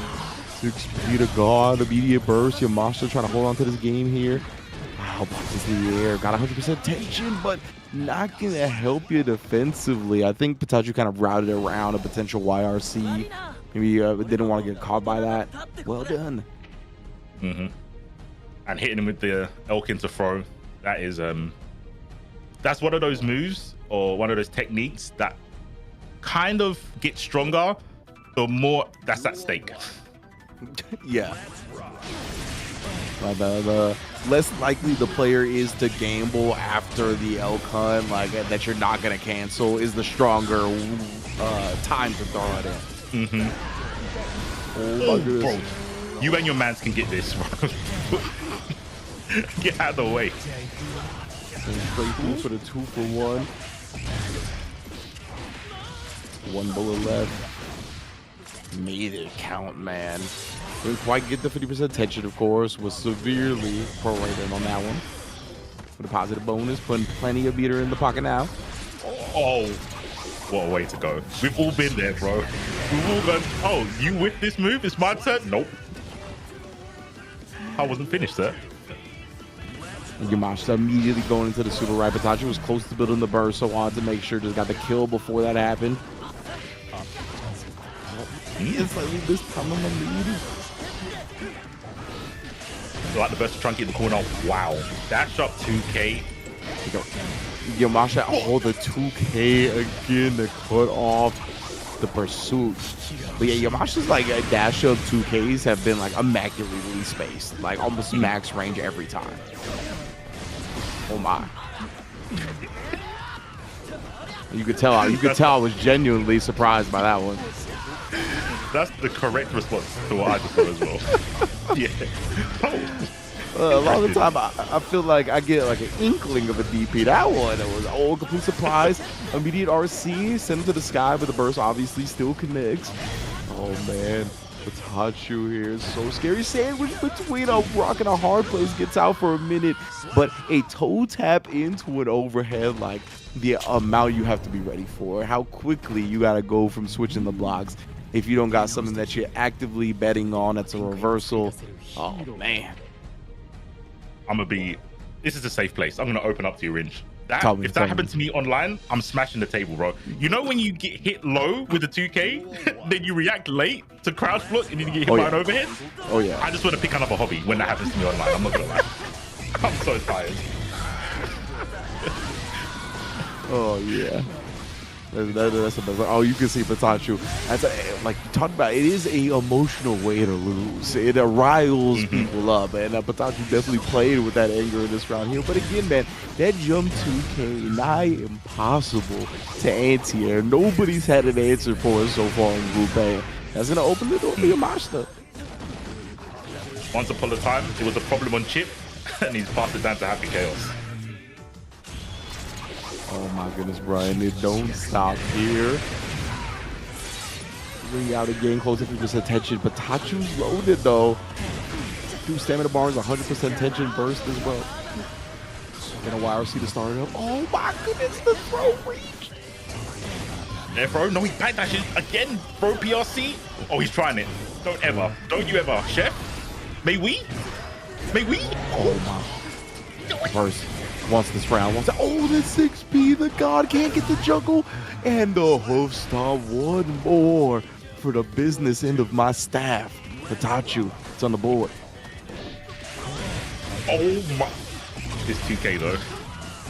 This 2K. Bro, I'm telling you, Yamashita 2K placements and then a point blank headshot right there. Popping Patachu up, sending them through the wall after. That's going to be plus frames as well. Is Yamashita going to approach this? Late try to push him in. 6P, no cancel. That's all good. Oh, it's the air again. Aerial raid. That's crazy. The air dab, bro. Cool, man. I was just talking about not getting reward from Anias, but air dares though. If you're having chaos. No roll through? Nope. Exactly right. Maybe Patachu along the same line of thinking perhaps we're just waiting on something to happen, but never came. And now Yamashita one round away here. Going 2-0 so far in the round robin. What a backdash, avoiding it. That could be an answer to jump 2K. It's just something that's going to be so hard to consistently do. Yeah, that was immaculate spacing after that backdash. 6P, another jump 2P. Oh, but what a tech though that time. Blocks the burst and punishes from long range. What a momentum burst there for Yamashita. But Patachu was ready with the bait straight afterwards. Stay poised. Patachu gets the roll through. Not looking good, but this isn't going to be a wall break. But is that worse? Okay, now just taking the concentration. Oh, and then it gets back to the mid screen. And once again, using the super right before Patachu gets the burst. Still not going to be enough damage to kill, but it's so scurry. Oh, tried to probably air throw, got stomped on. Burst and one more for good measure. Yamashita 3-1. 2-0 in the set so far, bruh. You were so right about the Happy Chaos. J2K just putting in mad work. I think some of those opportunities that Patachu was looking for when it comes to like jumping after his opponent to air throw just get shut down. And we saw that Yama was also kind of, he was on game. He knew game when it came to air throws. Because there were so many air throw techs, right, in that one set between the two. I think he thought, okay, well, as long as I can stay above you, this J2K is going to stop you from doing what you're good at. And that's got to be so annoying as a player when the thing that you're good at is actually your downfall. Yeah, and like, think about it, right? It kind of preys upon Guilty Gear fundamentals in a sense because of the angle that the Jump 2K is at. Like, we're so often used to air throwing things that are like instant air dash, like directly right above us, right? Like in front and above us is where a lot of players get air grabs from. But Jump 2K, like, they're always trying to be directly above the head of the opponent, and it's such a funky angle that players have to deal with, and it's like tough to air throw because the Jump 2K hitbox comes out so fast and it's so downward that like air throwing that move is very difficult. And then it's just in areas a lot of the time where 6Ps, like, their hitboxes are like too far forward. It's not really going to affect players that much. So it's very much like an anti-Guilty Gear fundamental move. So dealing with it requires like spacing that's different from usual like air pressure that people have to deal with. It's a tough move, and it's super strong for a reason. You can see Yamashita's like not afraid to just like straight up use it a lot, kind of borderline abuse it till players show that they have an answer for it. And showing that he's not allowing anyone points. He's trying to take them all up. He's the collector right now, only using one game. But I want to give claps to production if they set this up like this, where our last games are going to be the mirror matches. Paju versus Chirara and Jack versus Yama. I hope that was, you know, what they planned for, because this is going to make it way more fun to watch. You know, Yamashita right there. He's got the hamburger and the tacos, but his opponent's got donuts and a breadstick. That is crazy. That's a combo. I wanted to say it's a healthy one, but it's not even that healthy. It's like, yeah, depending on where you get it. Hey, if it got you this good, maybe that's the formula. I will tell you, combinations. I think it's a safe bet that South Korea has cleaner food than America. I think that's just a safe bet. Yeah, I think you're right. That's kind of a no-brainer in it. When you rub the two brain cells together, you have to enjoy it. You have to be. My bad for doubting. But yeah, we're gonna get the Happy Chaos mirrors. I think, like I was understanding from the earlier matches, Jack seems way more grounded, and Yama was so much more comfortable just jumping and double jumping, and it worked. I would say it worked more against Jirara than against Paju, where Paju, like I said, loves to air throw, but Yama would just double jump and somehow get out of the corner. Like, yeah, it's so weird. Because it seems so obvious. It's like, well, just stop running forward. But I think the times that he does it is kind of catching people off guard, and they're trying to stop it before he gets to the skies. But yeah, I want to know how, if any of their game plans changed when the crosshair's on them. That's what I want to see. Okay, yeah, I'll definitely see that. And I think you totally identified the difference in their play styles for sure. Like, feels like Jack a lot of the time is very confident in his footsies, right? We see, I think, a lot more 5K from Jack, where he's just trying to dash and maximize that button from the max distance and catch people off guard and pressure on the ground and interrupt their pursuit. While, yeah, Yamashita's like flying around. He's really trying to be unpredictable about the approach and abuse that jump 2K and make sure to test the opponent to see if they're going to be ready for it. But let's get into it. Both these players are 2-0 as well, right? Yamashita with a slightly better overall record, but this could definitely determine who makes it out of the group and into the finals. Yeah, I believe the winner of this will be on the winner's side, right? Because they've both gone 2-0. Yeah, so it should just be the winner of this goes to the finals on the winner's side as well. It's ever important. Remember, the people that get second place and then advance in the second stage, they're going to make it into the finals in the loser's side. So this is ever important. Make your life easier in the long run. Oh my gosh, there's the Dean Zidane headbutt from hell. Oh, is that going to be? Nah, it's not going to be it. Close. Quick draw ridge. Literally, meet me outside the saloon at high noon. Fastest gun in the West. That was kind of epic. Ooh, and then tapping the ankles as an ACL injury. He might be out for the season. Too long, bro. Too long.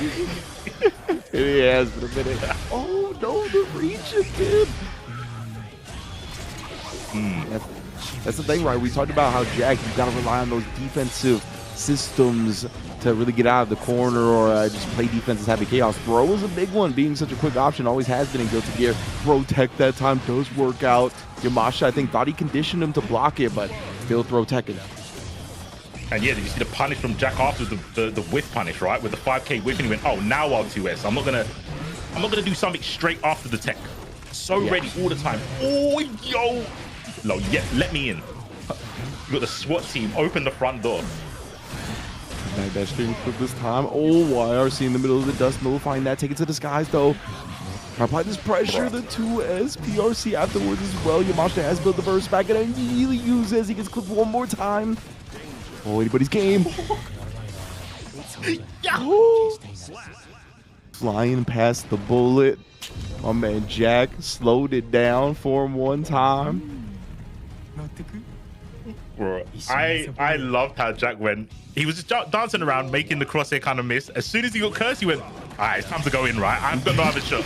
I've got no other options. Ain't gonna miss no more. Oh, and already though, Yamashita first off the table. And it feels like, you know, oh my lordy lord, what a juggle from Yamashita right there. That was a burst to be like, nah, I'm not getting clipped. I don't care about the damage, I'm just not letting you get clipped. Nope. Facts. High Fights Twitter, no, I'm not letting him engage in farm. Nope. Oh. The freestyle gunshot pickup is definitely one of my favorite parts about Happy Chaos. Dust block though. Sent away with the FDs as well. PRC might have caught the end of the backdash right there because it was slowed down. I'm not 100%, but Jack another round. Jack is really adapting to the gung fu, bro. The BRC on the backdash to make it whiff. But, you know, Pretty in Pink was ready for it, tried to back away after this sort of the bullet whiff. Yamado getting the pressure on here. Yeah. Gung fu. Is this a kill? This got killed. Oh, yeah. Perfect round. Oh, my goodness. Did not like the way he went out in the last one. Responding in kind here. And this is a very important match, obviously, right? Oh, it's the difference between 2-0 and 1-up. Oh, my, the stomp. Jack giving Yamashita a taste of it. Yeah, these Goomba stomps are going in hard. But, I mean, it's definitely one of the best moves in the game. Yeah, undoubtedly. Oh my, the jump here as well. Both of these players so well versed. Oh my god, he's going up and down. Yo, he couldn't quite get the kind of Yama like air to ground combo, but man had to try dash.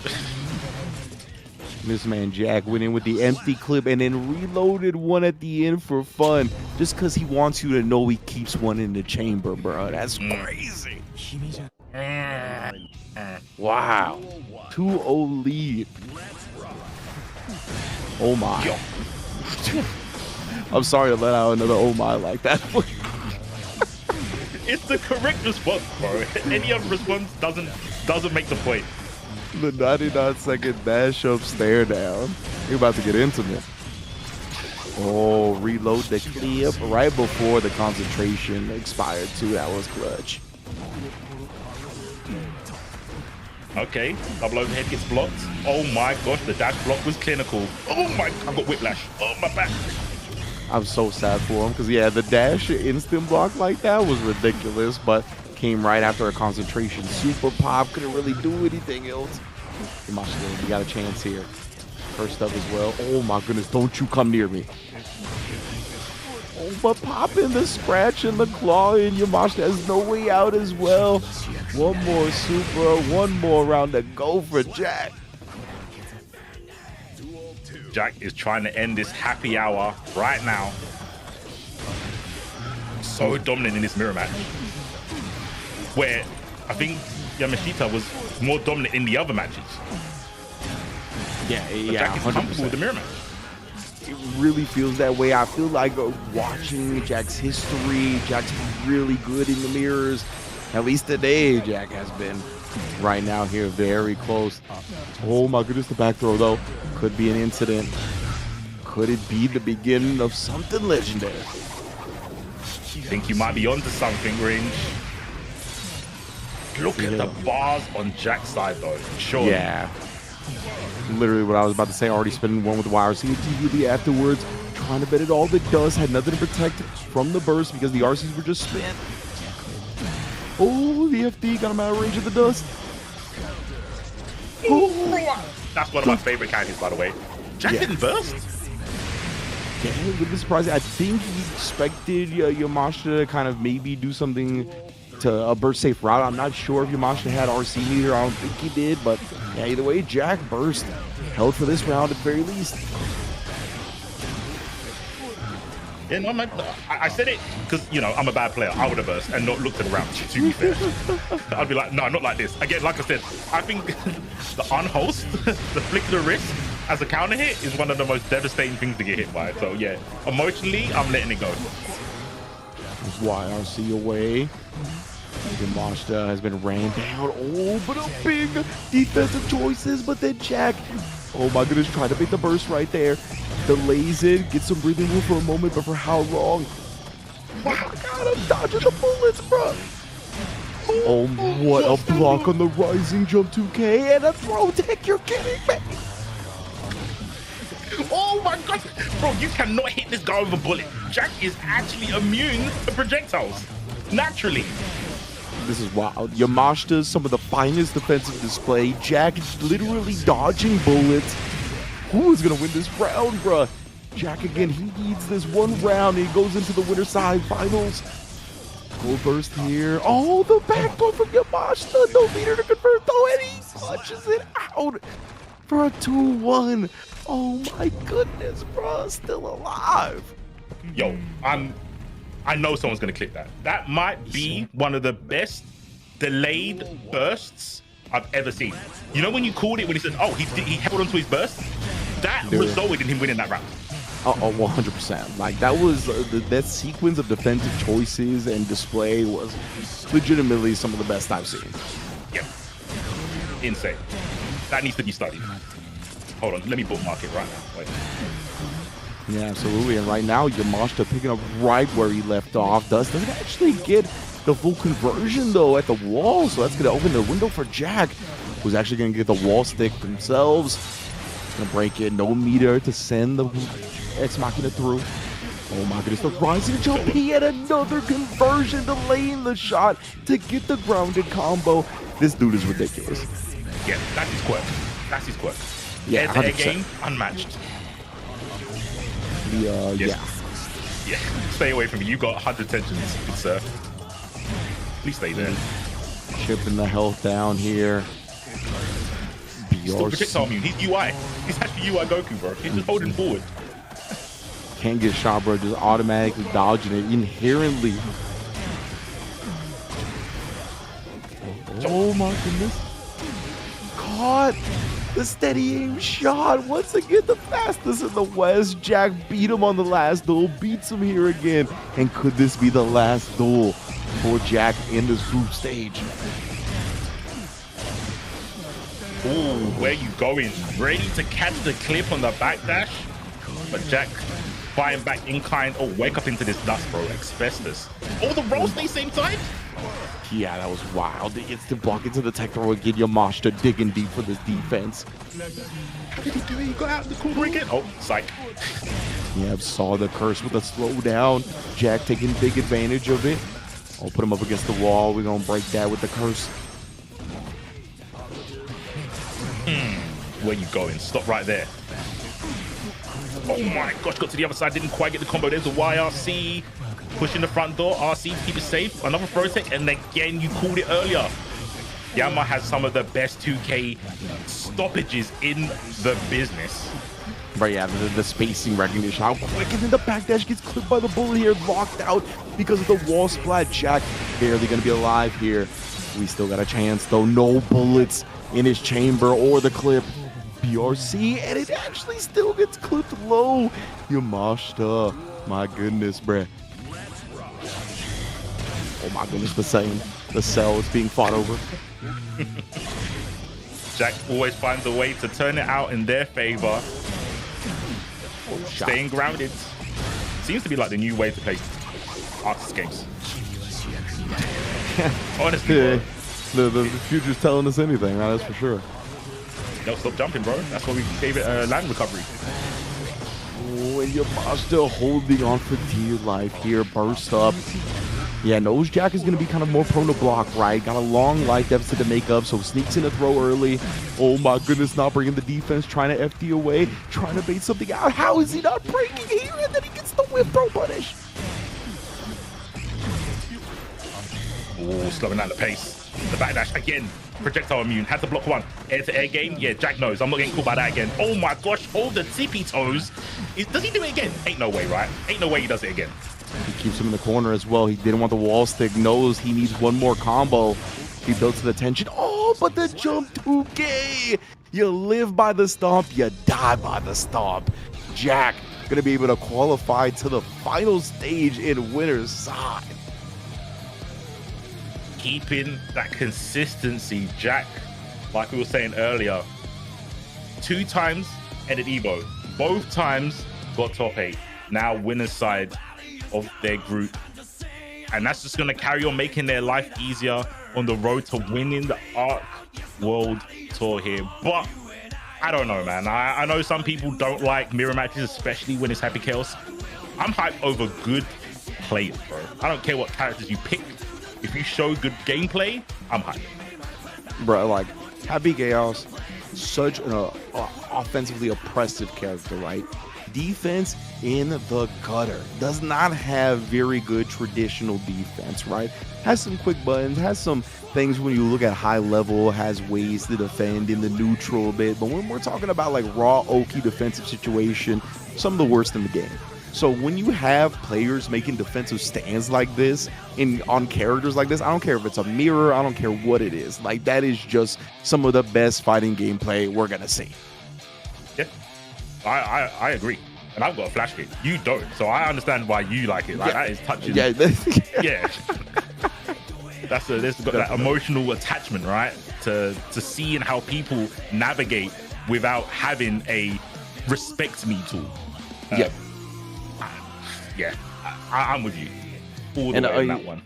And before we get on to Chuara and Patachi, because obviously they're going to get started here, one more thing I wanted to bring up was I loved your point about Jack being the more grounded Happy Chaos out of the two, right? Because it makes, when you're more grounded and you're more willing to kind of like fight it out just in the footsie battle, it makes moments like that where he takes to the sky and does the jump 2K even more effective, right? Because he's going to be doing it less, you're going to be looking for it less.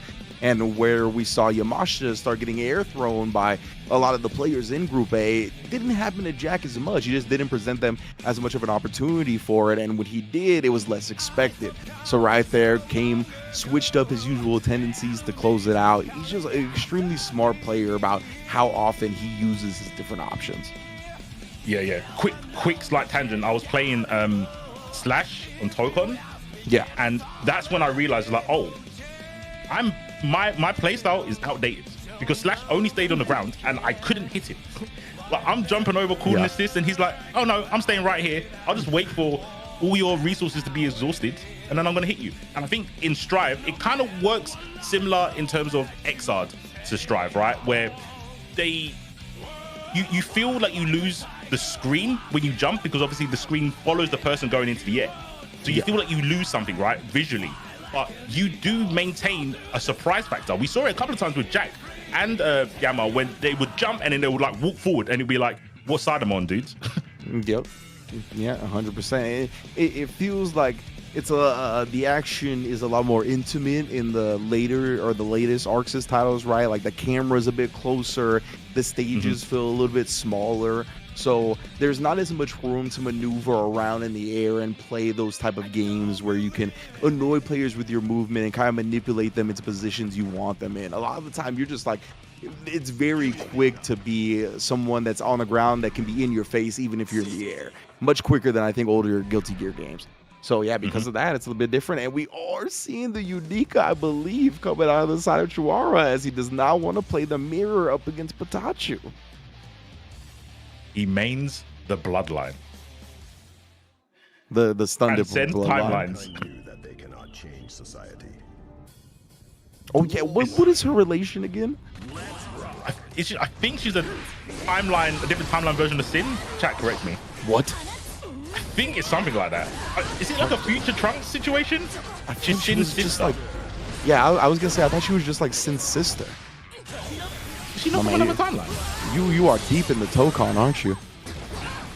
I tell you what, multiversal saga coming up. But right now though, Chihuahua and Patachu, it's gonna be fun watching Chihuahua bring this to the table. And yes, indeed, we're gonna see how familiar Patachu is with the just Unica in general, and especially in situations like that, right, where you're trying to burst the combos, don't want to take as much damage, you don't know where the burst save points are. To ride the lightning though, RC to stay safe, but RC to continue this pressure. Nice job calling out the stun dipper, can't get a big reward, calls out the laser beam burst to stay alive. Oh, did it kill with the JS? Oh, yeah. Frames, just like a couple of pixels off. Chaos. And we just came from the mirror match and we're going back to chaos. Eat up, break the wall, nearly 50% off the health bar. Oh my goodness, blaze a trail, brother. Yeah. Sibling battle, bro. You do love to see it. Spend the cash? No. Keeps. That makes sense actually. The RC is probably going to be more useful than the extra damage after the RTL.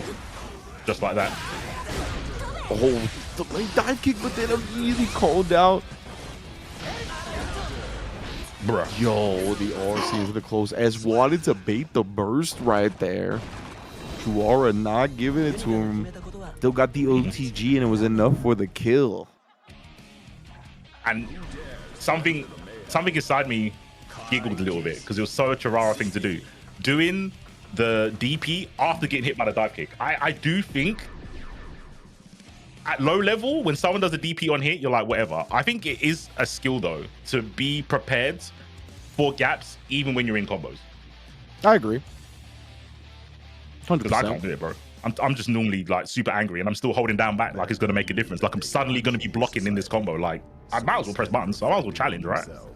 Yeah, like it's objectively the optimal play in a lot of instances, honestly. Like, yeah, it's just one of those things where we have to kind of try to take our emotions out of it, right? But that's always easier said than done. Right now, though, Unica got taken out of it. They put on the bench here. We got parental advisory, explicit content. Kai Kisuke coming into the building right now. Oh, man, you thought you had a Fares? Yo, did they actually color coordinate? I think they did. I ain't never seen either of these players pick the yellow one before. I was gonna say, I don't know if they did. They had to have done this on purpose, but that's fire actually. Bloodline battles deserve to be, matching colorways. Oh my goodness, right now though, Patachu all over Chihuahua. Time might not look like the answer either, but quick little stun dip, but hold up with a side switch. That's it. It's king damage right there. The first one. Wait, the delay stun dip. Oh my god. That's what we saw. For like a millisecond as well, Orange. Did you see it? Yeah, that's what we saw Chihuahua did earlier too, right? It was with the Sin, like after the wall break, it was like a slightly delayed Sun Dipper that time, and it worked out then too. Oh, the Vapor Thrust puts him on a pixel. He's trying to trap him. The double jump is away.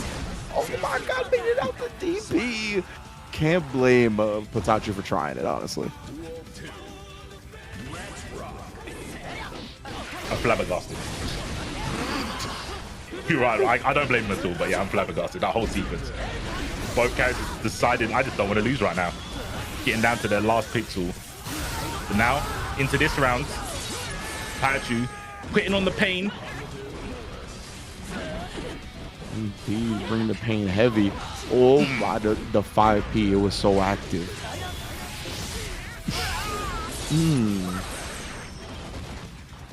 Yeah, that's the thing, right? Some of these rounds have just been absolute domination for Patachu when he's able to get the offense going. Just getting there for you. All right, I got nothing nice to say. Nothing nice, yeah, understandable.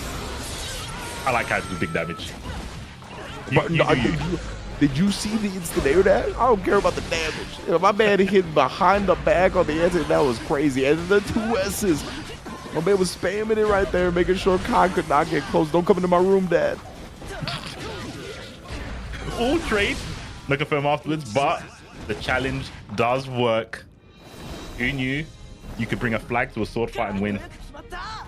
This is I'm trying to remember. I feel at Brussels when these two played, Pikachu reset the bracket, and I think that's when Chirara was picking Kai, and then when Chirara went to Sin, that's when he won the bracket. I'm sure that's how it worked. Chat again can correct me. It's not rap. Oh my god, the bag dashing is a stun dipper, bro. These characters with the bag dash, forward advancing specials. Hitting them with the Sham God, trying to break ankles. Oh, a big driver to the face, though. What an option. What an option. And what a payoff. Almost equal. Like, oh my, he was so ready for the Vapor. That's crazy.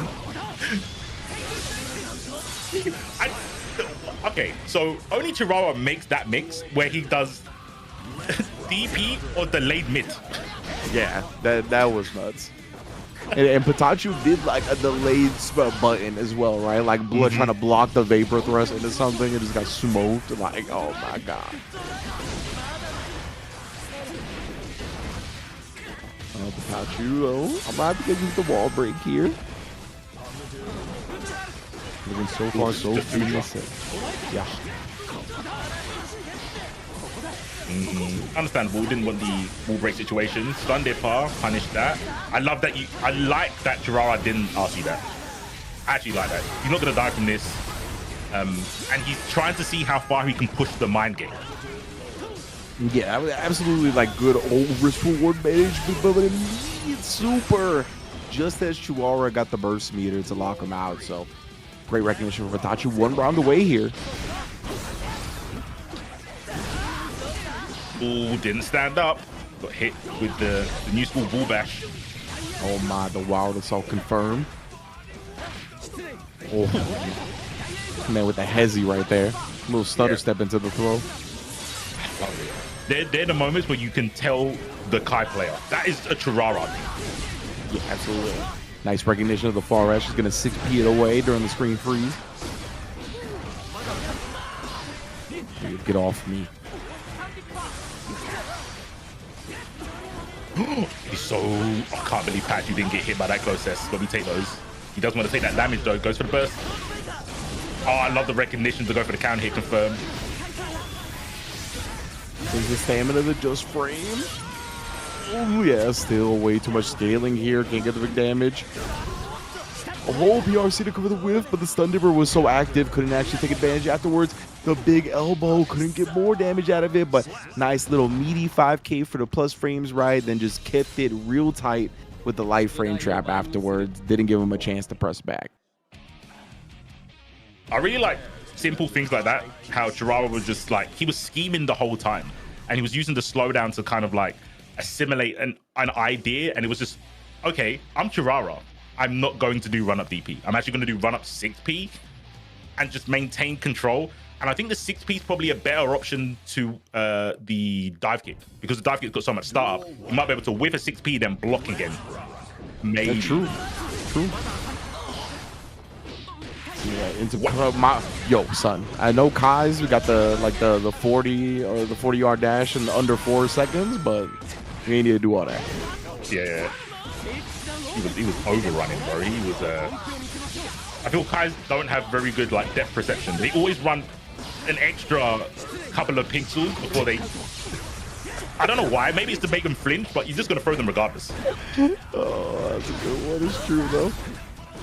We got a couple of extra frames. Yeah. Oh, they never run to range. They run past the range. It's like don't punch him. Punch through him. Yes. Why the Vapor thrust enough range to catch the 6K, trying to go for the plus frames. Late PRC right there, catching him, pressing a button back. Oh, with the elbow again.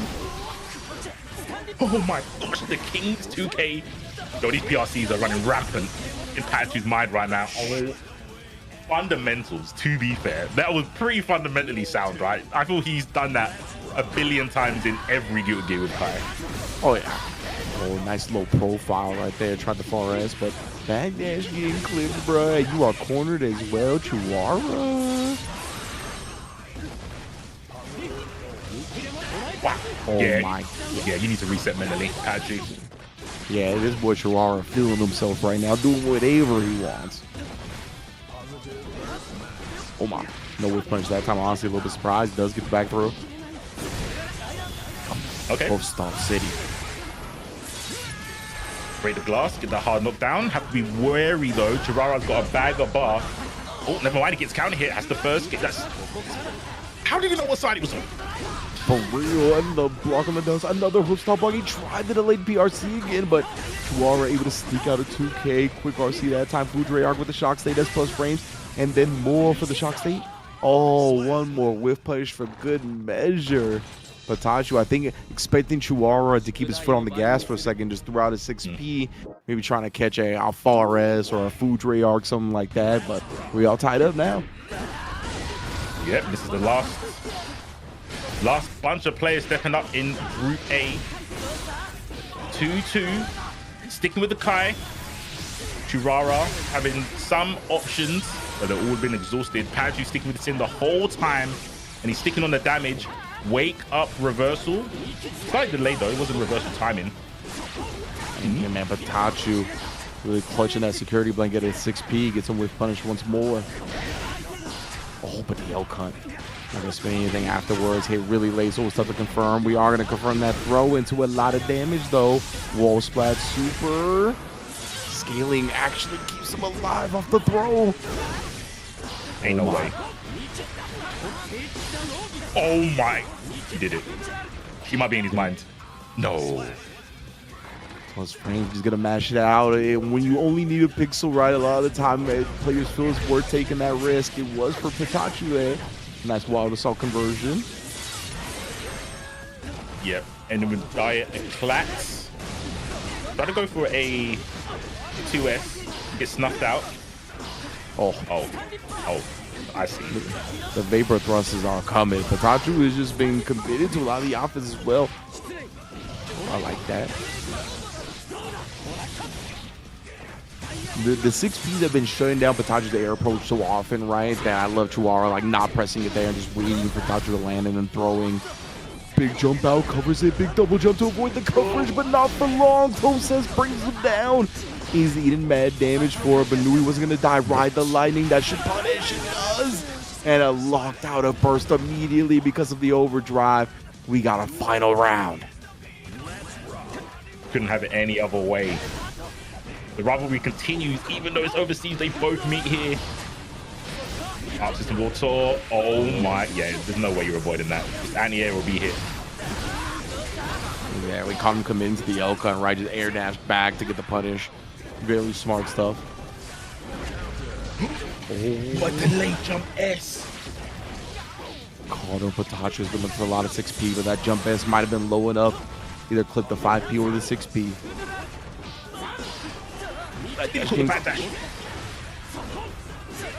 Oh my. Oh my gosh. May we? Chef? Patachu Chef? We cooking? Up back. He did a fake pop thrust, of course he did. Oh no, he cracked. Has he got bar to RC this? He does indeed.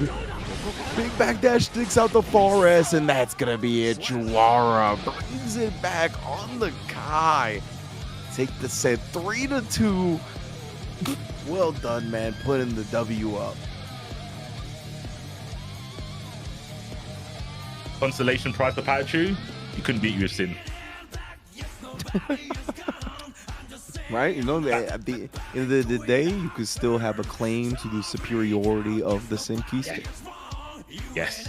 I mean, me, sometimes, you know, the acknowledgement that I can't beat you in a mirror match and then I lose, I can still be like, okay, you couldn't do it with your main chicken. that helps me sleep at night. Helps me sleep at night. The player dodging you in the mirror is enough of a dub. Yeah. It's gonna let you rest easy. Yeah. It doesn't pay bills, but it makes me feel comfortable in my mind castle. You know, that's where I am at most of the time. So you know, yeah. What else can you say? Patachu lost and he's from EU, man. I'm a little bit sad, but like you mentioned earlier, Chirara, the personality matching the character, that is a splendid thing to see in the Arc World Tour. So I'm happy that we should hopefully get some more of Pikachu and Jirara, seeing if they can win a few more matches later on. Yeah, absolutely right. And just to give everybody a update, because obviously a lot of people coming in and out and whatnot. But we do have the group stage today. We got 4 groups, right? It's going to be a round robin group of 4 players each, and here are the results for Group A. Right, we got Jack going at 3-2, 3-1, and 3-1, getting 3-0, and obviously with the highest win percentage overall. So Jack is going to be qualifying directly into the finals. So the finals is going to be a double elimination bracket. I believe it's going to be a top 8 bracket, top 16. I'm not exactly sure, but it is going to be a double elimination bracket. And all the players that win each group are going to qualify directly into that double elimination bracket in the winner's side. So obviously Yamashita got the second place victory, right, going 2-1. So Yamashita is going to be going into the second place decider. Those are going to be 2 advancement matches making up matches from players from Group A, B, C, and D. All of the players from second place, they're going to be matched up, and whoever wins those 2 matches is going to be starting in the finals in losers bracket. So Jack is qualified into the winners finals. We are going to see Yamashita in at that second place decider, while Pikachu and Chihuahua are going to get to compete in the LCQ, right? As you mentioned, they are not actually all the way out of the tournament just yet. They can still qualify into the finals in the loser side as well. Yeah, I think this kind of format is very different. Obviously, it's unique. Arcs hate doing the things that have been done before, as you can see with their like DLC characters. Trailblazers. 100%. And something I like about this format, even though it's probably really stressful as a player, especially when you do go into that like middle ground where it's like, oh, now I have to I can't really prep far into the future of who I've got to play because I've got to like re-qualify to get to that position, right? But it does give you the feeling that I earned this because of how many matches you have to play. All right, well, that is going to be a Group A, right? We are going to take a quick break here at the Arc World Tour Finals and be back with Group B. Do not go anywhere.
行くぞみんな。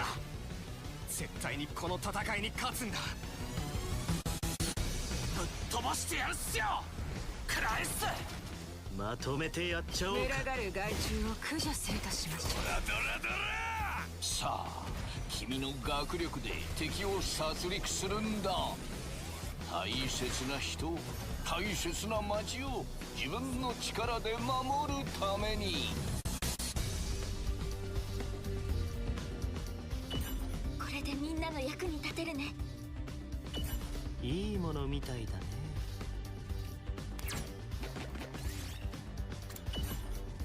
凛ちゃんなんて大嫌い。本当にそうか。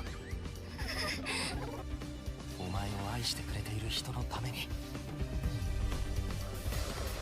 けるよ。自分もみんなと一緒に戦う。待たせたなおめえら。これが俺の本気だ。やるぞみんな。あいつを止めるんだ。みんな気をつけて。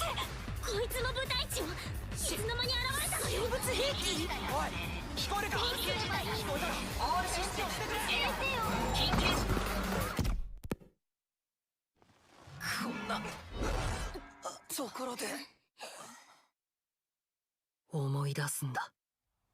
君がやるべきこと、君が守るべきもの。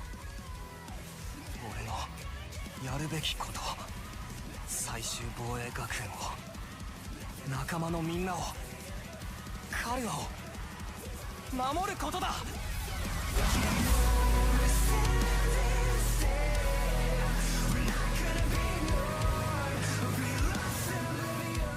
今度こそ自分が決めたことを信じて進むんだ。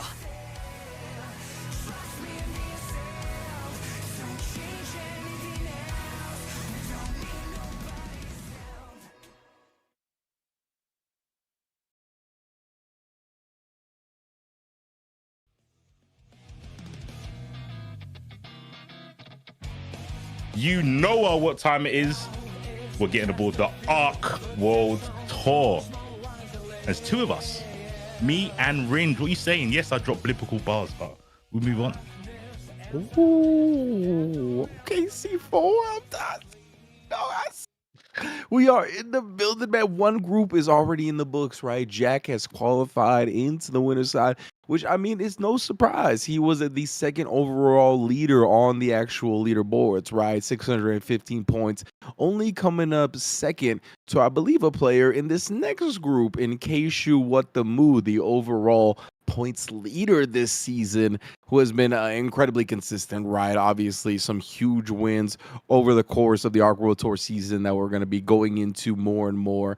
But obviously, we still got a bunch of other players that are in the group as well. We're going to get into a little bit more once they actually bring up the graphic and whatnot, because I want to highlight some of the players that you're going to see later, right? Once me and C4 pass it on over. Oh, never mind. They're here now. Metallic Cake. How do you say the second one? You were the one that had it on deck. Dysonologist. Dysonologist. Come after me. But yeah, Dysonologist or Dysane. Short version. Got you. Dysonologist. Yeah, Chaos. Andros 11, and then Keishu What the Moo, of course, the player that we were talking about before, right? Obviously, Keishu has had some incredible performances both on the Johnny and then more recently has gone back to the Eno, right? Obviously fell to Jack at Frosty Faustings, but still came out with a fourth place finish there. And then, of course, the big first place championship finish over Red Ditto at Evo Championship this past year. Yeah, this is going to be interesting. We're going to get some different characters. I mean, Happy Chaos is everywhere. You can't avoid that. But from what you're saying, we might have two Enos that we see Metallic Cake coming in from Australia.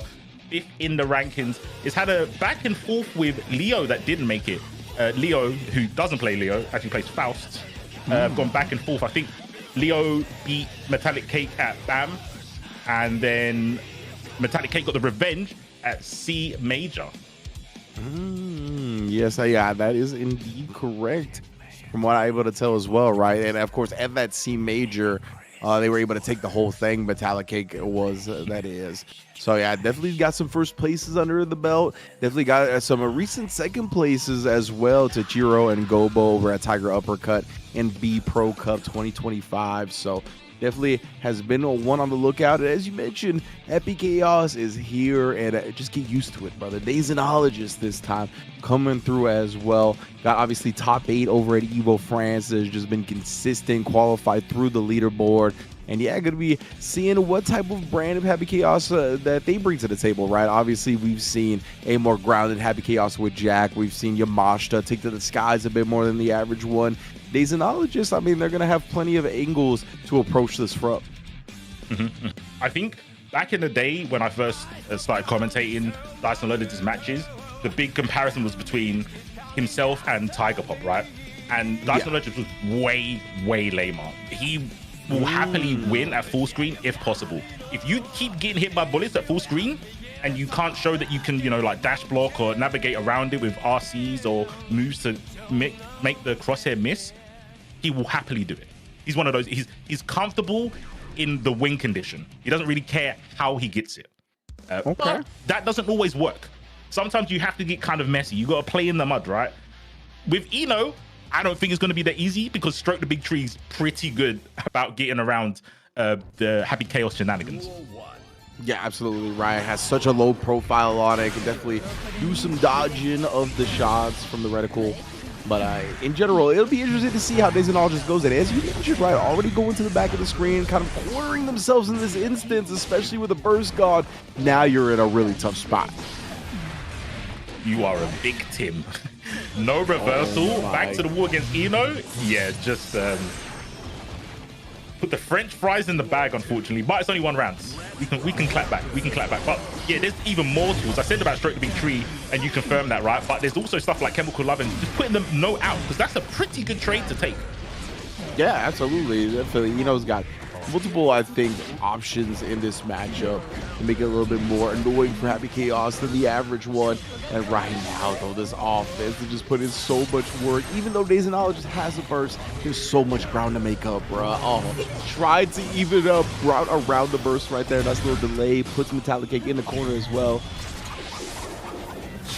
Deus Ex Machina. Now, this is what I was saying. Dazonologist, you can't play lane. You have to get in the mud. You got to get sticky. There we go. Oh, wow. What an insane initial block for Metallic Cake. But there's always another layer with this character. This champion is kind of strong. Indeed, right. Rolling back to the original side. And what looked like a runaway round for Metallic Cake. Now back against the ropes, being forced to drain all their meter, FDing only for that one moment where they stopped to get shot. And one of the things I was saying earlier about if you can't find a way to dash block rounds, Dazonologist will shoot until you get hit. And, you know, Eno, for people that don't know, doesn't have a traditional dash. So it might be pretty hard. Yeah, exactly right. She's going to have to move forward with stuff like Stroke the Big Tree. Maybe we see an MLA sneak in here and there. Right now, can't sneak in nothing. Ooh, one too many backdashes, and the animation of the burst was identified by Metallic Cake. Oh, damn, that is damage. Dead? Oh, wow. This is the only problem, I think. Like, I was interested in when you talked about with Dazonologist being more of a lamer Happy Chaos just in general, because that is the aspect of the character they've toned down over time, right? It's not as easy to play that style because the concentration drains quicker and whatnot. But in general, I just think it's going to be tough to play against Eno like that, because once you're back to the corner, like, it is so bad for you as Happy Chaos. Yeah, completely forgot about that. They kind of tried to nerf Dazonologist's playstyle out of the game. Like you said, trying to stop this. They didn't want this to be strong, but Dazonologist is like, you know what? Fair play. I'll still do it though. This is how I want to win. And sometimes, you know, being risk averse is the strategy. Ooh. And yeah, and that's the thing, right, is that it's still possible to pull off. It just requires a bit more of a balance, and it does require the player to get more aggressive sometimes, as we see right there. But if Dazonologist can kind of condition you with a lot of shots and then sneak in some close quarters pressure, I mean, Happy Chaos is just fine with that. And then right there, I love that. Pulling up halfway, not dashing all the way into close range, then sending the shot off is definitely a different tempo and spacing than most Happy Chaos play at. No doubt. Ooh, good blocks from Metallic. Sucking the challenge with the 5K as well. Ooh, the frames belong to me. Ooh. Being able to block in time, another good block in the roll, but then Daisy now sprinkling in the throw after, covering the whiff with a gunshot. Maguda's just swiping at the hover dashes. That's another thing, that 5P, so fast. Good range on it from Happy Chaos. It's going to be tough to hover dash in on him. Oh. Nothing flashy, nothing stylish. Just shoot, tap, shoot, tap. Very, like, I said lame, probably not the best choice of words because I think that's got a connotation of not being good, but I just mean passive, more of a passive playstyle. Yeah, lame, it's a little bit old school in the fighting game nomenclature now, which is crazy to say, but it's definitely something that we used to use as something more of just like a keep away projectile-based gameplay style, right? And Days definitely has been looking to implement that. Hold the backdash right there, actually dodged the bullet, allowing Metallic Cake to pick up some offense here in the corner. And again, Days probably betting on that mash, right? That's what we talked about. Players like Happy Chaos or Zato, players of those characters, they are going to be bashing it sometimes. Ooh, stay away from me. Oh, where did the bullet? Oh gosh, this looks so awkward to fight as. I can't believe I'm defending Happy Chaos, but yeah, it feels awkward for Happy Chaos to kind of maintain the space. Yeah, I think it's tough. I think if Metallic Cake had to go against a bit more of an aggressive Happy Chaos, it wouldn't look as difficult. But the way Days just likes to play Metallic Cake, yeah, and Ino in general is going to be a problem for him. Yeah, very true. It's a clash of styles more than characters, probably. I can see that. Oh, betrayed there. Chemical Love as well, sniping from long distance. Like, she does have good options, though, right? That Chemical Love not going to allow you to just play freely as Happy Chaos from half screen away. Oh, man, we're getting shot here. This is where it could be tough for Ino, cursed up. Trying to make her way in with the hover dash, gets locked down into the back throw. Oh, my goodness, the stutter pressure. One more throw does it. It is so tough to just find out when you could play against the stutter pressure of Happy Chaos. Yeah. And very rarely you'll see Dice Knowledge just do anything cute like dash up, backdash BRC, overhead JP or anything like that. It's like, nah, I don't need to do that. Eventually, mentally, you'll crack. Nice. I like that, right? It's a very smart tournament style of play to put the onus on the opponent to really make the decisions while you can kind of just flow chart your way into certain actions and results. Oh, but right there, though, we got the guitar pressed to the face, and Metallic Cake has been looking good, as we mentioned, right? That risk-averse style, that backdashing from a Daisenologist, it just kind of lets, so once Ino does get in, she doesn't really have to corner carry you or push you anywhere. You're just exactly where she wants you to be. Yeah, you play into the trap, and she's got so many active, so many moves with active frames. But yeah, that explosive round start. Listen to me play my guitar, hold the strings real quick. Oh yeah. OTG action does get out with the instant air dash, though. Obviously, that's another popular route to escape the corner that we talked about for Happy Chaos players. Reload the gun. Like almost even. 2K gets over it with the Ino dash forward, and there's the throw tech YRC. Slightly preemptively, counter hit on Stroke the Big Tree. YRC didn't want to have to guess on the high-low. Understandable. Wow. Yeah, chase it. What? Bro, Metallic Cake blocks have been kind of sick. Yeah, I like on the roll specifically, some insane blocks on that, but there's the backdash BRC. He was like C4, just in case. Just in case you wanted to talk about on commentary how I don't do this. For you. Okay. My psyop is complete. I'm an agent of misinformation. It kind of worked. Kind of. No one was ready for it. You know, the Australian group chat texted Metallic Cake, you don't got to worry about that. C4 said on commentary, don't worry about overheads. Okay, yeah, you're right. Double agent. Mission complete. Taylor. Oh, right now, though, no concentration, no meter, no burst. Oh, but a back throw, brah. Focus up. Yep. Pain bar. Put some more in there. Oh no. Flicker the wrists. Only got one. Oh. What did he punish? Good point, actually. I was like, what? What did she even do? I feel 50% of Ino's tools put her in the air. So it's like, you went for a grab grab? Okay. Yeah, very, very strange, but we're 2 up here. And again, this is just the first match of Group B, so this is going to really set the tone for both of these players. Trying to make it out. Obviously, again, the winner of the group goes directly into the final in the winner's side of the bracket. Optimal route. Oh my god, 5 Ps, bro. Be scratching her out the air. Bro, shout out to Dazzlogist for like, he realized when I did that he was out of focus and just went, I'll just 5P until I get it back. So sick. As Occam's razor, bro. Sometimes the simplest answer is the most effective. Yep. Hopefully that helps in potentially the last round or so. It's like, I don't have to worry so much about shooting. If Ino's going to dash at me, I can just 5P. Unless they destroy the big tree, then you can't 5P there. I was going to say, that's why Metallic Cake is starting to sprinkle those in a little bit more, right? Such good job cycling through the options. Because, yeah, that is going to counter hit Daisnologist. Let's throw it out the 5P. Gets the air as well, but the burst. Gold style as well. That's positive bonus, but my goodness, bro, she hit the nos on that. From full court.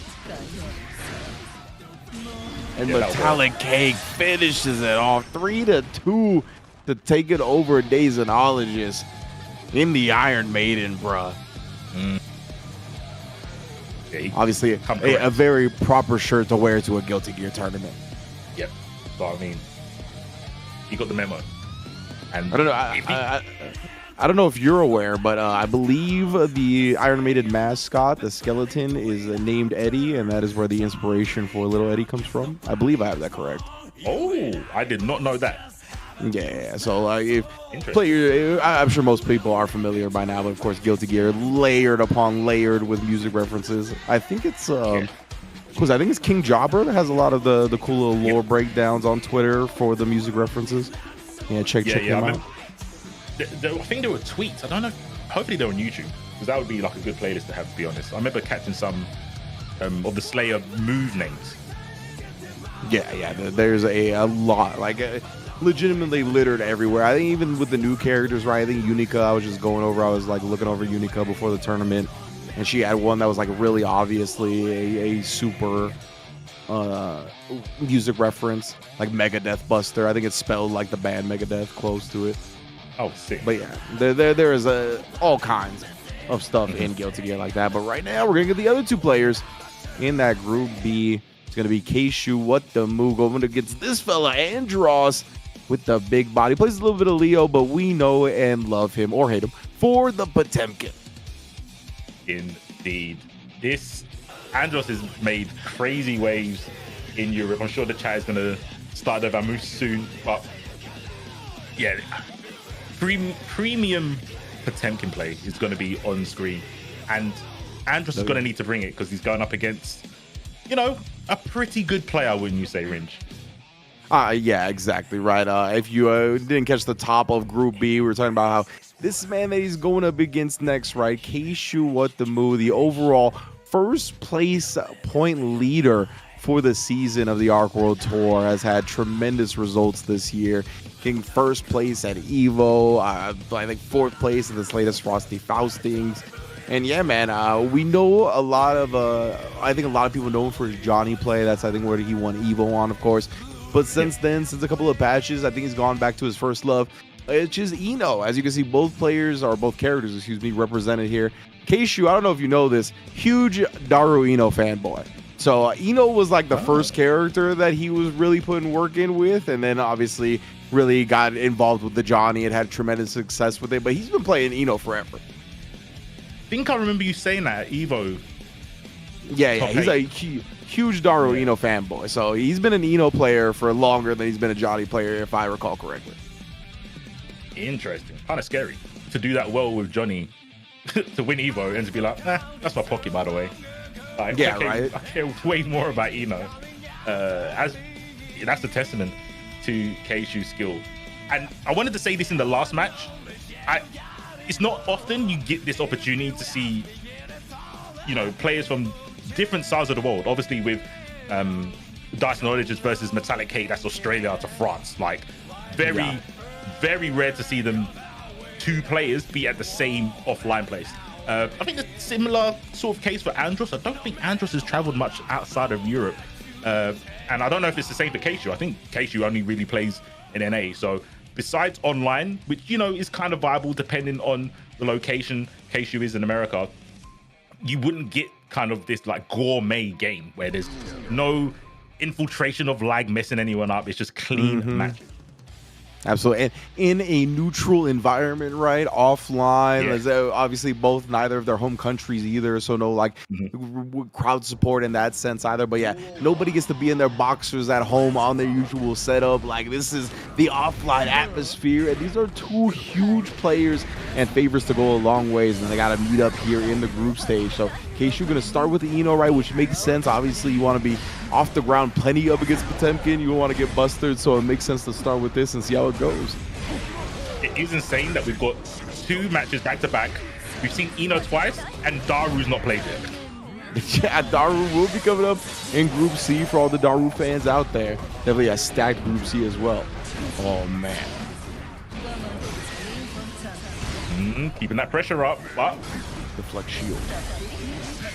Andros is a bagger meter, spends 1, spends the second, gets the hit, and there's the burst from Keishu. Try to flip the chemical. Yeah, doing his best. Oh, finally connects with 1 and gets close enough to get the 2D. Right, knew that Keishu would be trying to backdash or hold up, and once again, Keishu dodged, I think, 3 Potemkin busters that round. Backdash 2 and then jump that last one. Definitely looking at for exactly what all the Potemkin players want. Playing like they got ants in their pants, bro. Got to keep moving. Can't stay in one spot. I mean, Keishu hold at that time. Yeah, blocked him down with the block stun, little hover dash low. That's got to be annoying, right? Not only can characters backdash it, but slide head on Eno doesn't really work because you can just forward dash, technically. Yeah, that's another point we didn't bring up at the beginning, but just like trying to call out with like slide head is so ineffective against Eno. Oh, does catch the chemical love there though. Wait a minute. Again, we always got to be proven wrong. Commentators curse and all that. Throat chop for the counter hit. Oh, didn't overcorrect. I don't know if that 6P was before the RC. It was pretty hard to tell. Yeah, I want to say it was, and like maybe Potemkin's big body got clipped in the slow radius, like where maybe most characters wouldn't, but since he's bigger, he got clipped. Yeah, good point. Oh my, that was decent damage. Oh my. Bonk. Bro, Keishu, my man, the ground is lava, brother. Nah, I live the trampoline life. Bro, this is someone who understands the assignment. Yeah, absolutely. This is how I play against grapplers. Like, I'll lose in whatever other way. I'm just not trying to get command grabbed. And then they 6P me and do heat knuckle like that. Oh, the buns of steel locking him down. Not enough damage here yet, but still the Oki. Loving the ICPM right there for the immediate Oki after. Yeah, the explosive nature of Andros. 1 minute being very like cautious, playing very, very steady, and then when they've got bars, when they've got meter to make it happen, they get kind of ignorant. And even there, right at the end, noticing that, oh, last time I did tap into something, which was throw you up back. So now I'm just gonna do the late buttons. Let's see what you do now. Look at this 2S Potemkin. Even that gets low profile by the stroke the big tree. Break it.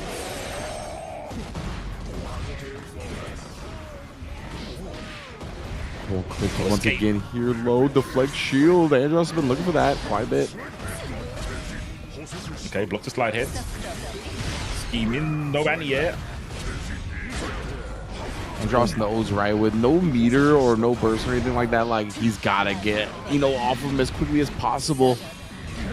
Ooh, the BRC and then the counter hit. Not sure what Andros was looking for in the midst of the pressure, but Keishu slowing him down, counter hit him left and right. Devious strategy. I feel that doing an RC on your opponent's wake up, you're just intentionally trying to eat up their inputs. Yeah. I don't know what you're trying to do, but you ain't doing it. I send those inputs to the Bermuda Triangle. True. Very late burst. Gets a slide head. Party starter. Show me, Andros. Watch out for the bar. Yeah, he did watch out for the bar. That's why he just gave maximum respect to the Evo champ. How much you want to bet K-Shu lands the first command grab of the set? Oh, I thought he was going to do it there. I thought he was going to do it there, and I was going to put that on my commentary reel. But instead, 2-0, K-Shu just uses the meter to maintain the pressure, keep the whiff safe.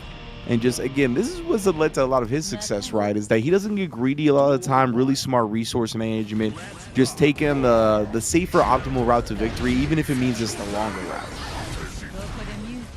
And just seeing the player cams to show the other side of what you're saying, Ring.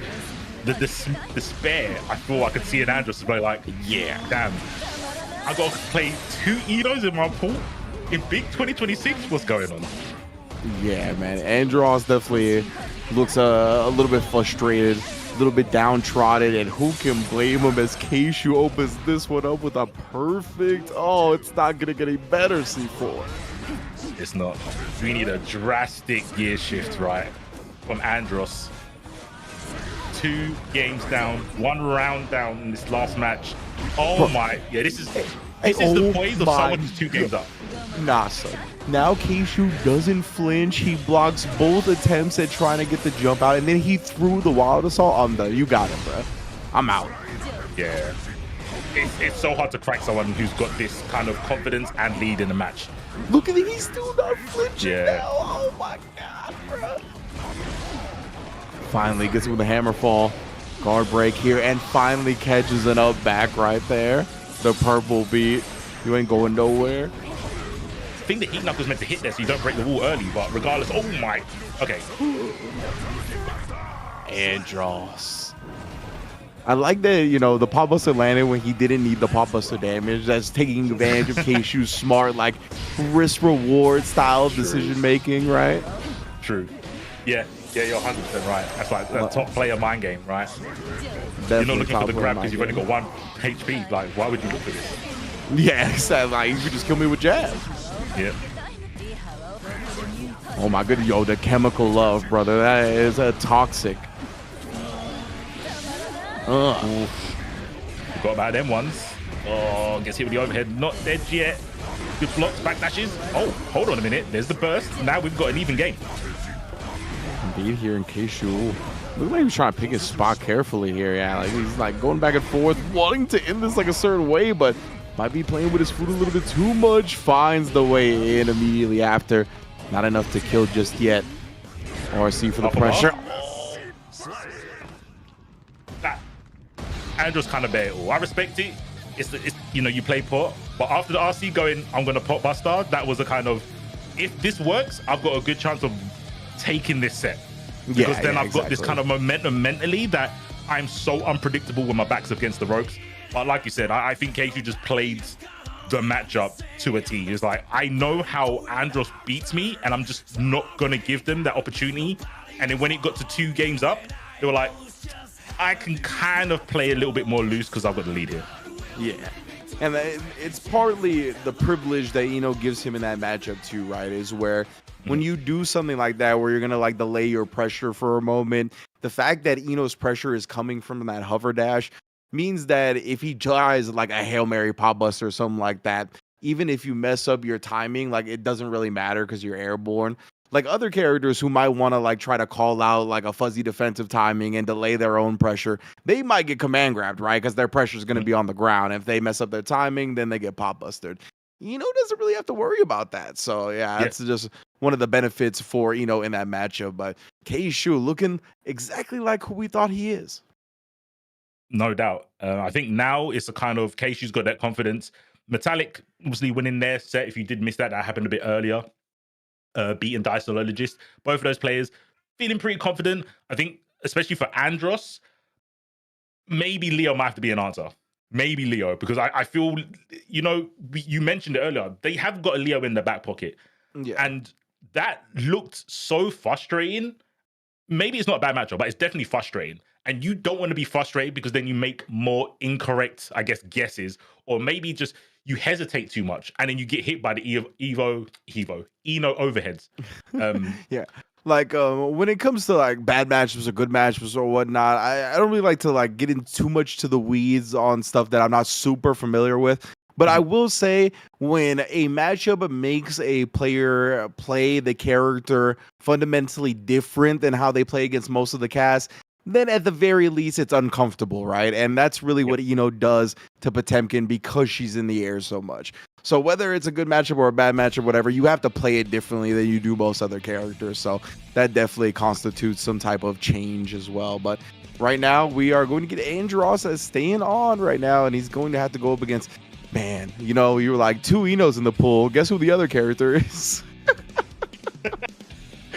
Happy Chaos, man. Ooh-wee, another character that could definitely pose a lot of problems for Potemkin, right? Just trying to get in, make some things happen. Of course, he's got some armored ways in. We saw that shown off with the hammer fall. He's got the slide head, which is going to be a little bit easier to use against Happy Chaos than it was Ino. But nonetheless, this is going to be a tough situation for Andros to be a part of. And I'm assuming he's going to start with the Potemkin before we see any Leo shenanigans. But yeah, it's funny because I don't know who people would root for in the scenario, because most people, you know, heels on both sides here. It's a heel versus heel title match as far as I'm concerned. It's a bit hard for me. Obviously, I'm EU, but normally, you know, you get the Spanish going for Andros and the French going for Dicenologist. I will say, we were talking about like uncomfortable matchups. Andros is okay with this. Andros is beating Tiger Pop, and he's beating Leffen with Happy Chaos. So again, it could be bad, but he's comfortable. All the times that Andros has gone grand finals, he's lost the first set. Everyone's reset the bracket, then he always wins. Interesting. Okay, all right. That happened at Head Stomper, Kaine Cup, Hessen Crash. I think it was to like Leffen. I think it was Leffen, Tiger Pop, and I can't remember the other one. It might have been Paju. It might have been Paju. Oh, and right now though, Andros gonna be putting him in the corner here. Oh, and then block the burst. You going for a ride? And then OTG, oh my goodness, with the flamethrower on him, bruh. Into the dust and just the damage from the flamethrower coming through to set up the dust. That's all he needed at the end. See the difference? This is Andros. Couldn't really show that in front of Keishu.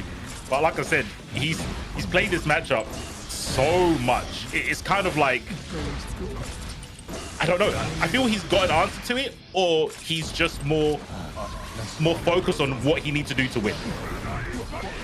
Yeah, it definitely feels like just in general more comfortable, not as panicky up against Happy Chaos because he's got so much matchup experience up against it. Right now, though, Daisylogist is bouncing back in this round quite effectively. Really working those throws. He might have tried to get right there. Not sure what happened. Got back thrown on his own right, and now Andros is a big opportunity here, bro. Oh, you're just dead.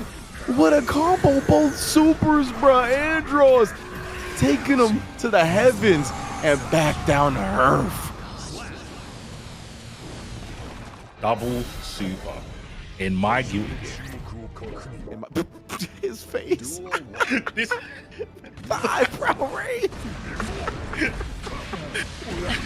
Oh, my God. There was one facial expression, but it told so many stories. Like, did I really do this? Why can't my character do this? Why did you get hit by this? So many things. And I said, you died, and don't take that up with me. He said, I am simply the pilot. Oh, the reversal buster. Yeah, I go back to what you said just a second ago, Ringe. I don't know who the villain is here. Yeah, that's what I'm saying, bro. Like, is a real heel versus heel match if I've ever seen one. Andros trying to speed run through Dicenologist here. Finding some May Wees in chat. What? Yeah, I'm glad we're here. You shouldn't be blocking that anyway. That was silly. For real. Then bounce back to the first side. I thought he was going to end up landing cross up. Shows what I know. How are you avoiding curse with pot? You hate yourself. Everyone else, bro. I will say, in the sense where we talked about how it was a bit of a rough matchup for Daisylogist when it came to up against Ito, like his natural player style should be pretty good up against Potemkin, right? Like risk averse, keeping away, just relying on the bullets. That should work out. But as we mentioned, Andros really good in this matchup, and as soon as he gets you cornered, good luck getting out of it. Yeah, I 100% agree. I think it's a case of like Andros, his whole life is about getting in. Yeah. He's built for this. Bro, quick recognition on the clone too, and then just throw Choppy to it. Bro, he has picked his buttons perfectly whole round, but this is big for Daisyanologist. He got the burst out of Andros, and he got some real estate to work with, but see how long he holds on to that. Already to the corner again, and then flicked point blank, bro. What? Point blank bullet flick? How do you flick something that's omnidirectional and has no like startup? Like, dog. You can't flick hit scan. I didn't know that was a thing. Like, what? I didn't know that. I really didn't know that was in the game's code. Like, wow. Mad. He is a mad lad. Like, I don't know how Andros does it. Don't know how he does it. I guess he had to learn. He had no choice. If he wanted to win tournaments in Europe, you have to learn to, like you said, flick hit scan. And legit, adapt or die. It do be the life of a competitor. Right now, we got the gold burst out. That's going to be tension up on his side. Builds to the 50 with the hammerfall. Oh. Bursting with such a life deficit, Andros is doing more than physical damage to his opponent right now. Block so far. Ooh, throw that. Oh my gosh, Bundas. Hold my cakes. Of steel, bro. I never miss glute day. Oh my, are you dead again? Another double super? That? Is he caught a corpse? I think he might have caught. Oh. 6 feet under. Are you not entertained? Bro, this man. Attempt, you're putting biblical beatdowns on people, bro. It's not even a comeback when Andros does it, bro. I'm so normalized to it, honestly. Like, if he's got 2 HP, he might as well have 100. It makes no difference because he touches you and you die regardless. Like, BRC. Oh, the quick stepper in right now. Oh my goodness, backdash BRC jab to the helmet. Keep him locked in his corner here just because we know. Oh, never mind. I was going to say because we know the next combo will kill, but it doesn't. Potemkin health. Oh. yeah. What do you do? You can be Andros, but still there can be checkmate situations. I'm not sure what you meant to do there. Yeah, definitely a tough spot to be in. With that amount of health from that space, I don't think anybody was going to make it out. That's literally like a 99.9 out of 1,000. Yeah. Alright, that's knowledge. Just going back to the old him, Bugs Bunny memes. Oh my god. Super dry gameplay. I respect it. He's got the life lead finally, so he can kind of do it. He runs in, he holds a YRC into. Oh my. Someone in the future, someone right now is going to ask, why did you go forward? Didn't need to, bro, but he does get the rollout. Oh my goodness, he's going forward again here. Doesn't have a lot of bullets, so I guess he wants to make these count. And again, another backdash BRC. He took what you said personally. Clearly, that's the only answer. In real time, how did he hear me? He looked at, I'll show you go forward. I'm going to show you I do backdash BRC, JP overhead. I'll show you. These group chats are too tapped in. I'll need to be updating players mid-tournament. Let me turn my phone off, bro. I think it's capturing my voice or something. First out of the way for both sides already, and now Daisyanologist.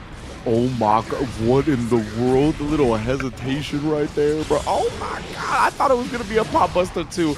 I would 100% got hit by that close edge. No question about it. He really does send people into a frenzy. Like, even on comms, I've been there, Rich. Don't worry, I've been there. It's like, what have I done there? I've got slow-mo and replay functions as a commentator, and I'm still like, I don't know what I would have done. He literally, like, the amount he's waited, that's like a sixth sense of the grappler players, right? They like, know the perfect amount of time to wait to get the pre-jump frames. Like, that was nasty how long he waited. Perfect window to shoot. Right now, though, Daisyanologist bouncing back. It's a good start. Obviously, though, Andros just needs this round, and that's going to be a dub. Oh, boy. He matched the positive bonus to positive bonus. He's back in with the BRC. Drift forward off the backdash. Backdash, PRC. Yep. Oh, you're always going to get grabbed. It's inevitable. The amount of meter Potemkin builds on the Potemkin Busters, man. Yeah. Oh, the backdash, he didn't convert off of it. Does get the throw, deflect, shield, and he hits the block after. Oh my. He got the strange. Hit him with the fast pass, bro. I'll bring you to the front of the line. Andros 3-1 over Dazonologist, drifting on to a W. For people in chat who are not familiar, we're gonna get to know today, bro. Andros' Potemkin is for me a pleasure to see. I don't despise the big boy. I knew him back when he was named Chumpkin, and he wasn't all that good. I think it requires such a sturdy mindset to pilot, especially against a character like Happy Chaos. I have to give claps, bro. I have to give flowers to him. You know, I would agree with you until I saw the Nike top with the Adidas bottoms, and now I'm just, you know, just a little lost in the sauce. But either way, what? He's the World Warrior, bro. He's got better things to think of. That's facts. The World Warrior drip. Definitely a Potemkin style of outfit, if I do say so myself. But that was a nice bounce back, right? Obviously, had to deal with probably the favorite in Group B. I think that's it's safe to say, with Keishu being the first overall point leader coming into this event. Tough draw to start that off with, but bounced back beautifully up against Dazonologist and really showed how well versed he is in the Happy Chaos matchup. And he's gonna have to go up against Metallic Cake a little bit later, but right now, Metallic Cake's gotta face that guy that defeated Andros in Keishu or Damu. Yeah, and I'm assuming Mira. I don't know if Metallic has any characters on par with their Eno, because their Eno is really good. Chat can let me know. And obviously, we was talking about earlier, and we saw the graphic. Ringe gave us the lowdown that this is kind of where Keishu started with Eno. Then obviously Johnny being a DLC character went to that one Evo, said, "I done that. Bucket list complete. Now go back to the bay." See how much damage you can do. Yeah, absolutely. And obviously, like, a lot of the skills that he learned during his tenure on Johnny as an overall fighting game player have transferred, right? He still has incredible results on this Eno as well. So I'm assuming Mirror as well, just because it seems like Keishu has been full time lately. But maybe he breaks out the Giant just to avoid one. Again, we're not all like C4 and are sick in the head and want to play a mirror match. Yeah, don't be like me. That is one piece of advice I'd give anyone. Don't. It's not a good look. It's not a good look. But yeah, avoid that at all costs. I think Johnny into Eno makes sense, right? I think. I want to say, do you know Keishu won CEO with Johnny? I think they did, right? I want to say yes. I think that was also before like going back to Eno for the most part. Yeah, I think that's correct. Let me double check on the CEO situation. CEO, he did defeat Leffen. I want to say that was Johnny versus Happy Chaos in that finals. Yeah, it was. He did play Johnny at that. And it would make sense, right? I agree that I think Johnny has some merit up against Eno, right? Just the misfinder and the way the normals, how far they reach and the angles that they're at. Seem that they would be pretty good on paper to shut down a lot of the hover dash shenanigans, but it looks like we're going to be looking at the woman in the mirror. Oof. The narrative is changing. I don't know about you, Ringe. I don't see any Leos. I've seen 2 Enos, and there's one still lurking in another group. So, yeah, we might have to change the public perception. My character's bad. Hold that. You know, definitely Leo had his time in the spotlight, and he seems to be moving down the billing, as we can see in the results so far. But right now, Eno, star of the show, right? 2 in this pool. We still got Daru Eno to go in Group C as well. And now, right, Keishu is going to be trying to take a 2-0 start to this group stage. This is going to be like PvP geometry battle, bro. This is just angles upon angles. This is interesting to see. I'm confused already, like thinking of what do you do if like an Eno, can you even throw a note? Can you throw a note in this matchup? Because I feel Eno can cover every angle that the other Eno would want to move to. Oh man, I really love that Keishu, exactly where his head's at, because that's what I was thinking. I was like, how do you round start in this matchup? Like, what's your gambits, right? And I love the fact that Keishu went above and did like dive bomb to beat the hover dash. Like he got even higher than the hover dash. It was so smart. And then right there again, even a burst save combo to wrap up game one with the quickness, B. Honestly, I feel this is the closest to 3D or 2D games gonna get, bro. Like, for real. They're just occupying every spot. Every spot is getting cleaned up. But Keishu has found a really, well, from that first game, a consistent way to get close enough for the buttons to be effective. Yeah, absolutely. He's been really beating Metallic Cake to a lot of the buttons there, but this one did start with a counter hit. Gave Metallic Cake a big reward, but there you go. Stagger the pressure up. MLA knocked down in the corner. Oh, wow. Quick little overhead after. Yeah, that was violently fast.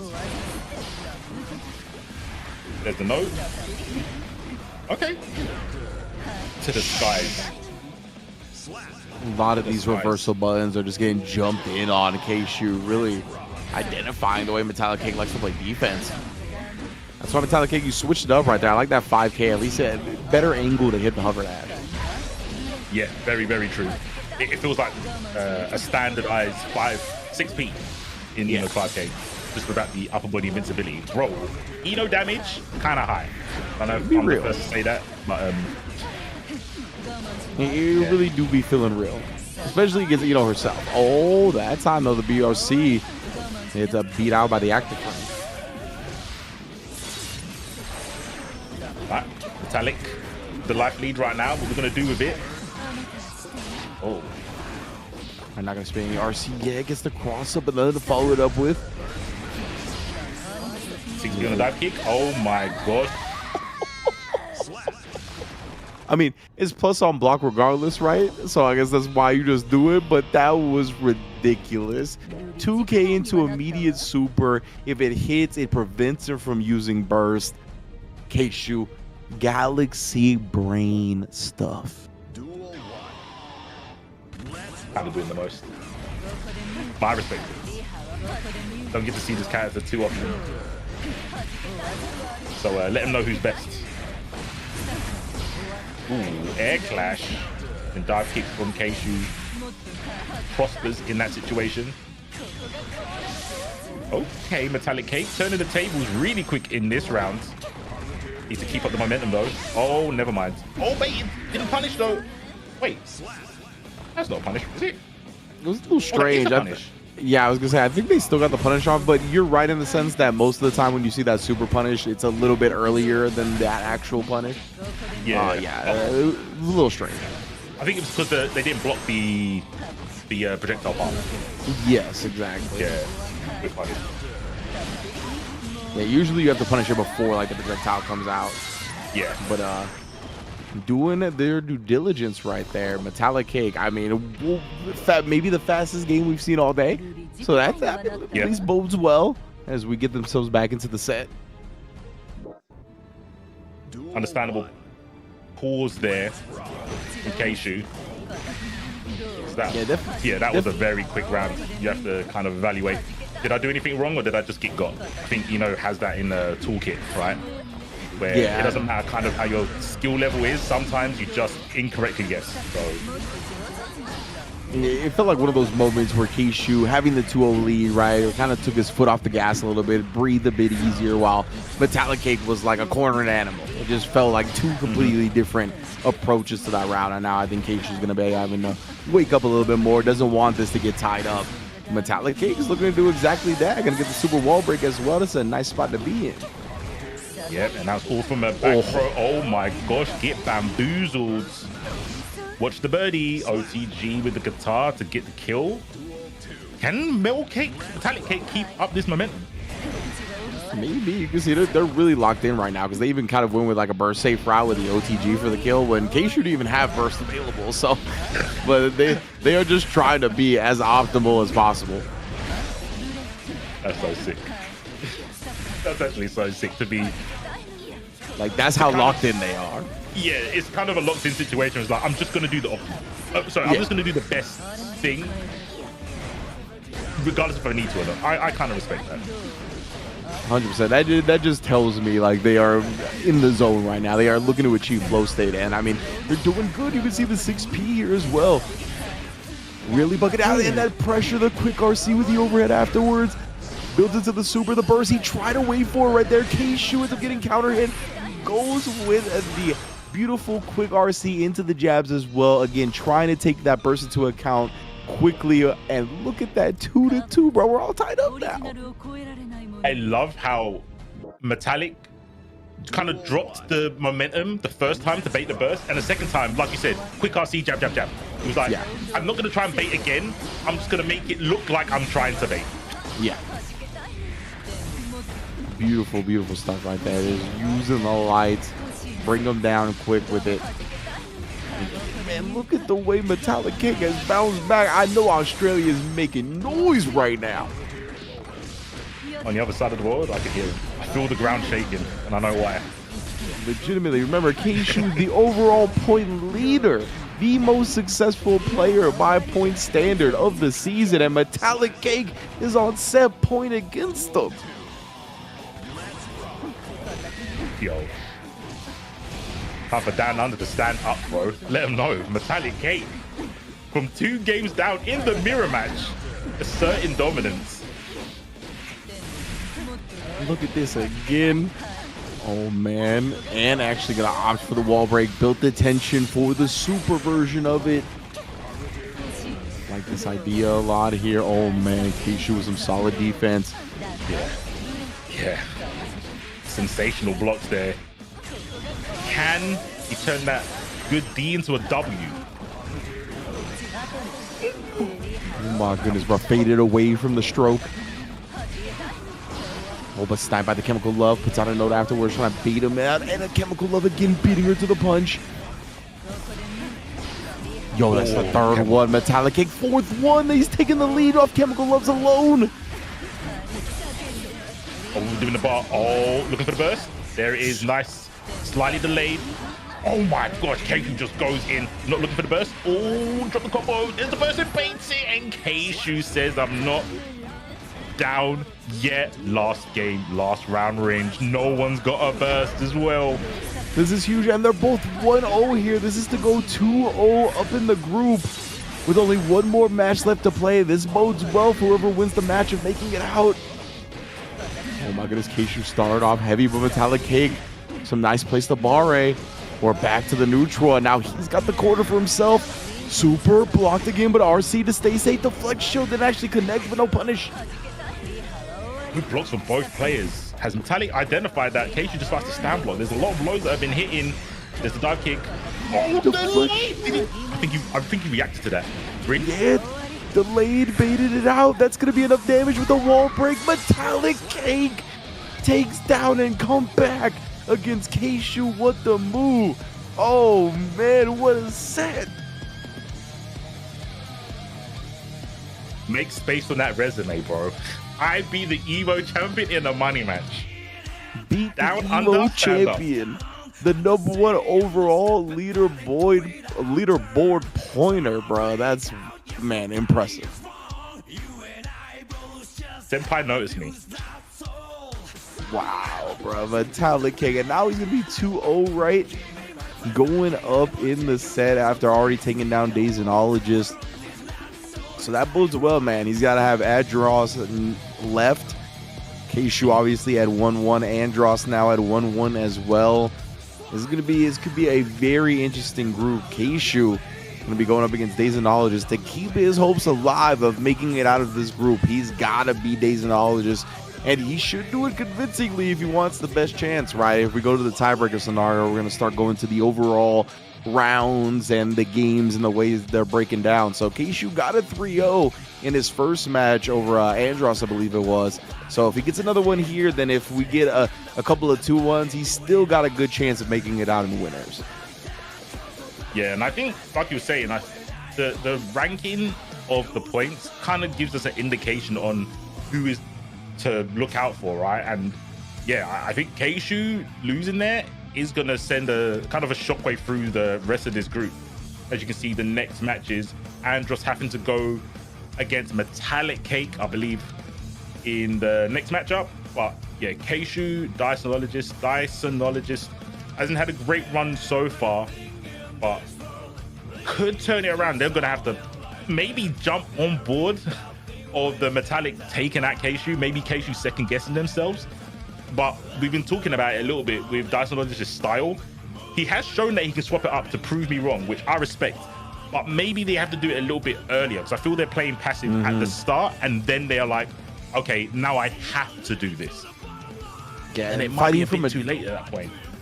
I agree, because I think fighting from a deficit is often a recipe for disaster, right? Like, it's so tough, especially in a game as explosive as Guilty Gear Strive. Like, you need to establish a lead early, try to make the opponent come to you, throw them off their game and what they're comfortable with.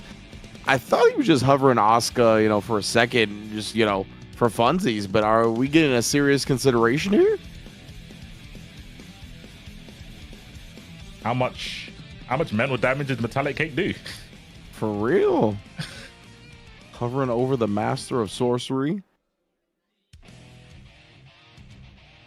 Oscar R. Cruz. He's given the thumbs up. The T.O. has given the thumbs up. We got the DAP as well, and he was just for funsies. All right, okay. Got it. Yeah, that's a crazy combination of characters to play. Yo, yeah, I consider you a genius if you're playing both of these characters. Yeah. Genius / maybe jobless. You're definitely jobless. Like, I think more maybe genius, definitely jobless, like, type situation. Needs to be a balance there. But here we go. Happy Chaos to the dance. Let's see what information Dysonologist could have taken from the matchup prior. Ooh, run and gun. Yeah, it looks like trying to switch it up early, as you suggested. Getting a bit more aggressive out the gate. Ooh. I like the scapegoat. Even though it's kind of self-defeating, as in it takes your health bar, I think just setting it up, especially against Eno, I'm assuming it would absorb a chemical lava. It would stop like a Stroke the Big Tree going in. Maybe some cover for the note as well. I kind of like it. Yeah, even the hover dash, right? Definitely could just stop her in her tracks. Didn't think about that, and Dysonologist is putting the scapegoat to smart work so far. This shit. Oh my goodness. Gonna get confirmed off the tumble. Unfortunate. Air throw knows the way Happy Chaos likes to escape the corner. Yes, sir. Oh, counter hit. Tried to do something. Oh my gosh. Okay, Andros. I know, right? Fast pass Eno version.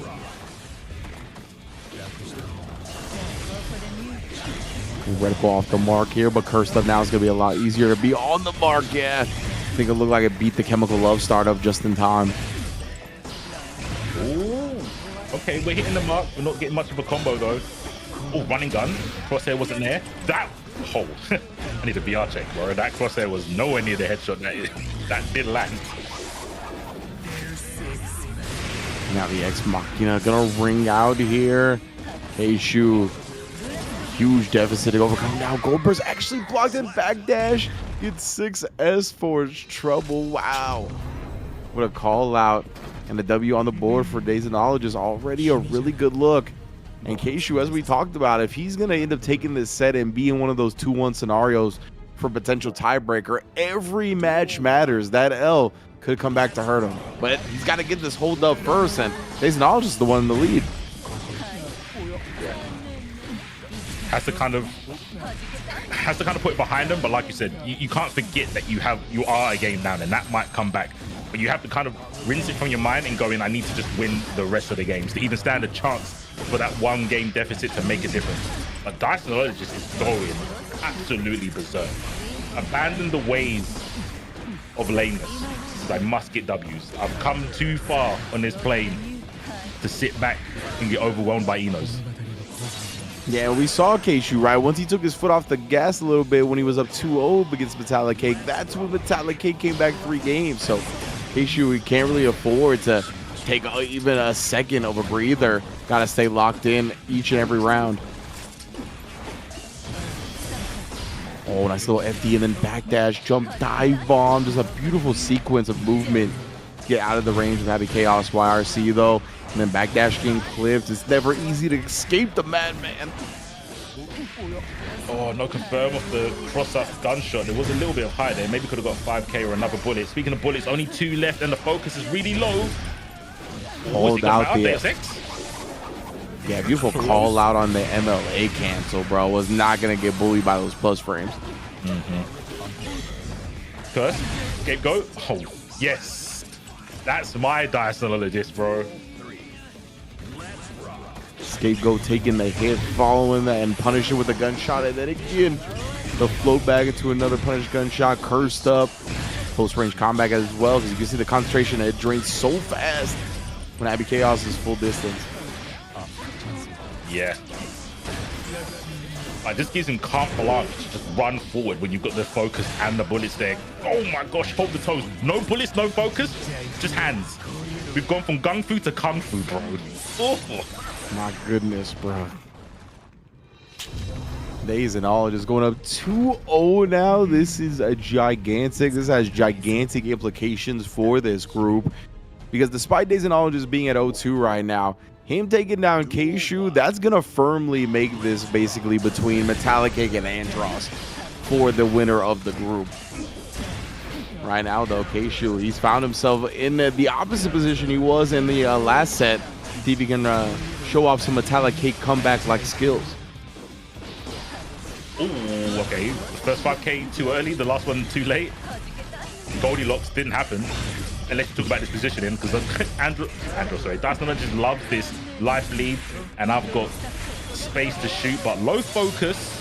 It is building, but his health bar's going down in the process. That throw as well. I love that. As soon as Keishu built Dazonologist, the 50 tension, he RC'd his own move to make sure he blocked the YRC. That was just expert knowledge of the opponent's resources as well.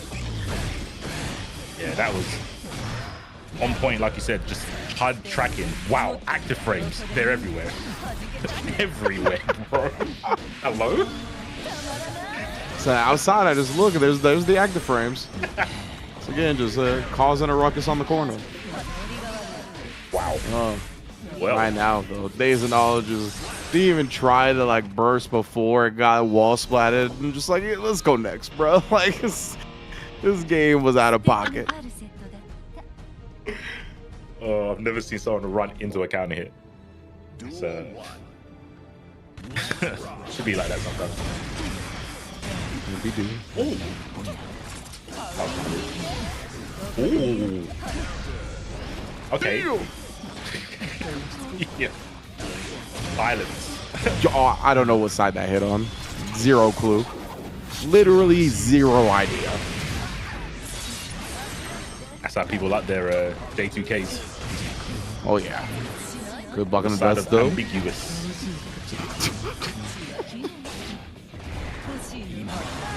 Good back throw. Oh my goodness, a huge burst timing delay from Dazonologist. Catching Keishu the exact time he tried to press the button. Opened up 1 round away.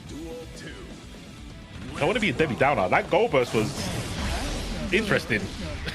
Indeed. I mean, it secured the first round, but now what do you do?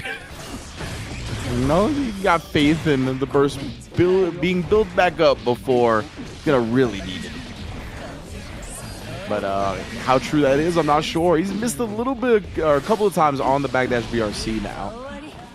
For the most part, he's been very on point with it. This round, however, has been a disaster. I mean, you're right. They did get the burst back. I felt that Dyson Legends could have maybe won the first round without bursting, and that might have not changed the situation in that last round, but he only needs one more round to take out the current Evo champion. He's got a slight life lead. Tension's kind of low. Focus is out of the window. Gets the burst, gets the space. But now, Keishu's on top of Dysonologist with this Eno. Yeah, and a loss for Keishu here is definitely going to lock him out of making it out in winners. So this is a huge dub. He knows that's what he's facing as well, and he has responded like the Evo champion that he is. Very similar to the way Metallic Cake looked in the last set, right? Down 2-0, just complete throttle hit for the next 2 games, and has tied the set up. Yeah, could have a case of paying it forwards. Legit. And already Daisonologist is the one that has been bursted. Keishu won the opening gambit, but opened up now. We're looking for a wake up backdash. Arrange for chemical. Concentration on the hit that took him out of it. Oh, he got the cheat sheet. Got all the answers right now. Oh my gosh, the backdash dive kick avoiding the bullet.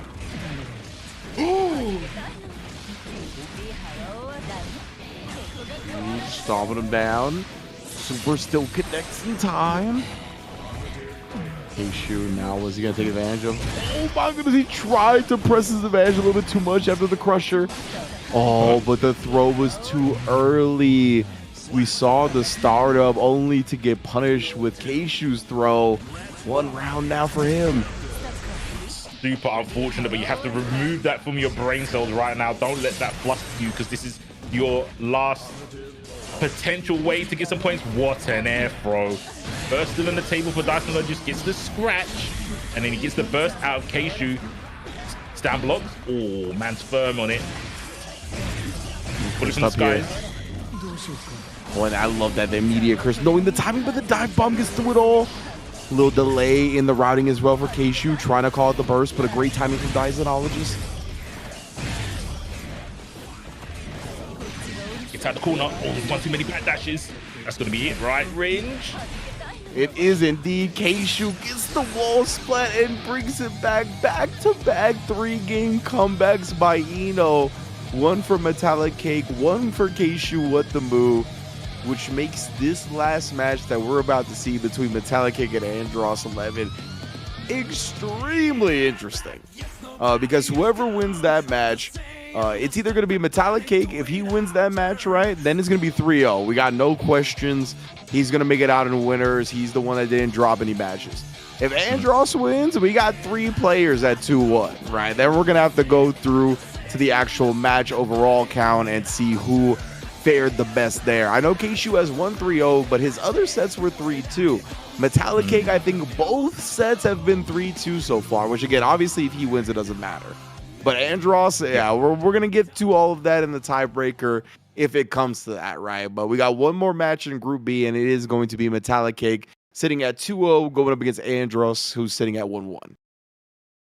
Yeah, I'm very interested to see what Andros has done to prepare themselves. Obviously, there wasn't too much time in between games, but losing to Keishu, and like I said, the player cams tell a big picture into the players' minds. And normally when I see Andros, there's like a little chuckle, a laugh, a shoulder shrug to be like, yeah, I'm put. It happens sometimes. But that was head in hands, like, what do I do against this Eno character? And now has to, I think in reverse, sorry, Rinch, real quick. In reverse, I thought losing to Keishu, you'd be like, respectfully, I might have a better chance against Metallic Cake. But Metallic Cake beat Keishu. So yeah, that's the thing, right? Is that like on paper you would fear Keishu more. He's the Evo champion overall, just amazing season. Metallic Cake from a part of the world that has less of a spotlight shined on it, right? There's less exposed to international competition, so you'd be more afraid of Keishu on paper. But the way Metallic Cake has looked, I mean, tremendous play so far, taking down 2 extremely strong players themselves. So now, yeah, I mean, at least you're warmed up in the matchup a little bit, but you can't feel as comfortable as you did when you first saw what the group is, now that you see what the gameplay is looking like. And I feel this Andros is going to go to Chumpkin. I think it's going to be the Potemkin. A bit of me wants to see Leo. But it's so strange when you have like the affinity with Potemkin that Andros has. I think Andros is always going to play better with Potemkin in terms of the player, where when I think of the Leo, it's more because of the mechanics. And I think Andros should just lean into what suits him better, which is Potemkin. Yeah, I don't think we have a specific term for it. We should kind of develop one, but there's something to be said about players playing better on certain characters versus them playing better characters but not performing as well as they do on the worst characters, right? And it's just a chemistry thing, a play style thing. Like, there's a lot that goes into it. And sometimes there's players that really are just, they gel in a special way with certain characters or certain archetypes. And I'm with you. I think Andros is one of those with Potemkin. So I'm glad to see he's sticking with it here. This is a huge match for the implications of Group B. Let's get into it. The last one, Andros versus Metallic King. Oh, stroke the big tree under, flick that back. It's going to be some very weird interactions, but yep, using some armor might help. Oh, might take the hit. You can't get thrown if you're in hit stun. I respect it.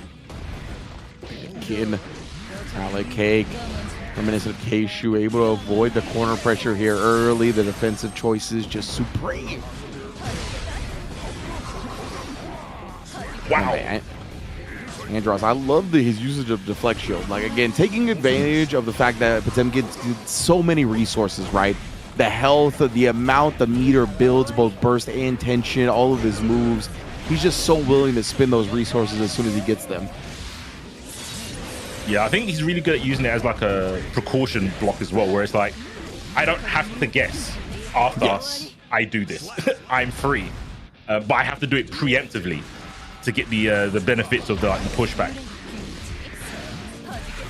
which is paramount for like Eno, right? Eno is never like the first initial hit is never the mix of Eno. It's always the second one. Yeah, exactly. Down here, oh, good snipe. The slide head that time. Oh, the ICPM calling out the up back, but speaking of calling something out, no meaties for you. Crosses up on the pressure. Woo. What about the chase? Yeah. I mean, if it hits, you probably win. But what is that? You get the cool knight into Heavenly? Oh, no. Double Ages still locked out into the Heat Knuckle. You're dead. This man Andros, bruh. Yeah, he's pretty good at this game. Double overdrive Nagal. That's what I meant when I was saying like Andrew just sees he has to focus on how he wins, and it's like he's always got double super. He's always got double overdrive. I think he just plays into, okay, I've got two overdrives here. I need to land this hit and I can win. It makes sense to me why he looks for Deflect Shield as much as he does now, right? Because he doesn't want like YRC or do something like that. He wants the 100 tension. Oh, but bursted up this time though. He's got to be forced to use it because he want to eat that damage. He's got 100 tension again though. Do not get clipped. To him, it's like an insta kill having 100 tension. Legit, man. Oh, okay. I was gonna say expert Radu from Metallic K. You could tell he knows his character very well, just as much as Andros knows Potemkin. I always forget that this game still has tumble states for some characters. Yeah. Yeah. Always forget. Just never remember it's on Eno. Ooh. We are scheming. Hammerfall forced his way through, paying with his life as a resource, as you gotta do. Oh, what a backdash though, man. Metallic Cake, some of these backdashes have been so crisp. Yep. Yep, that's miraculous backdash timing on Pot from Metallic Cake. What do you do as Andros? I think it was working earlier. It just wasn't being closed out in terms of the strategy to hit Metallic Cake and keep the momentum on. Ric Flair chop gets blocked. Jump in, keeps the corner with burst. Man, the jump. He made him in the middle as well. Nice choice from Metallic.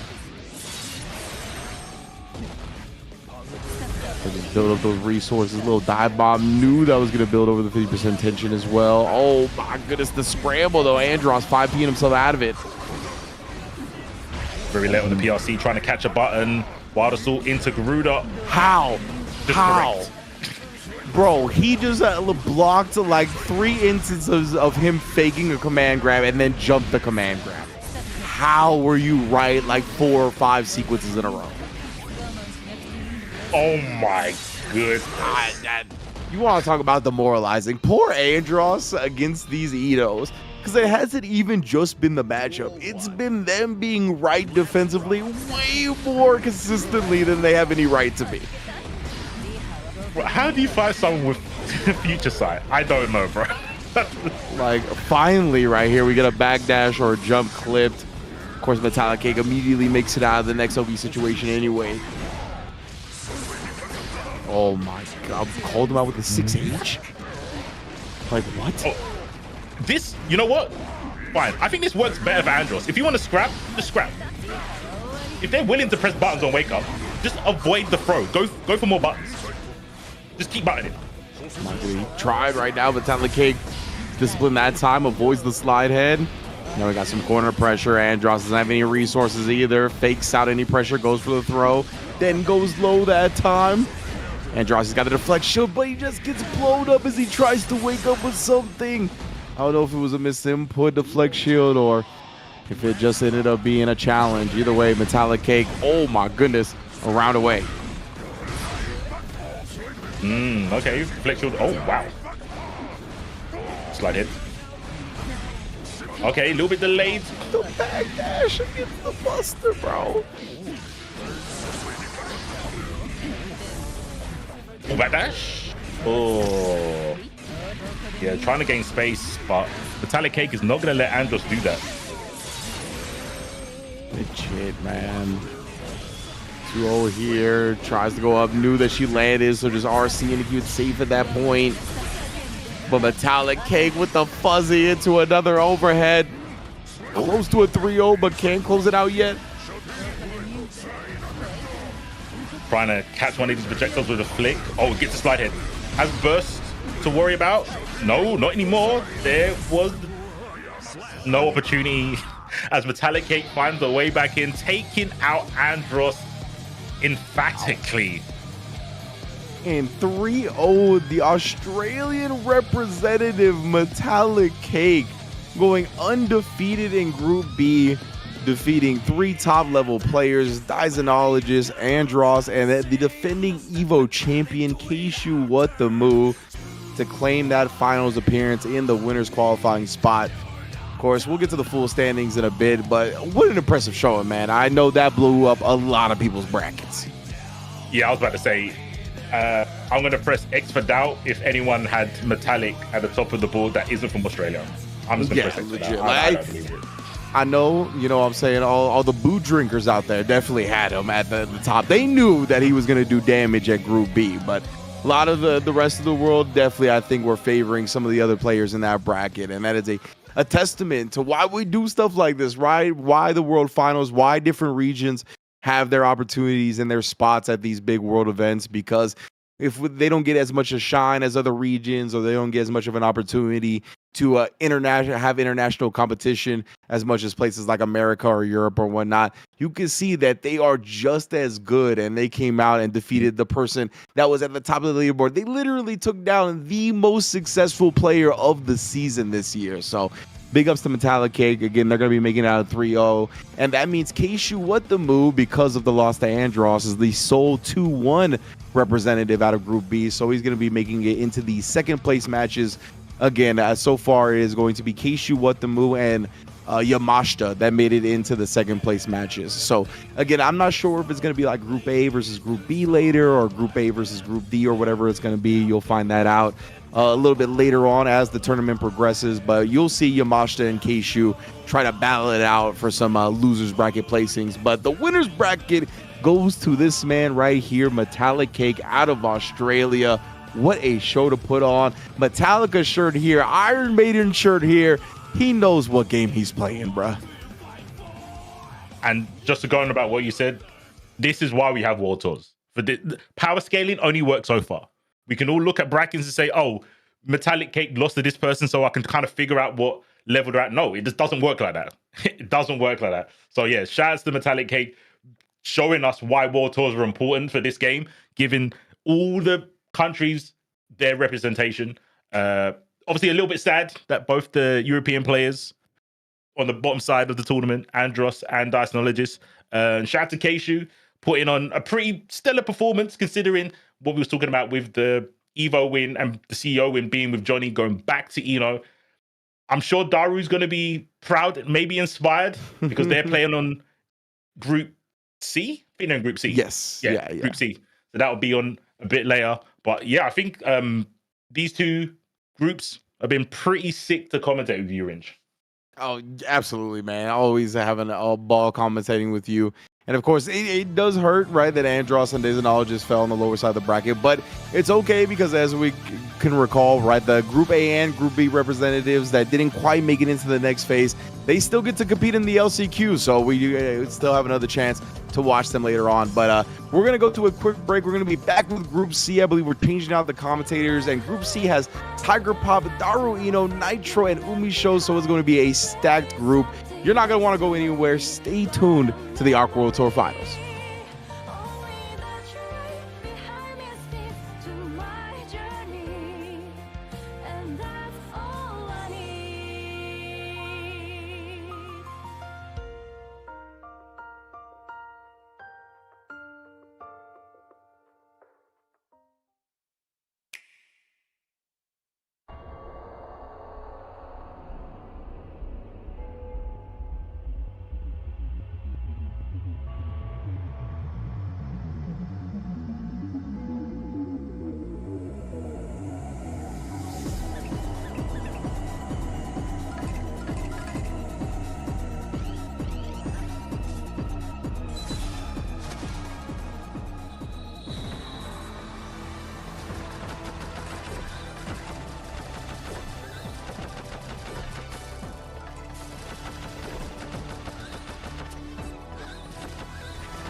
I built a whole new set of drills to bust your ass. Get ready for your worst nightmare! Bring it! No holds barred! At attention, maggots! You're gonna learn today! Think our best makes you invincible? What, big scythe ain't cutting it? More where that came from. I want to see some grit! I won't tolerate punches, so come for the jugular. I'm ready! This is it! Good. You're finally shaping up to be a real soldier. Who said you could rest? On your feet, you big baby! Been itching to show a lowlife like you some hospitality. Get ready to kiss the ground! Who's next? La-dee-da, you fancy snowflake. Careful now. I'll melt your candy ass! That all? Pathetic! On your feet! Where's your backbone? Oh, nice spirit. I'll take it. My drills aren't for little piss babies. You smell that? It's a whole shitstorm. Back to the cesspit with you! Knife it! I've got your arbitration right here! Ramjet Obliterator! You maggots were disgraceful out there! Once again, from the top!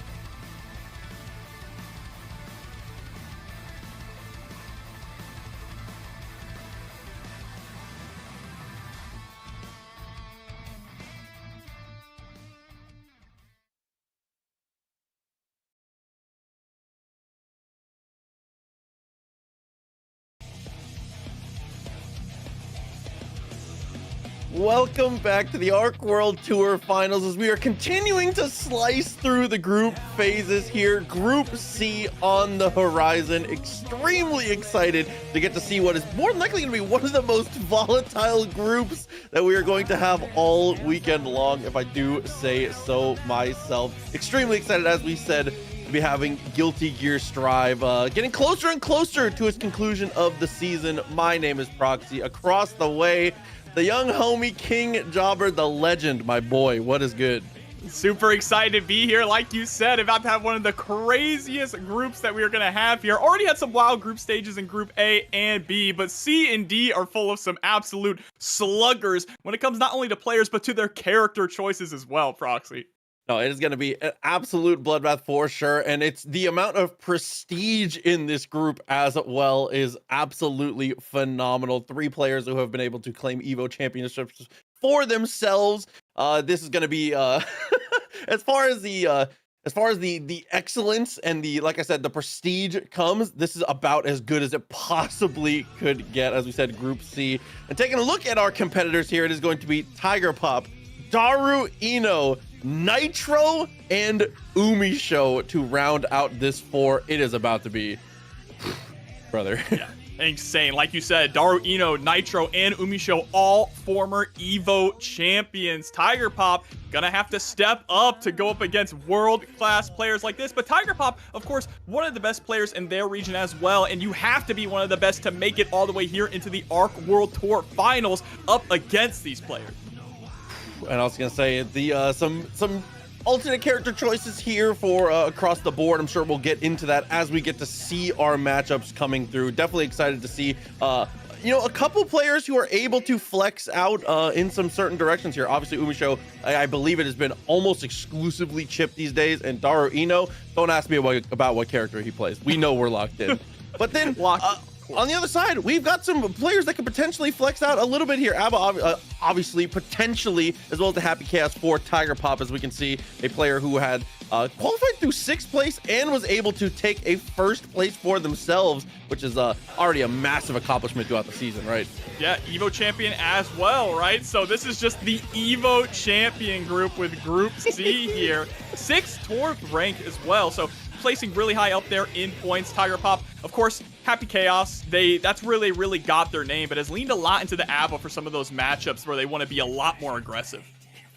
Yeah, and I think that this character spread, honestly and truly, can cover anything that could possibly be thrown at you as well as having some matchups that both characters are able to thrive in for sure. So, like we said, being able to cover every single possible option that your opponents are potentially able to throw at you, about as good as it gets when it comes to the character spreads there. Tiger Pop, definitely a massive threat coming into this group. Yeah, and really, we haven't seen Tiger Pop travel a whole lot either, so great to see them out here all the way in South Korea, repping their home country, and of course, repping that ABBA and that Happy Chaos, going to be getting up on the sticks first. Of course, remember, if y'all are just tuning in, this is going to be a round-robin format. Every single player is going to have to play the other player in their group, and whoever gets the best score out of it moves on into the top 8 finals. And one of our players who's also going to be vying for that top spot and trying to blast through as quick as they can, Daru Ino, a player who, honestly and truly, if you've kept up with Guilty Gear throughout the years, whether it's Strive or anything previously, a name that you certainly will know. Extremely excited to get to see this player who has been pushing Ino to the limit time and time again, continually believing in the character. Do you have any idea how much you have to believe in the character to have it in your namesake, brother? Like, come on. That's right. That's his waifu, bro. He is carrying the torch for all of the old head Exert players out there. Of course, one of the best players in that game as well, making it to so many different Arc Revos and Arc World Tour events, and now continuing that legacy, continuing that domination all the way into Guilty Gear Strive. Yeah, and I think, honestly, paving the way for a lot of people who are able to play the character after him here. Obviously, we've seen a couple Inos throughout the tournament already in some of the earlier groups. And I think, honestly and truly, not to give all of the credit to Daru Ino, but it would be a miss to not mention him when it comes to other people playing the character. Because I think most people, probably, if they haven't stuck with the character for a very, very long time, he's the model. He's the 1.0. You are really basing a lot of your gameplay and a lot of your decision makings are just branching off of the paths that he has already been able to travel, right? Yeah, and especially in this game, too, he's developed a lot of the tech for Ino, especially when Ino was considered bad in earlier seasons. He was, like you said earlier, pushing that character forward, but is going to be going up against Tiger Pop's Abba here, and this can be kind of a swingy matchup, right? Abba does have those tools to kind of utilize that armor to break through some of this pressure. Yeah, it feels like every time Abba's on the screen, the matchup feels like it could be a little bit swingy, as you can see there, against the transformation, but with the Psycho Crusher is able to interrupt, and with a very timely backdash, is able to kill out just about all of the jealousy here. Way to weather the storm for Daru, but not done yet. Needs to fight out of this corner.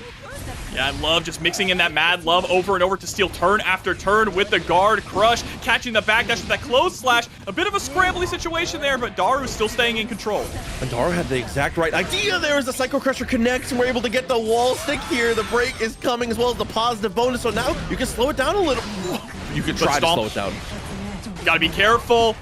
Tiger Pop trying to push as much as possible, build up some of that jealous rage to get started with the BRC mix into the low. Daru gonna secure the first round. That's not fair. I know it's late. I know it's getting late over there, but it's too early for mix-ups like that here on the East Coast, brother. Nice block on the low, steps up for the high. The knockdown still comes through though, as unfortunately unstanced in kind of a weird position now. Daru able to utilize that FD to get a little bit of room and finally pokes out with the 6P.